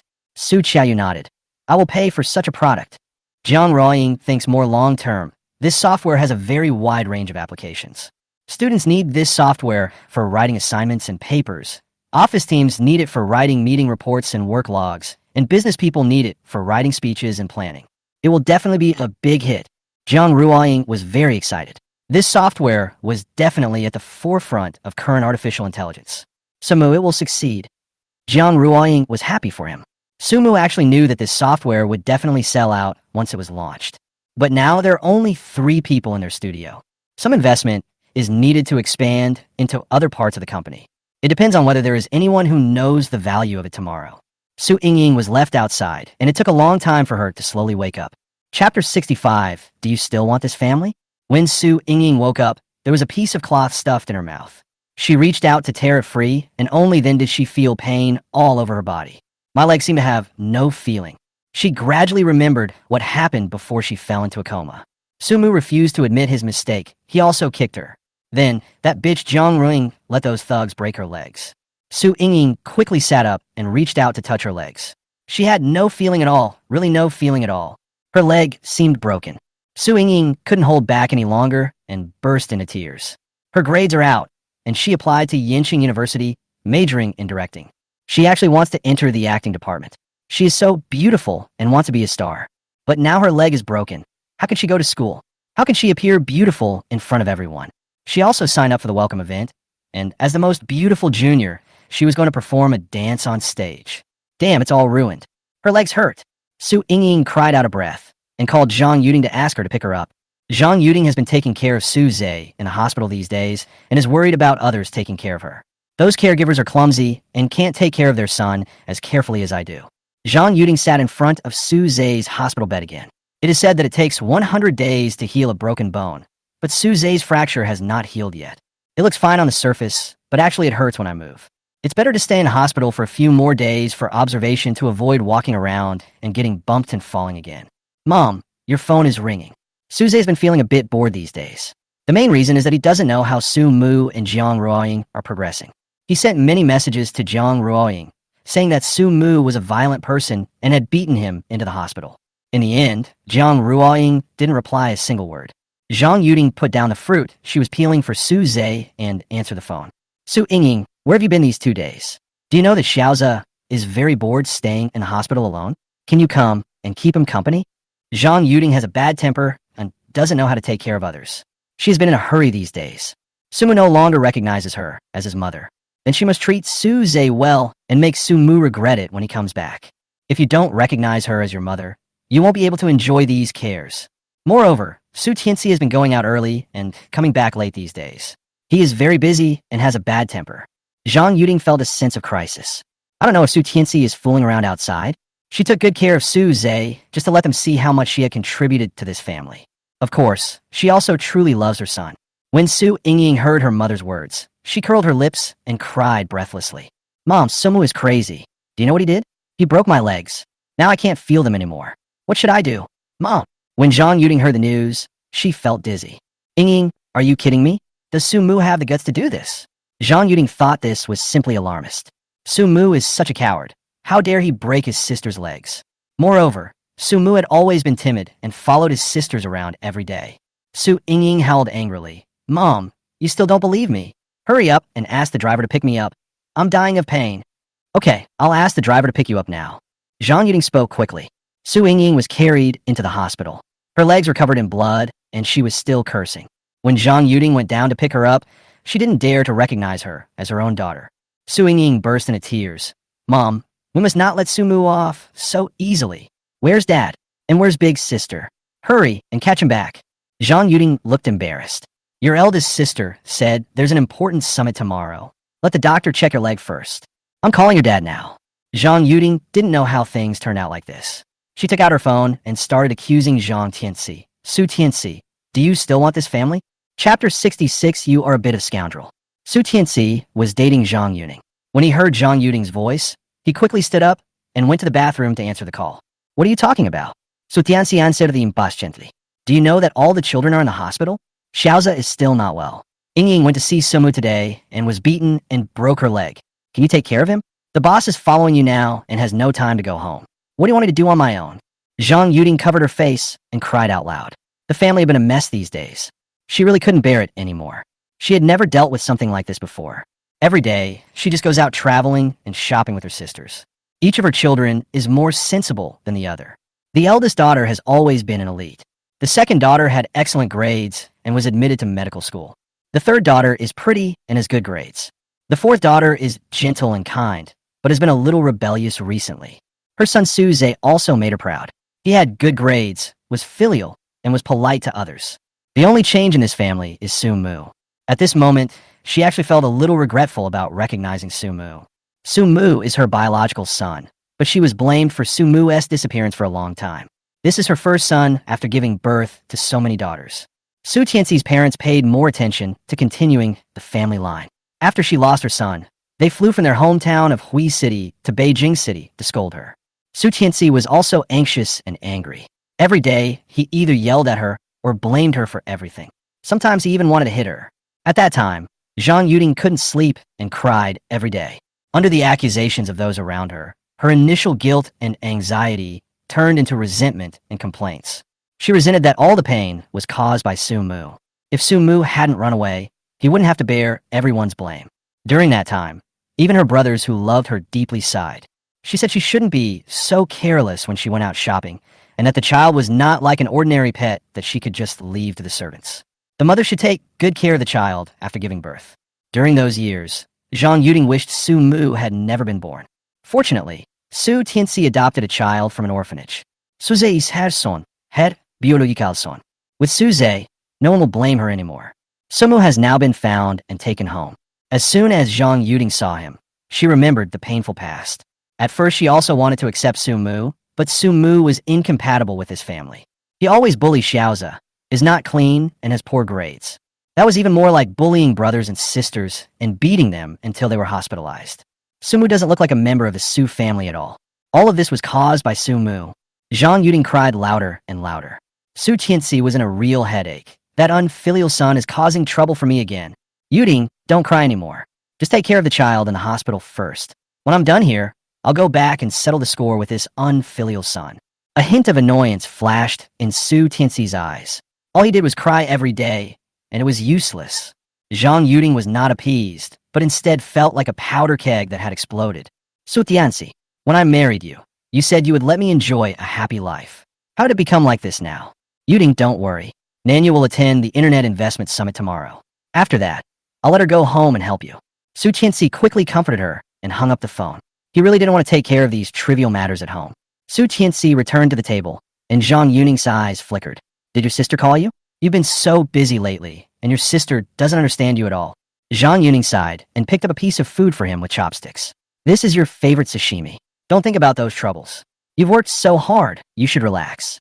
Su Tianxi ate the fish fillet with her chopsticks. Yuning, you still understand me. Early the next morning, Sumu got up, washed his hair, took a shower, and did a simple hairdo. A few days ago, my sister went to the mall and ordered a suit for him. He put on a chest sticker. His white shirt was crisp and stylish. Buttons were fastened to the top, and he wore a dark blue tie with dark patterns and an elegant Windsor knot. Wearing cufflinks, a suit jacket, trousers, and shoes, Sumu looked a bit more like an adult. He was a young man, but his eyes were already very deep. Jiang Tian was waiting downstairs with a briefcase. Sumu came down. Jiang Tian sighed. You kid, even in a suit you look a bit like a rising star in business. A gentlemanly villain. Chapter 67, give me 10 minutes, and you can earn 1 billion. Sumu came down and patted his shoulder. Brother Jiang, it's the same for you. Although Jiang Tian usually likes to wear a vest, shorts, and slippers, he is now serious and looks good in a gray suit. The two got into the Bentley. Jiang Tian was driving in the front, and Sumu was sitting in the passenger seat. Xiaomu, are you confident this time? Jiang Tian was still a little nervous. He had some social anxiety. Brother Jiang, no problem. We've been working on this project for so long, and we've taken care of every detail. Sumu held the computer in his hand with a confident look in his eyes. With these words, Jiang Tian felt much more at ease. After an hour's drive, the two arrived at the Internet Summit early. The summit began with a speech by a local political leader in charge of business development, who analyzed the current situation of the Internet economy. Afterwards, some bigwigs from the local Chamber of Commerce gave reports. Finally, some emerging Internet companies communicate with each other. In this process of mutual communication, you can put forward your own ideas, concepts, and products to attract investment from bigwigs. Sumu officially participated in such a business activity. Everyone inside was dressed neatly, making it difficult to tell their true identity. Sumu and Jiang Tian were in the back, and they also observed these people first to lock in investors. The first is Su Lily's father, Su Tianlong, who works in the photovoltaic solar energy industry. Su Tianlong is not only the chairman of Tianlong Group, but also a well-known investor. He has invested in more than a dozen companies of all sizes. Most of the industries he invested in were related to photovoltaic power, and he also dabbled in some pharmaceutical and internet industries. According to conservative estimates, his investment revenue could reach 1 billion yuan. Sitting next to Su Tianlong was Chao Defa, a Beijing-based businessman specializing in internet games. He had invested in more than a dozen internet companies specializing in gaming. There is also a strong woman named Lu Jinfeng, who specializes in mobile phone brands and home appliance brands and is the founder of Yuanhong Home Appliances. In addition, there are many chairmen of companies large and small present. I think the most suitable investors are Su Tianlong and Chao Defa. If we can win their favor, the company's future operations should be very smooth. Sumu had done his homework before.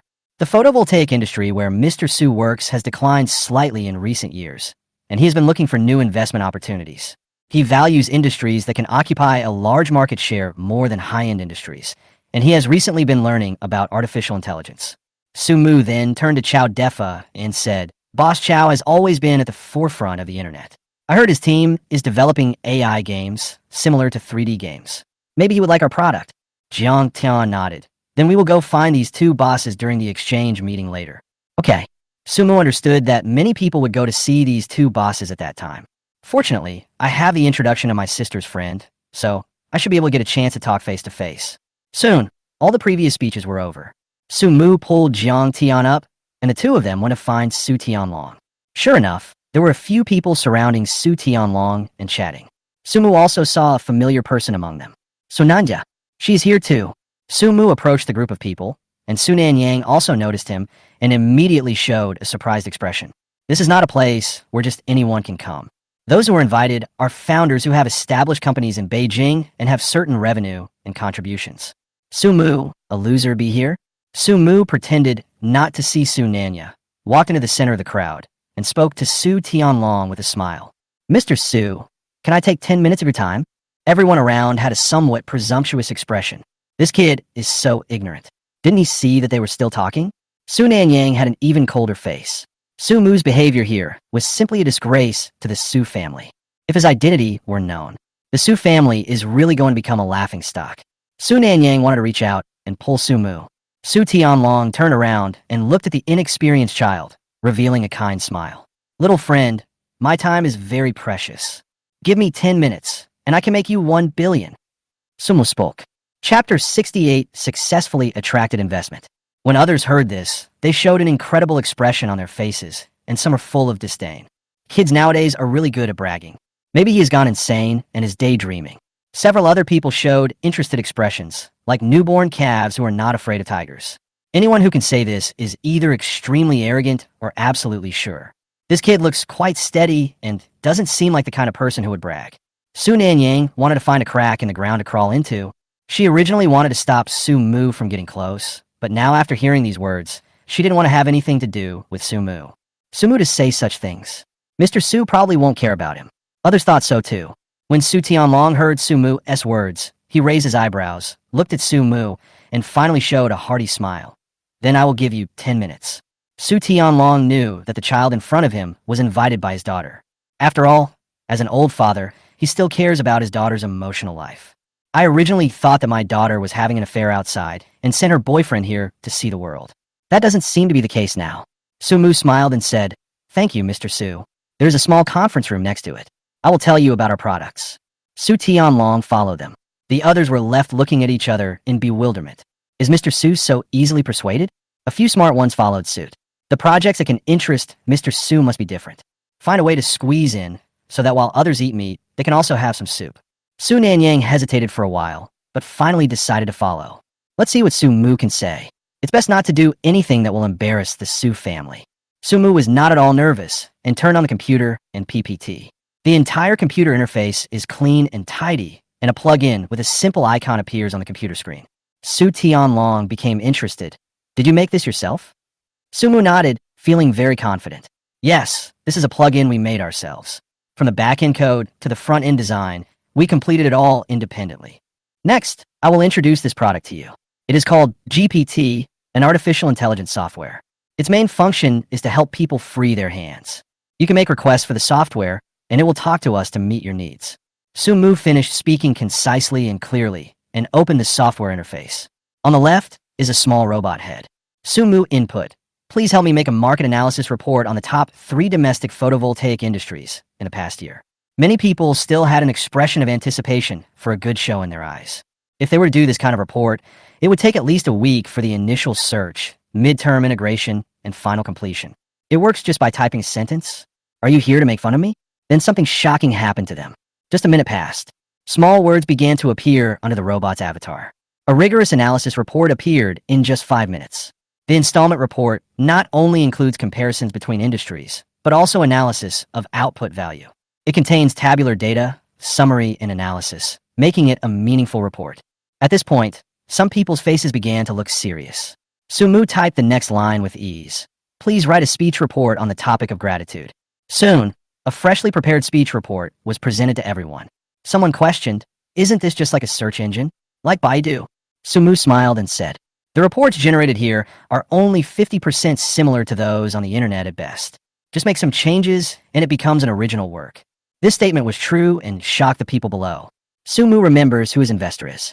Mr. Su, what do you think of this product? It's mature and ready for market. Su Mu stared at Su Tianlong with burning eyes.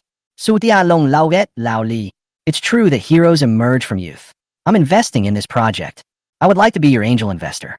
Su Tianlong has also recently invested in other technology companies, but none of the products made by those companies are as amazing as the one made by Su Mu. I'm willing to invest 10 million in the first angel round and look forward to your company's growth. Su Tianlong stood up and patted Su Mu on the shoulder, with undisguised appreciation in his eyes. Jiang Tian smiled with a look of relief. Great, they finally took the first step. They finally signed the contract, and the shares of the three of them were diluted by 10% in proportion to exchange for the investment of 10 million yuan. In other words, the current valuation of their company's product is 100 million. Su Nanyang did not squeeze in and could only listen to Su Mu's speech through the crack of the door. Because Su Mu had just started to demonstrate the effects of GPT, the room was already packed. Now many people are chatting with Su Mu and handing him their business cards. Their business acumen is very sharp, and perhaps this is a rising star in the business world. Su Nanyang was a little distraught. This software, which sounded very valuable, was actually made by Su Mu, and he actually dared to bring this software to this kind of summit to solicit investment. Su Mu have such courage. Maybe Su Mu is just a screw in someone else's company. This idea was not proposed by Su Mu. Su Nanyang thought so, but she was shocked by Su Mu's high-spirited look just now. Su Mu is not as useless as his family says. On the contrary, Su Mu's confidence is so dazzling that it even makes others want to admire him. Su Nanyang couldn't help but hold on to the wall next to her. Wasn't she wrong? This brother is not as useless as she imagined. If he could be taught well, perhaps he would become someone who surpasses Su Zhe. This year, the whole family ignored Su Mu. Su Nanyang even despised Su Mu for knowing nothing and being a waste instead of an elite. But now, Su Mu left the Su family and became so outstanding. Who is wrong? Su Nanyang didn't dare to look anymore, turned around, and left in a hurry. She was extremely confused at the moment. Su Zhe was his father's illegitimate son born out of infidelity, and his father wanted to give all the family property to Su Zhe. Mom and her sisters are all stepping stones for Su Zhe. Su Mu is their biological brother from the same mother, and now Su Mu has become so outstanding. Maybe I can get Su Mu to stand on my side. Su Nanyang thought blankly. Then she remembered how she had treated Su Mu. She misunderstood him, ignored him, and accused him of stealing for Su Zhe. He was even punished to kneel more than once. Sananya deliberately turned a blind eye to Su Mu's suffering. In her mind, the weak are the ones to be bullied. During that year and more, Su Mu, who was treated like that, still called her big sister with a sincere heart. Su Mu may be the only person in this family who is truly kind to her. Su Nanyang held back her aching heart. Can't think about it anymore. Su Mu successfully attracted investment and exchanged business cards and contact information with some business elites present. Su Mu patted Jiang Tian's shoulder and said, "Brother Jiang, I told you we will succeed." "Yes, that's great. We can prepare for the product launch." Jiang Tian also smiled. This was the first time he felt such a sense of accomplishment. "Then let's call your sisters up and have a good meal," Jiang Tian said happily. "Okay." Su Mu looked quite relaxed. This was a good start. The two just arrived at the door. Su Mu with complicated eyes. "Su Mu, I want to talk to you." Chapter 69, A Good Dog Doesn't Block the Road. Su Mu's face, which was originally smiling, suddenly turned cold. Su Mu looked up at Su Nanyang. It was the first time that this so-called elder sister showed such a kind look. "Miss Su, I don't think there's anything good to talk about between us." Su Mu spoke coldly, ignoring Su Nanyang and striding forward. Su Nanyang was anxious and grabbed his arm. "Su Mu, I really have something to tell you. Don't you want the Su family's property?" Su Mu turned around and waved her hand away. When he heard her talking about the Su family's property, he couldn't help but smile sarcastically. "Su Nanyang, the Su family means nothing to me." "I don't believe it. So what if you get the investment? It's just a mere 10 million. The Su family has more resources. We all know that Su Zhe is the child of his father's infidelity, and the Su family must not fall into his hands. How about you cooperate with me?" Su Nanyang followed, her voice somewhat bewitching. Su Mu stopped and raised his eyebrows. "How do we cooperate?" From the report just now, Su Nanyang has concluded that the software made by Su Mu has great potential in the domestic market. "How about I buy out your software for 50 million yuan and let you join the Su family's company?" Su Nanyang was full of complacency when she said this. "I remember when you first arrived at the Su family, didn't you want to visit the company? As long as you agree, after you graduate, I will let you join my department and appoint you as the team leader." Su Nanyang still remembers the surprised expression on Su Mu's face when he first arrived in Beijing and heard that the industry was spread all over the country, and Su Mu's yearning and desire for his family's career. Su Mu also said that he would study medicine in the future and become a doctor like Su Wanlu. Then he entered the Su family's medical industry and worked in the Su family's company. At that time, none of them looked down on Su Mu, a poor boy. They thought it was a fantasy for him to want to join the Su family's company, a toad wanting to eat swan meat. Now the opportunity to enter the Su family is right in front of you. Sumu should be eager to agree. No matter how capable you are, you have never experienced the ups and downs of society. The price of 50 million offered by me and the qualification to join the Su family company should make Sumu extremely excited. Su Nanyang continued, "How is it? I treat you so well because you're my brother." Sumu couldn't help laughing. Su Nanya, do you think you're the only smart person in the world and everyone else is stupid? 50 million for your life. Do you feel guilty about giving such a price? Or do you really think I'm at your mercy like before? Su Nanya, a good dog doesn't block the road. Get out of the way. Sumu pushed Su Nanyang away in annoyance and did not stay this time. Jiang Tian was also speechless listening to this. "Miss Su, to be honest, the price you offered is really humiliating. The current market value of our software is estimated at 100 million yuan, and I'm sure it will increase tenfold in the near future." Jiang Tian shook his head and sighed. "You are looking down on us by offering this price." Miss Su is indeed a young business prodigy. She's quite skilled at profiting from others. After saying that, Jiang Tian also followed. Su Nanya's face turned pale. "You guys." She recognized who was in front of her.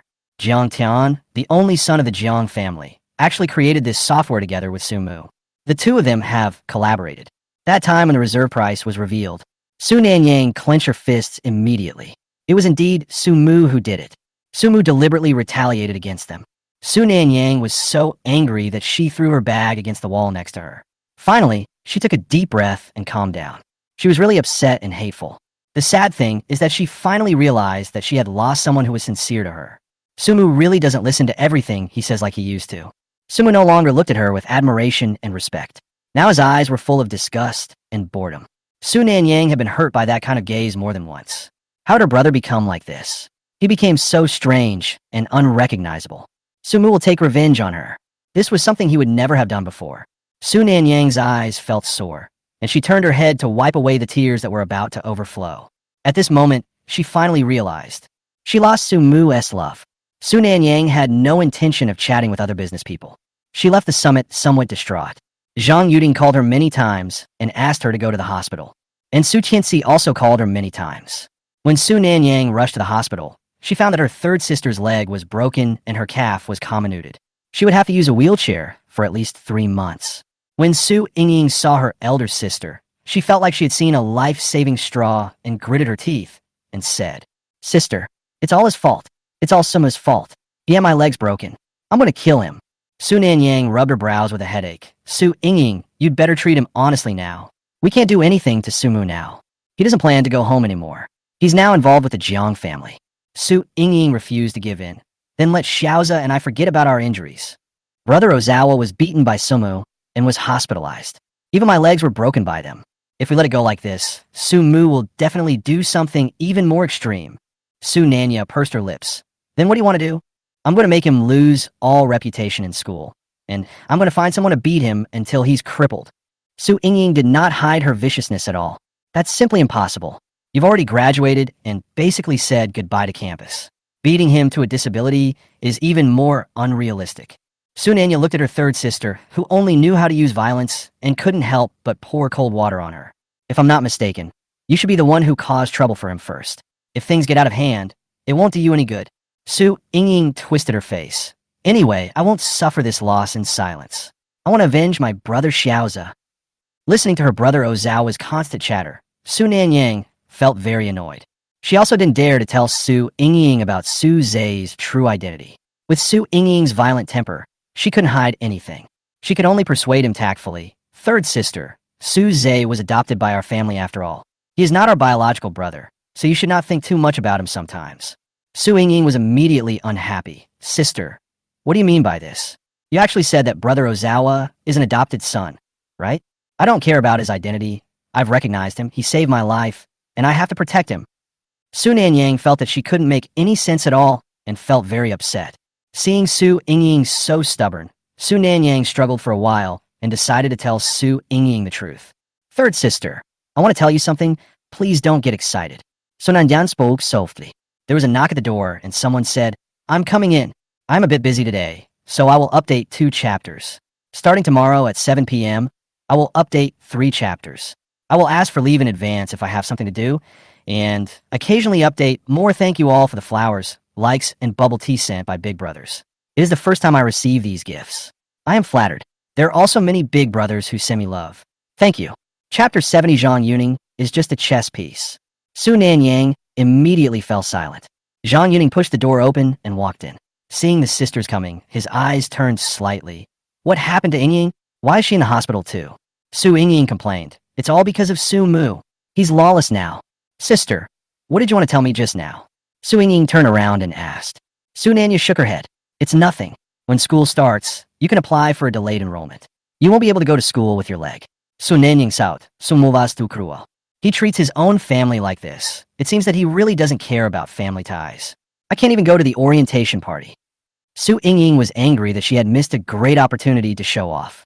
Your younger brother is not a good guy. Xiaoza is more sensible and well-behaved. I think Xiaoza is more like your younger brother. That guy named Sumu doesn't have any temperament at all. Zhang Yuning fanned the flames. Yingying, you and Xiaoza have both suffered so much injustice. You can't let him off so easily. Su Nanyang frowned. This is our family matter. It has nothing to do with you. Ever since I found out that this woman was the one my father had an affair with. Every time Su Nanyang looked at her, she felt disgusted. Zhang Yuning choked for a moment, then smiled and said, My dear niece, you will need me in the future, so don't be so harsh. After saying that, she turned and left. Su Mu beat her son like this. It was impossible for her to let him go easily. Su Mu and Jiang Tian went back with the good news to share with their sisters and Jiang Ruoying. Su Mu rushed into the villa and saw Jiang Ruoying standing there. He couldn't help but feel excited and hugged her. Ruoying, great. We've successfully taken the first step. Su Mu hugged Jiang Ruoying tightly, his eyes sparkling, confident and energetic. This kind of vigorous vitality is really fascinating. Jiang Ruoying couldn't help but hug him. I knew you would succeed. Su Mu let go of Jiang Ruoying, put his arms around her shoulders, looked at Jiang Ruoying's beautiful smiling face, and thought silently in his heart. One day, sooner or later, he will take Jiang Ruoying away from there. The two people looked at each other silently, and in this joyful moment, they couldn't help themselves. They faced each other, getting closer and closer. The fragrance on Jiang Ruoying's body turned into small hooks, which made Su Mu's heart beat faster. So excited, at the critical moment, Jiang Jiao came down from upstairs with a smile. Jiang Ruoying's ears turned red, and she pressed her face against Su Mu's chest, obviously embarrassed. Jiang Jiao looked at Su Mu hugging Jiang Ruoying and cooling her face with the back of his hand, and couldn't help rolling her eyes in her heart. Ever since Jiang Ruoying moved in, the two of them have been getting closer and closer. It's just about to break through that layer of window paper. Ahem, Sister Jiang Jiao, we're gonna have a big dinner tonight to celebrate our success. You decide the table. Su Mu quickly changed the subject. Jiang Tian also walked in from the door with a smile on his face. He rarely spoke more. Jiang Jiao really likes to show off. She likes to go to high-end restaurants and eat seafood and steak, which are not very filling. In my opinion, why don't we go to a food stall or a pub and experience the local life?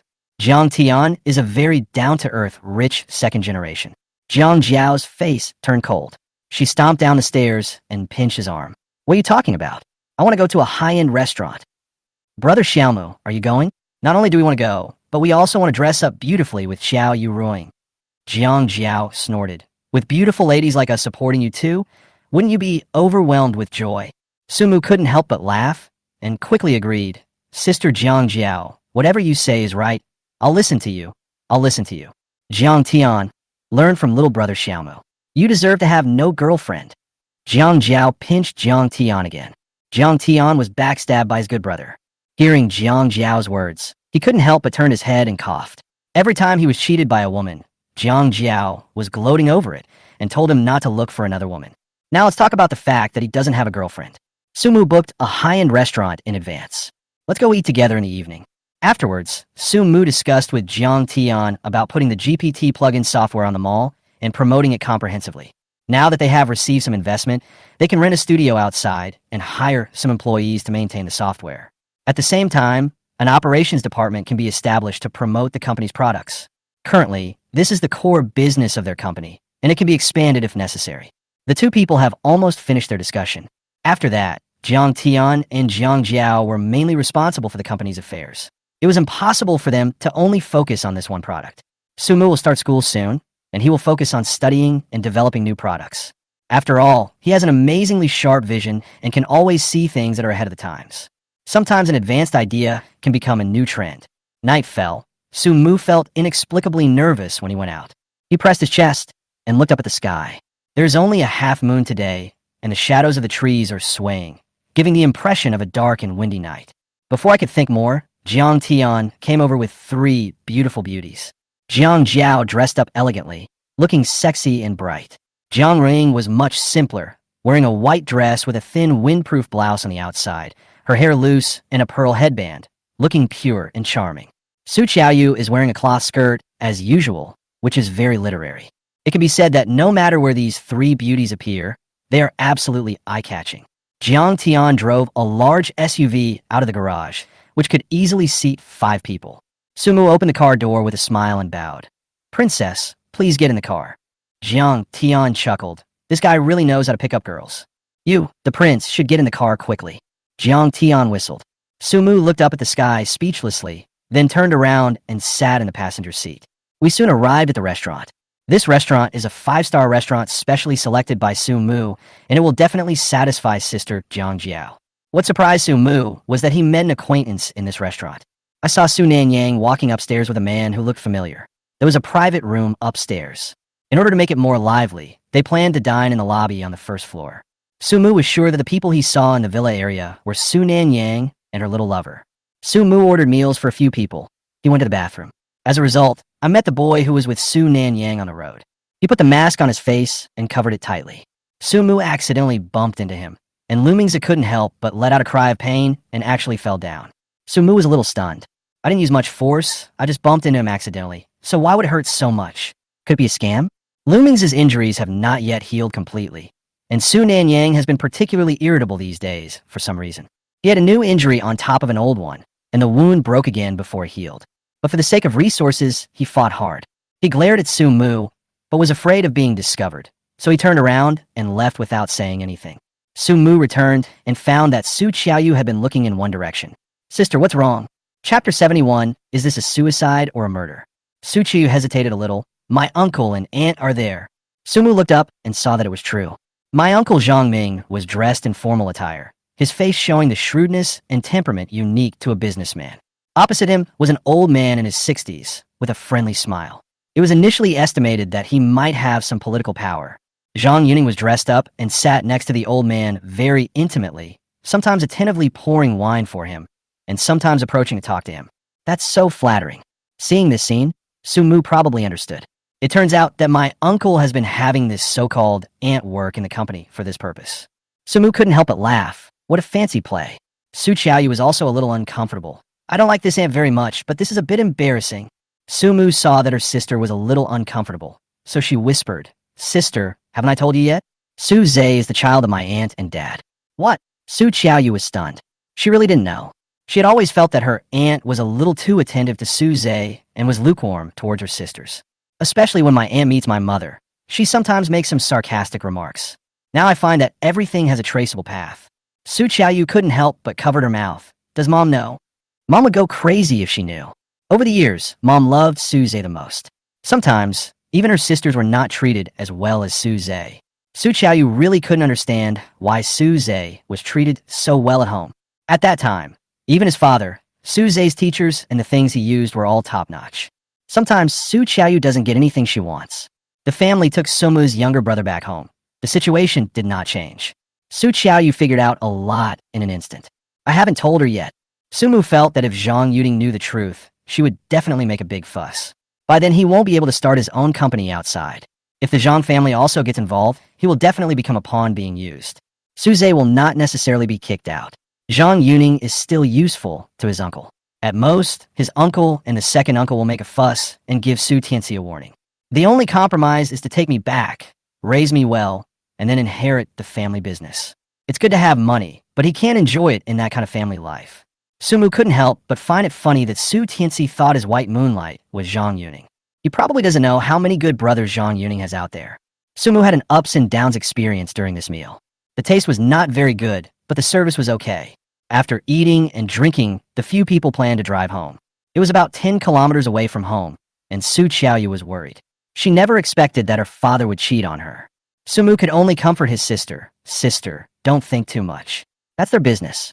It has nothing to do with us. We just need to live our own lives.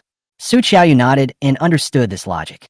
Jiang Ring also peeled an orange candy and stuffed it into Su Qiaoyu's mouth. Sister, eat candy. It's sweet. The atmosphere in the car became much more relaxed. At this moment, a dazzling light came straight over. Jiang Tian exclaimed. A huge truck came speeding and ran straight towards the car they were sitting in. Everyone screamed instantly. Jiang Tian turned the steering wheel wildly. They were on a bridge, and there was no way to avoid it. Sumu stared directly into the dazzling light and clearly saw the fearless expression on the truck driver's face. With a bang, the two vehicles collided violently. The white SUV was thrown to the side, and the truck rushed straight into the water. Murder-suicide. These words flashed through Sumu's mind, and then his vision went dark. Chapter 72, Who Wants His Life? Sumu fell into darkness. The previous experience of death was icy and biting cold. Not now, it hurts now, all my internal organs hurt. Even in a coma, he remained extremely calm. He remembered the truck driver's eyes, which were numb and ready for death, not panic. This was a premeditated murder. Who is it targeting? Is it directed at Brother Jiang or at myself? Sumu woke up again. He could smell the pungent smell of disinfectant. Beside them was the ticking sound of instruments. Sumu vaguely saw the young nurse in nurse uniform walking out. After a while, two shadows ran in. Sumu, you finally woke up? Brother, you're awake. It's Su Qiaoyu and Jiang Ruoying. The two people's voices were excited but not loud. They know that patients cannot tolerate loud stimulation. Sumu was lying on the hospital bed with a splitting headache, but as long as he could feel the pain, he should be fine. Is everything all right? Sumu's voice was a little dry and hoarse. Jiang Ruoying quickly brought a cup of warm water from the side, put a cotton swab with it, and carefully moistened Sumu's lips. Sister Qiaoyu, Sister Jiang Jiao, and I are all fine. Brother Jiang was slightly injured. His left hand was broken and in a cast. Jiang Ruoying spoke up.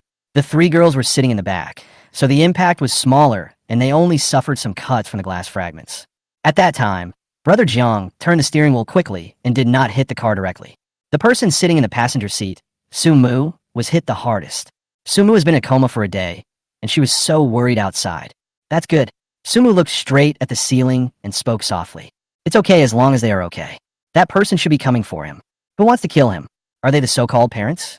Is it because he is afraid that his position will be taken away and that Su Zhe, who is not yet fully recovered from the beating, is not afraid of it? Or Su Zhe's mother Zhang Yuning?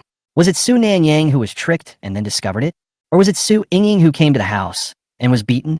Their faces flashed through Su Mu's mind one by one. I couldn't help but laugh. It was absolutely terrible. It was truly terrible. The evil of human nature that he could imagine was not yet the limit. I have suffered this in my previous life. In his life, these people have done even worse things and never thought of letting him go. He guessed that everyone was closely related to him by blood, but each one of them could potentially cost him his life. Sumu narrowed his eyes. He wanted to find the murderer and cut him into pieces, making him unable to live or die. Anyone who wants to destroy his peaceful and beautiful life now deserves to die. Jiang Ring saw the expression on Sumu's face without any fear at all. She gradually approached and held his scarred hand. Sumu, your hands are so cold. Jiang Ruoying shed a tear, which fell on his wrist. Piping hot. Your hands are hot. Sumu tilted his head slightly and spoke softly. Then I'll warm you up. Jiang Ruoying held his hand with heartache, biting her lips and holding back her tears. Why let him go through all this suffering? Anyone who hurts him is a bad person and should not live in this world. Jiang Ruoying has already told the Jiang family the news that Jiang Tian had been in a car accident. Jiang Tian is the only child of the Jiang family, and they will definitely not watch him get hurt in vain. I'm sorry, Brother Jiang. I can only ask your family for help. Jiang Ruoying held back her tears. It would be embarrassing if she cried in front of Sumu. For Sumu, she could do everything. Su Qiaoyu also touched her brother's head distressfully. Does your head still hurt? I'll go find a doctor. Sumu held Jiang Ruoying's hand tightly and replied softly, Sister, I'm fine. Do you have a license plate of that car? He bumped into me on purpose.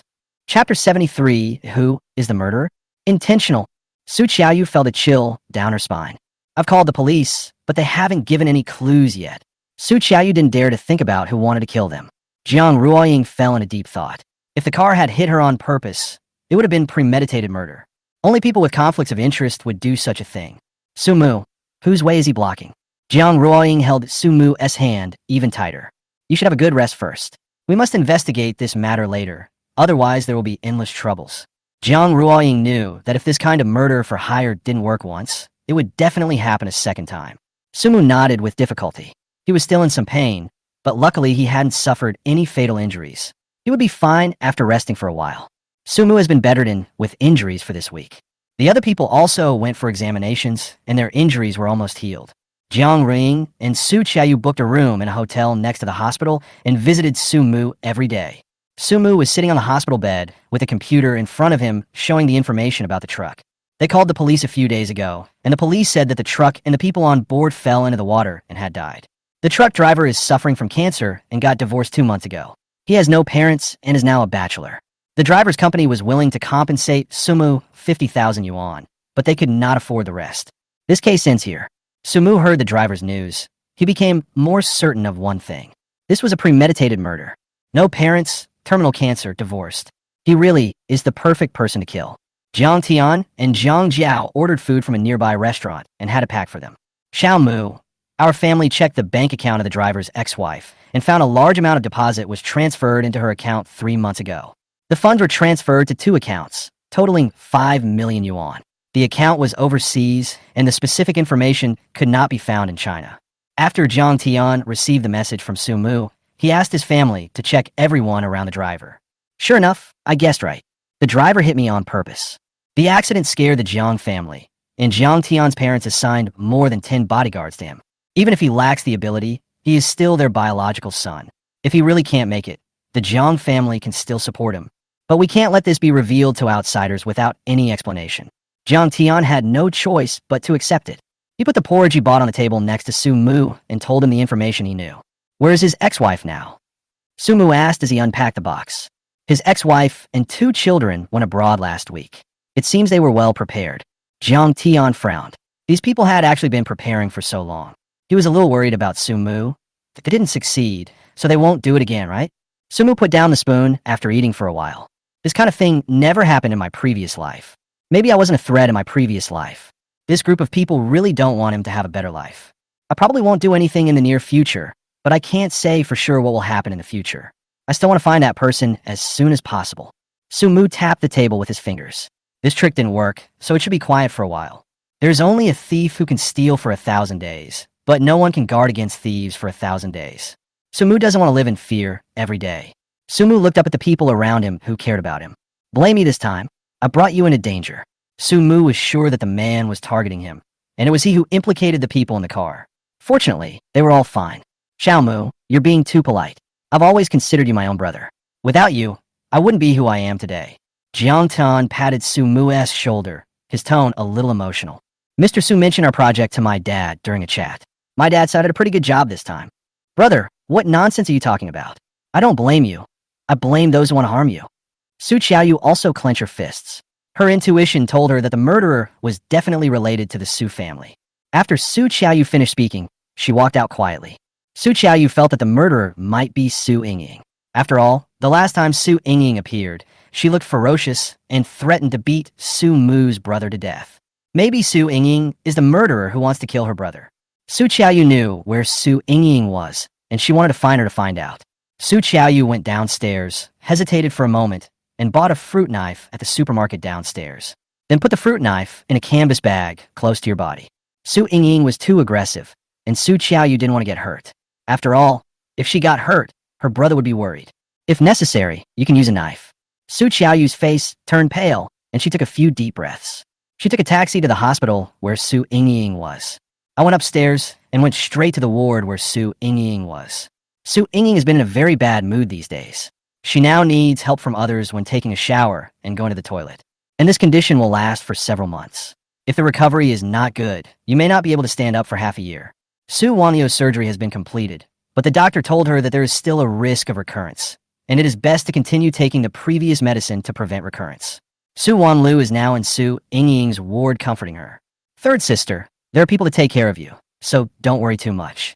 It will be the same if you take a year off and then go back to school. Su Yingying pondit her pillow ivitabi. Second sister, what you said sounds nice. I started school late anyway, so next year I'll be a freshman with Su Mu and Su Zhe. What a shame. Su Yingying was furious. I wonder how brother Xiaoze is doing. His injury should be healing soon. Damn Su Mu. When I recover from my injuries, I will definitely not let him have an easy time. Su Yingying was extremely depressed. She looked at her legs and pursed her lips. Third sister, do you care about Suze so much? I mean, maybe Suze is not as good as you think. Su Wanlu spoke tactfully, feeling the same worry as her elder sister. What's wrong with you? You're all prejudiced against brother Ozawa. I don't care what you think. Ozawa is my best brother anyway. Su Yingying repeated once again that if it weren't for her brother Xiaoza, she would have died in the lake that day. Su Wanlu couldn't help but say, but Su Mu is also our brother. Because of her illness, she began to get to know Su Mu and Suze again. I gradually discovered that everyone's attitude towards Su Mu was so heartbreaking. She was also guilty and she wanted to atone for her sins, but Su Mu was unwilling to give her this opportunity. I don't admit it. I don't admit that he is my biological brother. He doesn't deserve it. Su Jingjin shouted excitedly. The wound on her leg was caused by Su Mu. You don't admit it, so you have to find someone to kill him. Su Qiaoyu pushed the door open and walked in. When she heard this, her face was full of anger. Chapter 74, Stop Fighting. Su Yingying looked at Su Qiaoyu, who suddenly appeared, and became even more excited. Su Qiaoyu, you still have the nerve to appear before me?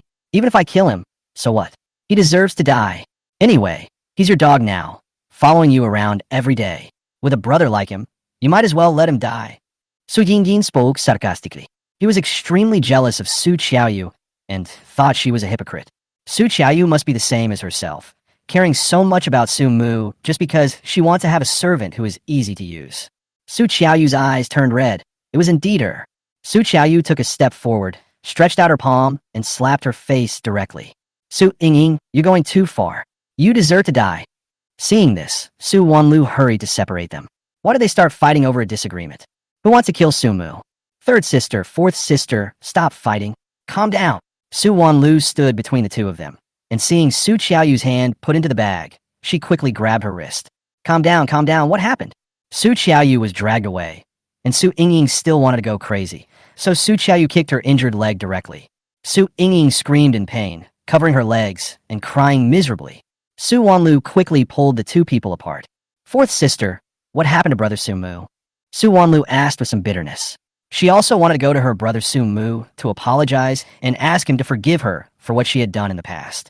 But she didn't have the face to go. Su Mu beat his third sister like that shows that he has no feelings for them at all. Maybe if I go looking for him, I will just bring shame upon myself. This was the first time Su Qiaoyu got so angry. Looking at the so-called sister in front of her, she couldn't help but sneered twice. What's wrong? You ask what's wrong with my brother. You still have a nerve to ask. At home, you all bullied him and protected that fake guy. Su Qiaoyu clenched her fists, her body trembling a little, and said angrily, now that brother Su Mu has left you and doesn't want to be tortured by you, you want to kill him, right? Su Yingying, you hired someone to hit him with a car. Do you still have a conscience? Are you still a human being? Su Yingying was crying in pain while holding her legs. When she heard this, she looked up in surprise. I didn't do it at all. It wasn't me. If not you, then who else? Su Qiaoyu snorted. You're waiting for an opportunity to take revenge. You said before that you would kill your brother. A vicious person like you is capable of anything. I really didn't. Su Yingying pounded the bed in anger. If I want to kill him, I will do it myself. When Su Wanlu heard this, she was extremely shocked. Find someone to drive a car to hit Su Mu? Su Wanlu instantly thought of her elder sister's cold eyes. Su Mu every day, but she just talks and can't take any action for the time being. She definitely won't be able to find anyone, but it's not certain about her elder sister. The eldest sister has connections, means, and is ruthless. She seems to be very afraid of Su Mu. Could it be the eldest sister? Su Wanliu's lips trembled slightly. No matter who it was, how could they do such a thing? Killing their own brother will bring punishment from God. Su Wanlu is really hard to imagine. Su Qiaoyu looked at Su Yingying suspiciously. Is it really not you? Su Yingying snorted. Do I need to find someone to kill him? I could just go by myself. And what's the point of killing him? It would be better for him to be my servant. Su Jingjin soeda malicious as might. Rather than letting Su Mu die quickly, she wanted to torture Su Mu slowly to make her brother Xiaoza happy. Su Qiaoyu took a deep breath. It was so obvious that Su Yingying was bad, it couldn't be her. Who else could it be? Su Qiaoyu couldn't imagine it. Chapter 75 Crazy Su Jingjin. Su Qiaoyu felt a little panicked. Su Wanlu also fell into a panic.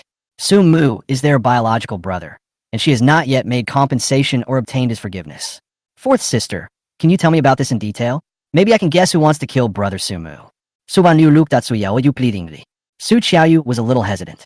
I know Sumu doesn't want to return to the Su family, but after all, we are siblings by blood. I have neglected him too much before, and I feel guilty about it. Fourth sister, just tell me, maybe I can find the murderer and help my brother. Su Wanlu covered her face as she spoke. Now she could only rely on such opportunities to talk to her younger, Brother Sumu. She still had a glimmer of hope in her heart. Maybe one day in the future, Brother Sumu will be willing to forgive her and treat her illness regardless of the past. Su Qiaoyu lowered her eyes, thinking of what her brother had said to her before, that he must not reveal his injury to anyone. He was hit by a car. Coincidentally, the driver was also dying. He had cancer and no parents. Someone hired someone to kill Su Mu's brother. Although we don't know who the murderer is, he is definitely related to the Su family. When Su Wanlu heard that the truck driver had cancer and was an orphan, her face turned pale. This method is definitely not something an ordinary person can come up with. Su Wanlu was a little suspicious of Su Zhe at first, but now she is not sure. After Su Qiaoyu finished speaking, she didn't want to stay here anymore. Su Wanlu, if you have any news, please call me, and then tie up this mad dog Su Yingying and don't let her bully her brother again. Who are you calling a mad dog? Su Qiaoyu, I think you're the bitch. Su Yingying jil madly. Su Wanlu was helpless. Third sister, please stop talking and don't bother my brother anymore. After all, he was so good to us before, and we are the ones who hurt his feelings. Su Yingying was silent for a moment, then snorted coldly. He did it voluntarily. He deserves it. Why do you favor Su Zhe so much? Is it because he saved you? But Brother Su Mu has done a lot for you. Su Wanlu couldn't help but feel angry and more regretful. What's the point of him doing so much? We are from two different worlds. Our family is rich and powerful, and my younger brother Ozawa has received an aristocratic education since he was a child. Sumo, he is not worthy of standing beside us. Su Yingying's tone was full of arrogance and contempt. Su Wanlu had no way to change her idea. When she heard her say this, she felt anxious and angry. How could they be so nice to a bastard? Do you know that Su Zhe is not an adopted son at all? He is the child of my father and my aunt. He is an illegitimate child. He is the product of his father's betrayal of this marriage. You are so confused. Su Wanlu really didn't know what to do, so she blurted out the truth. Perhaps only by letting the third sister know the truth can her ideas be changed. Su Wanlu really didn't want to see her third sister protecting the child of a mistress like that. And I heard my father say with his own mouth that he wanted us three sisters to be stepping stones for Su Zhe, and that all the family property would be inherited by Su Zhe in the future. Dad is going to abandon us and this family for him. Wake up. Su Wanlu became more and more excited as she spoke. She stood up, pressed Su Yingying's shoulders, her eyes full of disappointment. The third sister is in too deep. She must be woken up soon. Su Yingying opened her eyes wide, looking at her second sister with a look of disappointment. She suddenly smiled. Second sister, stop talking, stop talking. Actually, I already knew about this. I've known for a long time that Xiaoza is my father's child. I heard my father say when I passed by the study one time, but so what? This is not Xiaoza's fault. Xiaoza is innocent and he was unaware of it. Chapter 76. Investigating the Murderer. Su Wanlu took 2 steps back unconsciously. Looking at Su Yingying, who didn't care, she felt a chill in her heart. You are absolutely crazy. Su Wanlu's head was about to explode. She never thought that Su Yingying had known about this matter for a long time and had concealed it until now. Su Yingying is crazy. You've been hiding this from us until now. You've gone too far. Su Wanlu screamed. Second sister, why do you say that? I only found out about this not long ago. If I tell you about this, Xiaoza will definitely be sad. Su Yingying frowned, somewhat disliking the way her second sister looked at her. It was like she had done something wrong. Su Zhe is the only one in your head. Do you know what the consequences of this matter are? Su Wanlu felt really powerless. She took a deep breath and didn't know what to say. Su Jingjin looked indifferent. Everything is fine at home now, no different from before. Why should I say it out loud and make everyone unhappy? Su Wanlu was simply unable to refute and left the ward, patting her chest. She can't stay here any longer. She'll be so angry that she'll die. Her younger sister is simply a fool, an irredeemable fool. Now she can only rely on her elder sister. Otherwise their end will definitely be miserable. If Su Mu was willing to come back, because Su Mu is their biological brother. Su Mu was lying in the hospital, and Jiang Tian invited the best doctor to treat him. After more than a week of treatment, Su Mu's injury has almost healed. But Sumo still has not been discharged from the hospital. Not only did he not get discharged from the hospital, he also planned to stay there permanently. Jiang Ruing accompanied Sumu. These days, she brought her study materials to the hospital and did exercises beside him in the afternoon. She turned her head to look at Su Mu from time to time. The sight of Su Mu lying unconscious on the hospital bed was really frightening. Who do you think wants to kill you? Jiang Ruoying counted on her fingers and asked him in a low voice. It's really uncomfortable to have this kind of enemy in the dark. Sumu looked at Jiang Ruing's somewhat uneasy eyes and couldn't help pinching her face, then smiled lightly. Don't worry so much. It's just those few people. Just check them one by one. Sumu thought for a moment and said, I think the most likely suspect is Su Tianxi, or Su Zhe's mother Zhang Yuning, or maybe Su Nanyang. Currently, only 3 of them have the ability to hire someone to kill someone. First, you have to gain the trust of the truck driver, have financial resources, and transfer money through an unknown account. Only people with certain abilities in their field can do this. This is the conclusion Su Mu came to. But no matter who they are, the 3 of them definitely have intentions of harming him. Su Mu will never waste his life, nor will he let his life be taken away by others in vain. Sumu understood atrot. Only when you are stronger can you protect yourself and those around you. He must become stronger as quickly as possible before he can feel at ease. Jiang Ruoying nodded and rubbed her red face. You're right. This is not something an ordinary person can do. Sumu's family background is complicated, and these 3 people are indeed the most suspicious. Now, they don't know anything about me. They don't know how badly I'm injured or whether I'm still alive. Su Mu smiled, and on the day he woke up, he told his sister and brother Jiang and the others that they must keep his injury a secret, because the real murderer would definitely want to know about him. It's been almost a week now. It depends on who can keep calm. I guess the murderer must be extremely anxious now and wants to find out about him. Now we just wait for the fish to bite. There was a flash of heartache in Jiang Ruoying's eyes. Su Mu was just a teenager, but he was murdered by his family.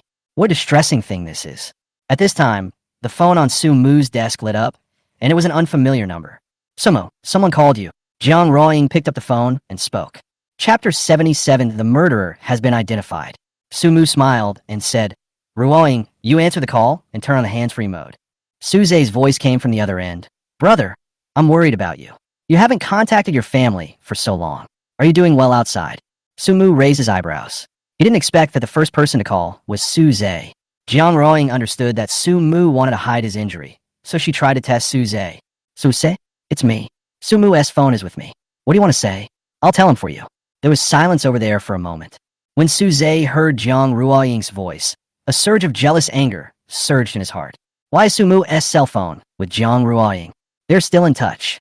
I am so much better than Su Mu, but Jiang Ruoying actually chose Su Mu over me. She is so blind. Sooner or later, he will get Jiang Ruoying and the Jiang family's property. He not only wants the Su family, he also wants the Jiang family. Su Zhe then remembered his other purpose and asked with anger, Why is Su Mu's phone with you? Did something happen to him? As soon as these words were spoken, Su Mu and Jiang Ruoying looked at each other. Su Zhe definitely knew that Su Mu was murdered, and he came to find out the news. How do you know he's in trouble? Jiang Ruoying asked back. I'm just guessing, Jiang Ruoying. I'm telling you the truth, Su Mu won't live long. He is not a good person. He often causes trouble outside and will be beaten to death sooner or later. Is he seriously injured this time? Is he dying? There was a hint of gloating in Su Zhe's words, and he didn't forget to step on Su Mu. Su Mu in front of Jiang Ruoying and tested her at the same time. Yes, he was seriously injured and is still in critical condition. I paid over 1 million yuan for his medical expenses. Could you please pay the bill? You are a family, you won't deny it, right? Jiang Ring understood the look in Su Mu's eyes, and Su Mu made a weak expression as if he was lying on the bed. This was to make me exaggerate the severity of his injury. By the way, I'll cheat Su Zhe out of some money.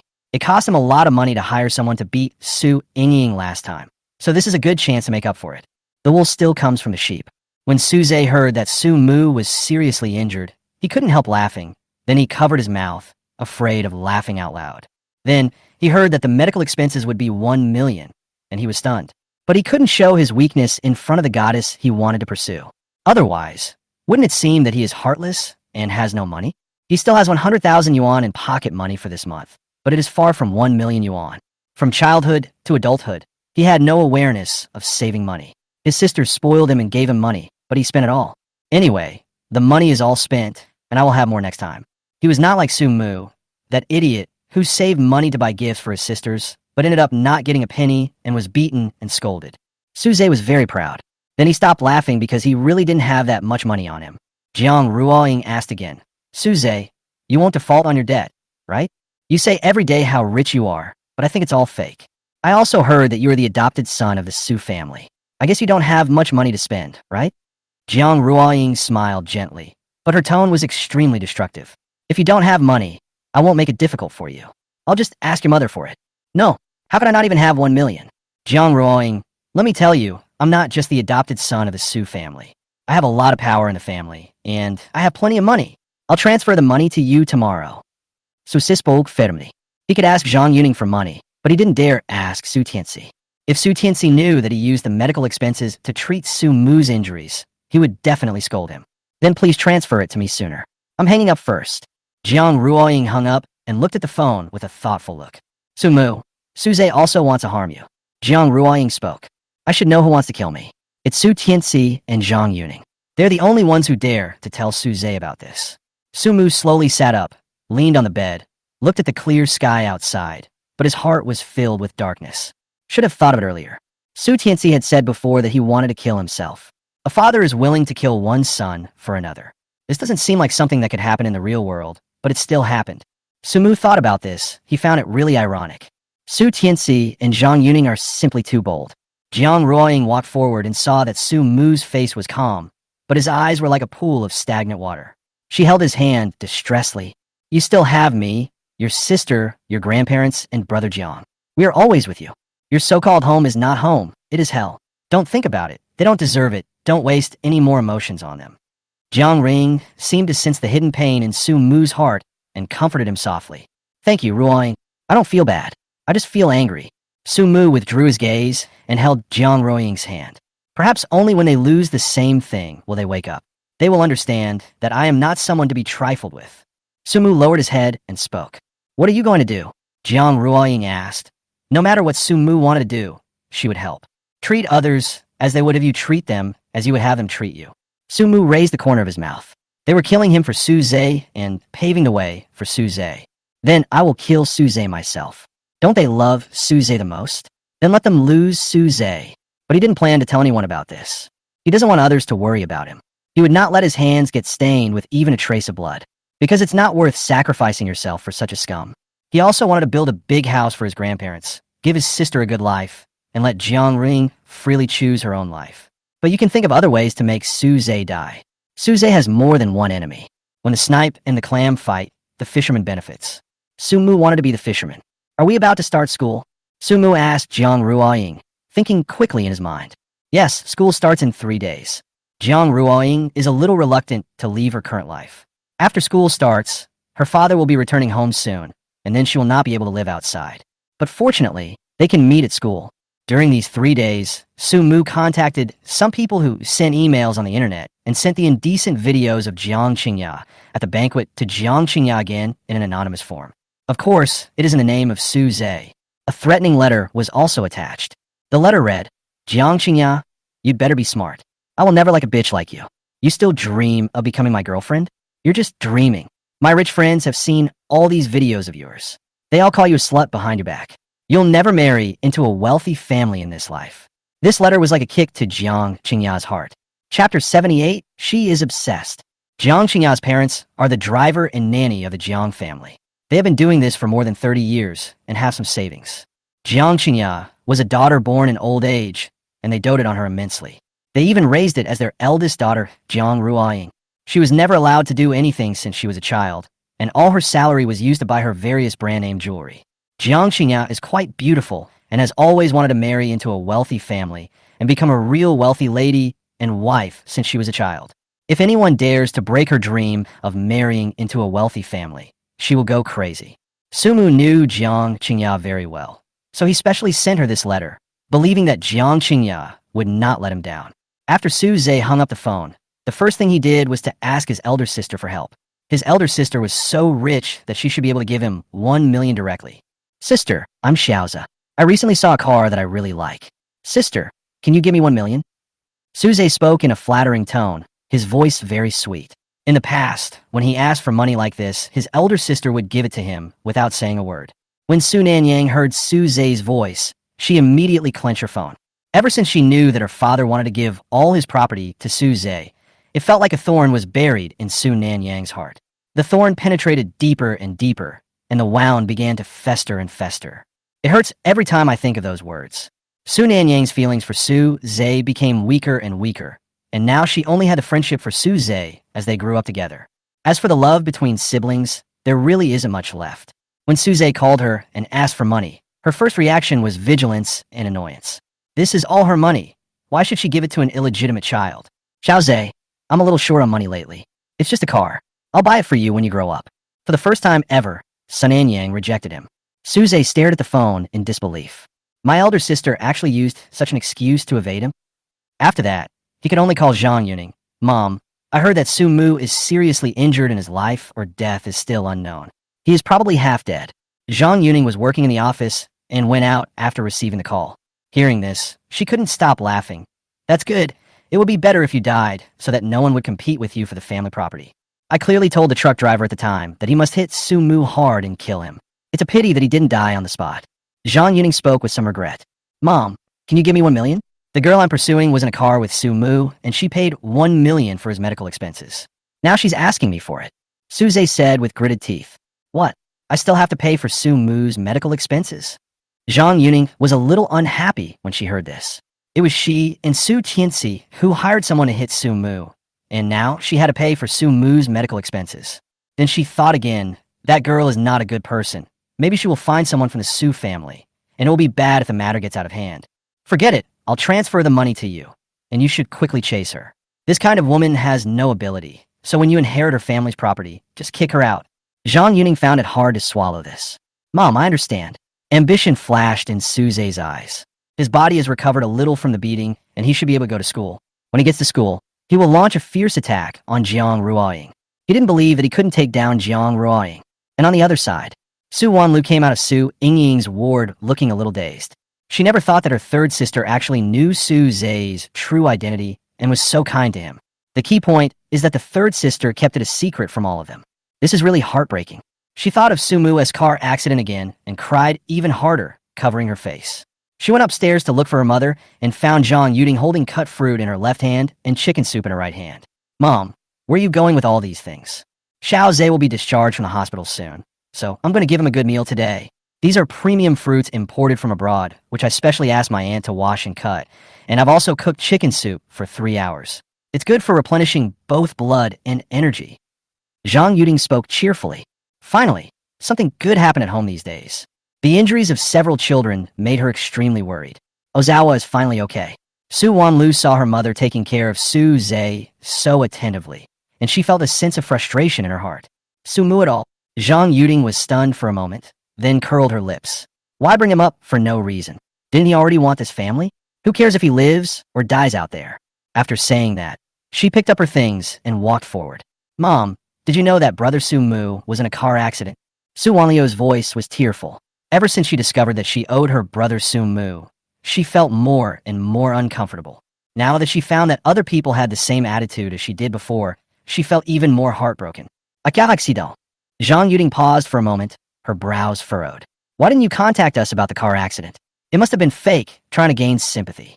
He beat Xiaozi like that, and I haven't bothered him yet. Zhang Yuting felt that it would be better for Su Mu not to come back, as he would only cause trouble. Su Wanlu was really anxious. She stepped forward and grabbed the fruit. Mom, don't be so nice to Su Zhe all the time.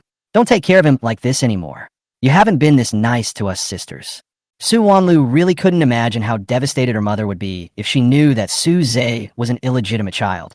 What's more, Su Zhe was born to my aunt and my father. This would be a fatal blow to any woman. If the matter were to be exposed, my mother and aunt would probably never have any contact with each other again. They will become lifelong enemies. Su Wanlu really didn't want her mother to make the same mistake again. But my eldest sister's instructions were right next to my ears, and I had to keep it a secret from my mother. Are you crazy, little girl? You're not usually like this. You're always so nice to Xiaozi, and now you're jealous of him. Zhang Yuting was puzzled. Why do the children in this family become more and more undisciplined as they grow older? The second daughter has always been sensible and used to love her younger brother, Oz, very much. Why has she been competing with Oz again and again recently? She must have been led astray by Su Mu. Just like her fourth daughter, the little girl runs outside every day and doesn't even go home. Su Mu is indeed a disaster star. Nothing good happens when he returns home. Zhang Yuding cursed in her heart and walked into Su Zhe's ward with chicken soup. Her dear son will be discharged from the hospital tomorrow, so he needs to take good care of himself. Su Wanlu looked at her stubborn mother and angrily threw the fruit onto the corridor next to her. The nurse on duty saw her and quickly stopped her. Don't litter in the hospital. Clean it up yourself. Su Wanlu stamped her feet, picked up the broken fruits, and threw them into the trash can. Chapter 79 Huang Mao's True Heart is My Sister. Su Mu was discharged from the hospital. He met an unexpected person at the payment counter. Chi Fei, with his yellow hair and a depressed face, pleaded with a doctor beside him. Doctor, can you prescribe cheaper medicine? Please be flexible and let my sister stay in the hospital for a while longer. I will pay the hospital bill next month. Please, doctor. Chi Fei, who usually has a sullen face, now has snot and tears running down his face, and he kneels down in front of the doctor. The doctor quickly helped him up and said, Hey, young man, don't be like this. Your sister's illness is too expensive. Your sister has acute leukemia, and the treatment cycle is very long. Your sister's illness keeps recurring. It's very serious and extremely difficult to cure. The treatment cycle is very long and very expensive. Chi Fei had a look of despair on his face, covering his face and crying. His yellow hair was disheveled. Su Mu stepped forward and patted his shoulder, snatched the hospitalization form from his hand, and handed it to the cashier. How much is the treatment fee? Start here and then renew the hospitalization fee for another month. Su Mu blankly, then burst into tears. He knelt on the ground and kowtowed to Su Mu. Brother, thank you. Thank you. Then he thought about what happened before and slapped himself hard again. Brother, I'm sorry. It was all my fault before. I shouldn't have gone to look for someone. After all these operations, everyone in the hall looked over here. Su Mu was helpless and quickly pulled him up. Okay, if you don't feel ashamed, I do. Let's go over there and talk. Su Mu obediently, with a confused look on his face. He never thought that when Su Mu saw his embarrassing situation, he not only did not laugh at him, but also paid for his medical expenses. Before, he had asked someone to teach Su Mu a lesson, but he was taught the lesson back every time. He thought the two were enemies. This time, his sister's leukemia relapsed, and he asked everyone for help, but he couldn't borrow much money. Instead, it was Su Mu who helped him. The two reached the fire escape. Chi Fei lowered his head with a sincere look on his face. Brother Mu, hit me. I won't say a word even if you beat me to death. Please leave me a breath. I still have to take care of my sister. You deserve to be beaten. I'm not helping you. I'm helping your sister. If your sister knew you were helping others fight to earn medical expenses, she would probably have stopped wanting to see you. Su Mu leaned against the wall and smiled, then sighed in his heart. Seeing such family affection, he couldn't help but help. His so-called family members probably won't kneel down for him. But fortunately, he has a sister who protects him like his life. Huang Mao is a pretty good brother. Your family wasn't poor before, was it? How did it become like this? Su Mu felt that those who could go to aristocratic schools should have some assets in their families. It's impossible that Chi Fei is the same as me. My parents fled abroad with their money. Before they left, they paid for my 3 years of tuition and left behind a house. Later, that house was auctioned off because of unpaid debts. Chi Fei turned his face away and kicked the wall as he spoke, his voice thick with tears. They have no conscience. My sister is still so young and she's sick, so I can only fight to make money. I can't do anything. Why can't I do anything? Chi Fei kicked the wall angrily. Su Mu couldn't help but sigh. I originally thought he was just a sycophant of my third sister, but I didn't expect him to be so inspiring. I'm not helping you for nothing. If I have to fight you in the future, will you help me? Also, my friend's company is short of a night shift security guard. You can go there to work after school. Su Mu reached out and patted Chi Fei, thinking that after returning to school, there would probably be a lot of trouble, so it would be better to have a bodyguard. I'll listen to you from now on, Brother Mu. I'll do whatever you tell me to do. Chi Fei quickly spoke up, asking who could help him help his sister because his life belonged to this person. School started in the blink of an eye. Su Mu's empty seat with pride, guessing that Su Mu must have turned into a cold corpse now. He turned and smiled at Jiang Ruoying. Jiang Ruoying, I'm inviting you to dinner. Don't refuse me. I know you're saying one thing and thinking another. Suze even had a special hairstyle today, which made her look more refined than usual. Jiang Ruoying frowned in annoyance and said coldly, I have an appointment.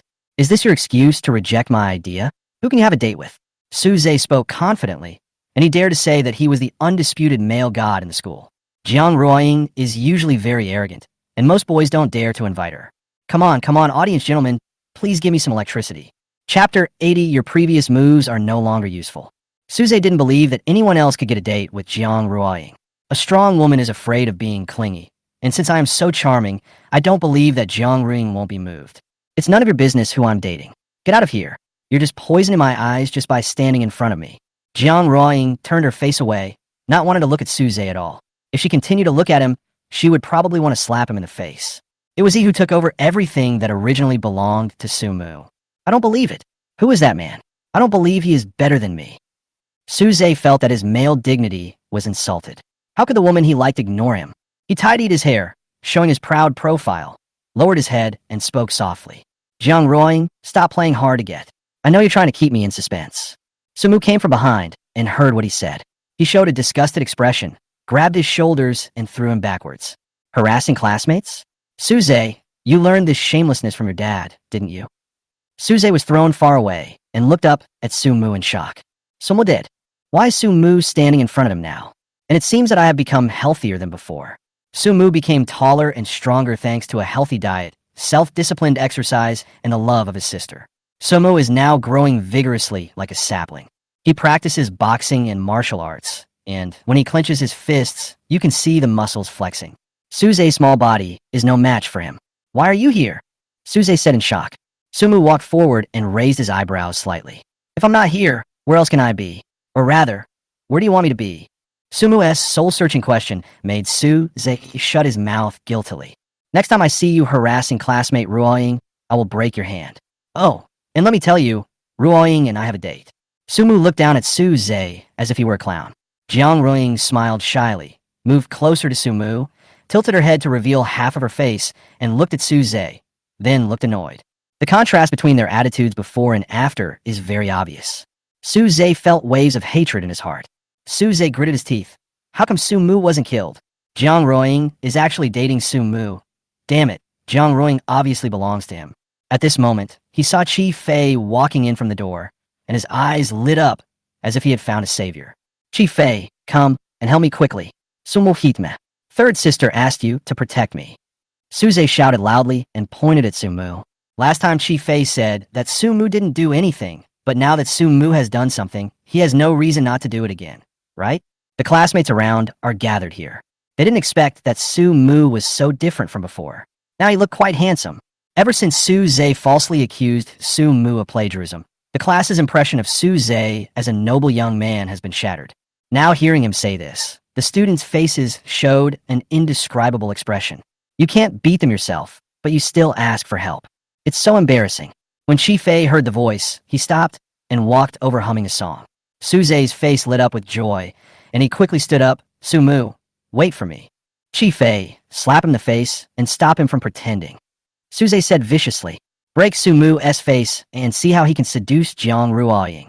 Suze was giving orders, feeling extremely proud. No matter how powerful Sumu was, could he beat a gangster who often got involved in group fights? He had seen Chi Fei's fighting skills. His beatings were extremely painful, and in serious cases, he could even make someone vomit blood. Sumu, just wait. Suze had a look of deep anticipation for a good show. Sumu smiled at him. Suze thought Sumu must be stupid. He was about to be beaten, but he could still laugh. What a fool. As Chi Fei got closer, Suze's expression became more and more excited. Beat him hard. Sumu, you can still laugh. Just wait to be beaten. Chi Fei moved his arms and fists and walked over. He grabbed Suze's shoulders while he was still talking and punched him in the stomach. Suze opened his eyes wide in disbelief, and the pain in his stomach made him cry instantly. What is this idiot Chi Fei doing? He squeezed out a few words from between his teeth. Chi Fei, you hit the wrong person. I told you to hit him. Chi Fei grinned, turned around, and raised his chin to Sumu to seek credit, then grabbed Suze's hair and kneed him again. I'm going to hit you. Chi Fei cursed and loosened his grip. Suze immediately hugged her stomach tightly, contracting in pain, and looked at Chi Fei in shock as he stood next to Sumu. Chi Fei raised his middle finger at him. What level are you? How dare you hit my brother Mu? Even 10 of you wouldn't be enough for my brother Mu to beat you. Mu to beat up a small shrimp like you. I can take care of you with just one finger. Chi Fei raised his fist at Suze. If you dare to cause trouble for my brother Mu again, I will beat you so hard that your mother won't even recognize you. After saying that, he smiled at Sumu, looking like a good brother. Suze still couldn't believe the reality. Why would Chi Fei hit him? It's obvious that Chi Fei is the third sister's bootlicker, so he should help himself. Suze stared at them intently. Just wait, if you hit me, you will be punished by the school. Oh, I'm so scared. What I'm least afraid of is being punished. I've been in hundreds of fights since I started school. Hey, what I'm least afraid of is you complaining. Chifei spread his hands, not afraid of anyone. It was common for him to go to the principal's office. The teachers also turned a blind eye as long as it didn't get too serious. Moreover, he had a certain skill when beating people. It looked painful, but there were no visible injuries. Sumu also squatted down and patted his face. Suze, if you are a man, fight me one-on-one. What's the point of asking for help? Want to make an appointment? Sumu's tone was full of threats. The students nearby also started to make noises. Exactly. Why don't you have a one-on-one fight, Suze? You accused him of cheating last time. Why do you need to call someone to fight? Yeah, don't be such a coward. Let's have a fight. There were cheers and laughter. Suze was so angry that he couldn't speak. Of course he would not agree. Sumu is in this state now. Beating him is like a game. But it would be embarrassing to refuse in front of so many people. So he simply closed his eyes and fainted. The others exclaimed, "What's going on? Did something go wrong?" Chifei was also a little surprised. His hits hurt, but he was measured. You shouldn't knock anyone unconscious, right? Sumu gave him a reassuring look. He had witnessed Su Zhe's acting skills in the principal's office last time. You're still using the same trick now. It's okay. I've learned some medical skills, and I know a folk remedy that can wake a fainted person up immediately. Sumu picked up the cup from the classmate's desk next to him, walked to the water dispenser, and got a cup of hot water. Chapter 81 pour it. Sumu stood beside Su Zhe and poured a cup of hot water on his lower body with an expressionless face. Ah. Su Zhe immediately covered his hands in pain and rolled wildly on the ground. Sumu put the cup of water aside and said, "Look, it's cured now." Sumu, just wait. You will die sooner or later. You will die sooner or later. Suze screamed in pain and cursed. You abandoned child has been abandoned by the whole family. You dare to do this to me. Just wait. The whole family will not let you go. Suze glared at Sumu, then stood up and limped out of the classroom. Sumu looked at this coward, who ran away after saying harsh words, and snorted. Then I'll wait for them to come. Chifei stepped forward and said, "Brother Mu, if that guy bothers you again, I will beat him to death." He had long been annoyed with this guy who cried every day. People say every day that he is Su Yingying's bootlicker. He is not licking people, he is licking money. If it weren't for his sister, he wouldn't want to protect this weakling. Now, Su Mu is willing to provide him with a job and help him solve his urgent problems. Who doesn't fight? For Mu Gu is much better than being a dog for Su Yingying. Besides, Brother Mu is a real man. He can fight, he can carry things, and he has a kind heart. Chifei now has a big filter for Sumu. Anyone who dares to disrespect Mu Gu will be beaten to a pulp. Sumu patted his shoulder and said, "Good brother, you are so righteous. I'll send you the company address later. I've already made arrangements with them. You can just work as a security guard at night. If you're tired, you can even take a nap." Sumu has already told Brother Jiang about it, and Brother Jiang is very welcome. After Su Zhe limped out, he immediately called Su Wanlu to complain. The eldest sister is busy with company matters, and the third sister is still sick. Now only my second sister can help me. Su Wanlu saw the call from Su Zhe and answered it with some hesitation. What's wrong? She now felt extremely uncomfortable seeing anything related to Su Zhe.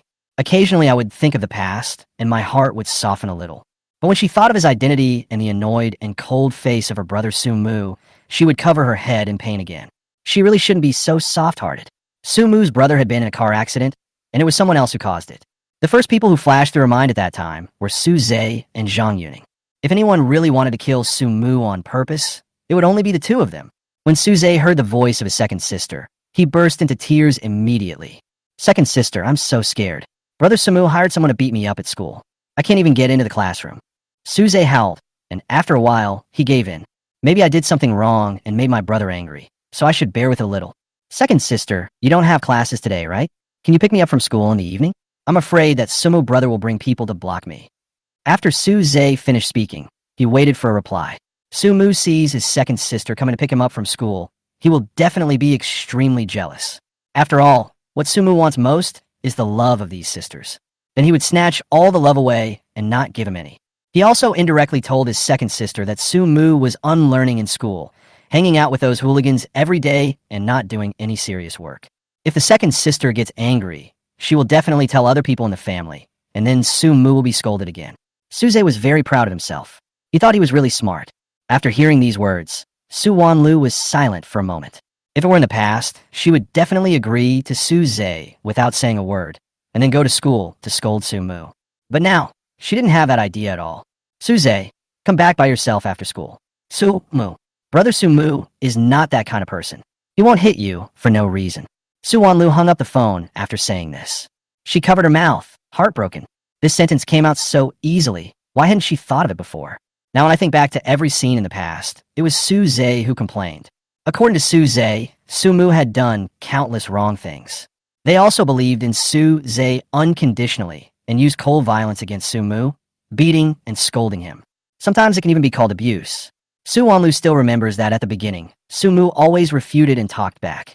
Su Mu's face was very stubborn. He clenched his fists and said to her, "I won't admit to it even if I die.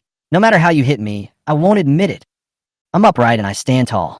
As a man, if I haven't done it, then I haven't done it." Su Mu had just been brought here from the countryside. He was reserved and his body was shaking as he spoke these words. But he is so brave and his eyes are surprisingly bright. The more Su Wanlu saw him like this, the angrier she became. At that time, she felt that Su Mu was disobedient and dared to lie. She mocked Su Mu and slapped him in the face. "You dare to talk back after doing something like this? You should know your own identity and don't bully Brother Xiaoza as soon as you get here." Then those bright eyes immediately dimmed and became ashen. Su Wanlu often dreamed of those eyes.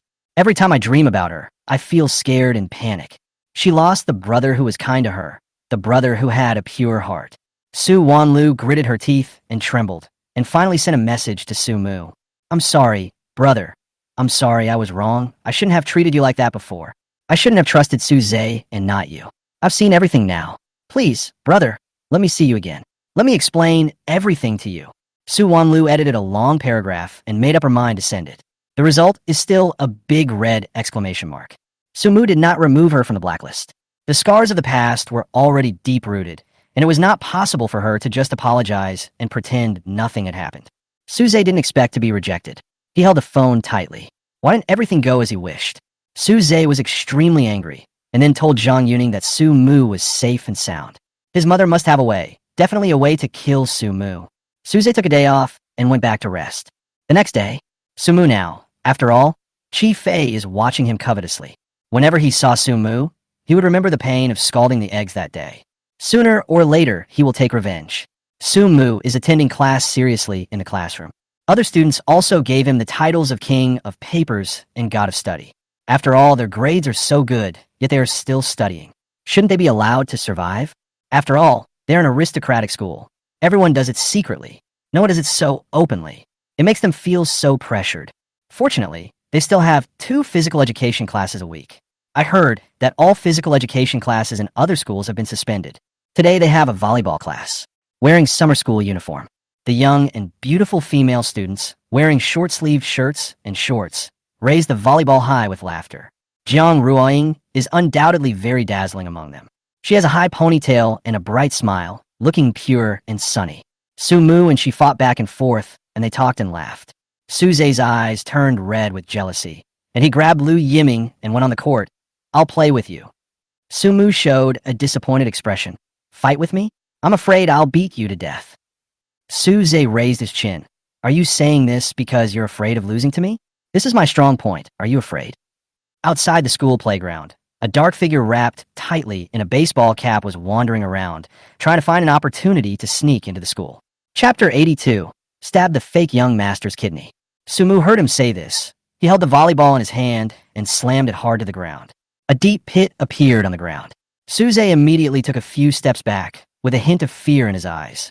He was only thinking about showing off and almost forgot that Su Mu is no longer the same person he used to be.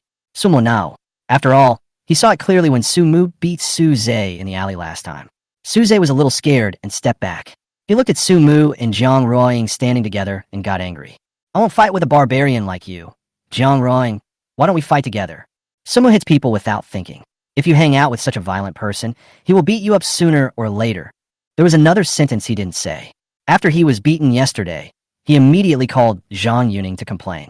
Zhang Yuning comforted him that Su Mu would not live long, and since she failed to kill Su Mu the first time, she would kill him the second time. As long as Su Mu died, it didn't matter even if Suze's identity as an illegitimate child was exposed. After all, Su Tianxi only has this one son, and most of his future property will fall into Su Zhe's hands. Since they failed to kill Su Mu, they kept an eye on him all the time and tried to create accidents. You can push him down from a tall building. You can find some desperado to kill him. You can poison him. It is also very easy to make a person disappear without anyone noticing. What's more, no one in the Su family cares about Su Mu. Thinking of this, Su Zhe felt that he was superior to Su Mu. Su Mu will die sooner or later, so he doesn't bother with Su Mu. Su Zhe, it seems you haven't learned how to shut up yet. Su Mu sneered and looked at Su Zhe as if he were a clown. Son, Su Mu's gaze failed BNP. Jiang Qingyao was wearing a black shirt and black pants, a mask and a baseball cap. She stood behind the teaching building with a very gloomy look, staring at Su Zhe on the playground with a sinister look. Su Mu recognized her, but did not say anything, just raised the corner of his mouth slightly. Jiang Qingyao, I finally waited for you. Ever since the last video and pictures were leaked, Jiang Qingyao applied for leave of absence from school. Everyone just discussed it briefly and put the matter behind them. Su Mu, the other protagonist in this incident, didn't say anything, and they didn't want to gossip in front of the person involved. After Jiang Qingyao returned home from school, she wanted to contact her wealthy friends, but all of them turned their backs on her. Girls feel that hanging out with him lowers their self-worth. Not to mention the boys. At that banquet, they were all pointed at by their families and reminded not to get entangled with such girls, otherwise their reputation would definitely be ruined. Jiang Qingyao was devastated and went to look for Su Zhe, but she couldn't see him at all. The Su family bodyguards threw her out of the door again and refused to let her in. Su Zhe clearly said that he wanted her to be his girlfriend and would marry her in the future. Fraud. Suzy is a liar. Su Mu that night and contacted Liu Yiming as soon as she returned. Liu Yiming refused to release the video until Jiang Qingyao gave him 1,000 yuan, and only then did Liu Yiming admit that he was the one who released the video. And it was Su Zhe who asked him to let him out. Su Zhe also said that as long as Jiang Qingyao's reputation was ruined, he would never bother or harass him again. And he simply looked down upon a woman whose reputation was ruined. He wouldn't like someone like Jiang Qingyao, who had been seen naked by others. It would be best for Jiang Qingyao to drop out of school on her own and leave. Jiang Qingyao is not worthy of being with him at all. These were Su Zhe's original words. He really thought so. He also thought Jiang Qingyao was a fool. It's no longer of any use now, so it's best to kick it away. Jiang Qingyao suddenly went crazy. At that time, she still retained a bit of rationality. She also thought that Su Mu liked her and might be able to clarify things for her. Anyway, a boy's reputation is not as important as a girl's reputation. That's what she thought. But Su Mu ignored her, and his parents have now been kicked out by the Jiang family. It's all Jiang Ruoying's fault. It must be Jiang Ruoying who kicked her parents out. She never thought that it was because she was discovered stealing Jiang Ruoying's jewelry by the nanny at home. Annie told Jiang Ruoying's father. Jiang Ruoying's father fired her parents directly.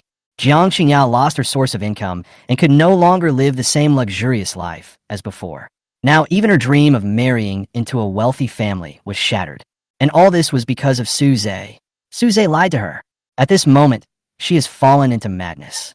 Su Mu watched Jiang Qingyao approaching, then turned around and took Jiang Ruoying's hand. The sun is too strong. Let's go rest for a while in the shade of the tree over there. Jiang Ruoying was a little confused as to why Su Mu said that, and was thinking about teaching Su Zhe a lesson when they played volleyball later. Jiang Ruoying turned around and saw Jiang Qingyao walking towards them stealthily. She immediately understood Su Mu's thoughts. Looking at the two holding hands, she smiled sweetly and followed Su Mu to the shade of the tree. Su Mu's hands are so big. Jiang Ruoying had some wild thoughts. The relationship between the two of them was becoming more and more ambiguous, but no one had broken the last layer of window paper. Maybe it's because both of them have concerns. Let's cherish the time we have together. Jiang Qingyao ran out from the darkness, with a hint of madness and hatred in her eyes. Why did Su Zhe destroy her? Su Zhe doesn't keep his word. If Su Zhe doesn't let her have an easy life, then she won't let Su Zhe go either. Jiang Qingyao rushed directly in front of Su Zhe, and Su Zhe almost didn't recognize Jiang Qingyao.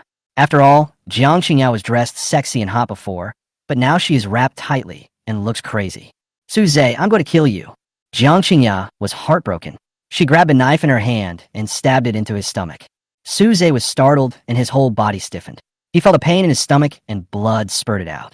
The red color flew directly onto Jiang Qingyao's face. Jiang Qingyao looked crazy, stabbing with a white knife and taking out a red knife. Everyone around was stunned, and Liu Yiming was so frightened that he hid somewhere unknown. In the end, Su Zhe pushed Jiang Qingyao away. Jiang Qingyao looked at the blood on her hands and smiled stupidly, Suze, if I can't live well, you can't live either. Ha ha ha ha ha. People around her thought she had gone crazy. Some people quickly called the police, and some rushed to find teachers and security guards. Jiang Qingya fell to the ground. Suze, go to hell. Suze cried out of fear, and large amounts of blood gushed out. Sumu watched this scene quietly from a distance. Everyone around him was in a panic, but he was the only one who was calm as a wave, with a deep gaze. Zhang Yuning wanted to kill him, then let her son go to hell to explore the way first. People from the security department and the medical room arrived quickly, and they quickly stopped Suze's bleeding. Sumu looked at the blood on the ground and felt the pain in his arm nerves. That was the arm where blood was drawn. The needle was so thick and it hurt so much when it pierced the skin. Chapter 83. The confrontation between two sisters.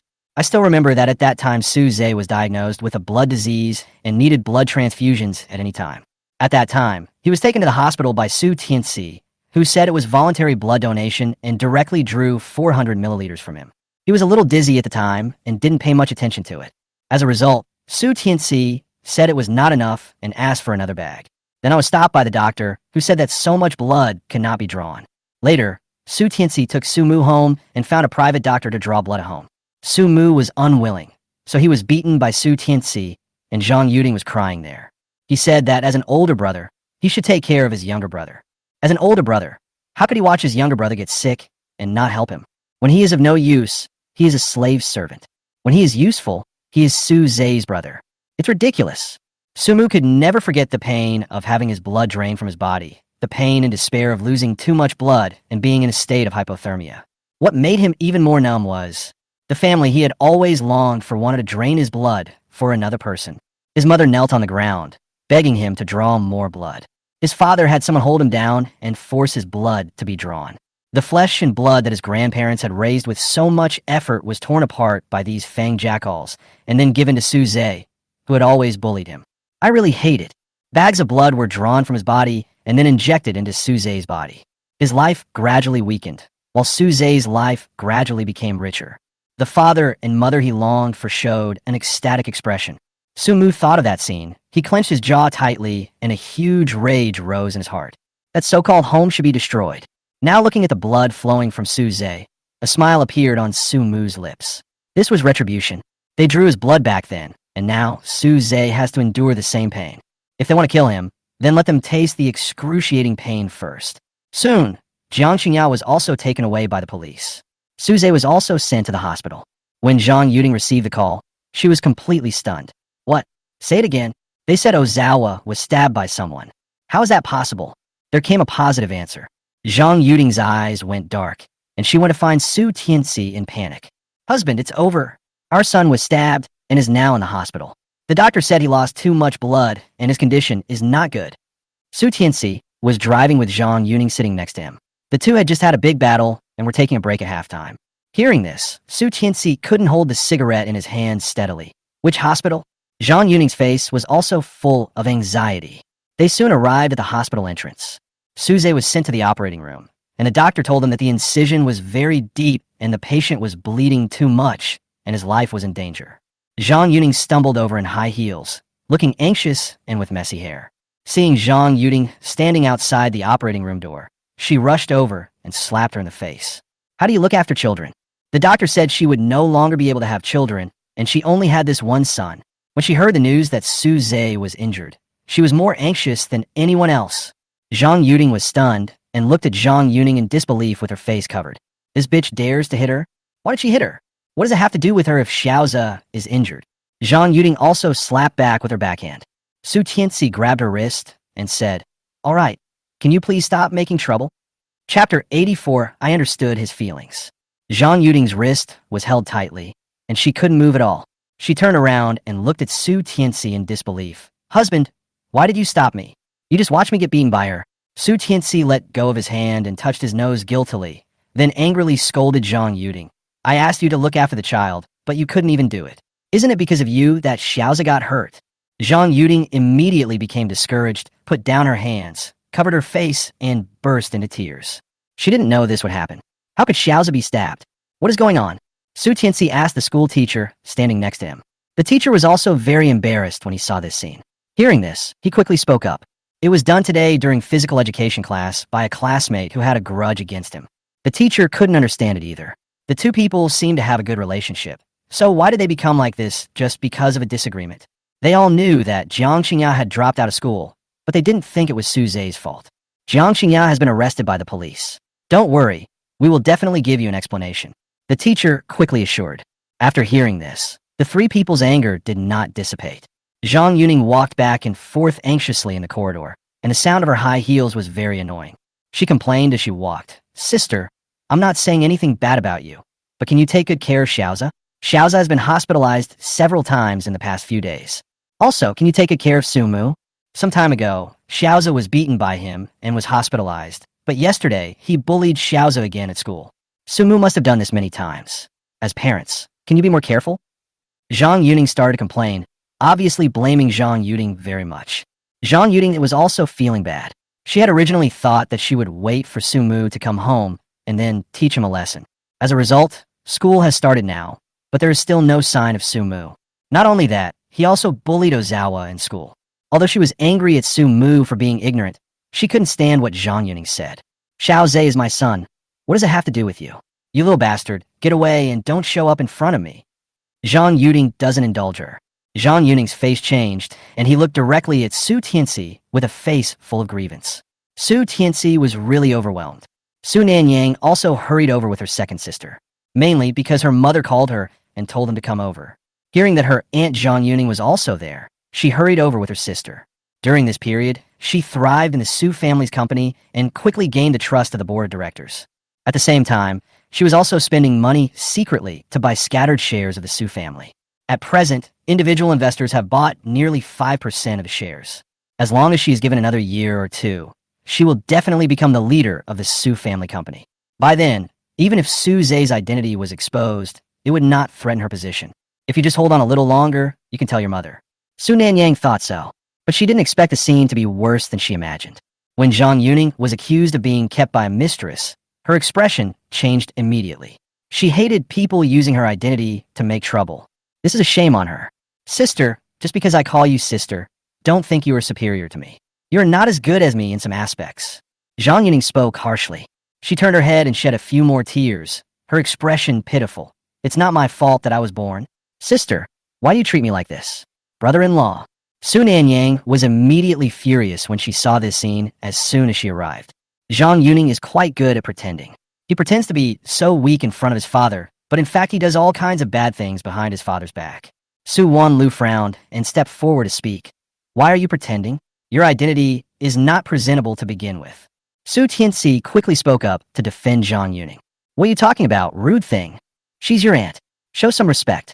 Su Wanlu closed her mouth in frustration. Zhang Yuning wiped her tears and faced the three sisters with a crying voice. "It's all my fault. My appearance has polluted your eyes." Su Tianxi criticized them even more harshly. "You've read so much that you become a dog? You're being so unfilial to your aunt." Zhang Yuning turned around with a considerate look on his face and pulled Su Tianxi. "Brother-in-law, the children are still young. Just keep them under control. Don't talk about them like that." Sunanyan felt disgusted.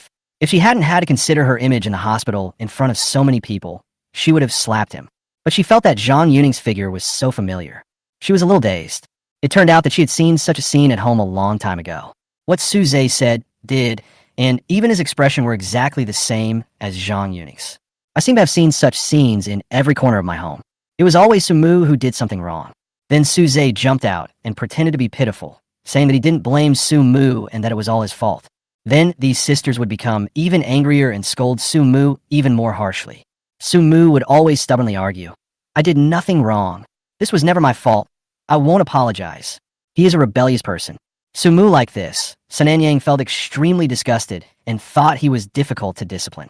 Thinking about it now, it was the roar of a wronged person and the persistence of not wanting to compromise even when being falsely accused. Sananya now feels the same way. That feeling of being falsely accused. Su Mu feels every time.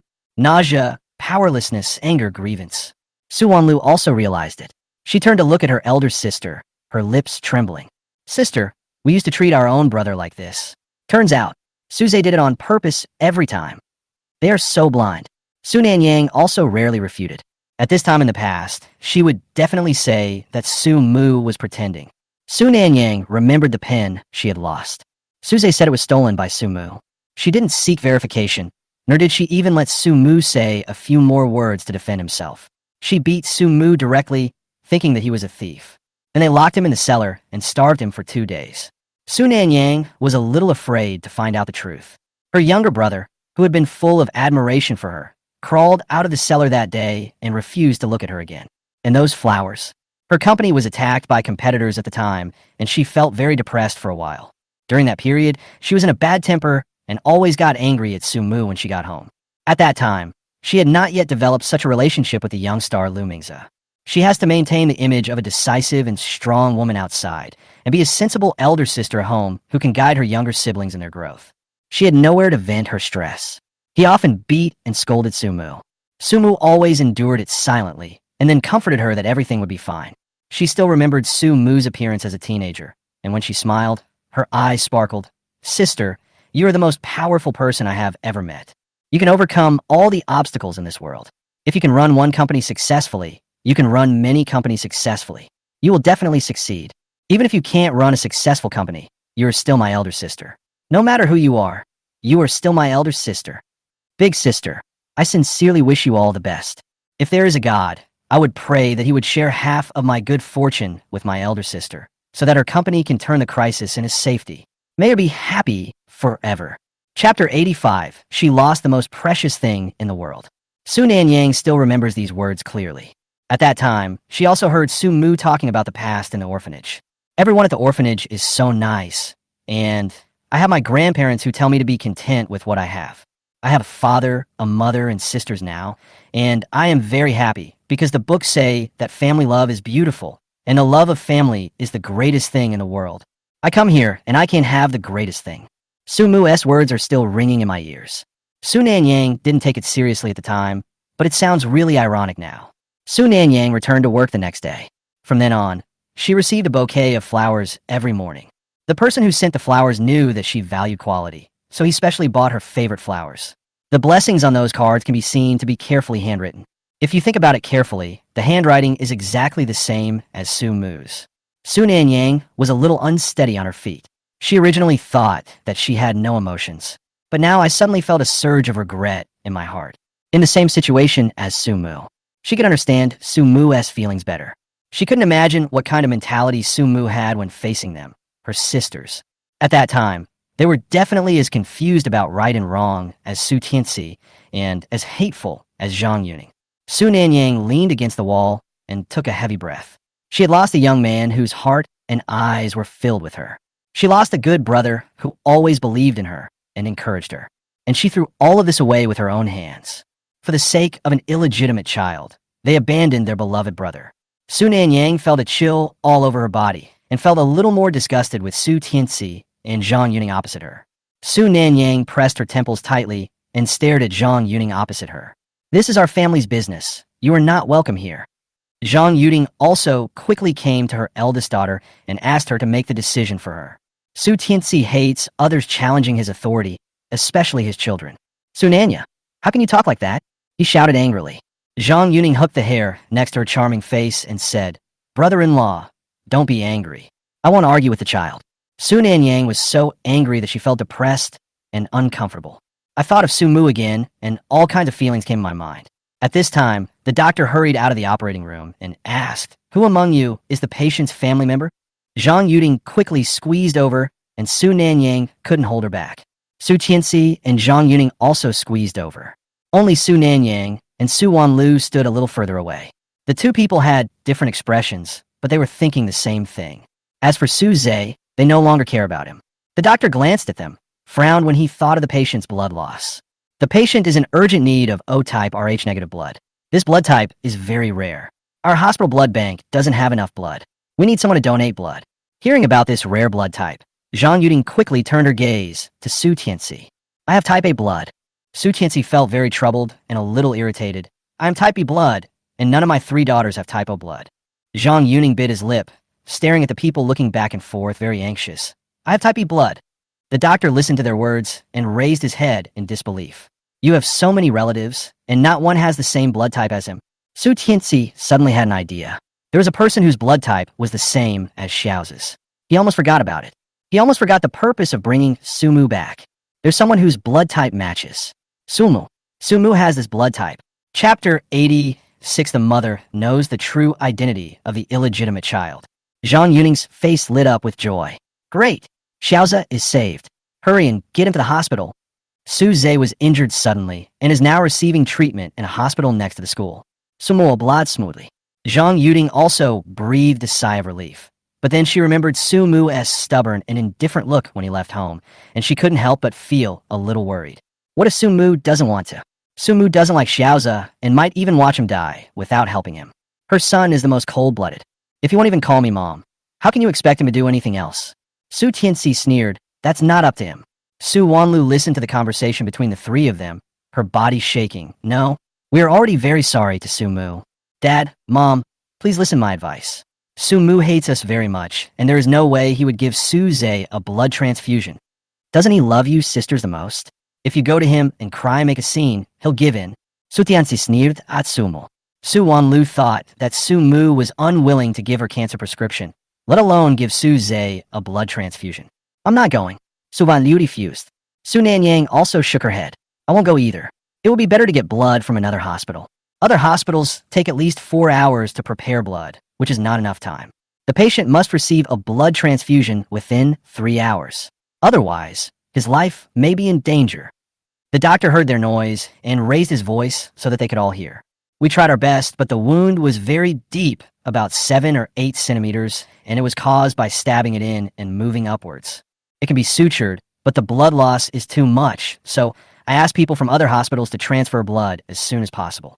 There's no guarantee he'll arrive within the allotted time. If you know someone with this blood type, get him here as soon as possible.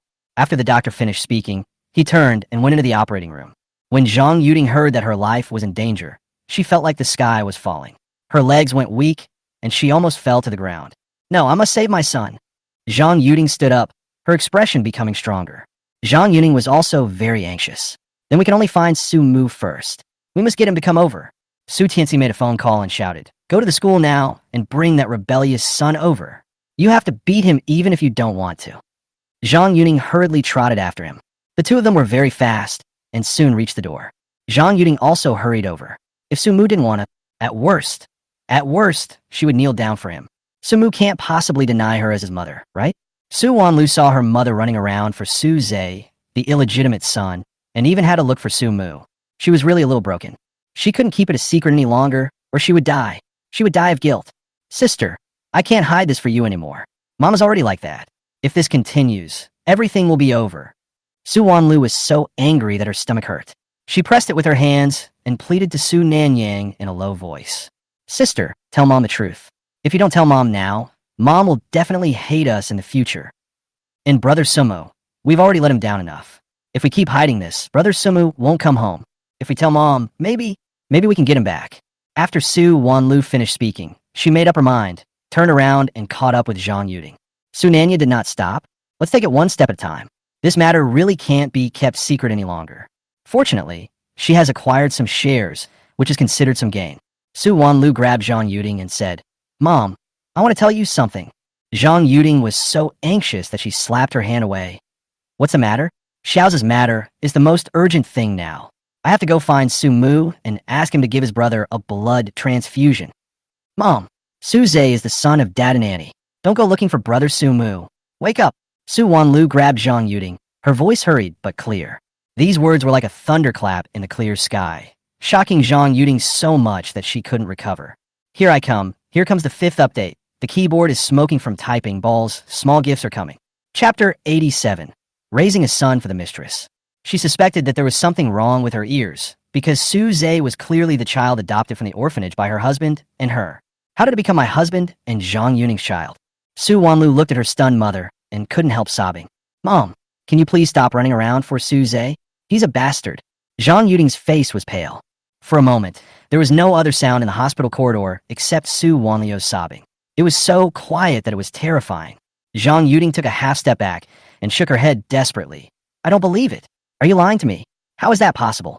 Xiaoza, this is obviously my child. I raised him to this age, so I am his mother. Zhang Yuning simply couldn't believe how Su Tianxi and Zhang Yuning could be together. Zhang Yuning is her half-sister. No matter what, she didn't believe that her husband would get together with Zhang Yuning. Su Wanlu stared at her mother's disbelief and couldn't help but cover her face.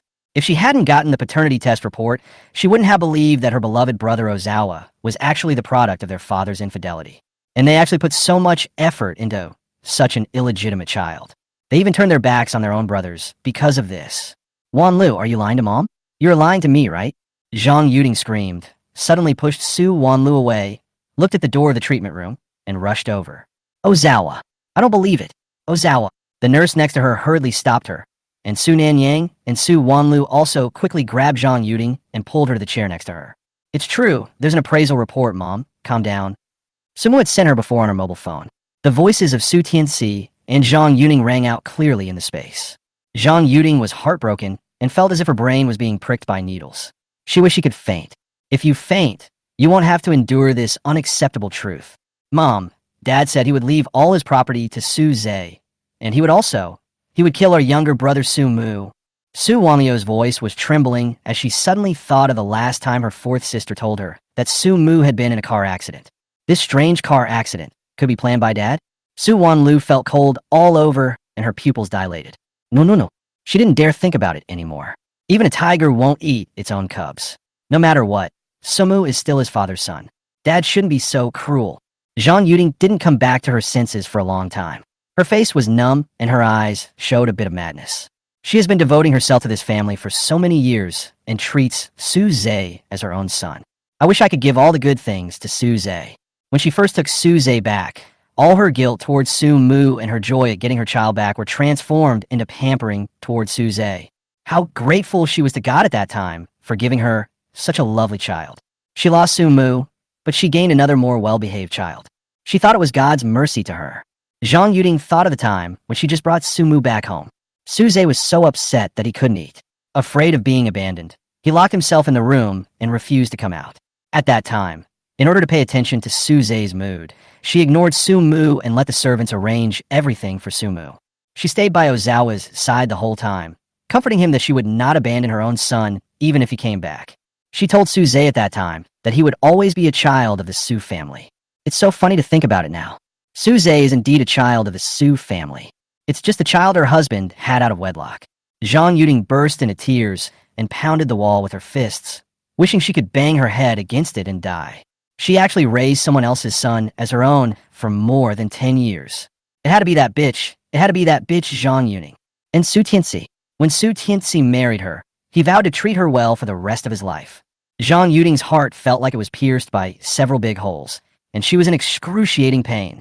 No wonder Su Zhe was injured and that bitch Zhang Yuning was so worried. No wonder when Su Zhe needed a blood transfusion, they couldn't wait to find Su Mu to draw blood. No wonder Zhang Yuning, who has always been indifferent to their family affairs, is so attentive. Suzy is her offspring. Zhang Yuting sat there with a sorrowful look on her face and suddenly asked, Does Suzy know about this? For a moment, neither sister spoke. Su Nanya pursed her lips and said, Mom, we don't know either. Suzy may be innocent, but he may also know about this. Should I tell my uncle about this? Mom, the Su family's property cannot be left to an illegitimate child. Su Nanya sat next to Zhang Yuting and patted her hands. If these properties are given to an illegitimate child, we will have nothing in the future. Zhang Yuting just remained silent. Su Mu's face and then Su Zhe's face flashed through her mind. For so many years, she has been raising a child for her mistress. She wants to strangle Zhang Yuning to death. Su Wanlu also spoke beside her, her voice bitter. Mom, Sumu is your biological son and our biological brother. Let your brother come back. We are all sorry for him. We really are sorry for him. Su Wanlu still has a huge desire in her heart, hoping that her brother can return to the family. Then they became a loving family. She is willing to make amends if her brother is willing. Her stomach cancer is at risk of recurring at any time, and now only her brother Su Mu can save her. But she no longer forced it. If her brother is willing, she will treat him. If he is not willing, she will not treat him. She made so many mistakes. Zhang Yuting had been crying silently, and her well-maintained face instantly looked a little more haggard. Sumo, I'm afraid he doesn't recognize us. And why doesn't he recognize me? Zhang Yuting simply couldn't let it go. It was only natural for a son to respect his parents. She hadn't done anything excessive, So why didn't Sumu recognize her? She still didn't know the reason. But after hearing what her eldest daughter said, she didn't say anything for a long time. Go to the children's uncle to make the decision? But this matter was so embarrassing that she was too embarrassed to talk about it. We must not let Zhang Yuning have an easy time. I'll talk to your uncle and ask him to kick Zhang Yuning out of the company and kick him out of the Su family. Zhang Yuning spoke angrily. Her brothers would definitely stand on her side and kick Zhang Yuning out directly when the time comes. Then are we just going to let them draw brother Su Mu's blood? Su Wanlu turned her head and looked at the flickering light above the treatment room, feeling a surge of panic in her heart. Zhang Yuning didn't know what to do. Did Su Zhe know who his parents were? She had raised him for so many years and had already developed feelings for him. Now she was asked to watch someone die without helping. She couldn't do it. Sumu isher biological son. Su Wanlu saw the look on Zhang Yuding's face, and a chill ran down her neck. Mom, you wouldn't want to use your own son's blood to save a bastard, would you? Chapter 88, the father-son relationship vanishes. Zhang Yuding didn't say anything, and after a while she slowly spoke. I just thought Ozawa might not know. Zhang Yuding didn't know what she was thinking and couldn't continue talking. She hated but couldn't let go of the feelings she once gave. How come Su Zhe is Zhang Yuning's child? And Sumu is her only biological son, but she missed the opportunity to educate him. Mom! Su Wanlu screamed and cried loudly, feeling so uncomfortable that she almost died. It turned out that none of them took Sumu seriously. Otherwise, how could their mother say such things? Otherwise, why would Mom hesitate? Sumu did in the past was really not worth it. Su Wanlu shook her head. We can't make mistakes like this anymore. We really can't make mistakes like this anymore. Su Nanyang didn't say anything, slowly stood up and lit a lady's cigarette. Just as she lit the cigarette, she saw a no smoking sign next to it, so she put it out with her backhand. Mom, our family cannot recognize Su Zhe as an illegitimate child. Su Nanyang thought a lot and finally felt that Su Zhe could not Stay in the Su family. Sumu is better not to come back. This is the best ending. It is enough for the Su family to have Su Nanyang as the sole pillar of support. No need for others to share the cake. Zhang Yuding just closed her eyes tiredly. Tears kept flowing. Her eyes were swollen like walnuts, and her heart was filled with blood. She almost vomited blood. She didn't know what to do either. She could only ask her brothers for help, and she wanted to ask Su Tianxi why he treated her like this. She raised someone else's child for more than 10 years. She doesn't even care this much about her own children. Can't all her hard work over the past decade be wasted? Su Tianxi and Zhang Yuning have been having an affair under his nose for so many years. She's such a complete idiot. If possible, she really wanted to strangle Zhang Yuning to death. Su Zhe, it would be better if Su Zhe didn't know all this. If he knew, Zhang Yuning stopped imagining. She couldn't imagine. Impossible. Ozawa is not that kind of person. Ozawa definitely doesn't know. Mom, we owe brother Sumu. We can't let dad and aunt draw his blood. Su Wanlu didn't know what her elder sister and mother were hesitating about. This sentence woke Zhang Yuning up. If Zhang Yuning drew Su Mu's blood, it would be like stepping on her face. Let's go to school. We can't let that bitch Zhang Yuning succeed. Zhang Yuning grabbed Su Nanyang with trembling hands. The three of them also rushed towards the school. And on the other side, Su Tianxi and Zhang Yuning had already arrived at the school gate. Behind Su Tianxi were 3 or 4 strong men and a family doctor. This is a preparation to prevent Su Mu from not cooperating. No matter what, we must save Ozawa today. Zhang Yuning's eyes were filled with tears. Brother-in-law, you must save Xiaoza. He's our only son. Brother-in-law, you know that I have always been in poor health. I am weak and can no longer give birth. I only have this one child. Even if I die, my son must live. Zhang Yuning hugged Su Tianxi's arm and cried tears and snot. Su Tianxi quickly patted her shoulder to comfort her. Sister Ning, don't worry. I'll protect you and our child. Xiaoza will definitely be fine. Zhang Yuning felt very relieved. She just said this to test whether Su Tianxi would be soft-hearted towards Su Mu. Last time, she asked Su Tianxi to work with her to design a car accident to kill Su Mu. But who knows if he will regret it now. After all, the two people are related by blood. After the test, just now, Zhang Yuning smiled proudly in his heart. The only son in Su Tianxi's heart is Su Zhe. Only Su Zhe can inherit the Su family's property. When such a serious incident occurred in Su Mu's class, the physical education class was suspended and everyone was asked to go back to the classroom to study on their own. The head teacher should deal with this matter all day today. The students had a rare break, and their faces were full of gossip as they discussed the stabbing of Su Zhe just now. Su Mu was playing with a pen spinner in one hand and turning the pages of a book with the other reading it casually. You're already familiar with these knowledge points, so review them a few more times to deepen your impression. He looked so relaxed, as if he didn't care about Suze at all. Sumu, did you know she would do this? Jiang Ruoying spoke softly from his side. She was pulled aside by Sumu at that time, and it seemed as if Sumu had expected it. Sumu was a little worried that the two of them would be accidentally injured, so he pulled Jiang Ruoying aside. I've seen Jiang Qingya sneaking around there for a long time, but I didn't expect her to take action. Sumu gave a faint smile, looking as if he knew nothing about it. He also didn't want Jiang Ruoying to know the dark side of his heart. This was indeed his design. Half of his heart is warm and the other half is cold. When faced with people who are worth his efforts, he will protect them. When dealing with enemies, we must be as ruthless as the autumn wind sweeping away fallen leaves. He originally just wanted to sever ties with the Su family and live in peace. But those people in the Su family just wanted to kill him. Then don't blame him for being ruthless. Jiang Ruoying was also a little scared. I'm glad you're okay. Suze deserves it. She prayed silently in her heart, praying that Suze would not be able to recover for a while. It seems a bit bad to think this way, but who made him bully Sumu? Sister Xiaoyu said there's a comic book signing event on Saturday and asked us to go help out. Come pick me up then. Jiang Ruoying remembered another thing. Sister Xiaoyu's comics have been published, and there will be a book signing event on Saturday. There are no staff members needed, but there are 2 comic protagonists missing. Sister Xiaoyu asked them to make a guest appearance. Okay. Sumu also remembered this matter. The 2 people did not mention Suze's injury at all. After all, he was an unimportant person. Sumu thought that the knife had stabbed him deep enough, and if he didn't die, it would at least cost him half his life. I wonder what expressions the Su family members would have at this moment. Sumu, come out.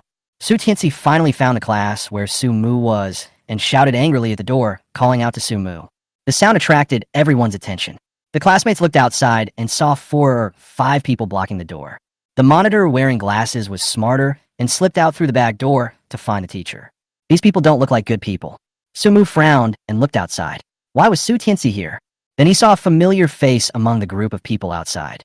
In an instant, Sumu clenched his fists and his eyes became deep.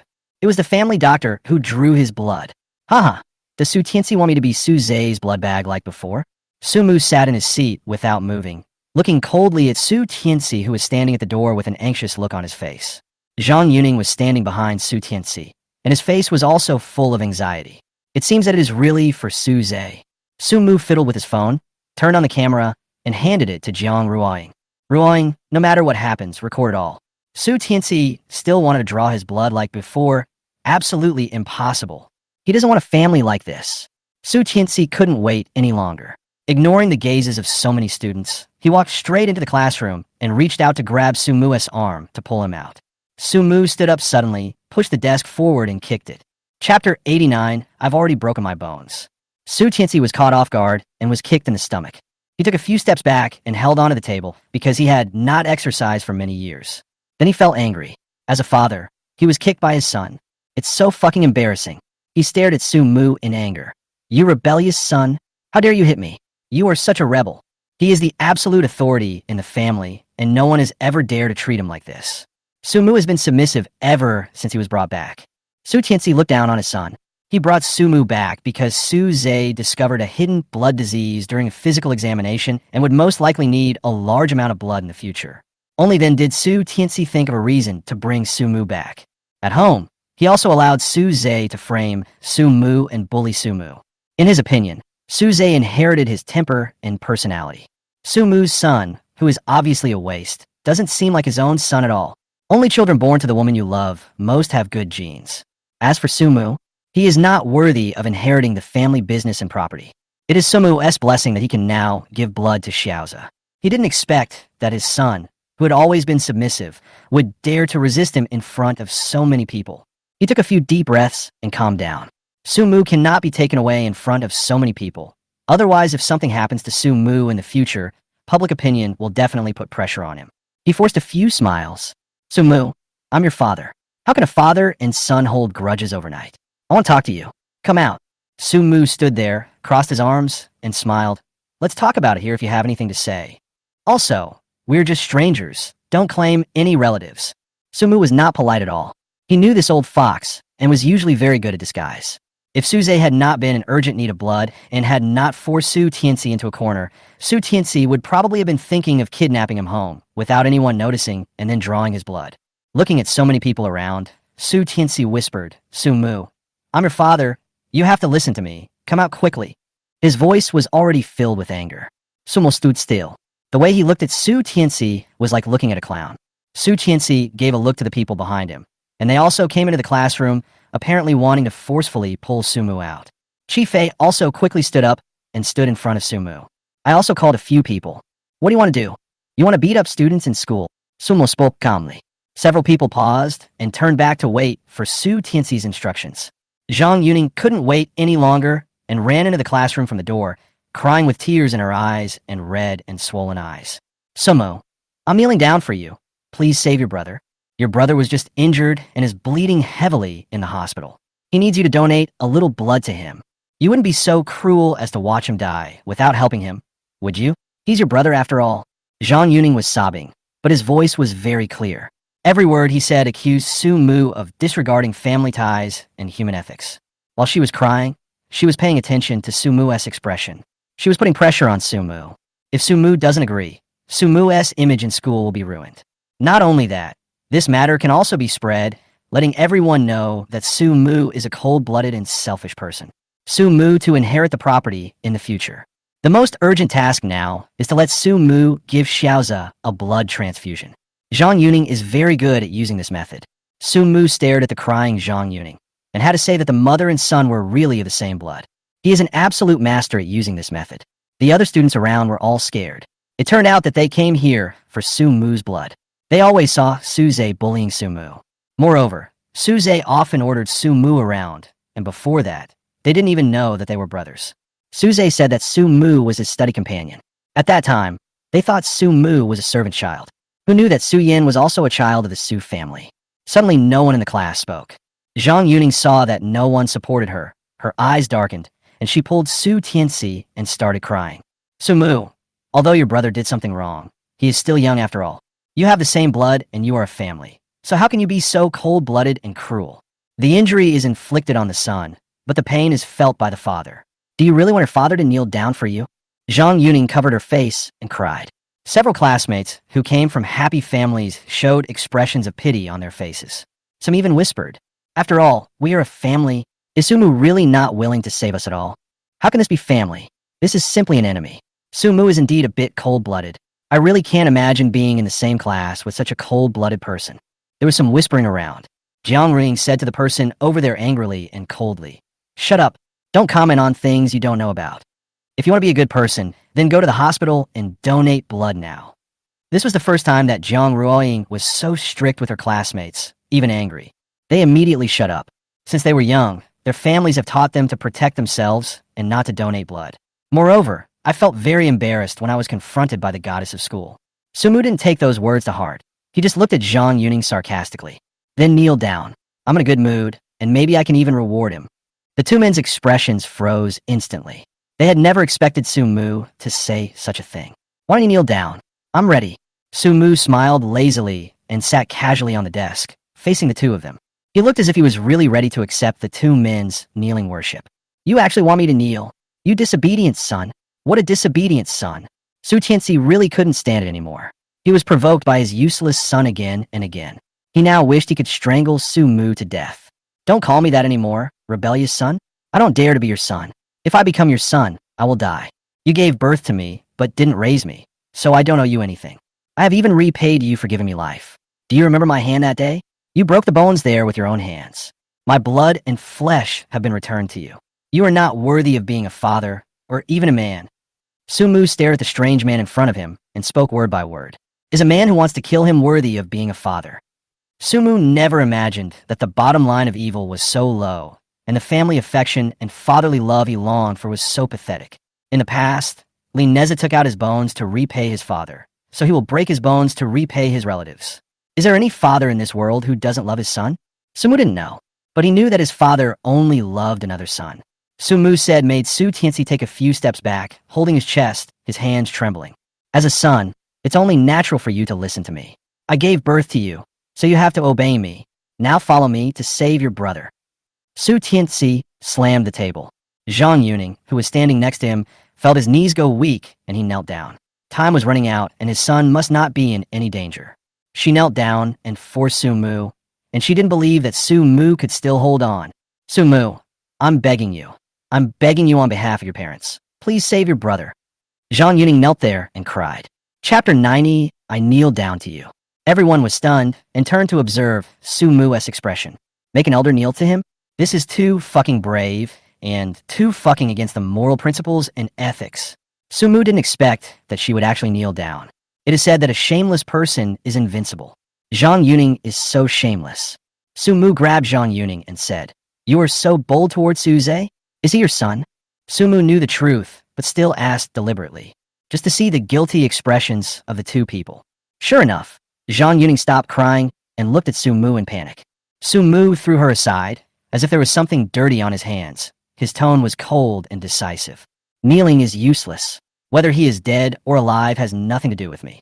Zhang Yuning tried every possible means, but was unable to shake Su Mu. I suddenly realized that Su Mu would not change his mind. Su Tianxi was also very angry. He quickly helped Zhang Yuning up, his face full of heartache. Su Mu, you have to go even if you don't want to. Su Tianxi finally stopped pretending. He finally saw clearly that Su Mu didn't care about blood ties at all. Now only tough measures can make Su Mu compromise. He waved his hand and told the few people he had brought with him, Bring him out quickly.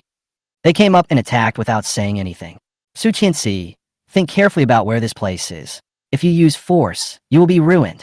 Su Mu looked at the people surrounding him and spoke to Su Tianxi, who was angry. Su Tianxi sneered twice. Su Mu, do you think I am afraid? You, a greenhorn, still want to threaten me? My connections and methods are beyond your reach. Su Tianxi felt like he was listening to a joke. Su Mu is his son. No matter how outrageous his actions are, he can always make excuses for them. Su Mu, a powerless young man, wants to resist? He was just teaching his son a lesson, and others could only say a few words if they didn't like it. Su Mu directly grabbed the hand of one of them and twisted it with his backhand, and the man let out a wail. Chi Fei also joined the fight with a few thugs and started pushing and shoving these people. The students all ran out in fear. At this time, Zhang Yuting, Su Nanyang, and Su Wanlu also hurried out of the classroom. Seeing the scene inside, Su Wanlu covered her mouth in disbelief. What is Dad doing? Zhang Yuting looked over and immediately saw Zhang Yuning curled up in Zhang Tianxi's arms, looking weak. Zhang Yuting was furious and rushed in, grabbed Zhang Yuning's hair, and slapped her hard in the face. She had no place to vent the hatred in her heart, and she yelled, Zhang Yuning, you bitch, I'll beat you to death. Zhang Yuting had completely lost her composure and had thrown all her previous manners out the window. Her heart was filled with anger at being insulted, and she wanted to kill Zhang Yuning in front of her. Zhang Yuning cried out, and before he could react, he was slapped several more times, and even the prosthesis in his nose was almost bent. She hurriedly hid behind Su Tianxi. Help, brother-in-law, help! Su Tianxi pushed Zhang Yuting and said, What are you doing, you bitch? You're embarrassing yourself. Zhang Yuting's hair, which she had tied up so carefully, was now in a mess. She looked at Su Tianxi with great heartache, tears streaming down her face. Finally, Su Nanya came over and pulled her mother over. She looked at the chaos in the classroom and frowned. Stop it right now. Su Mu was not injured in the melee. They were just trying to arrest people, not to fight. Su Mu deeply. This kid has some skills. If they really fight, it's hard to say who will win or lose. Zhang Yuting was still crying. Su Mu looked at the expressions on these people's faces and immediately understood. It seems that they have already told Zhang Yuting that Su Zhe is an illegitimate child. Otherwise, how could Zhang Yuting, who always treated Su Zhe as a pain in the ass, be willing to leave the hospital? Even if he leaves the hospital, he will probably kneel down and force himself to donate blood to Su Zhe like in his previous life. Now she didn't do that. Instead, she rushed up and hit Zhang Yuning. He must have known the truth. Su Mu decided to go to the corridor to resolve these matters. Su Tianxi stared at his wife in dissatisfaction. Zhang Yuting, what are you crazy about? Why did you hit your sister? I don't acknowledge her as my sister. She's the mistress's child. Zhang Yuting roared. Zhang Yuning cried even more sadly, and Su Tianxi quickly patted her back to comfort her. Zhang Yuting, that's enough. You should be here for Xiaozi too, right? Su Mu is very uncooperative now. If this continues, Xiaozi's life will be in danger. Can you distinguish the priorities? Stop bothering your sister and convince Su Mu first. Zhang Yuting's heart sank. Su Tianxi said this so lightly. The child she and he had was not worth mentioning in his mouth. He was extremely worried about Zhang Yuning and his child. This obvious preference almost suffocated her. Zhang Yuding wanted to question Su Tianxi immediately. Why did he do that? Why did he cheat? Why did he get involved with Zhang Yuding? She hates it so much. It also seemed that he had a bit more hatred towards Su Zhe. When she was in the hospital, she still felt that Su Zhe was somewhat innocent. Now when she saw Zhang Yuning's face, she suddenly remembered that Su Zhe's eyebrows and eyes were a bit like Zhang Yuning. She was about to collapse. She slapped herself and cried breathlessly. Su Mu was frightened by Zhang Yuding. She hit him so hard. Su Nanyang quickly grabbed her wrist and said, "Mom, calm down." Before she came, she told her mother not to quarrel with her husband, and it would be better to discuss family matters behind closed doors. Zhang Yuding also agreed. As a result, she couldn't control herself when she saw this couple.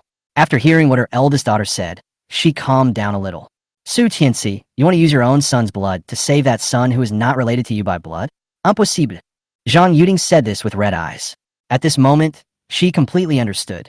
No matter how innocent Su Zhe is, he is still Zhang Yuning's child.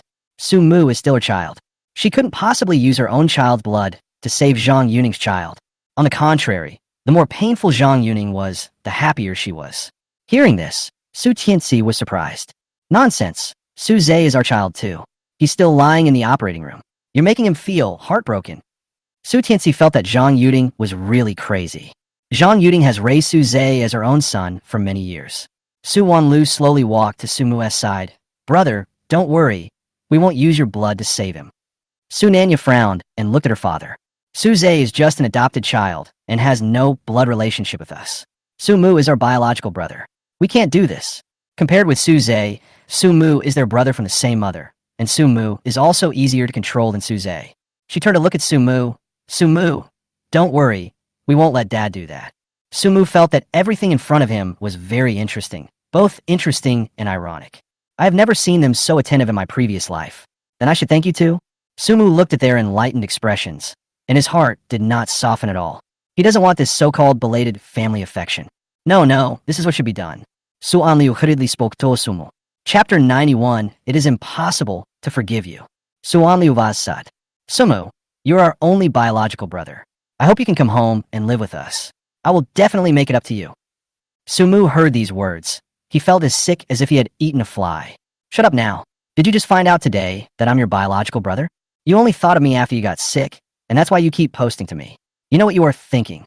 Don't tell me to go back. It will make me want to beat you up. Sumu didn't appreciate it.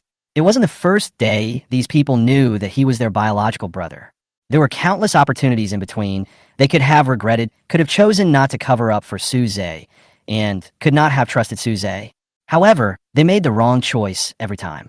No one in this world will stand still and wait for anyone else. Su Mu would not show any mercy just because they spoke up for him, because they're the same people as Su Tianxi. Su Mu will not forgive anyone. Su Wanliu's face became paler and paler. Su Tianxi, get out of the school now and don't disturb us from studying. Su Mu raised his middle finger at Su Tianxi. You. Su Tianxi rushed up and wanted to hit him.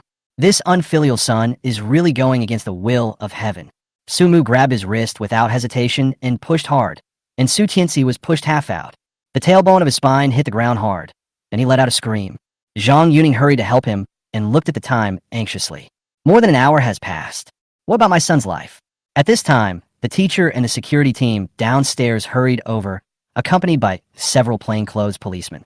When a conflict occurred here, the teacher did not dare to step forward and could only call for help. Now we have finally arrived. The class teacher, Wang Daji, is still in the hospital, and the math teacher, who usually suffers from social anxiety, is now in charge of the class. Sumu in his class. Sumu, hurry up. Tell me what's going on. Who are these people? Behind the math teacher was a security guard holding an explosion-proof fork and 2 or 3 plainclothes police officers. Su Tianxi's face looked ugly. He stood up holding his waist. He was so embarrassed that he brought shame to his grandmother. Hello, I'm Sumu's father. I had something to ask him today, but I accidentally made a scene. It's not a big deal. It's just our family affair. Su Tianxi forced a few smiles. Is that so? The plainclothes policeman came over and asked Sumu. Sumu showed a look of panic. That's not true. He brought people to beat me up and threatened to draw my blood dry. Please protect me. Sumu's words made Su Tianxi's face change drastically. You don't tell a single word of truth. Comrades, his brother is sick and needs his blood to save his life. I only want to keep his brother alive. Su Tianxi defended himself. Then why did you bring so many people here? And I have video evidence proving that these people were the first to beat up students in school. Sumu spoke with great force. Jiang Ruoying also ran out, took out her cell phone, and handed it to the plainclothes policeman. Jiang Ruoying's filming was very skillful. There wasn't a single scene of Sumu taking action. Instead, it was all about those people looking ferocious and ready to catch people. Several policemen looked at it and showed disapproval to Su Tianxi. First, you come with us to the police station to find out the situation. If you create disturbances in school, you'll be detained for a few days at the very least. Do you know who I am? It's only natural for me to take care of my son, and my little son is still waiting for help. Su Tianxi showed a ferocious look. Sumu moved closer to the policeman, frowning with a painful expression. If you had broken my arm before, I would have disowned you as my father. Now you bring people to school to beat me up. I won't go with you. Sumu's acting is very realistic now, and at first glance he looks like a miserable victim. Everyone who had just seen him fight 5 people alone fell silent. Only Jiang Ruoying's distressed voice rang out. Yeah, it's really shameless for all of you to beat him up. Now that's good, there's also a personal ID. No matter what, you have to make a record. Zhang Yuning's hand was shaking. He gritted his teeth and looked at Su Tianxi. 2 more hours? The doctor said 4 hours, and 2 have already passed. Ozawa needs blood. Sumu showed her a gloating smile, then shook his head and said a few words to her silently. This is retribution. Only Zhang Yuning can see these lip movements. Zhang Yuning's scalp tingled. How did Sumu know? Sumu say it was a retribution. Ozawa's injury related to Sumu. What retribution? Sumu knew that he had hired someone to kill him. At that moment, Zhang Yuning's brain was about to explode. Sumu regardless of the occasion. Sumu gave her another provocative smile, and his eyes seemed to be saying that Su Zhe deserved to die. With a snap, Zhang Yuning felt like a string in his forehead had broken. She couldn't wait any longer. Xiaozhen needed life-saving blood. Sumu, come with me. Hurry up. She rushed forward and tried to pull Sumu away. As a result, he was quickly stopped. The police have noticed their bad behavior and severely reprimanded them. No matter whether it is a family matter or something else, they must take a statement. Zhang Yuning burst into tears. Xiaozhe's life is a human life. She has to find a way and can't care less. Zhang Yuning hid behind and sent the address of the hospital to someone, asking him to go there for a blood transfusion as soon as possible. Su Tianxi also glared at Sumu. You cold-blooded and selfish person. You must watch your brother die with your own eyes. Yes, I just want to watch him die with my own eyes. Sumu's lips curled up slightly, and his eyes were dark. Su Tianxi didn't dare to look him in the eyes. He didn't know how the coward before became like this. This kind of desperate look, just like a madman. Sumu didn't care. They deserved this revenge. If Su Tianxi and Zhang Yuning hire someone to hit him, he will use their beloved son as a target. Doesn't he care about his precious son the most? Then let you experience the pain of your precious son dying in front of you. Su Tianxi turned around and smiled politely at the policeman. Everyone, I was also anxious today, and I know I was wrong. I promised that I really wanted to save someone today and didn't mean to cause trouble at school. Please be flexible and wait until we have saved someone, and I will pay the fine if it is due. Su Tianxi was very tactful and showed that he was not short of money, and then gave his business card to these police officers. As a famous entrepreneur, some people have heard of his reputation. The policeman frowned and looked a little embarrassed. After all, it was a matter of human life. Their eyes lingered on Sumu and Su Tianxi. Sumu sighed and looked at Su Tianxi helplessly. It is indeed a matter of life and death. Let's put it this way, police comrades, I will go with you. I feel very at ease with your protection.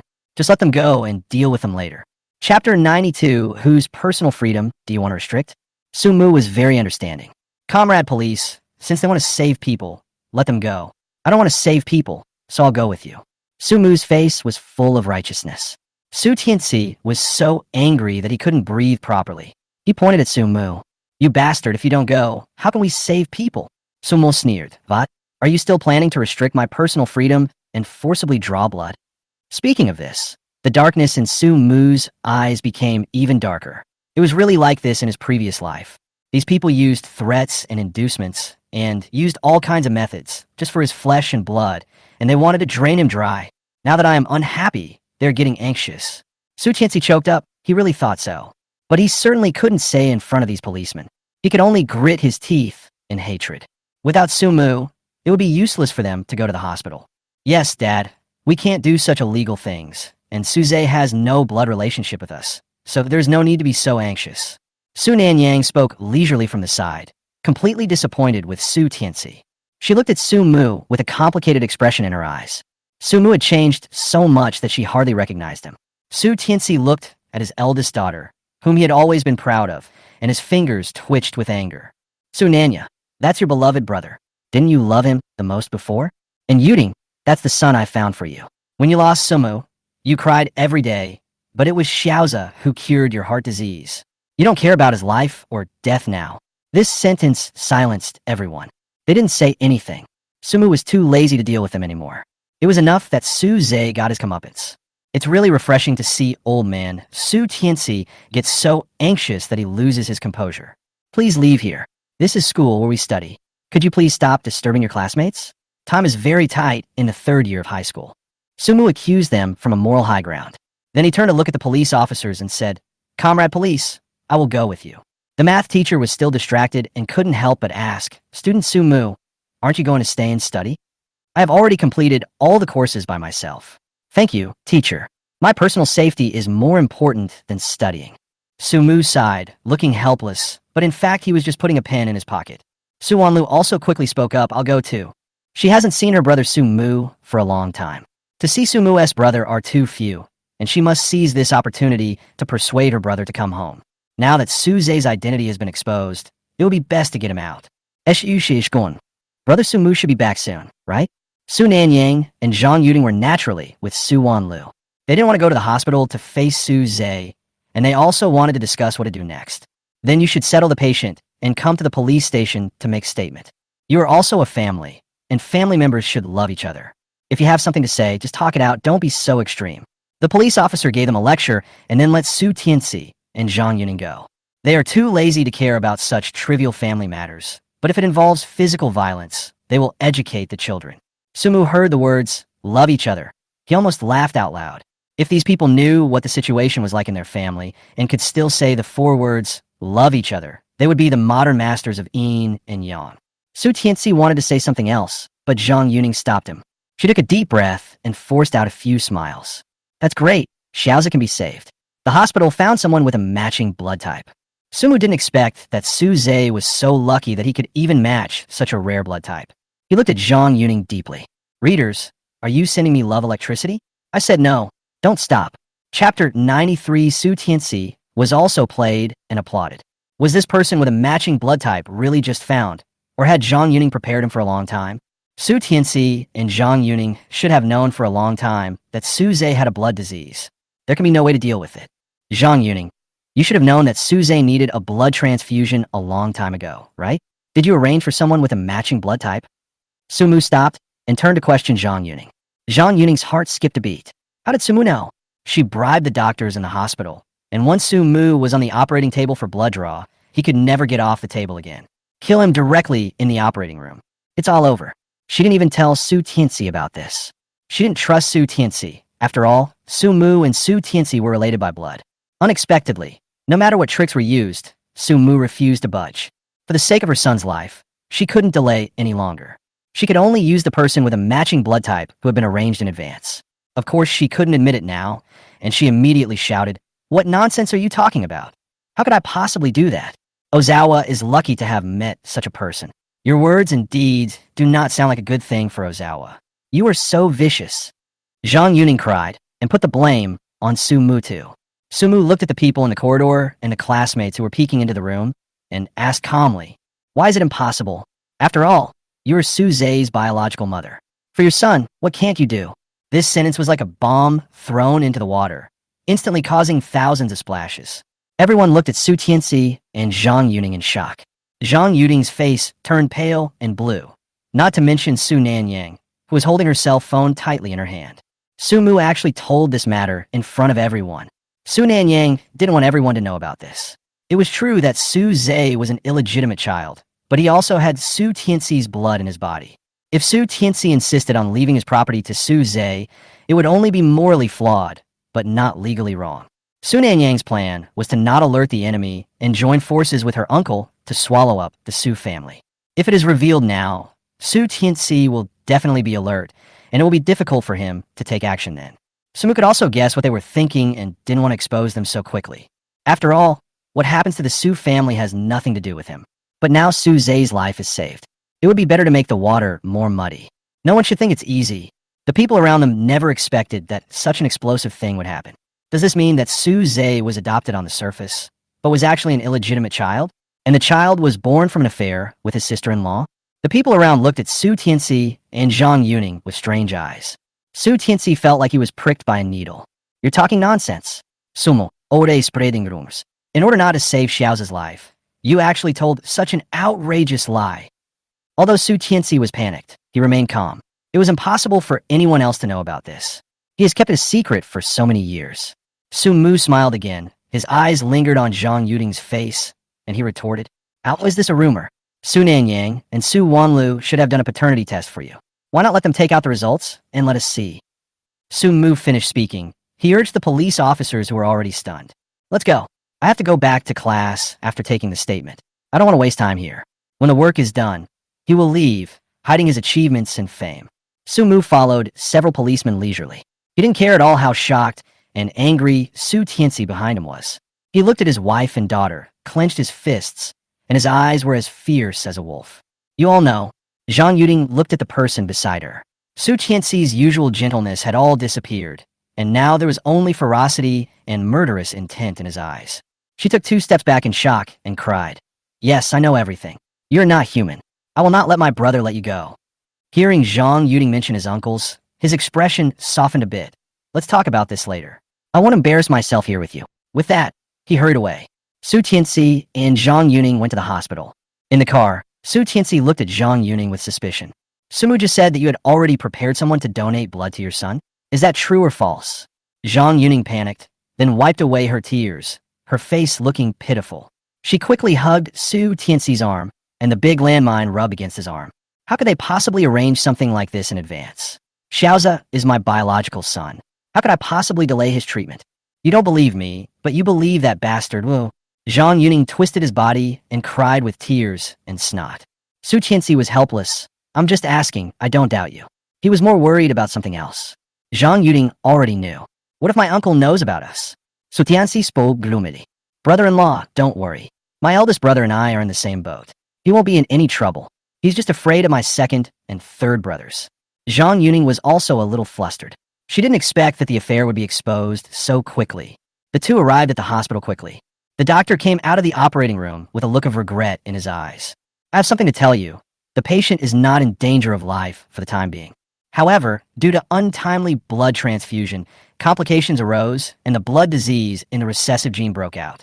I'm afraid I'll need a blood transfusion every month to stay alive. It's hard to find someone with this rare blood type, but it will be better if you have money. Upon hearing the news, Zhang Yuning felt like he was struck by lightning. She was clever enough to try to harm Su Mu, but ended up delaying his treatment and harming her own son. Doctor, is there no other way? Can more blood transfusions cure it this time? Zhang Yuning was a little incoherent. Family members of the patient, please calm down. We don't want to see this happen, but this is not something we could decide. It would be best if you could find people with the relevant blood type and convince them to store more blood. The doctor was a little helpless. Su Tianxi was also a little depressed. Everything that happened today was beyond his control. All this is because of Su Mu, the unfilial son. Now Ozawa's condition is getting more serious, and he will have to go to the hospital every few days. Can a child like this have the energy to manage such a huge Su family business? If the eldest, second, and third brothers are willing to help him, then it should be possible. After all, the woman he loves most is Zhang Yuning, and Zhang Yuning will never be able to have children in order to give birth to a child for him. He was moved and hugged Zhang Yuning next to him. No matter how difficult the disease is to treat, we will treat it. Chapter 94, Do you want to join forces? Zhang Yuning threw herself into his arms, moved, then stood up and wiped away her tears. Kinsey, you are so kind. I will go see the person who gave Xiaoza a blood transfusion. After saying that, she went to the ward next to the treatment room. A middle-aged man in his 40s was sitting there having his blood drawn. When he saw Zhang Yuning coming, his eyes lit up. Yuning, is our child okay? Zhang Yuning looked sad. He's not in danger of death right now, but he'll need blood transfusions if he gets sick in the future. I'll be relying on you, my father, from now on. Lu Changyun promised readily. Don't worry, our child will not suffer in any way. When will our family be together again? Zhang Yuning frowned impatiently, then sighed. Old Lu, don't worry. Su Tianxi can provide medical expenses for our children, and they can also inherit his property later. When Xiaoza inherits the family property, our family can be reunited. Zhang Yuning sat down and patted his hands to comfort him. When Su Zhe was born, Zhang Yuning didn't know who the father of the child was. She has never dared to do a paternity test. It is now certain that Su Zhe is Su Tianxi's son. As for Lu Changyun, she is the secretary of the eldest brother Zhang Ming. In order to return to the Zhang family, she seduced this man. Who knows, I will never be able to get rid of it again. This man has something on her. She happened to be pregnant at the time, so she lied and said the child was his. She also hooked up with Su Tianxi over there and said that the child was Su Tianxi's. Now is the perfect time. One can provide blood for Su Zhe, and the other is rich and can give the family property to them and their mother. They just can't know each other's identities. After finishing the record, Su Mu looked at the mother and daughter who had not left. Just pretend you don't see them and walk forward. Su Nanyang quickly called him.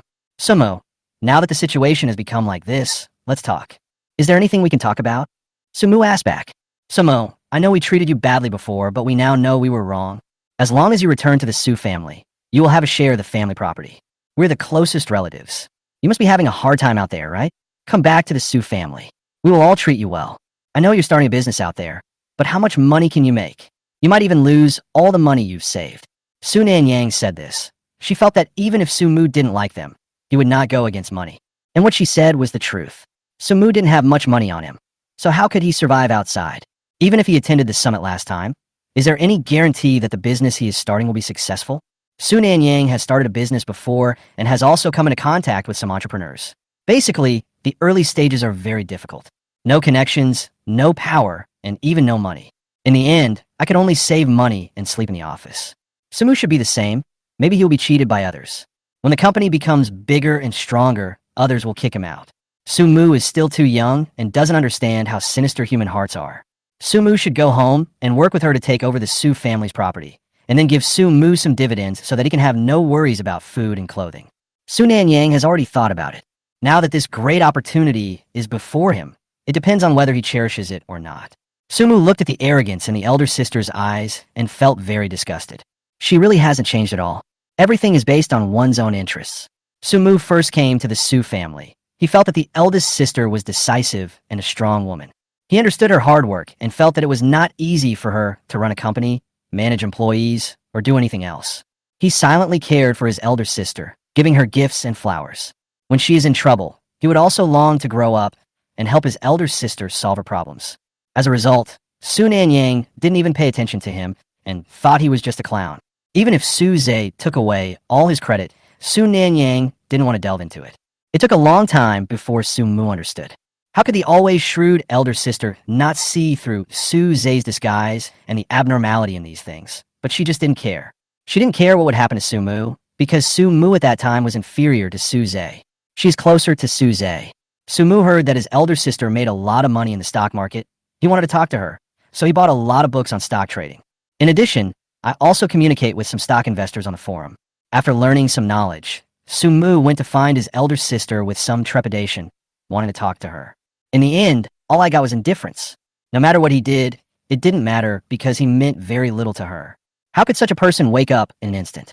If Su Zhe's identity had not been revealed, I'm afraid Su Nanyang will still be as arrogant as before. Su Nanya, I'm doing well outside. You don't need to worry about me. You should worry about yourself. And you, even if Su Zhe is an illegitimate child, he is related to Su Tianxi by blood. Maybe you will be the ones to be kicked out. Su Mu was very calm when he said this. But for some reason, the three people on the opposite side heard a hint of gloating from it. Su Mu spoke sarcastically again. If Su Zhe's identity had not been exposed, would you come to me? You come to me when you need me, and kick me away when you don't need me. Is this what you call family? I can't afford to have a family like yours. Su Nanyang was poked, and her face looked very ugly. This was what she cared about most. That's not the case, Brother Sumo. Su Wanlu spoke with difficulty, her words bitter. Su Mu has become so unfamiliar now. The little brother who used to follow her around and call her sister is gone. Sumo, I'm your mother. Don't you even listen to me? Zhang Yuding's hair was disheveled, and she had not yet recovered from the blow she had just received. But she also understood that she couldn't let Su Mu fend for himself outside. Now Su Mu is her only hope. She would not let Su Tianxi give the family property to that bitch. You are the same as Su Tianxi. He is not worthy of being a father, and you are not worthy of being a mother. This situation is all your own fault. You weren't there when I needed you, so there's no need for you to be there now. Su Mu spoke indifferently, without even looking at these people, and took a taxi back to school. Su Wanlu held Zhang Yuding's arm with a look of despair on her face. Mom, what should we do now? Zhang Yuding didn't know either. She looked at Su Mu's back as he left without mercy, and bitter tears flowed down her face. Looking back over the past decade or so, she really didn't give the child any care at all. Before he went missing, he was the treasure of the Su family and her most beloved son. But after recognizing him, in order to take into account the feelings of Su Zhe, her illegitimate son, she turned a blind eye to him. Is this God's punishment for her? Su Nanya looked at her sister and mother, and slowly took out her cell phone. I'll call my uncle. Chapter 95, Experiencing the Same Pain. Things are irreversible. Su Tianxi already knows everything. Now, they can only seek help from their uncle and ask him to leave the property belonging to their mother and sisters. The phone rang for a long time, but no one answered. Su Nanyang didn't give up and hit him again.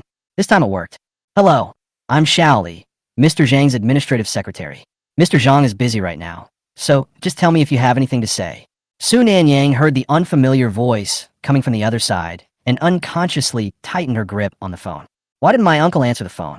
This is obviously my uncle's personal phone. Im Sunana. I have something urgent to discuss with my uncle. Secretary Li, could you help me make an appointment? Su Nanyang was still speaking calmly at this moment. I'm sorry, Miss Su, but Mr. Zhang has been very busy lately. He has to go on a business trip abroad and doesn't have any free time at the moment. How about I make an appointment for you after Mr. Zhang returns? A very apologetic voice came from the other end, which was actually an excuse. Su Nanyang just felt her heart go cold. Why didn't my uncle answer the phone? Zhang Yuding couldn't stand it anymore. She snatched the phone away, her voice filled with tears and anger. I want to see my eldest brother. Give him the phone. I want him to answer the phone. If he doesn't answer, I'll call my second and third brothers. Zhang Yuding has been the most favored child in the family since she was a child. Among the 4 children in the family, she is the only girl. Her brother has always spoiled her, giving her whatever she wants, the stars or the moon. The only time he didn't support her was when she was going to marry Su Tianxi. But later they compromised for her. The eldest brother is good at business and manages most of the family businesses. My second brother used to be a soldier. After coming back and managing the company for a while, he felt uncomfortable and simply retained the shares without participating in the management. Now I keep in close contact with my old comrades, and we go camping and drink tea together from time to time. The third brother does manage some businesses, but they are all service industries and can be considered branches of the Zhang family's enterprises. It can be said that in the Zhang family, the eldest brother is the most convincing. When something happened, the first person Zhang Yuding thought of was her elder brother. Secretary Li was in a very difficult situation.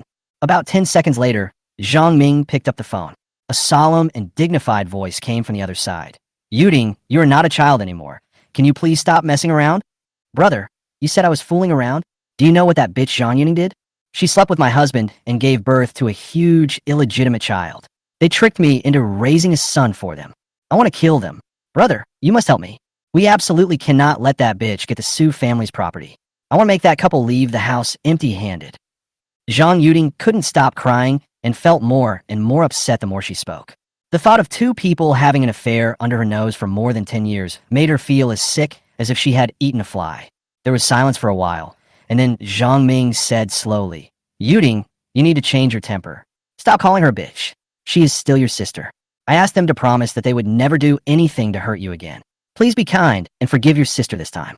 She cried and told me that she knew she was wrong and that she was possessed by the devil at that time. Finally, if you have a child, can you still abort it? It's also a life. Zhang Yuding felt like there was a huge hole in her heart. Why did you speak up for that bitch? My eldest brother was clearly the one who loved me the most before. It's obvious that her family and everything she had was destroyed by that illegitimate daughter. So why is the eldest brother still partial to her? Zhang Yuding felt heartbroken and wanted to cry herself to death. Zhang Ming on the other side heard her crying so painfully and pressed his eyebrows in some confusion. He didn't want to see such a situation, but he cannot give up Zhang Yuding either. Zhang Yuding is a very useful chess piece who can help him win over many people in the political and business circles. If I don't help Zhang Yuding, I'm afraid that she will be in trouble and some things are shameful. I can only let his sister down. Yuding, don't worry, Big Brother will definitely help you teach Su Tianxi a lesson. There is no such thing as a happy family nowadays. Just turn a blind eye and get along. That's enough. Zhang Ming is still trying to persuade her. Zhang Yuding was about to collapse. Big Brother actually sided with that illegitimate daughter and told her to just bear with it. She has never suffered such injustice in all her life. Brother, she's just an illegitimate daughter. You're biased. You used to love me the most, but now you don't love me anymore. Zhang Yuding burst into tears. She never expected that her dearest brother could say such words. This was the first time she felt the feeling of being ignored. I can't make sense to you. Just turn a blind eye to this matter and let it go. If you continue to make trouble, it will be a mess. The most I can do is help you get a few more shares, but Su Tianxi will never treat you unfairly. Zhang Ming was also a little angry and hung up after he finished speaking. Zhang Yuding closed her eyes and almost fainted. She lost her balance and fell to the ground, hitting her head. Her heart felt painful and uncomfortable, as if it was being gnawed by thousands of ants. The two sisters did not expect this result and had hoped that their uncle could help. It seems that my uncle doesn't want to get involved in this mess. Su Wanlu looked at her mother, who was heartbroken to death, clenched her fists slightly, and thought of her brother, Su Mu's resolute back as he left. Mom, this is what we deserve. Brother Sumu ran away from home because of your partiality, and now you are suffering because of your uncle's partiality. This is retribution for us. Su Wanlu covered her face with her hands and cried, while slowly smiling. She has been reading the Bible recently and has gradually become fascinated with theology. God said that people are born to atone for their sins. They should be atonement for their past sins now. The retribution of cause and effect is inevitable. Zhang Yuding had never thought about this aspect. When her second daughter said that, her whole body trembled suddenly. She now personally felt the pain that Su Mu had endured. It turned out that he felt so wronged, unwilling, and sad. It turns out that seeing your closest family member lean towards another person is so painful. Zhang Yuding didn't know what to do. Should she divorce Su Tianxi now, or just continue to live in confusion like this? For the past few decades, others have made decisions for her. Su Nanyang already understood that her uncle would no longer help her. So now she could only pretend to accept Su Zhe, the illegitimate son, and then take the opportunity to seize the Su family shares. She has now made it into the upper echelons. Give her some more time to plan. Su Mu returned to school and deeply understood that only absolute power can be the capital for arrogance. Now the only way to deal a complete blow to the Su family is to continuously increase one's own value. Maybe it's not just the Su family. Zhang Yuning's methods are very cunning, and I wonder what methods he will use next. After finishing his studies on campus, Su Mu went directly to the company. Their GPT received a very good response after it went online. In the early stages, they adopted viral brainwashing marketing. They carried out extensive publicity through TV commercials, opening screen animations of major mobile phone apps, and artificial intelligence development academies in collaboration with major universities. Their slogan was, "Processes information faster than the human brain." As a result, a competition was held in which people with different educational levels worked together with GPT to handle business. Finally, it was concluded that GPT was extremely efficient in handling business. This is a useful tool. Once it was launched on the market, the paid download rate reached 10% of the national population within a week. Chapter 96. So what if I'm a sixth one? Since it is the initial version, the annual fee is about 59 yuan. The emergence of this software fills the gap in domestic high-intelligence products. Their first project can conservatively generate a profit of 7 billion yuan. Sumu didn't expect the effect to be so good. He went straight to the meeting room when he arrived at the company. Jiang Tian's face was full of excitement. Sumu, we are considered an instant hit. Now many people in the industry have offered us olive branches, hoping that we can jointly develop new products with them. This was his first successful business venture, and you can imagine how happy he was. And the number of paying users is still increasing. Maybe our first project can generate nearly 10 billion in profit. Some investors contacted us and wanted to invest additional money in our project. We can select some excellent investors to dilute their shares and then use the funds to capture more markets.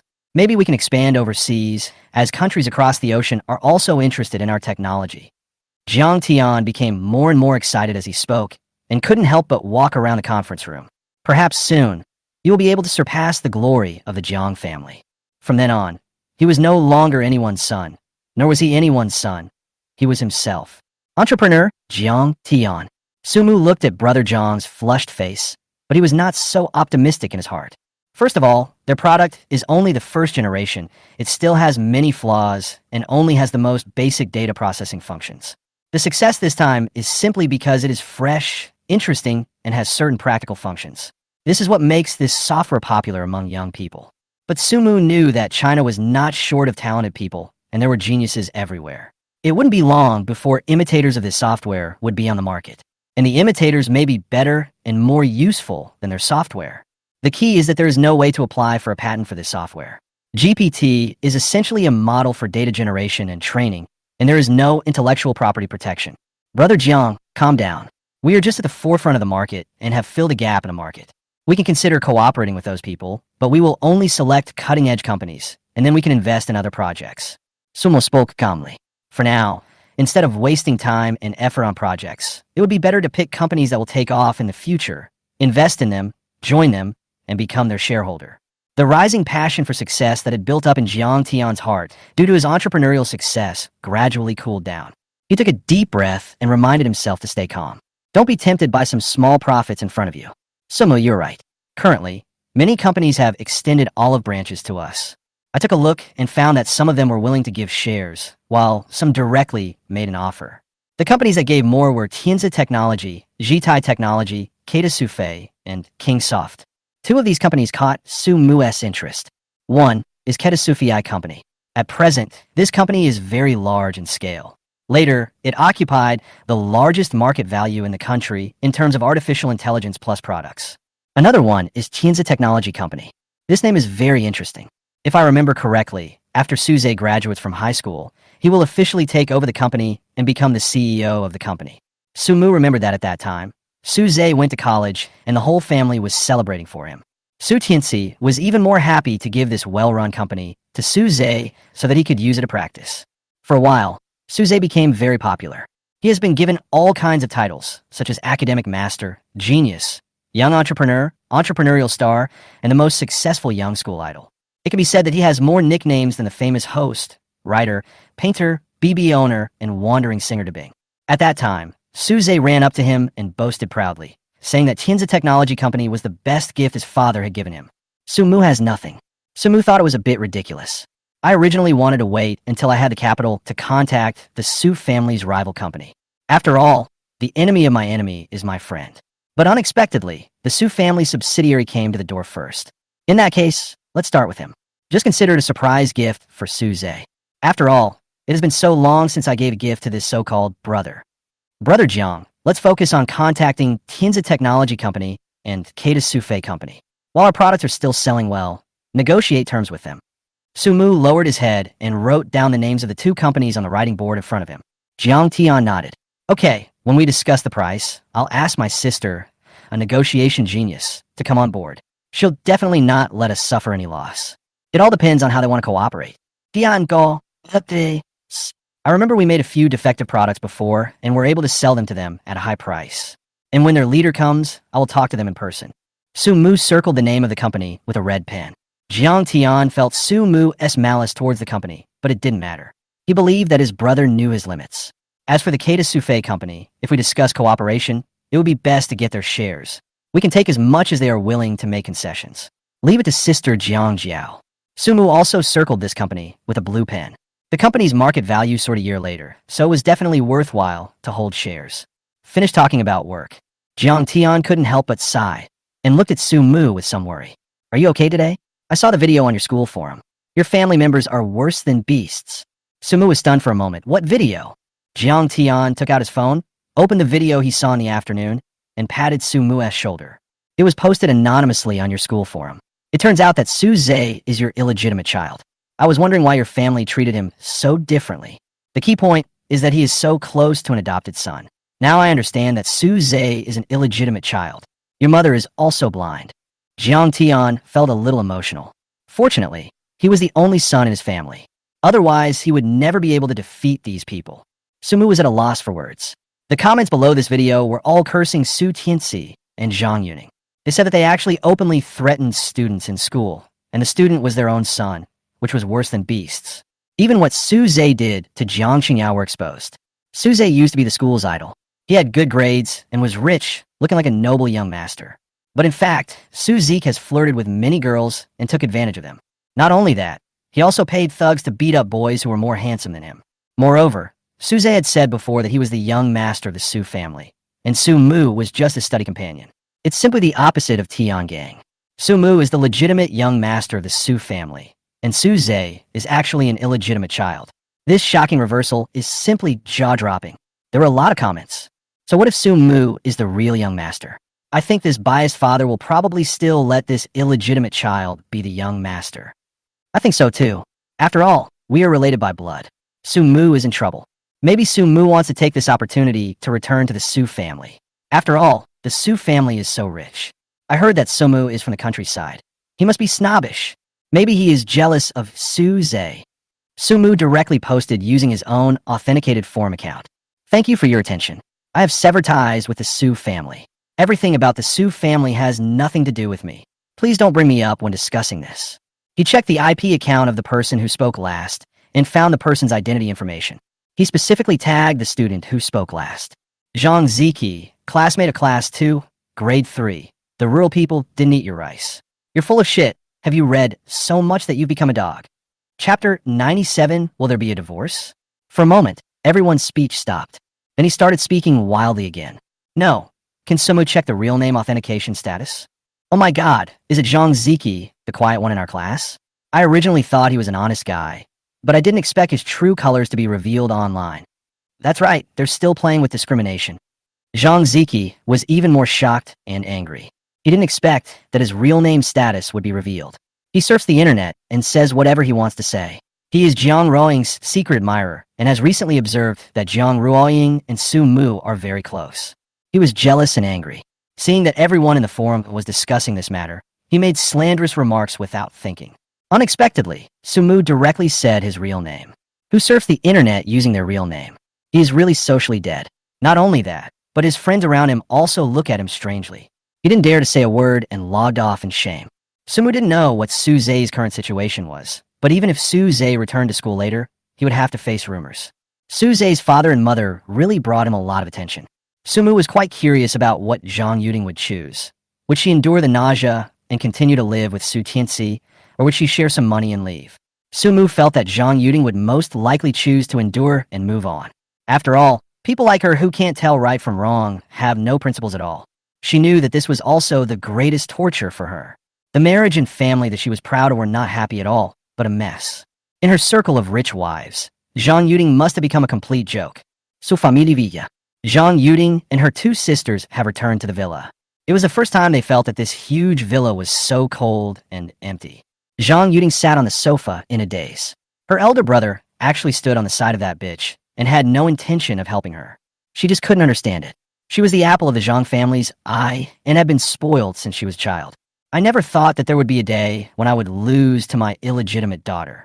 Zhang Yuding started to cry as she thought about it and wiped her tears with a handkerchief beside her. That bitch Zhang Yuding, I won't let her go. How dare she, an illegitimate daughter, steal my husband? Who gave her the guts? Su Wanlu felt that the air in the whole house was suffocating. She had a gastric cancer removal surgery and the doctor told her to rest well. But since the operation, she hasn't had a single day of rest. Every day is spent in a rush. My mood swings are huge, and sometimes I even feel so uncomfortable that I can't eat. She now has a stomachache, a headache, and feels like her whole body is about to explode. If Sumu's younger brother were still alive, this family would definitely not become like this. She wouldn't be in so much pain because her brother Sumu would care about her and love her. But now, the family is in disarray. No one will ever love her like this again. Everyone in the family is thinking about themselves, and the family is on the verge of falling apart. If Brother Sumu were here, he would definitely be able to comfort everyone. Su Wanlu felt a sharp pain in her heart. The guilt and sadness like a tide overwhelmed her, along with her longing. She really missed her brother Sumu. If kneeling could get his forgiveness, Su Wanlu was willing to kneel. Hearing her mother complaining, she couldn't help but speak. Mom, stop talking. Don't you think your current situation is very similar to that of Brother Sumu? When he came to this family, he was bullied by the illegitimate child, and we all pretended not to see it. We even helped the evildoer. Su Wanlu bit her lips and looked up at the huge living room of the villa, as if she could see the shadow of her younger brother, Su Mu, standing in the kitchen with a faint smile. When she was feeling bad, he would come over and smile shyly. Second sister, are you feeling unwell again? Eat something later and then go upstairs to rest. Nothing is more important than your health. Sumu's younger brother. Su Wanlu was in so much pain that she couldn't breathe, and there was also a staircase leading to the second floor. Su Wanlu recalled how Sumu always rushed out in the mornings, and sometimes even pushed Su-zae down maliciously. But now I think about it, Brother Sumu is so nice to everyone in the family. Why would he deliberately push Suze down? Or when everyone is here? Su-mu is not stupid. How could he harm others openly? Every time Su Wanlu recalled it, she felt that her heart was blind and her eyes were blind. They all turned to blind. It is such an obvious thing. Zhang Yuding's face darkened as she also thought of Suze's identity. She has been raising her mistress's son for more than 10 years. Her hands were tightly clasping the sofa cushions beneath her, and a huge sense of humiliation overwhelmed her. Mom, Sumo is our only biological brother. Can we please let him come back? That's how we become a family. I don't want to see Suzy again. Su Wanlu couldn't help but speak. Every time she saw Suze, she would think of what she had done. Her only wish now is to be able to live with her younger brother Sumo. In front of his younger brother Sumo. He doesn't want to come back. What can I do? Besides, I can't control him now. He's grown up and doesn't care about his mother's life or death at all. Zhang Yuding muttered to herself, feeling somewhat resentful towards Su-mu. If Su-mu was an excellent and sensible person, she would not have been so blind as to favor an illegitimate child. Sunanya looked at her mother and sister and felt a headache. Mom, do you want a divorce? Now that everyone knows about Dad's infidelity, there's no point in continuing to live like this. Su Nanyang thought that now that there was evidence of Su Tianxi's infidelity, her mother could file for divorce and get more property. Then she continued to stay in the Su family company. When Zhang Yuding heard the word divorce, her head ached and she cried out in surprise. I won't divorce. If anyone wants to leave, it should be that bitch. I'm a mistress of this house. Su Nanyang couldn't help feeling a tightness in her chest. She felt that life was really unbearable. Mom, calm down. Dad is clearly partial to that mistress and his illegitimate child. Can you tolerate your partner dating the mistress every day? And Dad said that he would leave most of the Su family's property to Suze in the future. Are you really willing to do that? Su Nanyang really didn't understand what her mother was thinking. Zhang Yuding didn't say anything, but her eyes showed a bit of cruelty. Suze might not even recognize Zhang Yuding as his mother. Suze always says that I am his dearest mother. Zhang Yuding, that bitch, stole my husband, so I'll steal her son. Suze has no idea who his biological mother is, and he is usually caring and filial. Suze only recognizes herself as a mother. This will definitely hit that bitch Zhang Yuding hard. Su Nanyang now has no idea what her mother is thinking. She could only say, it's up to you to decide. But no matter what, you must know that Suze is just an illegitimate child, and you cannot leave any of your property to him. Zhang Yuding nodded. Of course I know. She imagined Suze calling her mother and Zhang Yuding crying with heartache. Chapter 98, you have been blocked. If you don't plan to divorce, Dad probably won't divorce either. After all, divorce won't do him any good. If there are problems in the marriage, the stock price will fluctuate. Dad probably won't divorce. You should think carefully about how to get along with him. Su Nanyang just felt tired. Now, there is no normal person in this family except myself. She actually missed Su-mu a little. Su-mu was at least normal and communicable. If the two of them worked together, they might be able to bring down Su Tianxi and Suze. It's a pity that Su-mu doesn't want to. He missed a golden opportunity. After all, he was starting a business outside and could only make a few million at best. How can you earn more? By working with yourself. When the time comes, I will give him a portion of the Su family's shares, which will be at least several hundred million, enough for him to have food and clothing without worries. Now he has to fight alone outside and not come to me for help later. Sananya sighed. As long as he doesn't go looking for Zhang Yuding, I won't cause him any trouble. Zhang Yuding looked sad. They were a young couple with deep love, but it had come to this point. She never expected this to be the outcome. I'm going to the hospital to see Suze now. They should all be in the hospital. Zhang Yuding stood up with a cold smile on her face. She will no longer be a rich housewife. She wants to take revenge on Su Tianxi and Zhang Yuding. She also agreed in her heart that Su-mu was her only son, and as long as Su-mu was willing to come back, she would treat him well. At the same time, she will also be nice to Suze. She wants Zhang Yuding to see how her son calls someone else mom. She also wanted to tell Suze that Zhang Yuding was Su Tianxi's cheating partner and make Suze hate Zhang Yuding. She wants to turn them against each other. Mom, you want to go to the hospital? You want to see that illegitimate child? Are you crazy? Su Wanlu spoke in these billets. Even after such a thing happened, her mother was still able to go to the hospital to see the illegitimate child. If this wasn't her mother, she would have complained that these were all ninja turtles. And green-haired turtles at that. Don't worry about it. If I'm not doing well, I won't let them do well either. Zhang Yuding stood up with a bit of madness in her eyes. For so many years, she always thought she was living a happy life. Now that this bubble of happiness has burst, she realizes that she is living in a stinking ditch. The husband whom I once thought I loved had already had a child with someone else. The son whom he dotes on is actually the child of a mistress. She lost her own child, and after taking her biological son back, she felt sorry for Suze and ignored him. She is not a qualified mother and doesn't know how to be a qualified mother. Sumu got lost. She was blamed by everyone. At that time, she wished Sumu had never been born. Over the years, she had always vaguely believed that she was so sad because of Sumu. She used to be the focus of everyone's attention and was pampered and loved by everyone. Even after giving birth to a child, others praised her for looking like a young girl. She has always been the princess of the family. Now that Sumu is missing, she's being blamed by everyone, has been lukewarm towards Sumu. Even if she brought him back, Zhang Yuding couldn't help but think of the sad things that happened in the past. She felt wronged, and as soon as she saw Sumu, she remembered what happened in the past. Seeing her mother's absent-minded look, Su Nanyang didn't bother to care about her anymore. She has a lot of work to do. Recently, a technology company suddenly rose to prominence. They produced a product, and after a round of launch, the market value of this product soared. The leader behind this company is definitely a seasoned businessman who must have worked on hundreds of projects before he was able to take off. Recently, the upper-level project of Sue's enterprise wanted to contact this company, hoping to use their products and technologies to empower Sue's products. These people gave her this task. She always felt that the name of this technological product sounded familiar, but she had too many trivial things to do recently and couldn't remember it. On the one hand, Su Nanyang was buying scattered shares of the Su family, and on the other hand, her own company was still running. She thought that if everything went to waste, there would still be another way. She was secretly embezzling Su family resources to pave the way for her own company. She has been very busy recently and is currently contacting the person in charge of that technology company. The technology company is called Tianmu, a familiar name. I haven't been able to contact the person in charge of their company yet. I guess it's because the product is so popular and many people have contacted him. Su Nanyang was still wondering if she could get their private contact information. I'm going to work first. Mom, calm down and have a good talk with Dad. If it really doesn't work out, I support your divorce. Su Nanyang left after saying this. She's been in a bad mood recently. She sent a message to the young star Lu Mingze. See you at the usual place at 2 p.m. Just then, her secretary sent her the contact information of the person in charge of Tianmu Company. She put away, planning to call after relaxing. She drove to the villa area, where confidentiality was better. Lu Mingze was already waiting for her in the room.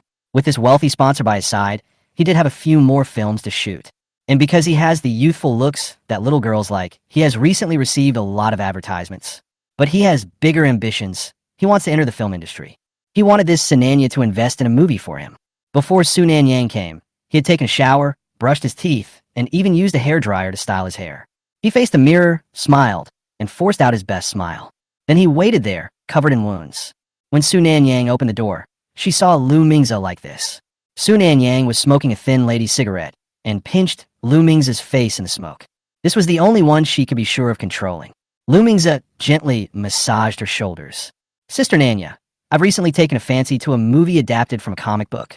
That comic has hundreds of thousands of fans, and it's definitely going to be a hit. Sister Nanya, I also want to repay you. If you invest in this movie, you will definitely make money. Lu Mingze spoke attentively. Su Nanya smiled and blew a puff of smoke on his face. Want to make a movie? Fine, you can do whatever you want, as long as you don't betray me. Lu Mingze immediately swore to the heavens.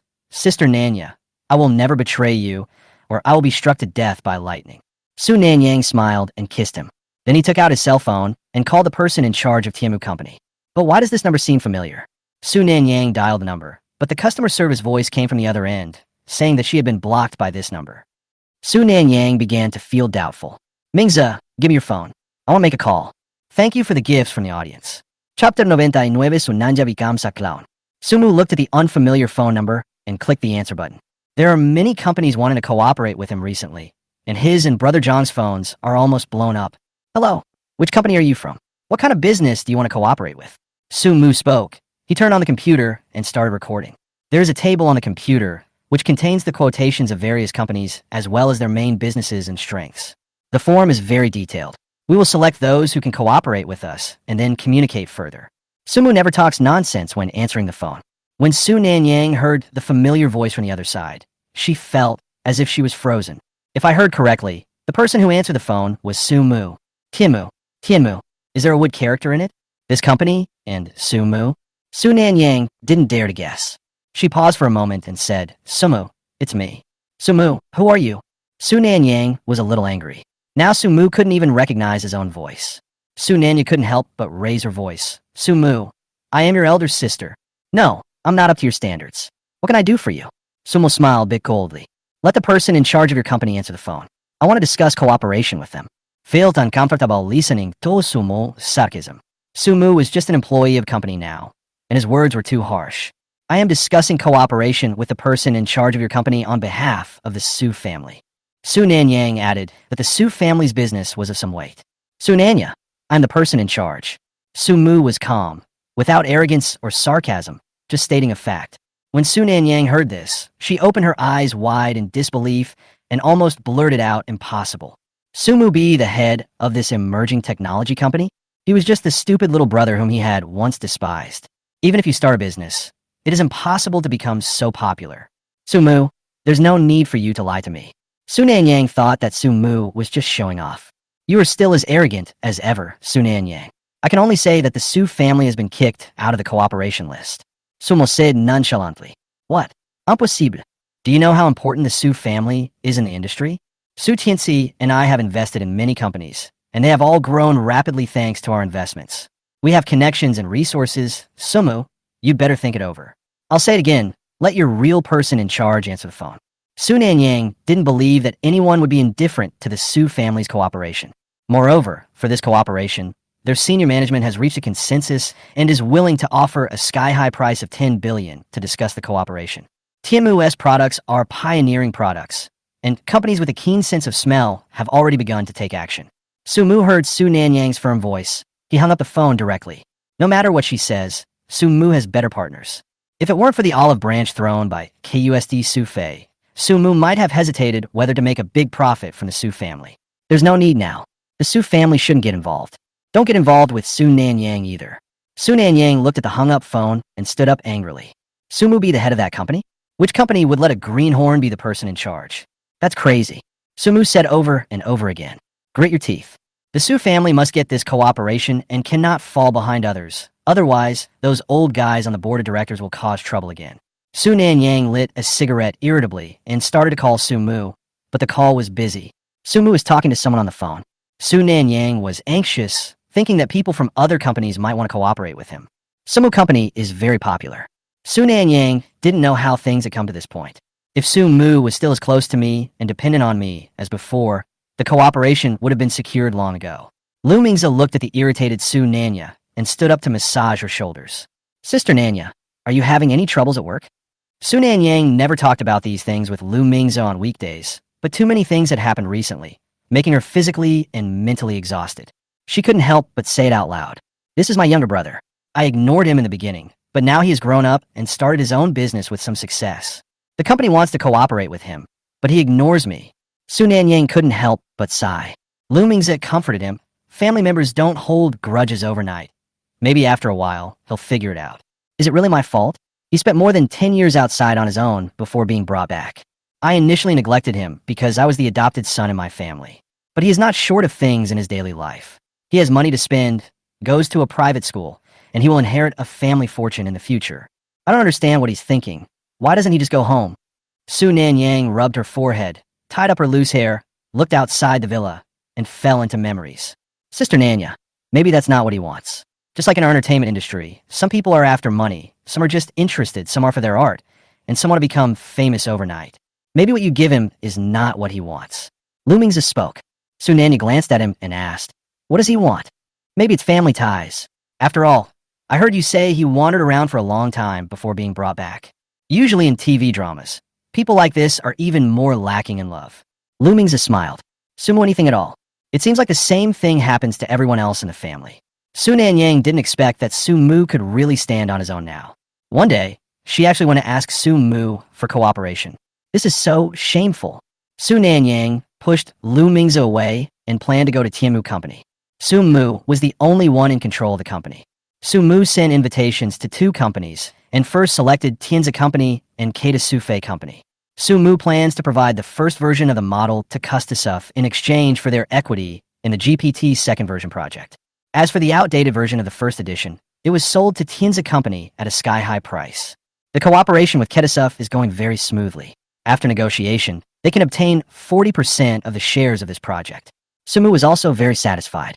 The person in charge of Tianzi Company is Lu Changyun, a man who looks honest. He didn't know Sumu, so Sumu took him to the meeting room. Lu Changyun was a little nervous. He had basically never discussed cooperation before. He was given the task at a critical moment and came here after listening to Zhang Yuning's words. Zhang Yuning said that all future profits of the company will belong to their son Xiaoza. Zhang Yuning said he would negotiate this cooperation at any cost. Su Tianxi was very optimistic about the company's products and told her that after the cooperation was reached, she could just sit back and collect money. In the future, they will be able to save a large fortune for their son Su Zhe. Lu Changyun showed Su Mu a flattering and ingratiating smile. Hello, you are the person in charge, right? It is true that heroes emerge from young people. Su Mu smiled politely and shook hands with him. Hello, Mr. Lu. Chapter 100. Your stepfather and I are brothers. Let's not talk about anything else. I've been a bit busy lately. There are so many companies that have approached us about cooperation. I wonder how much you're willing to pay for the right to use this software technology. Sumu poured him some tea and sat down next to Lu Changyun naturally, holding a contract in his hand. Sumu turned and spoke to him. The implication is that there are many companies looking to collaborate right now. So if you want to be the first to do so, you need to show some sincerity. Lu Changyun coughed slightly. He looked at the young man opposite him and thought to himself that he should not be underestimated. He didn't know the person in charge's name yet, but he could tell from his demeanor that he was extraordinary. Then I'll be frank. This is the maximum amount our company can offer. Lu Changyun stretched out 5 fingers. Sumu raised an eyebrow. 500 million? Lu Changyun nodded. He had never seen so much money in his life, but most of it came from Su Tianxi. Zhang Yuning contributed 1/5 of it. For the sake of their son, they must obtain the right to use this product. By then, they could develop other products based on this product, and their profits will definitely increase several times. That's too low, Mr. Lu. I think you're not sincere enough. A company of your size would at least give 800 million. I'm still considering it. Mr. Lu and I hit it off right away. If our bids are the same, I'll give you priority. Sumu smiled, picked up his teacup, and clinked it with his, Mr. Lu, I've also read the business plan you gave me, and it's more in line with our expectations. But if you can only offer 500 million, then we are not destined to be together, and we can only work together next time. Lu Changyun's forehead was sweating with nervousness. The key point was that he had no decision-making power. He had to call Zhang Yuning to ask. Okay, I'm going to the bathroom first. Wait a moment. Sumu nodded to show his understanding. Lu Changyun wiped the sweat from his forehead, stood up, went to the bathroom outside, and called Zhang Yuning. How is it? Have they agreed to cooperate? Zhang Yuning's voice couldn't wait. Su Tianxi said that this product is several years ahead of other products, and that as long as they can cooperate, they can make money. She must fight for this property for her son. Lu Changyun's tone was a little anxious. Yuning, there are really many people who want to cooperate with this company. I just saw several people queuing at the door. The person in charge of the company said that it would cost at least 800 million yuan to acquire it, and other companies have offered this price. But this guy and I got along pretty well, and he said if we could also come up with 800 million, he would be willing to work with us first. Lu Changyun didn't expect that he would win the favor of this person in charge. After all, when he just opened the door, he saw so many people waiting to meet him. But the person in charge chose him. Thinking of this, he felt quite happy.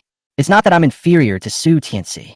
Su Tianxi is just lucky and has so much money to start business. If I had that money in my early years, I might have started a successful business earlier. Lu Changyun couldn't help but fantasize about it, and his impression of Su Mu became even better. This guy in charge really has good vision. Zhang Yuning fell silent after hearing this. Now, out of the 500 million yuan, Su Tianxi would pay 400 million, and she would pay 100 million. She only has 300 million yuan in savings, and she also has to consider her future. Only Su Tianxi can pay this money. Lao Lu, wait a minute. I'll call you back later. Tell the person in charge of that company that will definitely raise the money and that they must keep this cooperation opportunity for us. Zhang Yuning hung up the phone in the hospital bathroom. Then she straightened her clothes, put on some makeup, and deliberately made herself look weak and haggard. She walked out and saw Su Tianxi lowering her head and hugging his arms. Tianxi, our Xiaoza, is so pitiful. He has never had the love and care of his biological mother since he was a child. Now, because of illness, he suffers so much every day. When I see Xiaoza like this, I feel sad. I really want my family to be reunited soon. Su Tianji hugit hersilently. He had just received news from his brother-in-law. His brother-in-law told him not to go too far and to figure out how he got to where he is today. If he really wanted a divorce, the Zhang family would not let go of his company easily. Also, Be more low-key in the future, and don't let Zhang Yuning complain again. Su Tianxi will not give up the company he has worked hard for decades to develop for Zhang Yuning. Yuning, wait for me a little longer. One day, our family of 3 will live happily together. Su Tianxi kissed her forehead, his heart filled with guilt towards this woman. Zhang Yuning has been with him for more than 10 years in obscurity, and he owes this woman.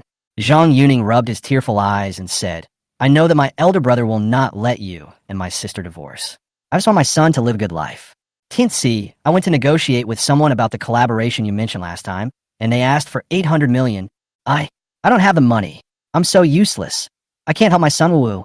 Zhang Yuning lay in his arms and cried sadly. Su Tianxi was at a loss. I'll help you with the money. Xiaoza is our son anyway. I will let Xiaoza take over the company after he finishes his studies. If we find 2 more people to assist him, our son will be a rising star in the business world. Su Tianxi's tone was full of pride. Su Zhe is his most proud son. You are so nice. Zhang Yuning hugged him. Soon, Su Tianxi transferred the money to Tianzi Company's account. Su Mu waited leisurely in the conference room, rubbing the edge of the cup with his fingers. Such a piece of fat. Su Tianxi will definitely eat it. When Lu Changyin entered the meeting room again, he looked relaxed and smiled happily at Su Mu. Brother, 800 million is 800 million. Then we have a deal. Sign the contract immediately. No regrets allowed. I, old Lu, acknowledge you as my brother. Lu Changyin looked very happy. Su Mu also smiled and patted Lu Changyin on the shoulder. Then I will call you brother, and I wish us a happy cooperation. Lu Changyin was also very satisfied, his face flushed with excitement. That was 800 million. These 800 million will be transferred out of his hands, and it will be as if he owns them. By the way, I don't know what your name is, little brother. Lu Changyin looked like a good brother. My last name is Jiang. You could just call me Brother Jiang. Sumo smiled innocently. Brother Jiang, we have a great connection. Let's just call each other brothers. There will be many areas for us to cooperate in the future. Lu Changyin looked at the contract handed over by Su Mu and began to read it from the first page. After reading it, I felt there was no problem and signed it without saying anything. Su Mu nodded. Brother Lu, I wish us both great fortune. I've already signed a contract in duplicate. Take 1 copy back with you. I'll have a technician come to your company and teach you this software. Lu Changyin nodded repeatedly, unable to hide the excitement on his face. Chapter 101, Knowing the Truth Will Make You Become a Demon. Su Mu smiled and sent Lu Changyin out of the company. When he reached the door, he met Su Nanyang, who had driven over. Su Nanyang felt a pang in her heart when she saw Su Mu seeing someone off. Could it be that someone got there first? Su Nanya drove down and came in front of the 2 of them in a few steps. She forced a smile. Have you guys reached an agreement? Su Mu stared at her without saying anything, but turned around and spoke to Lu Changyin. Brother Lu, this Miss Su also wants to cooperate with us and has offered 1 billion yuan. But don't worry, our company is reputable. We have already signed a contract, and we will not regret it. Lu Changyin breathed a sigh of relief, looked at Su Nanyang with hostility, and chose to ignore her. It turned out to be a competitor. Fortunately, the person in charge of this company and I hit it off right away. Su Mu smiled and saw Lu Changyin off. He turned around and found Su Nanyang still standing there. So he ignored her and walked forward. Su Mu, let's talk about your work and your future plans.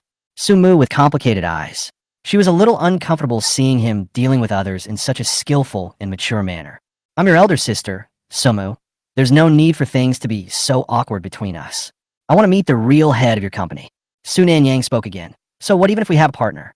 She can snatch this list away. She has a lot of patience and perseverance, and she has used this method to negotiate many deals before. After all, a beautiful woman who shows money and sincerity day after day can impress many decision makers of a company. Su Mu didn't buy her trick. Get away and don't stand at the door of our company. Su Mu didn't want to listen to what she said at all, and pointed at the door and told her to get out. If you don't get out of here, I'll have security kick you out. Su Mu looked at Su Nanyang, who was standing there motionless, and directly pressed the call button next to him. Their company rents a building of about 200 square meters. The space is spacious and the rent is not cheap. There is a supporting anti-harassment service. Just press the button and the building security will drive away the troublemakers. Seeing that he really took action, Su Nanya's face turned pale and blue. I won't give up. Your person in charge will definitely cooperate with me in the future. Don't make things ugly. Su Nanyang said this and went to the front to press the elevator. It would be so embarrassing if I was really kicked out. We still have to find other ways to find the person in charge of the company. Su Mu must have deliberately not wanted to tell me. On the other side, Lu Changyin happily drove to the hospital to visit Zhang Yuning and his son. Yuning must be very happy that he got this cooperation. Lu Changyin called Zhang Yuning. Yuning is so great. If the cooperation is successful, we will definitely be able to make several times more money with this software, and then give it all to our son. Zhang Yuning was also very happy. Brother Lu, that's good. My son is awake now. I'll go see him. After treatment in the hospital, Su Zhe has woken up. He lay weakly on the hospital bed. He didn't expect Jiang Qingyao to suddenly appear in the school and stab him in the kidney. This damn woman should have spread rumors more vigorously and forced her to leave this place. Zhang Yuning opened the door of the ward and stood at the door looking at Su Zhe with great concern, tears in his eyes. Her son was really miserable. They are mother and son, but they cannot recognize each other openly. Zhang Yuning took 2 steps forward and sat beside Su Zhe's bed. Son, Mom has good news for you. The company your dad opened for you has reached a partnership with a very popular technology company. By the time you graduate, your company's projects will have earned at least tens of billions. By then, you'll be a business genius. Su Zhe finally felt relieved when he heard the news. That's great. With this company, he will be able to become a leader among his peers. Simultaneously, a loser like him, with no money and no love, will be stepped on by me. Su Zhe's eyes showed a little more pride. Zhang Yuning was still talking. His tone was full of regret. It's a pity that your father can't divorce yet. If your father divorces and marries me, our family of 3 will be reunited. Son, you have suffered a lot. It's a pity that Su Mu is still alive. Otherwise, all the property of the Su family would belong to you. Zhang Yuning looked at Su Zhe with a smile in his eyes. Mom, our family of 3 will be reunited one day sooner or later. Dad doesn't like Su Mu, so I can take over the family business after I graduate from college. Su Zhe is full of ambition. Then he thought about how Jiang Qing had dared to stab him with a knife, and he couldn't help but get angry. Mom, what happened to the woman who stabbed me? As soon as he finished speaking, before Zhang Yuning could answer, he heard the sound of porcelain breaking coming from the door. The mother and son turned around at the same time and saw Zhang Yuning standing blankly at the door. Zhang Yuning couldn't believe her ears, and she made up her mind to take Zhang Yuning's son away. She packed some fresh chicken soup and ginseng soup to replenish blood and qi from a high-end restaurant, thinking of giving them to Su Zhe. As soon as I got to the door, I heard Su Zhe calling Zhang Yuning's mother. Zhang Yuning's hand on the door frame loosened, and the earthenware pot containing chicken soup fell to the ground. Snap! Snap! Porcelain was shattering, and the air was filled with the aroma of chicken soup, mixed with the pungent smell of disinfectant from the hospital, which was a bit nauseating. Zhang Yuning's teeth were chattering. Su Zhe had known about this for a long time. He was so skilled at calling Zhang Yuning mom. This means he already knew his identity. Su Zhe was lying to her. I don't know how long I've been lying. For so many years, she had been taking care of Su Zhe and loving Su Zhe like a fool. It turned out that Su Zhe had already known that he was an illegitimate child and had already found his biological mother. Zhang Yuning stared at Su Zhe with red eyes, and her eyes gradually became crazy. Su Zhe shrank back into bed in fear, forcing a smile. Mom, why are you here? My aunt is here to see me too. Su Zhe thought that Zhang Yuning probably didn't hear it. He still wants to gloss over the situation. Zhang Yuning rushed to the bedside like crazy and slapped Zhang Yuning. You bitch! After she finished speaking, she turned around and stared at Su Zhe, then rushed forward and strangled him. Su Zhe, you lied to me. You already knew that Zhang Yuning was your mother, right? Zhang Yuning yelled loudly. Su Zhe was frightened and trembled and hurriedly crawled to the other side. Su Zhe was still playing dumb. I don't know anything. Mom, calm down. Zhang Yuning could no longer hear any sound in her ears, and her mind was full of the thought that Su Zhe had deceived her. Her efforts over the past decade or so seemed like a huge joke. She wanted to strangle Zhang Yuning and Su Zhe to death. Su Zhe had just finished the operation and was too weak to move. Zhang Yuning grabbed his neck and pressed hard. She was already mad. I'll strangle you to death. I'll strangle you to death. Chapter 102, she wants to find her own son. Su Zhe's call of mom to Zhang Yuning became the last straw that broke the camel's back. At that moment, she became completely dazed. She found out that her husband had an affair with her sister and had an illegitimate child. She was angry and powerless, thinking about how good she had been to Su Zhe in the past, and how Su Zhe especially liked her as a mother. At that time, she can use this to stimulate Zhang Yuning, and she will be able to defeat Zhang Yuning. But unexpectedly, Su Zhe already knew his identity. Then, he must have been enjoying his kindness all these years. Zhang Yuning felt like a clown, being played around by them. At that moment, hatred filled her heart. She hates it so much. Hate everything. She wanted to kill Zhang Yuning. She wanted to kill Su Zhe. She wanted to kill everyone who laughed at her. There was a crazy smile on her face, and she pinched Su Zhe tightly. I'll kill you. You've lied to me about everything. If you die, Zhang Yuning will be in pain. Ha ha ha. Zhang Yuning let out a shrill laugh. Her eyeballs bulged out slightly, and her entire eye sockets were covered with red bloodshot. Su Zhe was extremely scared. He was strangled and couldn't breathe. He grabbed the bed sheets with his hands, and his teeth were chattering. He also had pain in his stomach, head, and neck. Why is he always the one who gets hurt? Why did Zhang Yuning come here at this time? Zhang Yuning reacted and hurriedly pried Zhang Yuning's arm away. You bitch, let go of my son. It's a pity that Zhang Yuning couldn't hear her screams at all now. She was completely immersed in her own crazy world. She had only one thought at the moment. That means killing him. Zhang Yuning was extremely anxious. He turned around and saw the vase on the bedside table. He rushed over, picked up the vase, and smashed it on Zhang Yuning's head with a bang. Zhang Yuning felt a headache and her hands loosened. Su Zhe started coughing madly and turned around to hide under the bed. He was so scared. Crazy, all crazy. Zhang Yuning felt a terrible pain in her head. She reached out and touched it. It was all red with blood. Zhang Yuning felt dizzy and turned around to see Zhang Yuning, who looked frightened. Zhang Yuning was in a panic and was also frightened by Zhang Yuning's madness. If you have something to say, talk it over nicely. Don't use violence. Do you want to kill Xiaoze? You've raised him for so many years. Can you bear it? Zhang Yuning shouted loudly and stepped back unconsciously. Zhang Yuning laughed crazily, covering her tearful eyes. Ha ha ha ha. You asked me if I can bear it? I'm going to kill you all. You lied to me. You all lied to me. Zhang Yuning bit her lips, and Zhang Yuning seemed to be crazy. Su Zhe hid under the bed and trembled. When Su Tianxi arrived at the door of the ward, he saw Zhang Yuning's face covered in blood, Zhang Yuning hiding in the corner, and their son Su Zhe hiding under the bed. His heart sank, and he walked into the ward. What's going on? Zhang Yuning whimpered and threw herself into his arms. Tianxi, I'm so scared. My sister's crazy. She wants to strangle Xiaoze and hit me too. Zhang Yuning cried in a hypocritical manner. With Su Tianxi, he was no longer afraid of Zhang Yuning. Anyway, Zhang Yuning is a woman. How can a woman beat a man? When Su Tianxi heard this, he was furious. What are you doing here? You crazy woman. Don't think I don't know you want to see Big Brother. Why don't you reflect on your own problems? You're always looking for trouble with Yuning. I think you're just jealous of Yuning.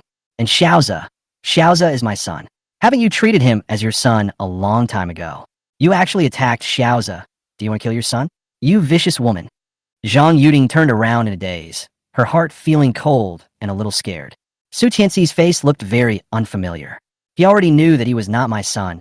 He already knew that he was Su Yuning's son. You guys teamed up to deceive me. At that moment, Zhang Yuning's mind had never worked so fast. She felt like her heart was being stabbed with needles as she watched Su Tianxi and Zhang Yuning hugging each other. Then he watched Zhang Yuning complain to Su Tianxi, and Su Tianxi blamed her without any explanation. Is this what it feels like to be criticized by thousands of people? Is this what it feels like to be on the opposite side of everyone? Is this what it feels like to be misunderstood by others? Zhang Yuning felt an excruciating pain at the back of her head, and her heart felt like it had a huge hole in it. Su Zhe was still hiding under the bed and trembling.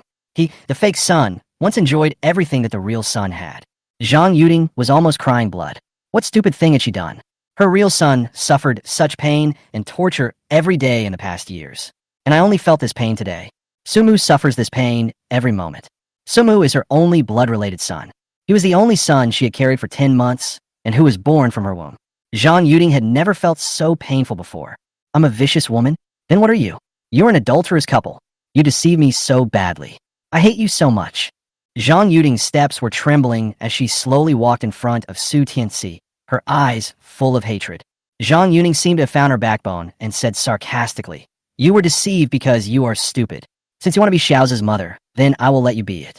I have no objection. But you shouldn't hit Xiaoze, and you shouldn't hit me. Since your biological son can never return to the Su family, you might as well continue to be Xiaoze's mother. Aren't you enjoying it? Zhang Yuning was also a little angry. She was Xiaoze's biological mother. She was so jealous when she saw Zhang Yuning and Xiaoze being so affectionate. Zhang Yuning's lips were pale, and she didn't say anything, because what she said was the truth. She had neglected her own son for so long for the sake of a fake son. She also drove away her only son. She gave her a hateful look, then left the ward in a daze. Her mind was in a mess, with only 2 words in her mind. Sumu. Sumu is her biological son. She only has this one biological son. When this son was first brought home, he wanted to be close to her every day. She pushed him away again and again, asking him not to come near her. She felt that this son only brought her pain.